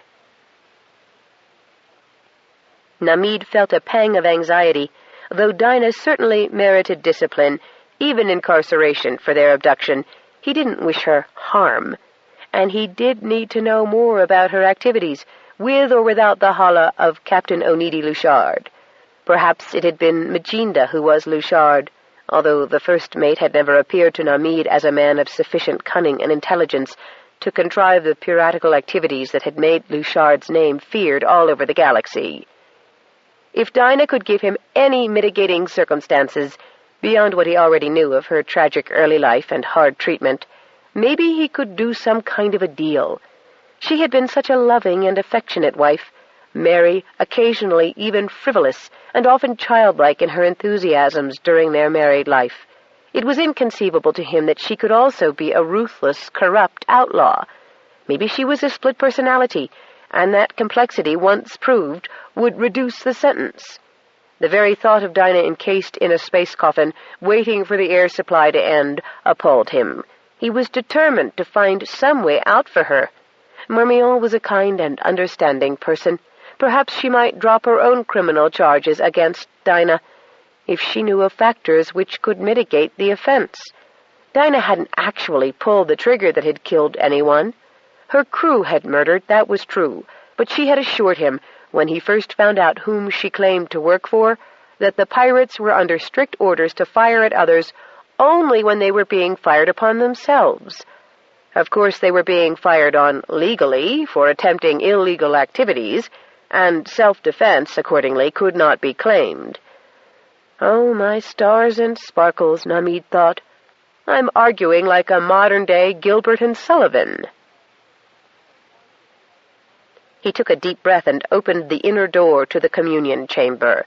Warm mist obscured everything, making him feel as if he had stepped into a steam bath, and he immediately felt a strong presence that had nothing to do with Dinah or her crew. Well, he had been assured by sane and intelligent people that the planet definitely had a persona. "Good morning," he said, feeling just a trifle foolish, but if the planet understood, then it would appreciate normal courtesies, too. "And it is morning, and I expect that you've had a busy time of it lately, but I did wish a few words with you." Few words. Was that permission or limitation? Namid wondered. "They might be more than a few, actually," Namid went on, smiling. "I've so many questions to ask." Many questions. Again, Namid wondered if that was permission or limitation, but it had sounded to his untutored ear as if the speaker was slightly amused by his presumption. "I'm told that you do communicate, or rather go into a communion phase with, what should I call it, with supplicants? No, that's much too religious a word. Communicants? Oh, yes, I think that is best. Now, first, is there anything I can do to assist you right now? Remove the occupants that spent the night here? I can't see them for the fog, but—" Namid had, not quite stealthily, but slowly, felt his way farther into the cavern. Before he took another step, however, the fog suddenly sucked itself back into the farthest reaches of the cave and vanished, leaving him awe-stricken and speechless for several moments as he watched the gentle play of light and color across the surfaces of the cave. "You are rather stunning in appearance, you know," he said in a hushed voice. The shifting colors of the walls were coruscations of complex blendings and wave designs. He rather suspected he could spend hours following the patterns as they made their way deeper and deeper into the cavern. The path was level now, where before it had been on a slight downward incline. "Am I well into this communion place now?" "Now." "Ah, then," Namid said. "I'm an astronomer, you see. I have spent my life observing the anomalies of stellar matter, with particular emphasis on variables. Do you have any idea what I'm talking about?" "Talk." "Well, now, I'm certainly willing to, although I am not a lecturer by training. Still, to talk to a planet, the satellite of a rather, not ordinary," Namid said to himself, not wishing to offend Petaybee. "An excellent example of a G-type star. Well, it's an extraordinary experience, if you know my meaning." "No meaning. Talk." "I've seen many stars, constant, dwarf, variable, binary systems, everything so far astronomically categorized. But speaking to a planet is highly unusual." Namid, aware that nervousness was making him more garrulous than was natural, thought he heard a whispery laugh. "Unusual planet." At that sally, Namid did laugh. "You have a sense of humor, don't you? I think we shall get on very well together." "Very well. Talk." A low moan that ended on a piteous sob interrupted any further talk at that juncture. The moan had echoed quite near, and Namid, being a compassionate person, was compelled to investigate. Just beyond the bend in the passage, he saw the figure of Dinah, looking smaller and, indeed, when he turned her over in his arms, almost wizened of face. Her hair had turned completely white. She was breathing regularly, and although her pulse was slow, it was strong enough to reassure him. All the questions that had brimmed to his mind to ask Petaybee, could it speak with its primary, with its sister planets, communicate with its moons, and how, went out of his head along with the questions he had framed to ask Dinah. She was patently in no condition to answer, even to her own name. A guttural made him investigate farther down the corridor, where he saw 3 more figures, each of them curled in a tight fetal position and giving off odors of excrement and vomit that made Namid glad he had eaten nothing yet in his haste to seek Dinah. Majinda and the 2 crewmen had succumbed to Petaybee's justice, but Namid felt that Dinah had not. He carried her up the stairs and banged on the trapdoor to be readmitted into the cabin. He found the room crowded with Marmion, Bunny, Diego, and the Murphys. "Oh, dear, what has happened to her?" Marmion asked, reaching out compassionate hands to Namid's limp burden. Muktuk took her from Namid and carried her to the bed he and Chumia shared. "Petaybee's happened to her," he said with the resigned tone of someone who has accepted justice, fair or undeserved. "I found a portable holoprojector that produces an image of the pirate we all thought was Luchard," Marmion told him. "It was in Dinah's pocket. She was Luchard all along." Muktuk stroked the white hair back from Dinah's face, and Chumia took her hand. "Poor lass," Muktuk said, "but us kindred of Handy Red have all got a wild streak." "Hitch the team, Muktuk," Chumia said. "She's beyond my skill. Claudia in Kilcool is best at this." Namid turned away from them and left the cabin, still agitated but reassured that here Dinah would receive maybe not just what she deserved, but what she had needed all along. 25. Sometime in the middle of the blizzard, Nanook clawed at the shuttle hatch until Yana opened it wide enough for him to jump the drift blocking it and land with a thud on the deck. He seemed to have brought half of the great outdoors in on his coat and paws, but Sean reported good news as he rubbed the cat dry. "Quaxtell says the youngling and the others are in shelter. Nanook can lead us there after the storm." Nanook did. They landed the shuttle in a snowbank, awakening the polar bears, who unhumped themselves, rose, and lumbered off without a backward glance. Yana and Sean disembarked and started for the cave entrance, now unblocked by bears, but Nanook barred their way, growled, and preceded them. Yana had thought to bring a laser lantern. It burned brightly enough to show the most eclectic gathering of Petaybee wildlife she had ever seen, curled, draped, stacked, lying, sitting, standing, washing, yawning, and sleeping just inside the cave entrance. Nanook growled warningly, but before they took another step, Quaxtell sauntered toward them, yawning. The other cats ignored the humans. Sita was right behind her friend and ran to Sean to embrace him. "Did you bring anything to eat?" Lonce Ondelasi and Pablo Gompus and their community followed. "Yana, Sean, glad you came, but there are casualties and we all need to eat." Wading deeper into the cavern, Yana looked at the twisted, mumbling people lying on the floor all around. "I'm glad we came too, but now what do we do?" "What you driving?" Johnny Green asked. Yana told him. "Not big enough," he said. "We need serious transportation. Can you get help from Intergal?" Sean shook his head. "They won't lift a finger to help us because of our disloyalty. Instead, they're dumping every problem they can find like garbage onto the face of this world and leaving us to drown in it."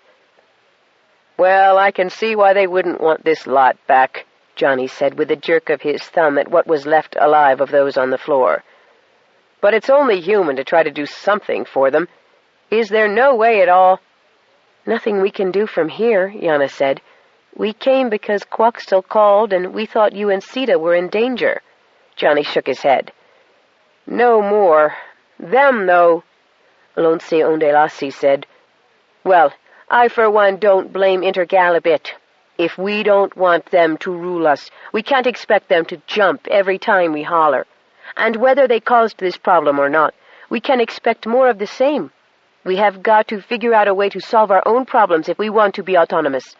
Yana and Sean, why don't you give Johnny a lift back to his bird, along with some of the council members to help dig it out and make a run back to Bogota for food, blankets, and medical supplies. Also to organize a dog sled evacuation here, although it'd be better if they could be flown out, given the shape they're in. You could take Sita, too." But Sita shook her head. Her voice was small, but her eyes were shining with excitement. Children did tend to love a crisis, Yana reflected, especially somebody else's. "Though I may be much in the way and a bother, Quaxtell is needed to keep Nanook informed and the other beasts from deciding that these ones," she indicated the ravaged bodies around them, "are easy prey. Since Quaxtell honors me by speaking to me, I should remain to pass messages between her and my elders and betters." Sean nodded. "You can come back with Johnny when he returns north, then. I'm sure you'll be a big help to Lonsi and Quaxtell." They ferried Johnny and 5 of the councilmen back to the helicopter. The soft new snow had drifted deeply around it, and it took them some time to dig it out again. Once its runners were free and Johnny and the others were airborne, Sean and Yana returned to the cave and carried out 6 of the most severely damaged among the illegal harvesters, Xing Qi and the father of Yo Chang among them, and returned to Tanana Bay. The dog teams were being hitched as they landed. The dogs set up a fierce howl when the shuttle set down, and the whole village came running to investigate. Back at the O'Neills, Yana and Sean saw for themselves the state of Dinah and the other pirates, who had to be taken from the communion cave and cleaned before being bundled into the shuttle. On seeing Dinah, Sean said, "Maybe we'll have to rethink letting the planet dispense its own justice. It's fair enough, but we can't handle the casualties. Bad enough that people have to remain badly maimed or die because we don't have the technology to get them to help. But when we have it, just not enough of it, it fairly breaks your heart." "It does," Muktuk agreed, "even when it's such as them." "I'm most concerned about Dinah," Yana said. "Perhaps you'll be less so when we tell you what we found on her," Marmion said acerbically. "Do you want to do the honors, Namid?" He fished in his pocket and suddenly disappeared, to be replaced by the ugly Aurelian visage of Onidi Luchard. "I am the pirate Luchard," said a voice that sounded exactly like the pirate Luchard's. "Who are you, and why do you seek me?" Yana, Bunny, and Diego all jumped away from the piratical image. Muktuk began to laugh. "You mean that little bitty gal pretended to be that thing to control all those big, ferocious pirates? Ah, Sean, your governorships, or you've got to save her, you do.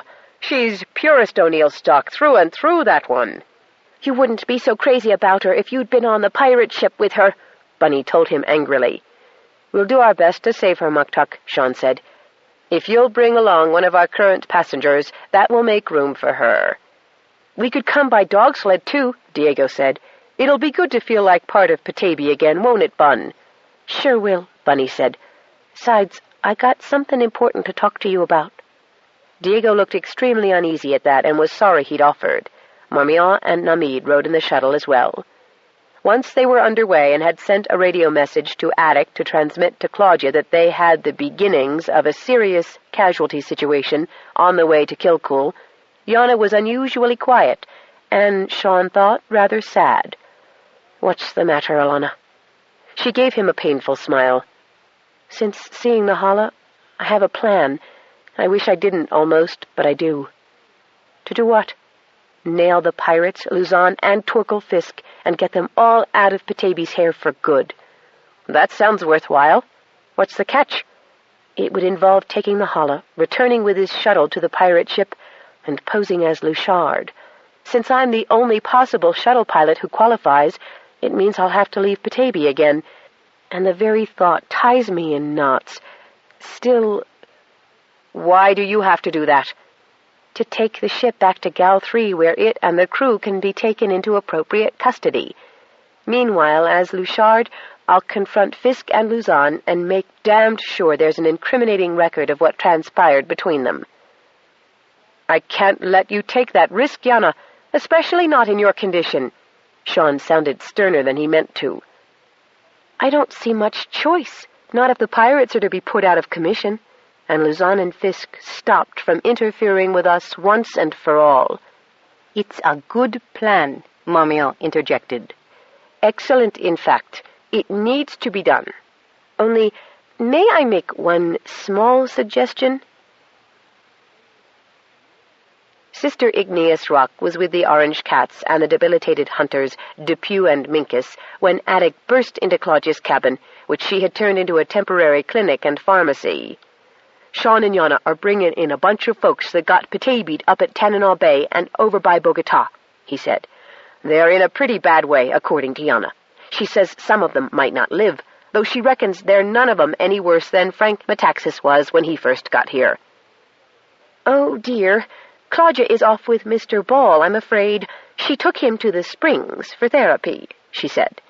But almost before the words were out of her mouth, 2 of the orange members of the nursing staff tore out the door Attic had left slightly ajar. Claudia was on her way. The shuttle landed just as Claudia showed up with Ball in his wheelchair strapped into the basket of Liam Maloney's dog sled. Dr. Von Clough skied along beside them. He looked very tired. Brothers Shale and Schist, looking somewhat bemused, followed a disgusted-looking orange cat who seemed outraged at their lack of efficiency. Sister Agate hastily adjusted her robes to their usual decorous length. While Ball had been undergoing his therapy in the waters of the hot springs, she had been inside the grotto, engaged in deep consultation with Aidan Ulipolik about the therapeutic uses of Petabye's mildly intoxicating drink, Blurry. The Blurry was apparently not all that was intoxicating. Sister Agate was quite flushed from the attentions of the dashing Aidan, who made drums, snowshoes, dog harness, and skis for the entire village and many other parts of Petaybee. He also had twinkling, slanted blue eyes and a physique that might be envied by many 20-year-olds. That could not be said of the poor people whom Sean and Namid began carrying or helping out of the shuttle. Most looked geriatric, astonished, and bitterly unhappy. "There's not room enough at your place, Claudia," Sean said. "Oh, this is Namid Mendele, a friend of Marmion's. We'll use the meeting hall for now. We'll need to use the school cube as well. There are still more patients to be evacuated from Bogota. We only brought the worst ones this time." Side 7, Power Play, by Anne Mccaffrey and Elizabeth Ann Scarborough, continuing on page 266. One of the poor souls was a woman, small and perhaps once pretty, with totally white hair and sunken cheeks. She was a pitiable object and moaned and cried out often. 4 of the men died before they could be treated. Claudia said if they could have arrived sooner, they might have been saved, but that it was the planet's will. Sister Igneous Rock had the quite heretical thought that perhaps the planet might have willed something else if it had been aware of other options, like more fast transportation, easier access to intravenous fluids, just a few basic medical necessities. Claudia's medicines could work wonders of recuperation once the patients got past the critical stage, but fast transit, a source of not quite so spiritual power, and convenient plumbing could do a lot toward remedying many sorts of emergency situations. And here was all that geothermal energy the planet had to spare. It seemed a shame and a bit of a waste, really, but who was she to say? She felt less modest about it within the next 48 hours as the shuttle flew back and forth to the south until it was finally grounded for lack of fuel. Meantime, it had fetched patients from the south and taken fuel to Johnny Green so he could also assist in the airlift. Even though everyone in Kilcool helped, all of the water-carrying, wood-chopping, water-boiling, heating of irons, lighting of lamps and candles, carrying and disposal of wastes, changing and washing linen, especially since most of it was not linen or anything resembling it, but wool or fur or someone's down sleeping bag, and not that easily washed, left her totally exhausted. Indeed, under such hard conditions, it took her, along with Agate, Schist, Shale, Claudia, and Dr. Von Clough, who never ceased complaining about the conditions, every waking hour for 3 days to save 2/3 of the patients. The man who had been the foreman of the work crew in the south died, as did the father of a lost-looking young boy who cried into the coat of a young wildcat while little Sita patted him on the back. The woman from Tanana Bay lived, and the big black man, though just barely, but the other 2 died. Claudia said it would be a long haul for her and the other survivors. The chief engineer on board the Jenny had been uneasy for days. He could run the administrative bits of the ship, but when all the senior officers just took off like that without so much as a by your leave, well, what was a bloke to think? Miss Dinah usually passed on the captain's orders, or Magenta, or failing that, second mate Dot. But they were all gone now, weren't they? He'd assumed, naturally, that the captain had stayed on board and sent Miss Dinah off with Dot and Framer. But when he himself had checked the captain's quarters and discovered them empty, and Luchard nowhere on board, the lads had broken into the Heineken rum and gotten legless. No one had attempted to clean up the resultant mess, despite his warning that there would be hell to pay when the captain returned. And now the reckoning was due. There was the captain on the comm screen. "Good to see you, sir. We thought you was on board with us, sir, till we noticed you wasn't, like." "Very observant," came the captain's gurgly, alienish voice from out of his octopusy head, with that funny eye channel running all around it. The reason he had Miss Dinah to front for him, everyone reckoned, was that too much looking at the captain would have been bad for morale. "But obviously I am not there, as I am here on board the shuttle. Our mission is accomplished, but there is still the matter of payment for the Algamen woman. Framer said as how them high-class people wouldn't pay no ransom." "Framer talked too much. Framer has paid the consequences of indiscretion. Even dignitaries have families who do not wish to see them detained, or to suffer any inconvenience, besides which outside parties had an interest in this detention. Patch through the following transmissions to these codes and rendezvous with me at the following coordinates." "Aye, aye, sir, and may I say, sir, that it will be good to have you aboard again, sir." Torkel Fisk was entertaining aboard his suite in his father's star yacht when the call came in on the private channel that was supposed to be available only to him and his father. It only took one glance at his caller to tell him that the transmission was definitely not from his father. He closed the door quickly so that his guest would not inadvertently catch sight of his caller. The creature on his screen was hideous. Not that Torkel hadn't seen Aurelians before. He had, and he hadn't liked them then either. On those occasions they had been in appropriate places, not invading his privacy. "Yes?" he asked. "This is a private channel. How did you gain access? You are in violation of the Intergalactic Communications and Trade Act." "Fisk, you two-timing maggoty imbecile, you set me up."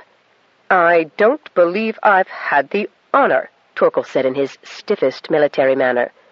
"This is Luchard speaking. Oneidi Luchard. Ring a bell." No wonder the pirate sent Dinah O'Neill to negotiate for him. She was a damn sight easier to look at, and more discreet as well.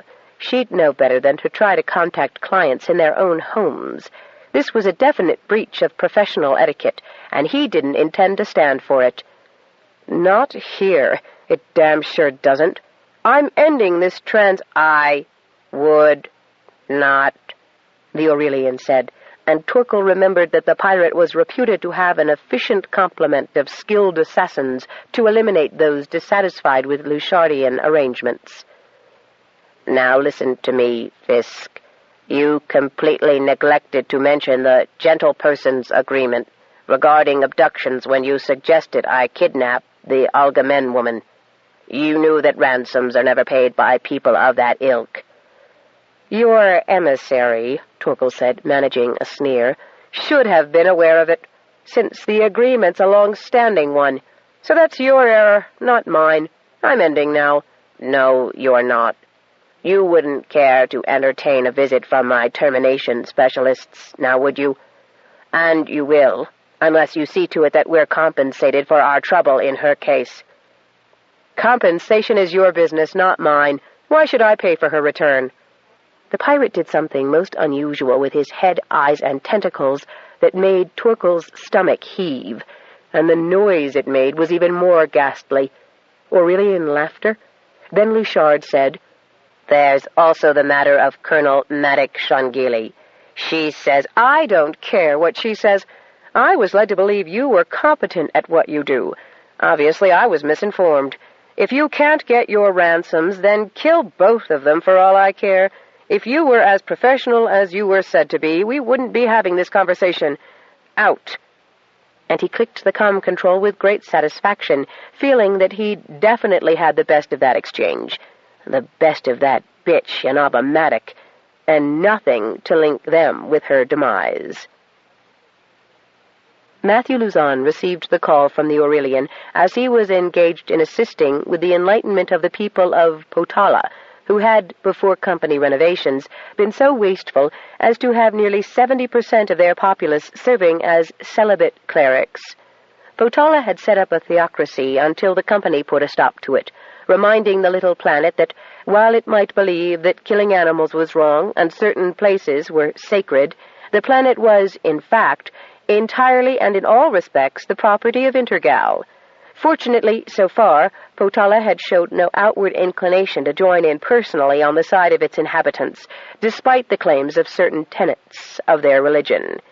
Matthew was busily reinterpreting those tenets when his communist signaled for his attention on the company's priority channel. A hideous Aurelian face and waving tentacles filled the screen. "Luzon, you've been cutting in on enterprises that were guaranteed to us as part of our deal with you and Fisk." "And who might you be, brother?" Luzon asked. "I am Luchard, captain of the pirate Jenny. I have taken receipt of certain live cargo whose possession was supposed to guarantee me the right to exploit the assets of the world known as Petaybee, formerly an Intergal installation." "Ah, and how is the good Colonel Maddock?" Luchard paused to indulge in a deep and nasty chuckle. "As you wished, her days are numbered. As to those associates of yours from the Asian Esoteric and Exotic Company, were you aware that they have denuded vast areas of resources that should be used for her ransom? Really, Dr. Luzon, that was not well done. Tisk, tisk. I am not at all pleased to learn that you enticed other companies and individuals to move in where I believed I had been guaranteed a monopoly on such resources, poor and insufficient as they appear to be." Luchard chidingly waggled lateral tentacles. "Not the way to play the game with Captain Luchard, I assure you." "My dear Captain, I implied nothing. Your dealings, I believe, were with Captain Fisk.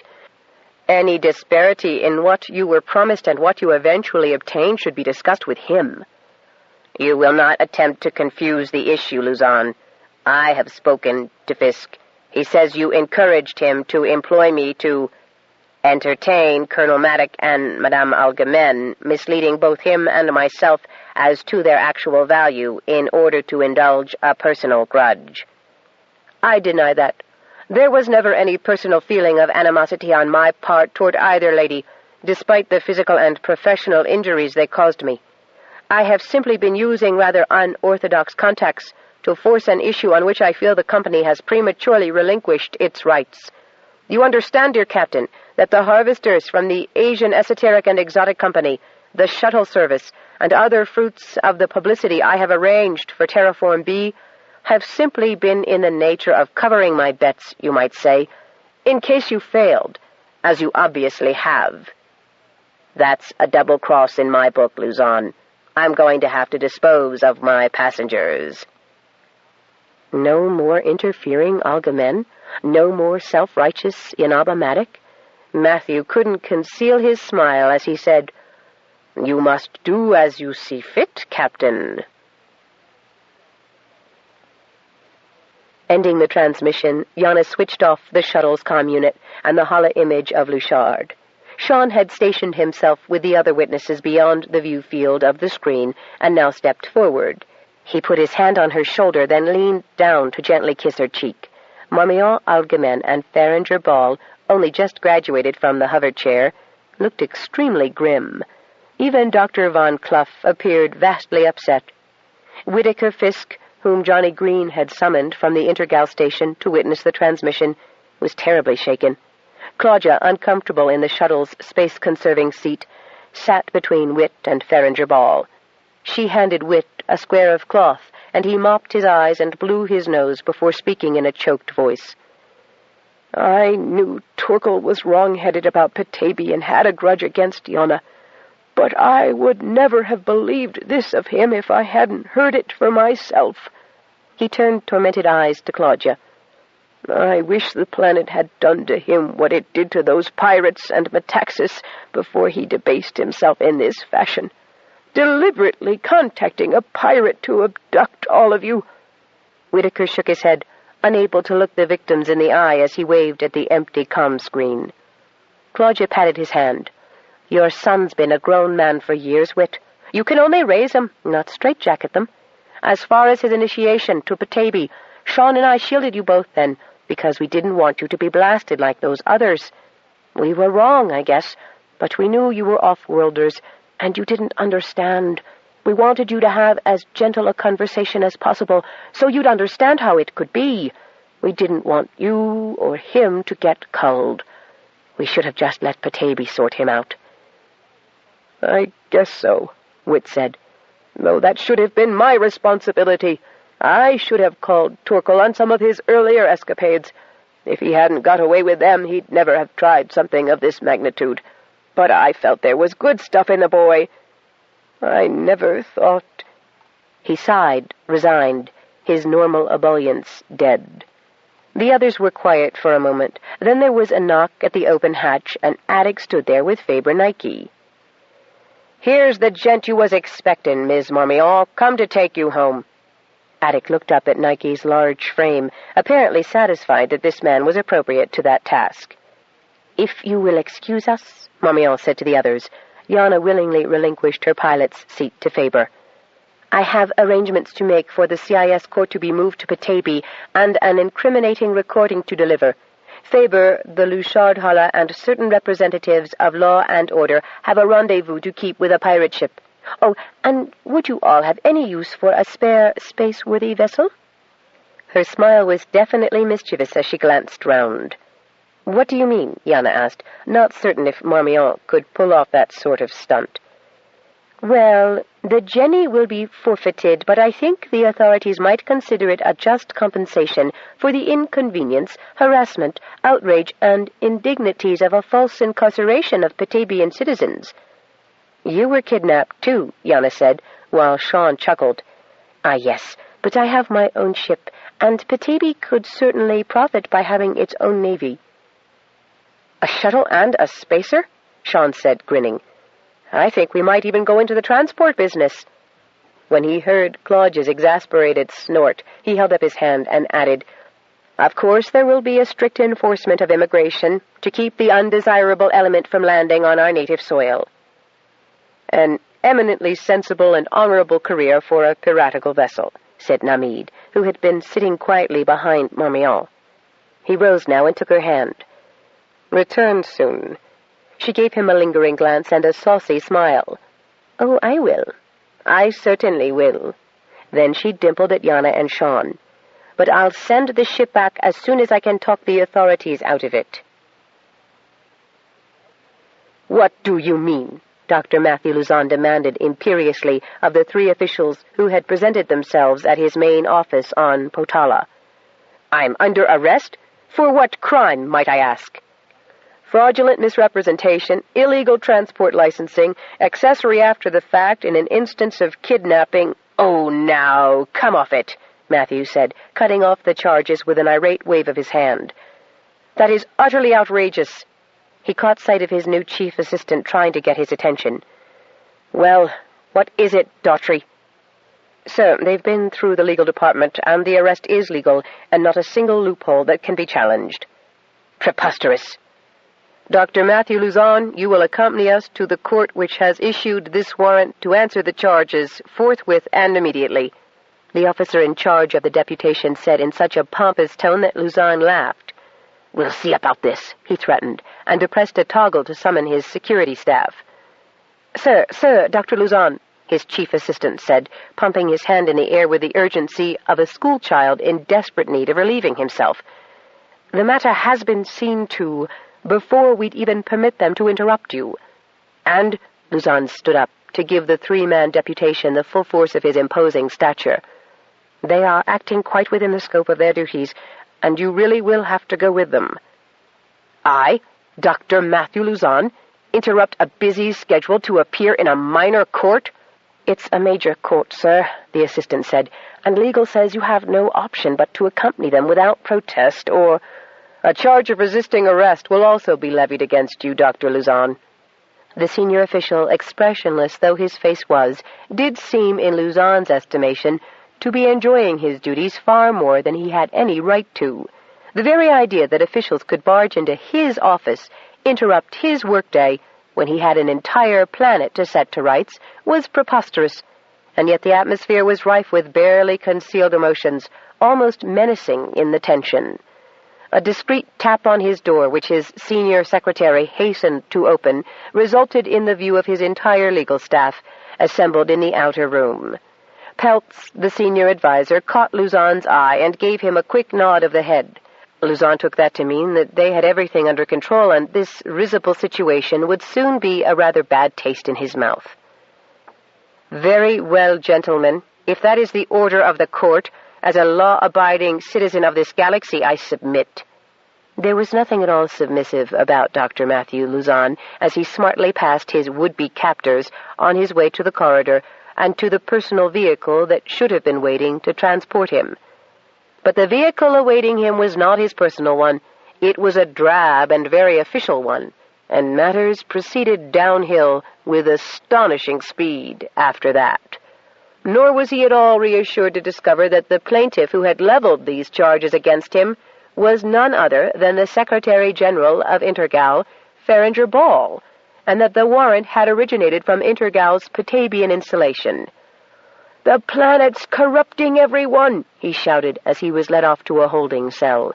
The last glimpse he had of his well-paid, highly trained, and motivated legal department was of their slightly bemused expressions. Bemused at his expense. Nor was his incarceration in any way mitigated by the fact that he was led past a cell containing Captain Torquil Fisk, who was sitting in abject dejection on the Spartan bed of the accommodation. "Fisk, what's the meaning of this?" Now, sir," the senior officer said, hurrying him to the next section of the prison and his own quarters. "No talking. That's not allowed to prisoners on remand." What Torquil Fisk could not figure out was how he had been implicated in the Algemen, Maddock, Rourke, Metaxas kidnappings. Unless, of course, Captain Luchard had been captured and had taken revenge on what he considered to be Torquil's perfidy by deciding to turn galactic evidence to gain a reduced sentence. Kidnapping demanded a fate far worse than death. Imprisonment in a space capsule, which was then released beyond the heliopause of the local star system with sufficient oxygen to keep the criminal alive long enough to regret both crime and life. Some took as long as weeks to suffocate, depending on the amount of oxygen supplied, and there was no legal amount specified, so a person never knew how long he or she would keep on breathing. If you were claustrophobic, maybe you went mad first. If you had agoraphobia, the torture would be equally severe. No one had ever been rescued. Torquil had managed to get a message off to his father, although he wasn't sure if that would do any good. Why, his father might even have told the officials where to find him. Whitaker was scrupulous about obeying the law, and Marmion was an old and valued associate. What Torquil had counted on was Captain Luchard's piratical expertise, as well as an ignorance of the gentle person's agreement on kidnapping. There hadn't been an abduction of someone of Marmion de Rivers-Algemen's social prominence in so many years that the pact was no longer common knowledge. Besides, Torquil would have been happy enough with the abduction of the minor personalities to pay back Yana, and indirectly Sean, as well as those obnoxious kids. Caveat emptor, even a pirate should know where to draw the line in dastardly deeds. Odd, if Luchard was responsible for Torquil's arrest, that there had been nothing on the net reports about the capture of pirate and crew. That would have given Torquil sufficient warning to make the parts unknown, and to undergo a complete identity change. He'd some tentative plans made in that direction, but he'd been taken so by surprise that he hadn't had a chance to put them into use. He'd opened his door, and there they were. And the complaint had originated not from Dame Marmion de Rivers-Algemen, but Feringer Ball. That didn't make much sense to Torquil Fisk, who had last seen Feringer Ball on a screen at Space Base in Petaybee. And the man was physically on that wretched iceberg now. How under the suns had he managed to end up there, of all places in the civilized galaxy? The sight of Matthew Luzon, also in custody, did nothing to reveal Torquil's sense of impending doom. As if expecting his movements to be shortly confined in a space coffin, he began to pace the cell. Small as it was, he could still walk about it, 3 paces up and 3 paces back, and 2 back and forth, and if he went too fast, he cracked his shins on the hard plastic edge of the built-in bed or slammed his toes against the slab wall.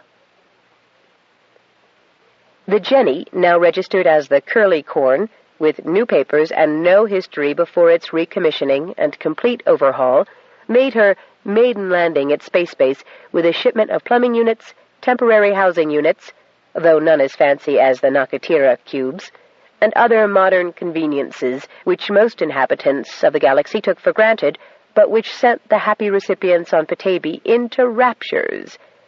An accompanying note delivered by the captain, Batavian-born Declan Doyle, newly commissioned and still stunned by his promotion and good fortune, indicated that the shipments had been purchased with the rewards for the return of many valuable and priceless items found on board the ship when she had been stopped and boarded and her crew placed in custody. One arrival among the others particularly pleased Sister Igneous Rock.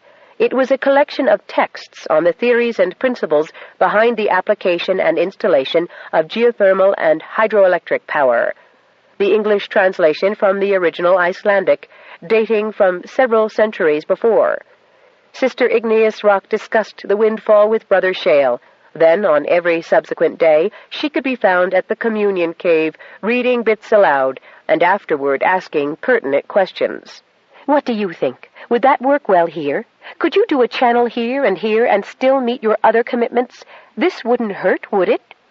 She kept a log of her research and inquiries, and the planet's responses, and was compiling a list for Sean, Yana, and ultimately Madame Algemen of equipment that would eventually be needed to assist the planet in its first venture into cooperative technology. Her intense contact with the planet considerably reduced her awe of it, but although it lost its godlike stature as a result, the planet, considering and collaborating with her for the welfare of its inhabitants, never stopped being beneficent in her mind. The first outbound voyage was to deliver to the Intergal station the 60 survivors of the Asian Esoteric and Exotic Company, whose unauthorized presence on Petaybee was adversely regarded by Intergal and CIS. Intergal tried to evade the responsibility, but Petabean officials were perfectly within their rights to return the illegal aliens to their previous port of call. Their employers had been notified to collect the stranded men and women. The inbound voyage was a joyous occasion for space-going Petabean citizens, specialists in many needed fields, had been invited to return home to provide the skills needed to develop its potential. They came willingly and with songs about how they would help Petaybee, how and where they would live, and how well their children would live, where the air was clear and clean, if cold, and a person could walk again with pride that she or he had been born on a world that knew exactly what it wanted. The official CIS meeting was convened in the architecturally astonishing Arrivals Hall of Petaybee Space Facility, designed by Oscar O'Neill from the bits and pieces that Intergal had not thought salvageable, along with some remarkable local materials donated by the planet itself. O.O. had terminated his employment with Nakatira Cubes in order to devote the rest of his life to learning about the O'Neill clan and adapting many long-held construction notions to Petabean needs and materials. Farringer Ball, looking fit, with a winter-tanned skin and now walking without aids, was the chairperson. Although he still tired easily, he had obviously recovered his zest for living and banged the opening gavel with a firm hand. Fonto Anisiliac, thoroughly enchanted by what had been accomplished so speedily, was there as the senior representative of his organization. Admiral General Touche Sigilla Dove had arrived in his impressive gig with his aides and other service personnel, since that arm of galactic management always had to have a say in such matters. One orbit of his gig, with all its sophisticated sensors and investigative devices, had proved that Petaybee was, in fact, totally unprotected. One had to discount its navy of one ship and one medium-sized shuttle sporting the Petabean arms of an orange cat couchant and a curly-corn rampant, both on an ice floe in the middle of what appeared to be a cave. One spacer and one shuttle could not constitute any threat to galactic peace and stability. The planet had only the one space facility, if one could find it in the blizzards. Admiral General Sigilla Dove might not quite believe that the planet was itself a sentient being, but its spokespersons certainly were. And if they claimed to be speaking on its behalf after serious and deep consultations, that was fine by him. A planet held to an orbit around its primary, that was a scientific fact, and was therefore unlikely to go about the galaxy fomenting rebellion and upsetting the status quo. What he did find exceedingly odd was the bald statement that the planet was listening to every word said in these proceedings, and that was why the walls of the arrivals hall appeared to alter in pattern and color, and why the floor occasionally sent wisps of mist to curl about his uniformed trouser legs. The two alien members of the commission, a hepatode in its globe with the transcorder bobbing up and down the circumference, and a deglotite, shielded from the eyes of the imperfect by its carapace, were acknowledged by Farringer Ball. He began by expressing regret that the members of the CIS had been delayed in the performance of this duty by his own physical illness, but he hoped they would appreciate the visit to this newest sentient. The witnesses were then called, one after another, to give evidence to the sentience of the entity on which they all stood. Claudius Anungatuk was first, and spoke quietly and authoritatively. Dr. Von Clough, who had assisted her throughout the treatment of Farringer Ball and the casualties from the south, testified to the tremendous healing potential of Petaybee. He said, however, that much study would need to be done before it could be determined which elements of Petabean therapy could be isolated from the milieu and used off-planet. Meanwhile, he would seek permission to transport certain of his patients to Petaybee for therapy similar to that which had been used to rehabilitate Farringer Ball. Then Sean Shangili, as the resident echobiologist, delivered his short address in a concise and very reassuring manner. Colonel Yanaba Maddock Shangili, co-administrator for and in the name of Petaybee, spoke of her experiences with the entity and her knowledge, based on a long and impressive military career with Intergal itself, that sentience came in many forms, this one differing only in size, and certainly could not be assumed to be less intelligent than any others. Namid Mendele's testimony was an unexpected bonus, a complete corroboration of all the others had said, but with the additional weight of his scientific acumen and his professional standing in the field of astronomy. The astronomer had spent every possible minute in the Kilcool Communion Cave conversing with Petaybee. The thing we must all remember about a planet awake barely 200 years, gentle persons, is that it is still a baby. While necessarily volcanic in temperament, he paused for their laughter, Petaybee shows unusual gentleness and restraint, dealing with most problems and persons. It has told me that it regards anyone or anything that happens on its surface or inside of it as an extension of itself, and makes what it feels are the necessary adjustments. It has queried me, for instance, on the physical aspects of the rest of the universe, though the nature of the universe seems to be something it understands instinctively. "Excuse me, Doctor," one incredulous juror had asked, "but how exactly does it tell you that?" 6 months ago, I understand, it would not have done, which is a sign of how remarkably fast it can respond to certain stimuli. With the current crises caused by the outside threat from the company and others seeking to utilize its resources before the planet has discovered them, the planet rapidly developed a direct means of communicating. Its mineral content contains the same substances used in storing sounds for reproduction in computer equipment. The planet has always absorbed the words of those who speak within its walls. It stores the words and, like a baby, regurgitates them as echoes at what it deems to be appropriate times. Sister Igneous Rock and I have been having daily prolonged conversations with the planet, and like any child, its vocabulary and communication skills have grown as a result. Local people have always gone to these inner spaces, they say, to include the planet in the seasonal and critical events of their lives. It should be noted, and you may question them on this matter, that when Colonel Maddock and her companions carried small talismanic bags of Petabean soil gleaned from the inner caves, they felt not only psychological comfort, but also some form of telepathic communication with the planet. This is not hard to imagine, given the telepathic links between humans and animals and other animals, as witnessed by many in the incident involving the Asian Esoteric and Exotic Company on the southern continent, and occasionally, as in an earlier incident, plants, the planet, and human and animal agencies.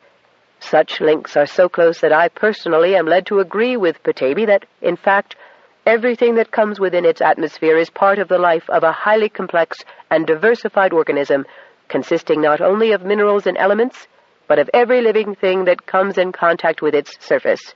This tremendous telepathic linkage and the need for adjustment of initially outside organisms to the planet are why Petaybee has at times had such a devastating effect on some humans. Perhaps in time this will be modified. Anything is possible. "Anything is possible?" asked one of the more literal-minded jurors. "Is this all there is to your theory? Have you no more definite conclusions?" "I have, as well as recommendations that I think the Petabean inhabitants will agree with. The planet has infinite potential beyond anything I've ever seen, experienced, or heard of in my career. However, it is a growing, developing entity, and it must be nurtured and encouraged to find its own best uses and values. New immigration must be monitored and numbers controlled so as not to overwhelm the available resources, and most particularly so that newcomers to the planet can become properly acclimated and adjusted without harmful after-effects." Admiral General Sigilladov was inclined to believe Mendeley, though the opinion was not exactly what he had expected from an astronomer. But the Admiral General had noticed how the mist seemed to thicken on the floor when the locals spoke, and the air in the hall also was fragrant with scents he only barely remembered from his childhood. This meeting was really only a formality, and Farringer Ball whacked the gavel that made the whole thing right and tight in just under an hour and a half, the Admiral General noted. Then the formal meeting was thrown open to specially invited guests, and an assortment of finger foods and a local drink called blurry were handed round in celebration. The invited seemed to be everyone on the planet, which might explain why the arrivals hall on a barely terraformed ice ball in the middle of nowhere was as large as it was. For certainly people were not thronging to visit or even vacation on Petaybee in numbers that would require such a massive facility. Then a gaggle of musicians took their places on the dais where Farringer Ball had officiated. The music was subtly enhanced in a fashion that kept one of his aides, who was musically inclined, trying to find out where the acoustical augmentations were hidden. The Admiral General waited the customary courteous hour and then made his farewells. He did spend a few minutes congratulating the Shangilis on their officially acknowledged status and expressing his hope that the planet would prosper. How warm air could be blown up pant legs securely tucked into his boots, Sigilladov did not know, but when it reached his crotch, he was surprised and relieved. The fact that his aides also had experienced unusual physical pleasures did not impinge on his feeling that he had been specially singled out for the attentions. The Admiral General and his aides were the only members of CIS who did leave, but then they wouldn't have understood how important today's songs would be. The hepatode and the deglutite might not have been able to eat or drink, but they each found a corner from which to watch the curious antics of the Petabians. Marmion had arrived sometime during the investiture, and had much to regale her friends about certain loose ends she had seen were tied in appropriate knots prior to her return. Maxie was all but skint, despite his excellent salary with Rothschilds, she told Yana, Diego, and Bunny. Actually, it was Charmian, of all people, who found out that he's a gambling addict. He gambles for and on anything that anyone will take book on. And you know how some species regard betting as the only honorable form of entertainment. He was so deeply in debt that when... Oh, dear, it was Dinah again who made the contact. How is she? Much better. Remarkably so, in fact. Except for her hair, which she calls her new platinum blonde look, she looks as good as she did before the cave. Better, in fact. Happier, certainly. Any place else, people would resent her, but apparently in Tananal Bay she's a bit of a celebrity, and thoroughly enjoying it. Jumia says she is writing a great song about her pirating days, and how Petaybee got the best of her. And men who want to replace Namid are turning up on the doorstep from as far away as Kathmandu, but Dinah doesn't seem too eager to go rushing off. I think she enjoys having family near too much, and having the chance to find out who she is without always having to scramble for something. I'm sorry I couldn't keep my word on the safe passage I guaranteed her and her crew, but I did tell her all along I couldn't speak for the planet. What happened to all of them was no fault of yours, Yana. It was a direct result of being who and what they were. In spite of everything, it was the good part of Dinah's nature that preserved her. The planet as the ultimate character-building experience, eh? I suppose so. Still a bit rough at times, Yana said. It wasn't so much that she felt any remorse toward the pirates as that her own honor was important to her. Dinah seemed to bear no ill will, however, and Yana had quite forgiven her now that she was so changed. Muktuk and Chumia are even letting her hunt on her own these days. So Maxie was the victim of his own excesses, and willing to clear a few debts by leading us into danger. The set of Marmion's lips suggested that she wasn't quite as forgiving as Yana. Blaise, I am relieved to say, was totally innocent. Her only sin was wanting to show him off without investigating his background thoroughly. Though how he managed to delude the Rothschild Personnel Bureau is a matter under the strictest scrutiny, I can assure you. Asian Esoteric and Exotic Company is having all their activities investigated to see if there have been other ecologically unsound harvests. It's been quite exciting, really, but I'm so glad to be back here. She tightened her hand on Namid's arm. If you simply have to stay and talk every day to Petaybee, I guess I'll just have to ask permission to immigrate. Oh, we'll have to inquire if that's possible, Sean said with a very serious expression. Sean, his wife chided him, and then he laughed, giving her an affectionate kiss on the cheek, and grinned at Marmion and Namid. As if we dared take Namid away from his educational duties with Petaybee. Then he pointed. Ah, the best is about to begin. After the custom of latchkey singings on Petaybee, Benica Rourke accompanied Diego Metaxas to the dais.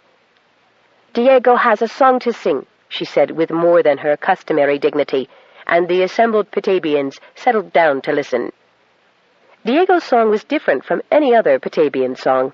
It was neither a chant nor an old Irish melody with new words, but a tune all his own, with Irish influences and Spanish and the beat of the Inuit as well, but also hints of the music of the other peoples of Petaybee and parts beyond. It spoke of growth and change, pain and discovery, the pain that had accompanied the awakening of the planet, the near death of his father, the actual deaths of others, the cost of too much change too quickly to Petaybee, but how good a thing the change could be if it altered someone as it had Dinah O'Neill. And lastly, it spoke of his fear of change if it meant losing Bunny. He concluded with a hope that he could be like the planet and let the changes awaken himself and his beloved to lives limitless in possibility for adventure and love. There was a chorus to this song, with its repetitive theme of change and growth, and on every chorus the voices of the people were joined by another voice, a big, melodious, joyous voice that contained all of theirs in a resonance of its own. The kaleidoscope turns, the patterns change, all we learn that once was strange. Some will go and some will stay, some will cling, some turn away, some will wither, some will grow. New friends come and old friends go. Seeds and saplings, kit and pup. Some grow down and some grow up. Some fly away and some touch down, while Petaybee planet spins around.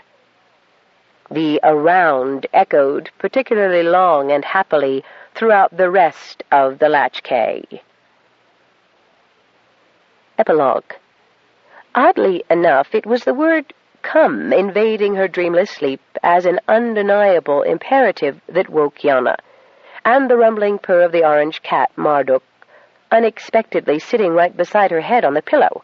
She felt the muscles in her belly shifting, not painfully, but definitely contracting, and she woke Sean. The cat jumped off the bed and stood imperiously by the door, as if she hadn't guessed what needed to be done. "It's time. I've been called," she said. He was up and half-dressed before she could swing her legs to the side of the bed. But then advanced pregnancy had slowed her once quick, precise movements to awkward fumblings, which she sometimes resented. Sean grabbed up the fine polar bear rug that Luncey had given her and threw it about her shoulders. He picked up the satchel that contained the necessary items and opened the door. Nanook was there, and Claudia had her foot on the bottom step. "I wondered," she began, smiling in the dawn light up at Yana. When Yana and Sean reached the ground, the path to the cave well trampled in preparation for this moment, Claudia moved to her other side. "Do you feel like walking?" Claudia asked.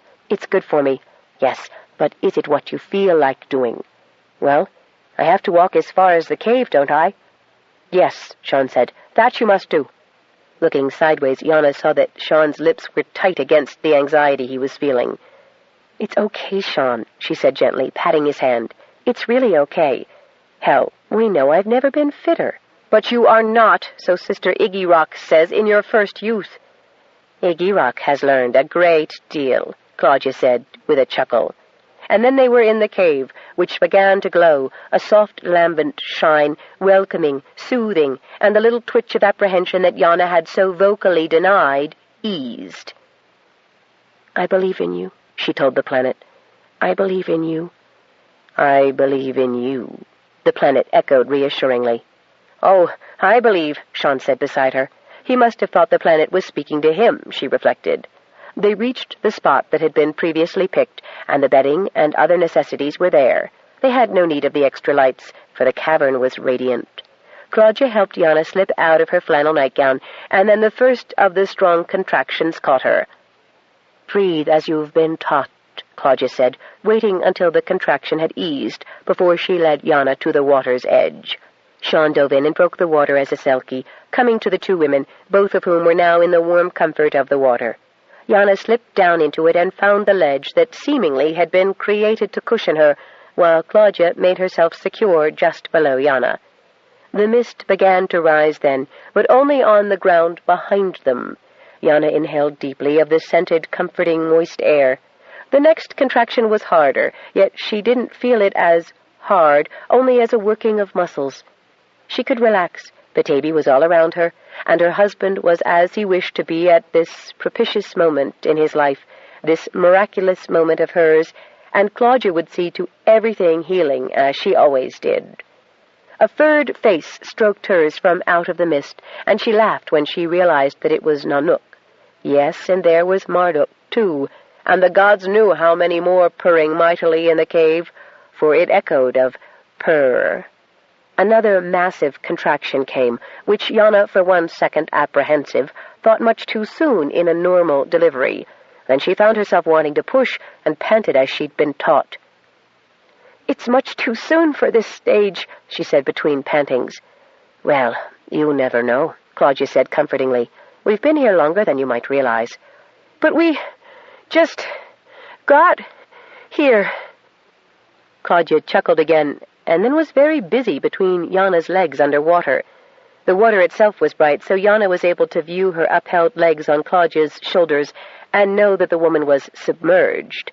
Sean's furred flipper hand was on her knee, and then there was a mighty convulsion, and Claudia came up out of the water holding her hands up, and Yana saw a silvery, furred baby body in the capable palms.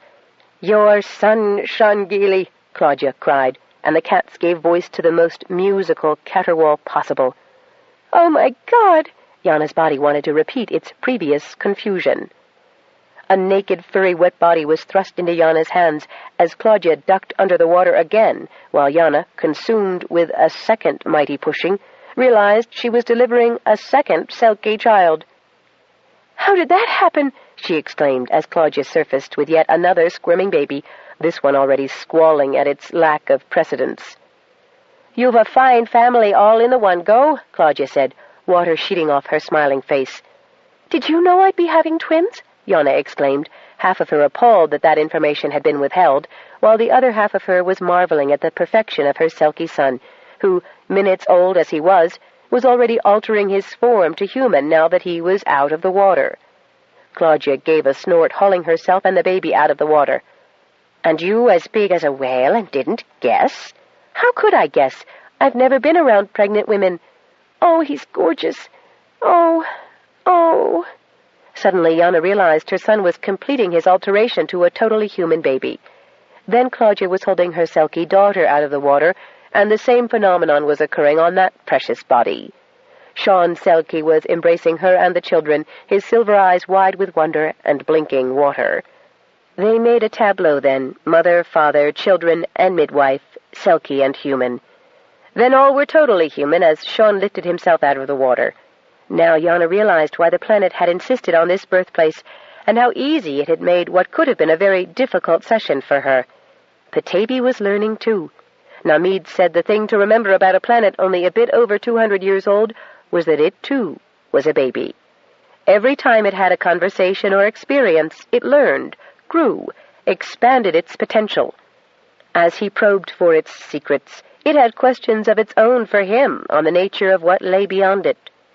By the time the afterbirth had been expelled, Yana was able to emerge from the water, flat-bellied and lithe again. Holding both arms out in gratitude, she thanked Petaybee, her words coming out almost as a latchkey song. "Thank you for the birthing. It was painless. Thank you for my strong son and my fine daughter. Thank you for their changing. Thank you for everything." "You are welcome, Yanaba. You are welcome." Yana couldn't help grinning. Twice welcome for bearing twins? This planet moved in mysterious ways, and what had it in mind for her children? Welcome. End of Power Play by Anne Mccaffrey and Elizabeth Ann Scarborough,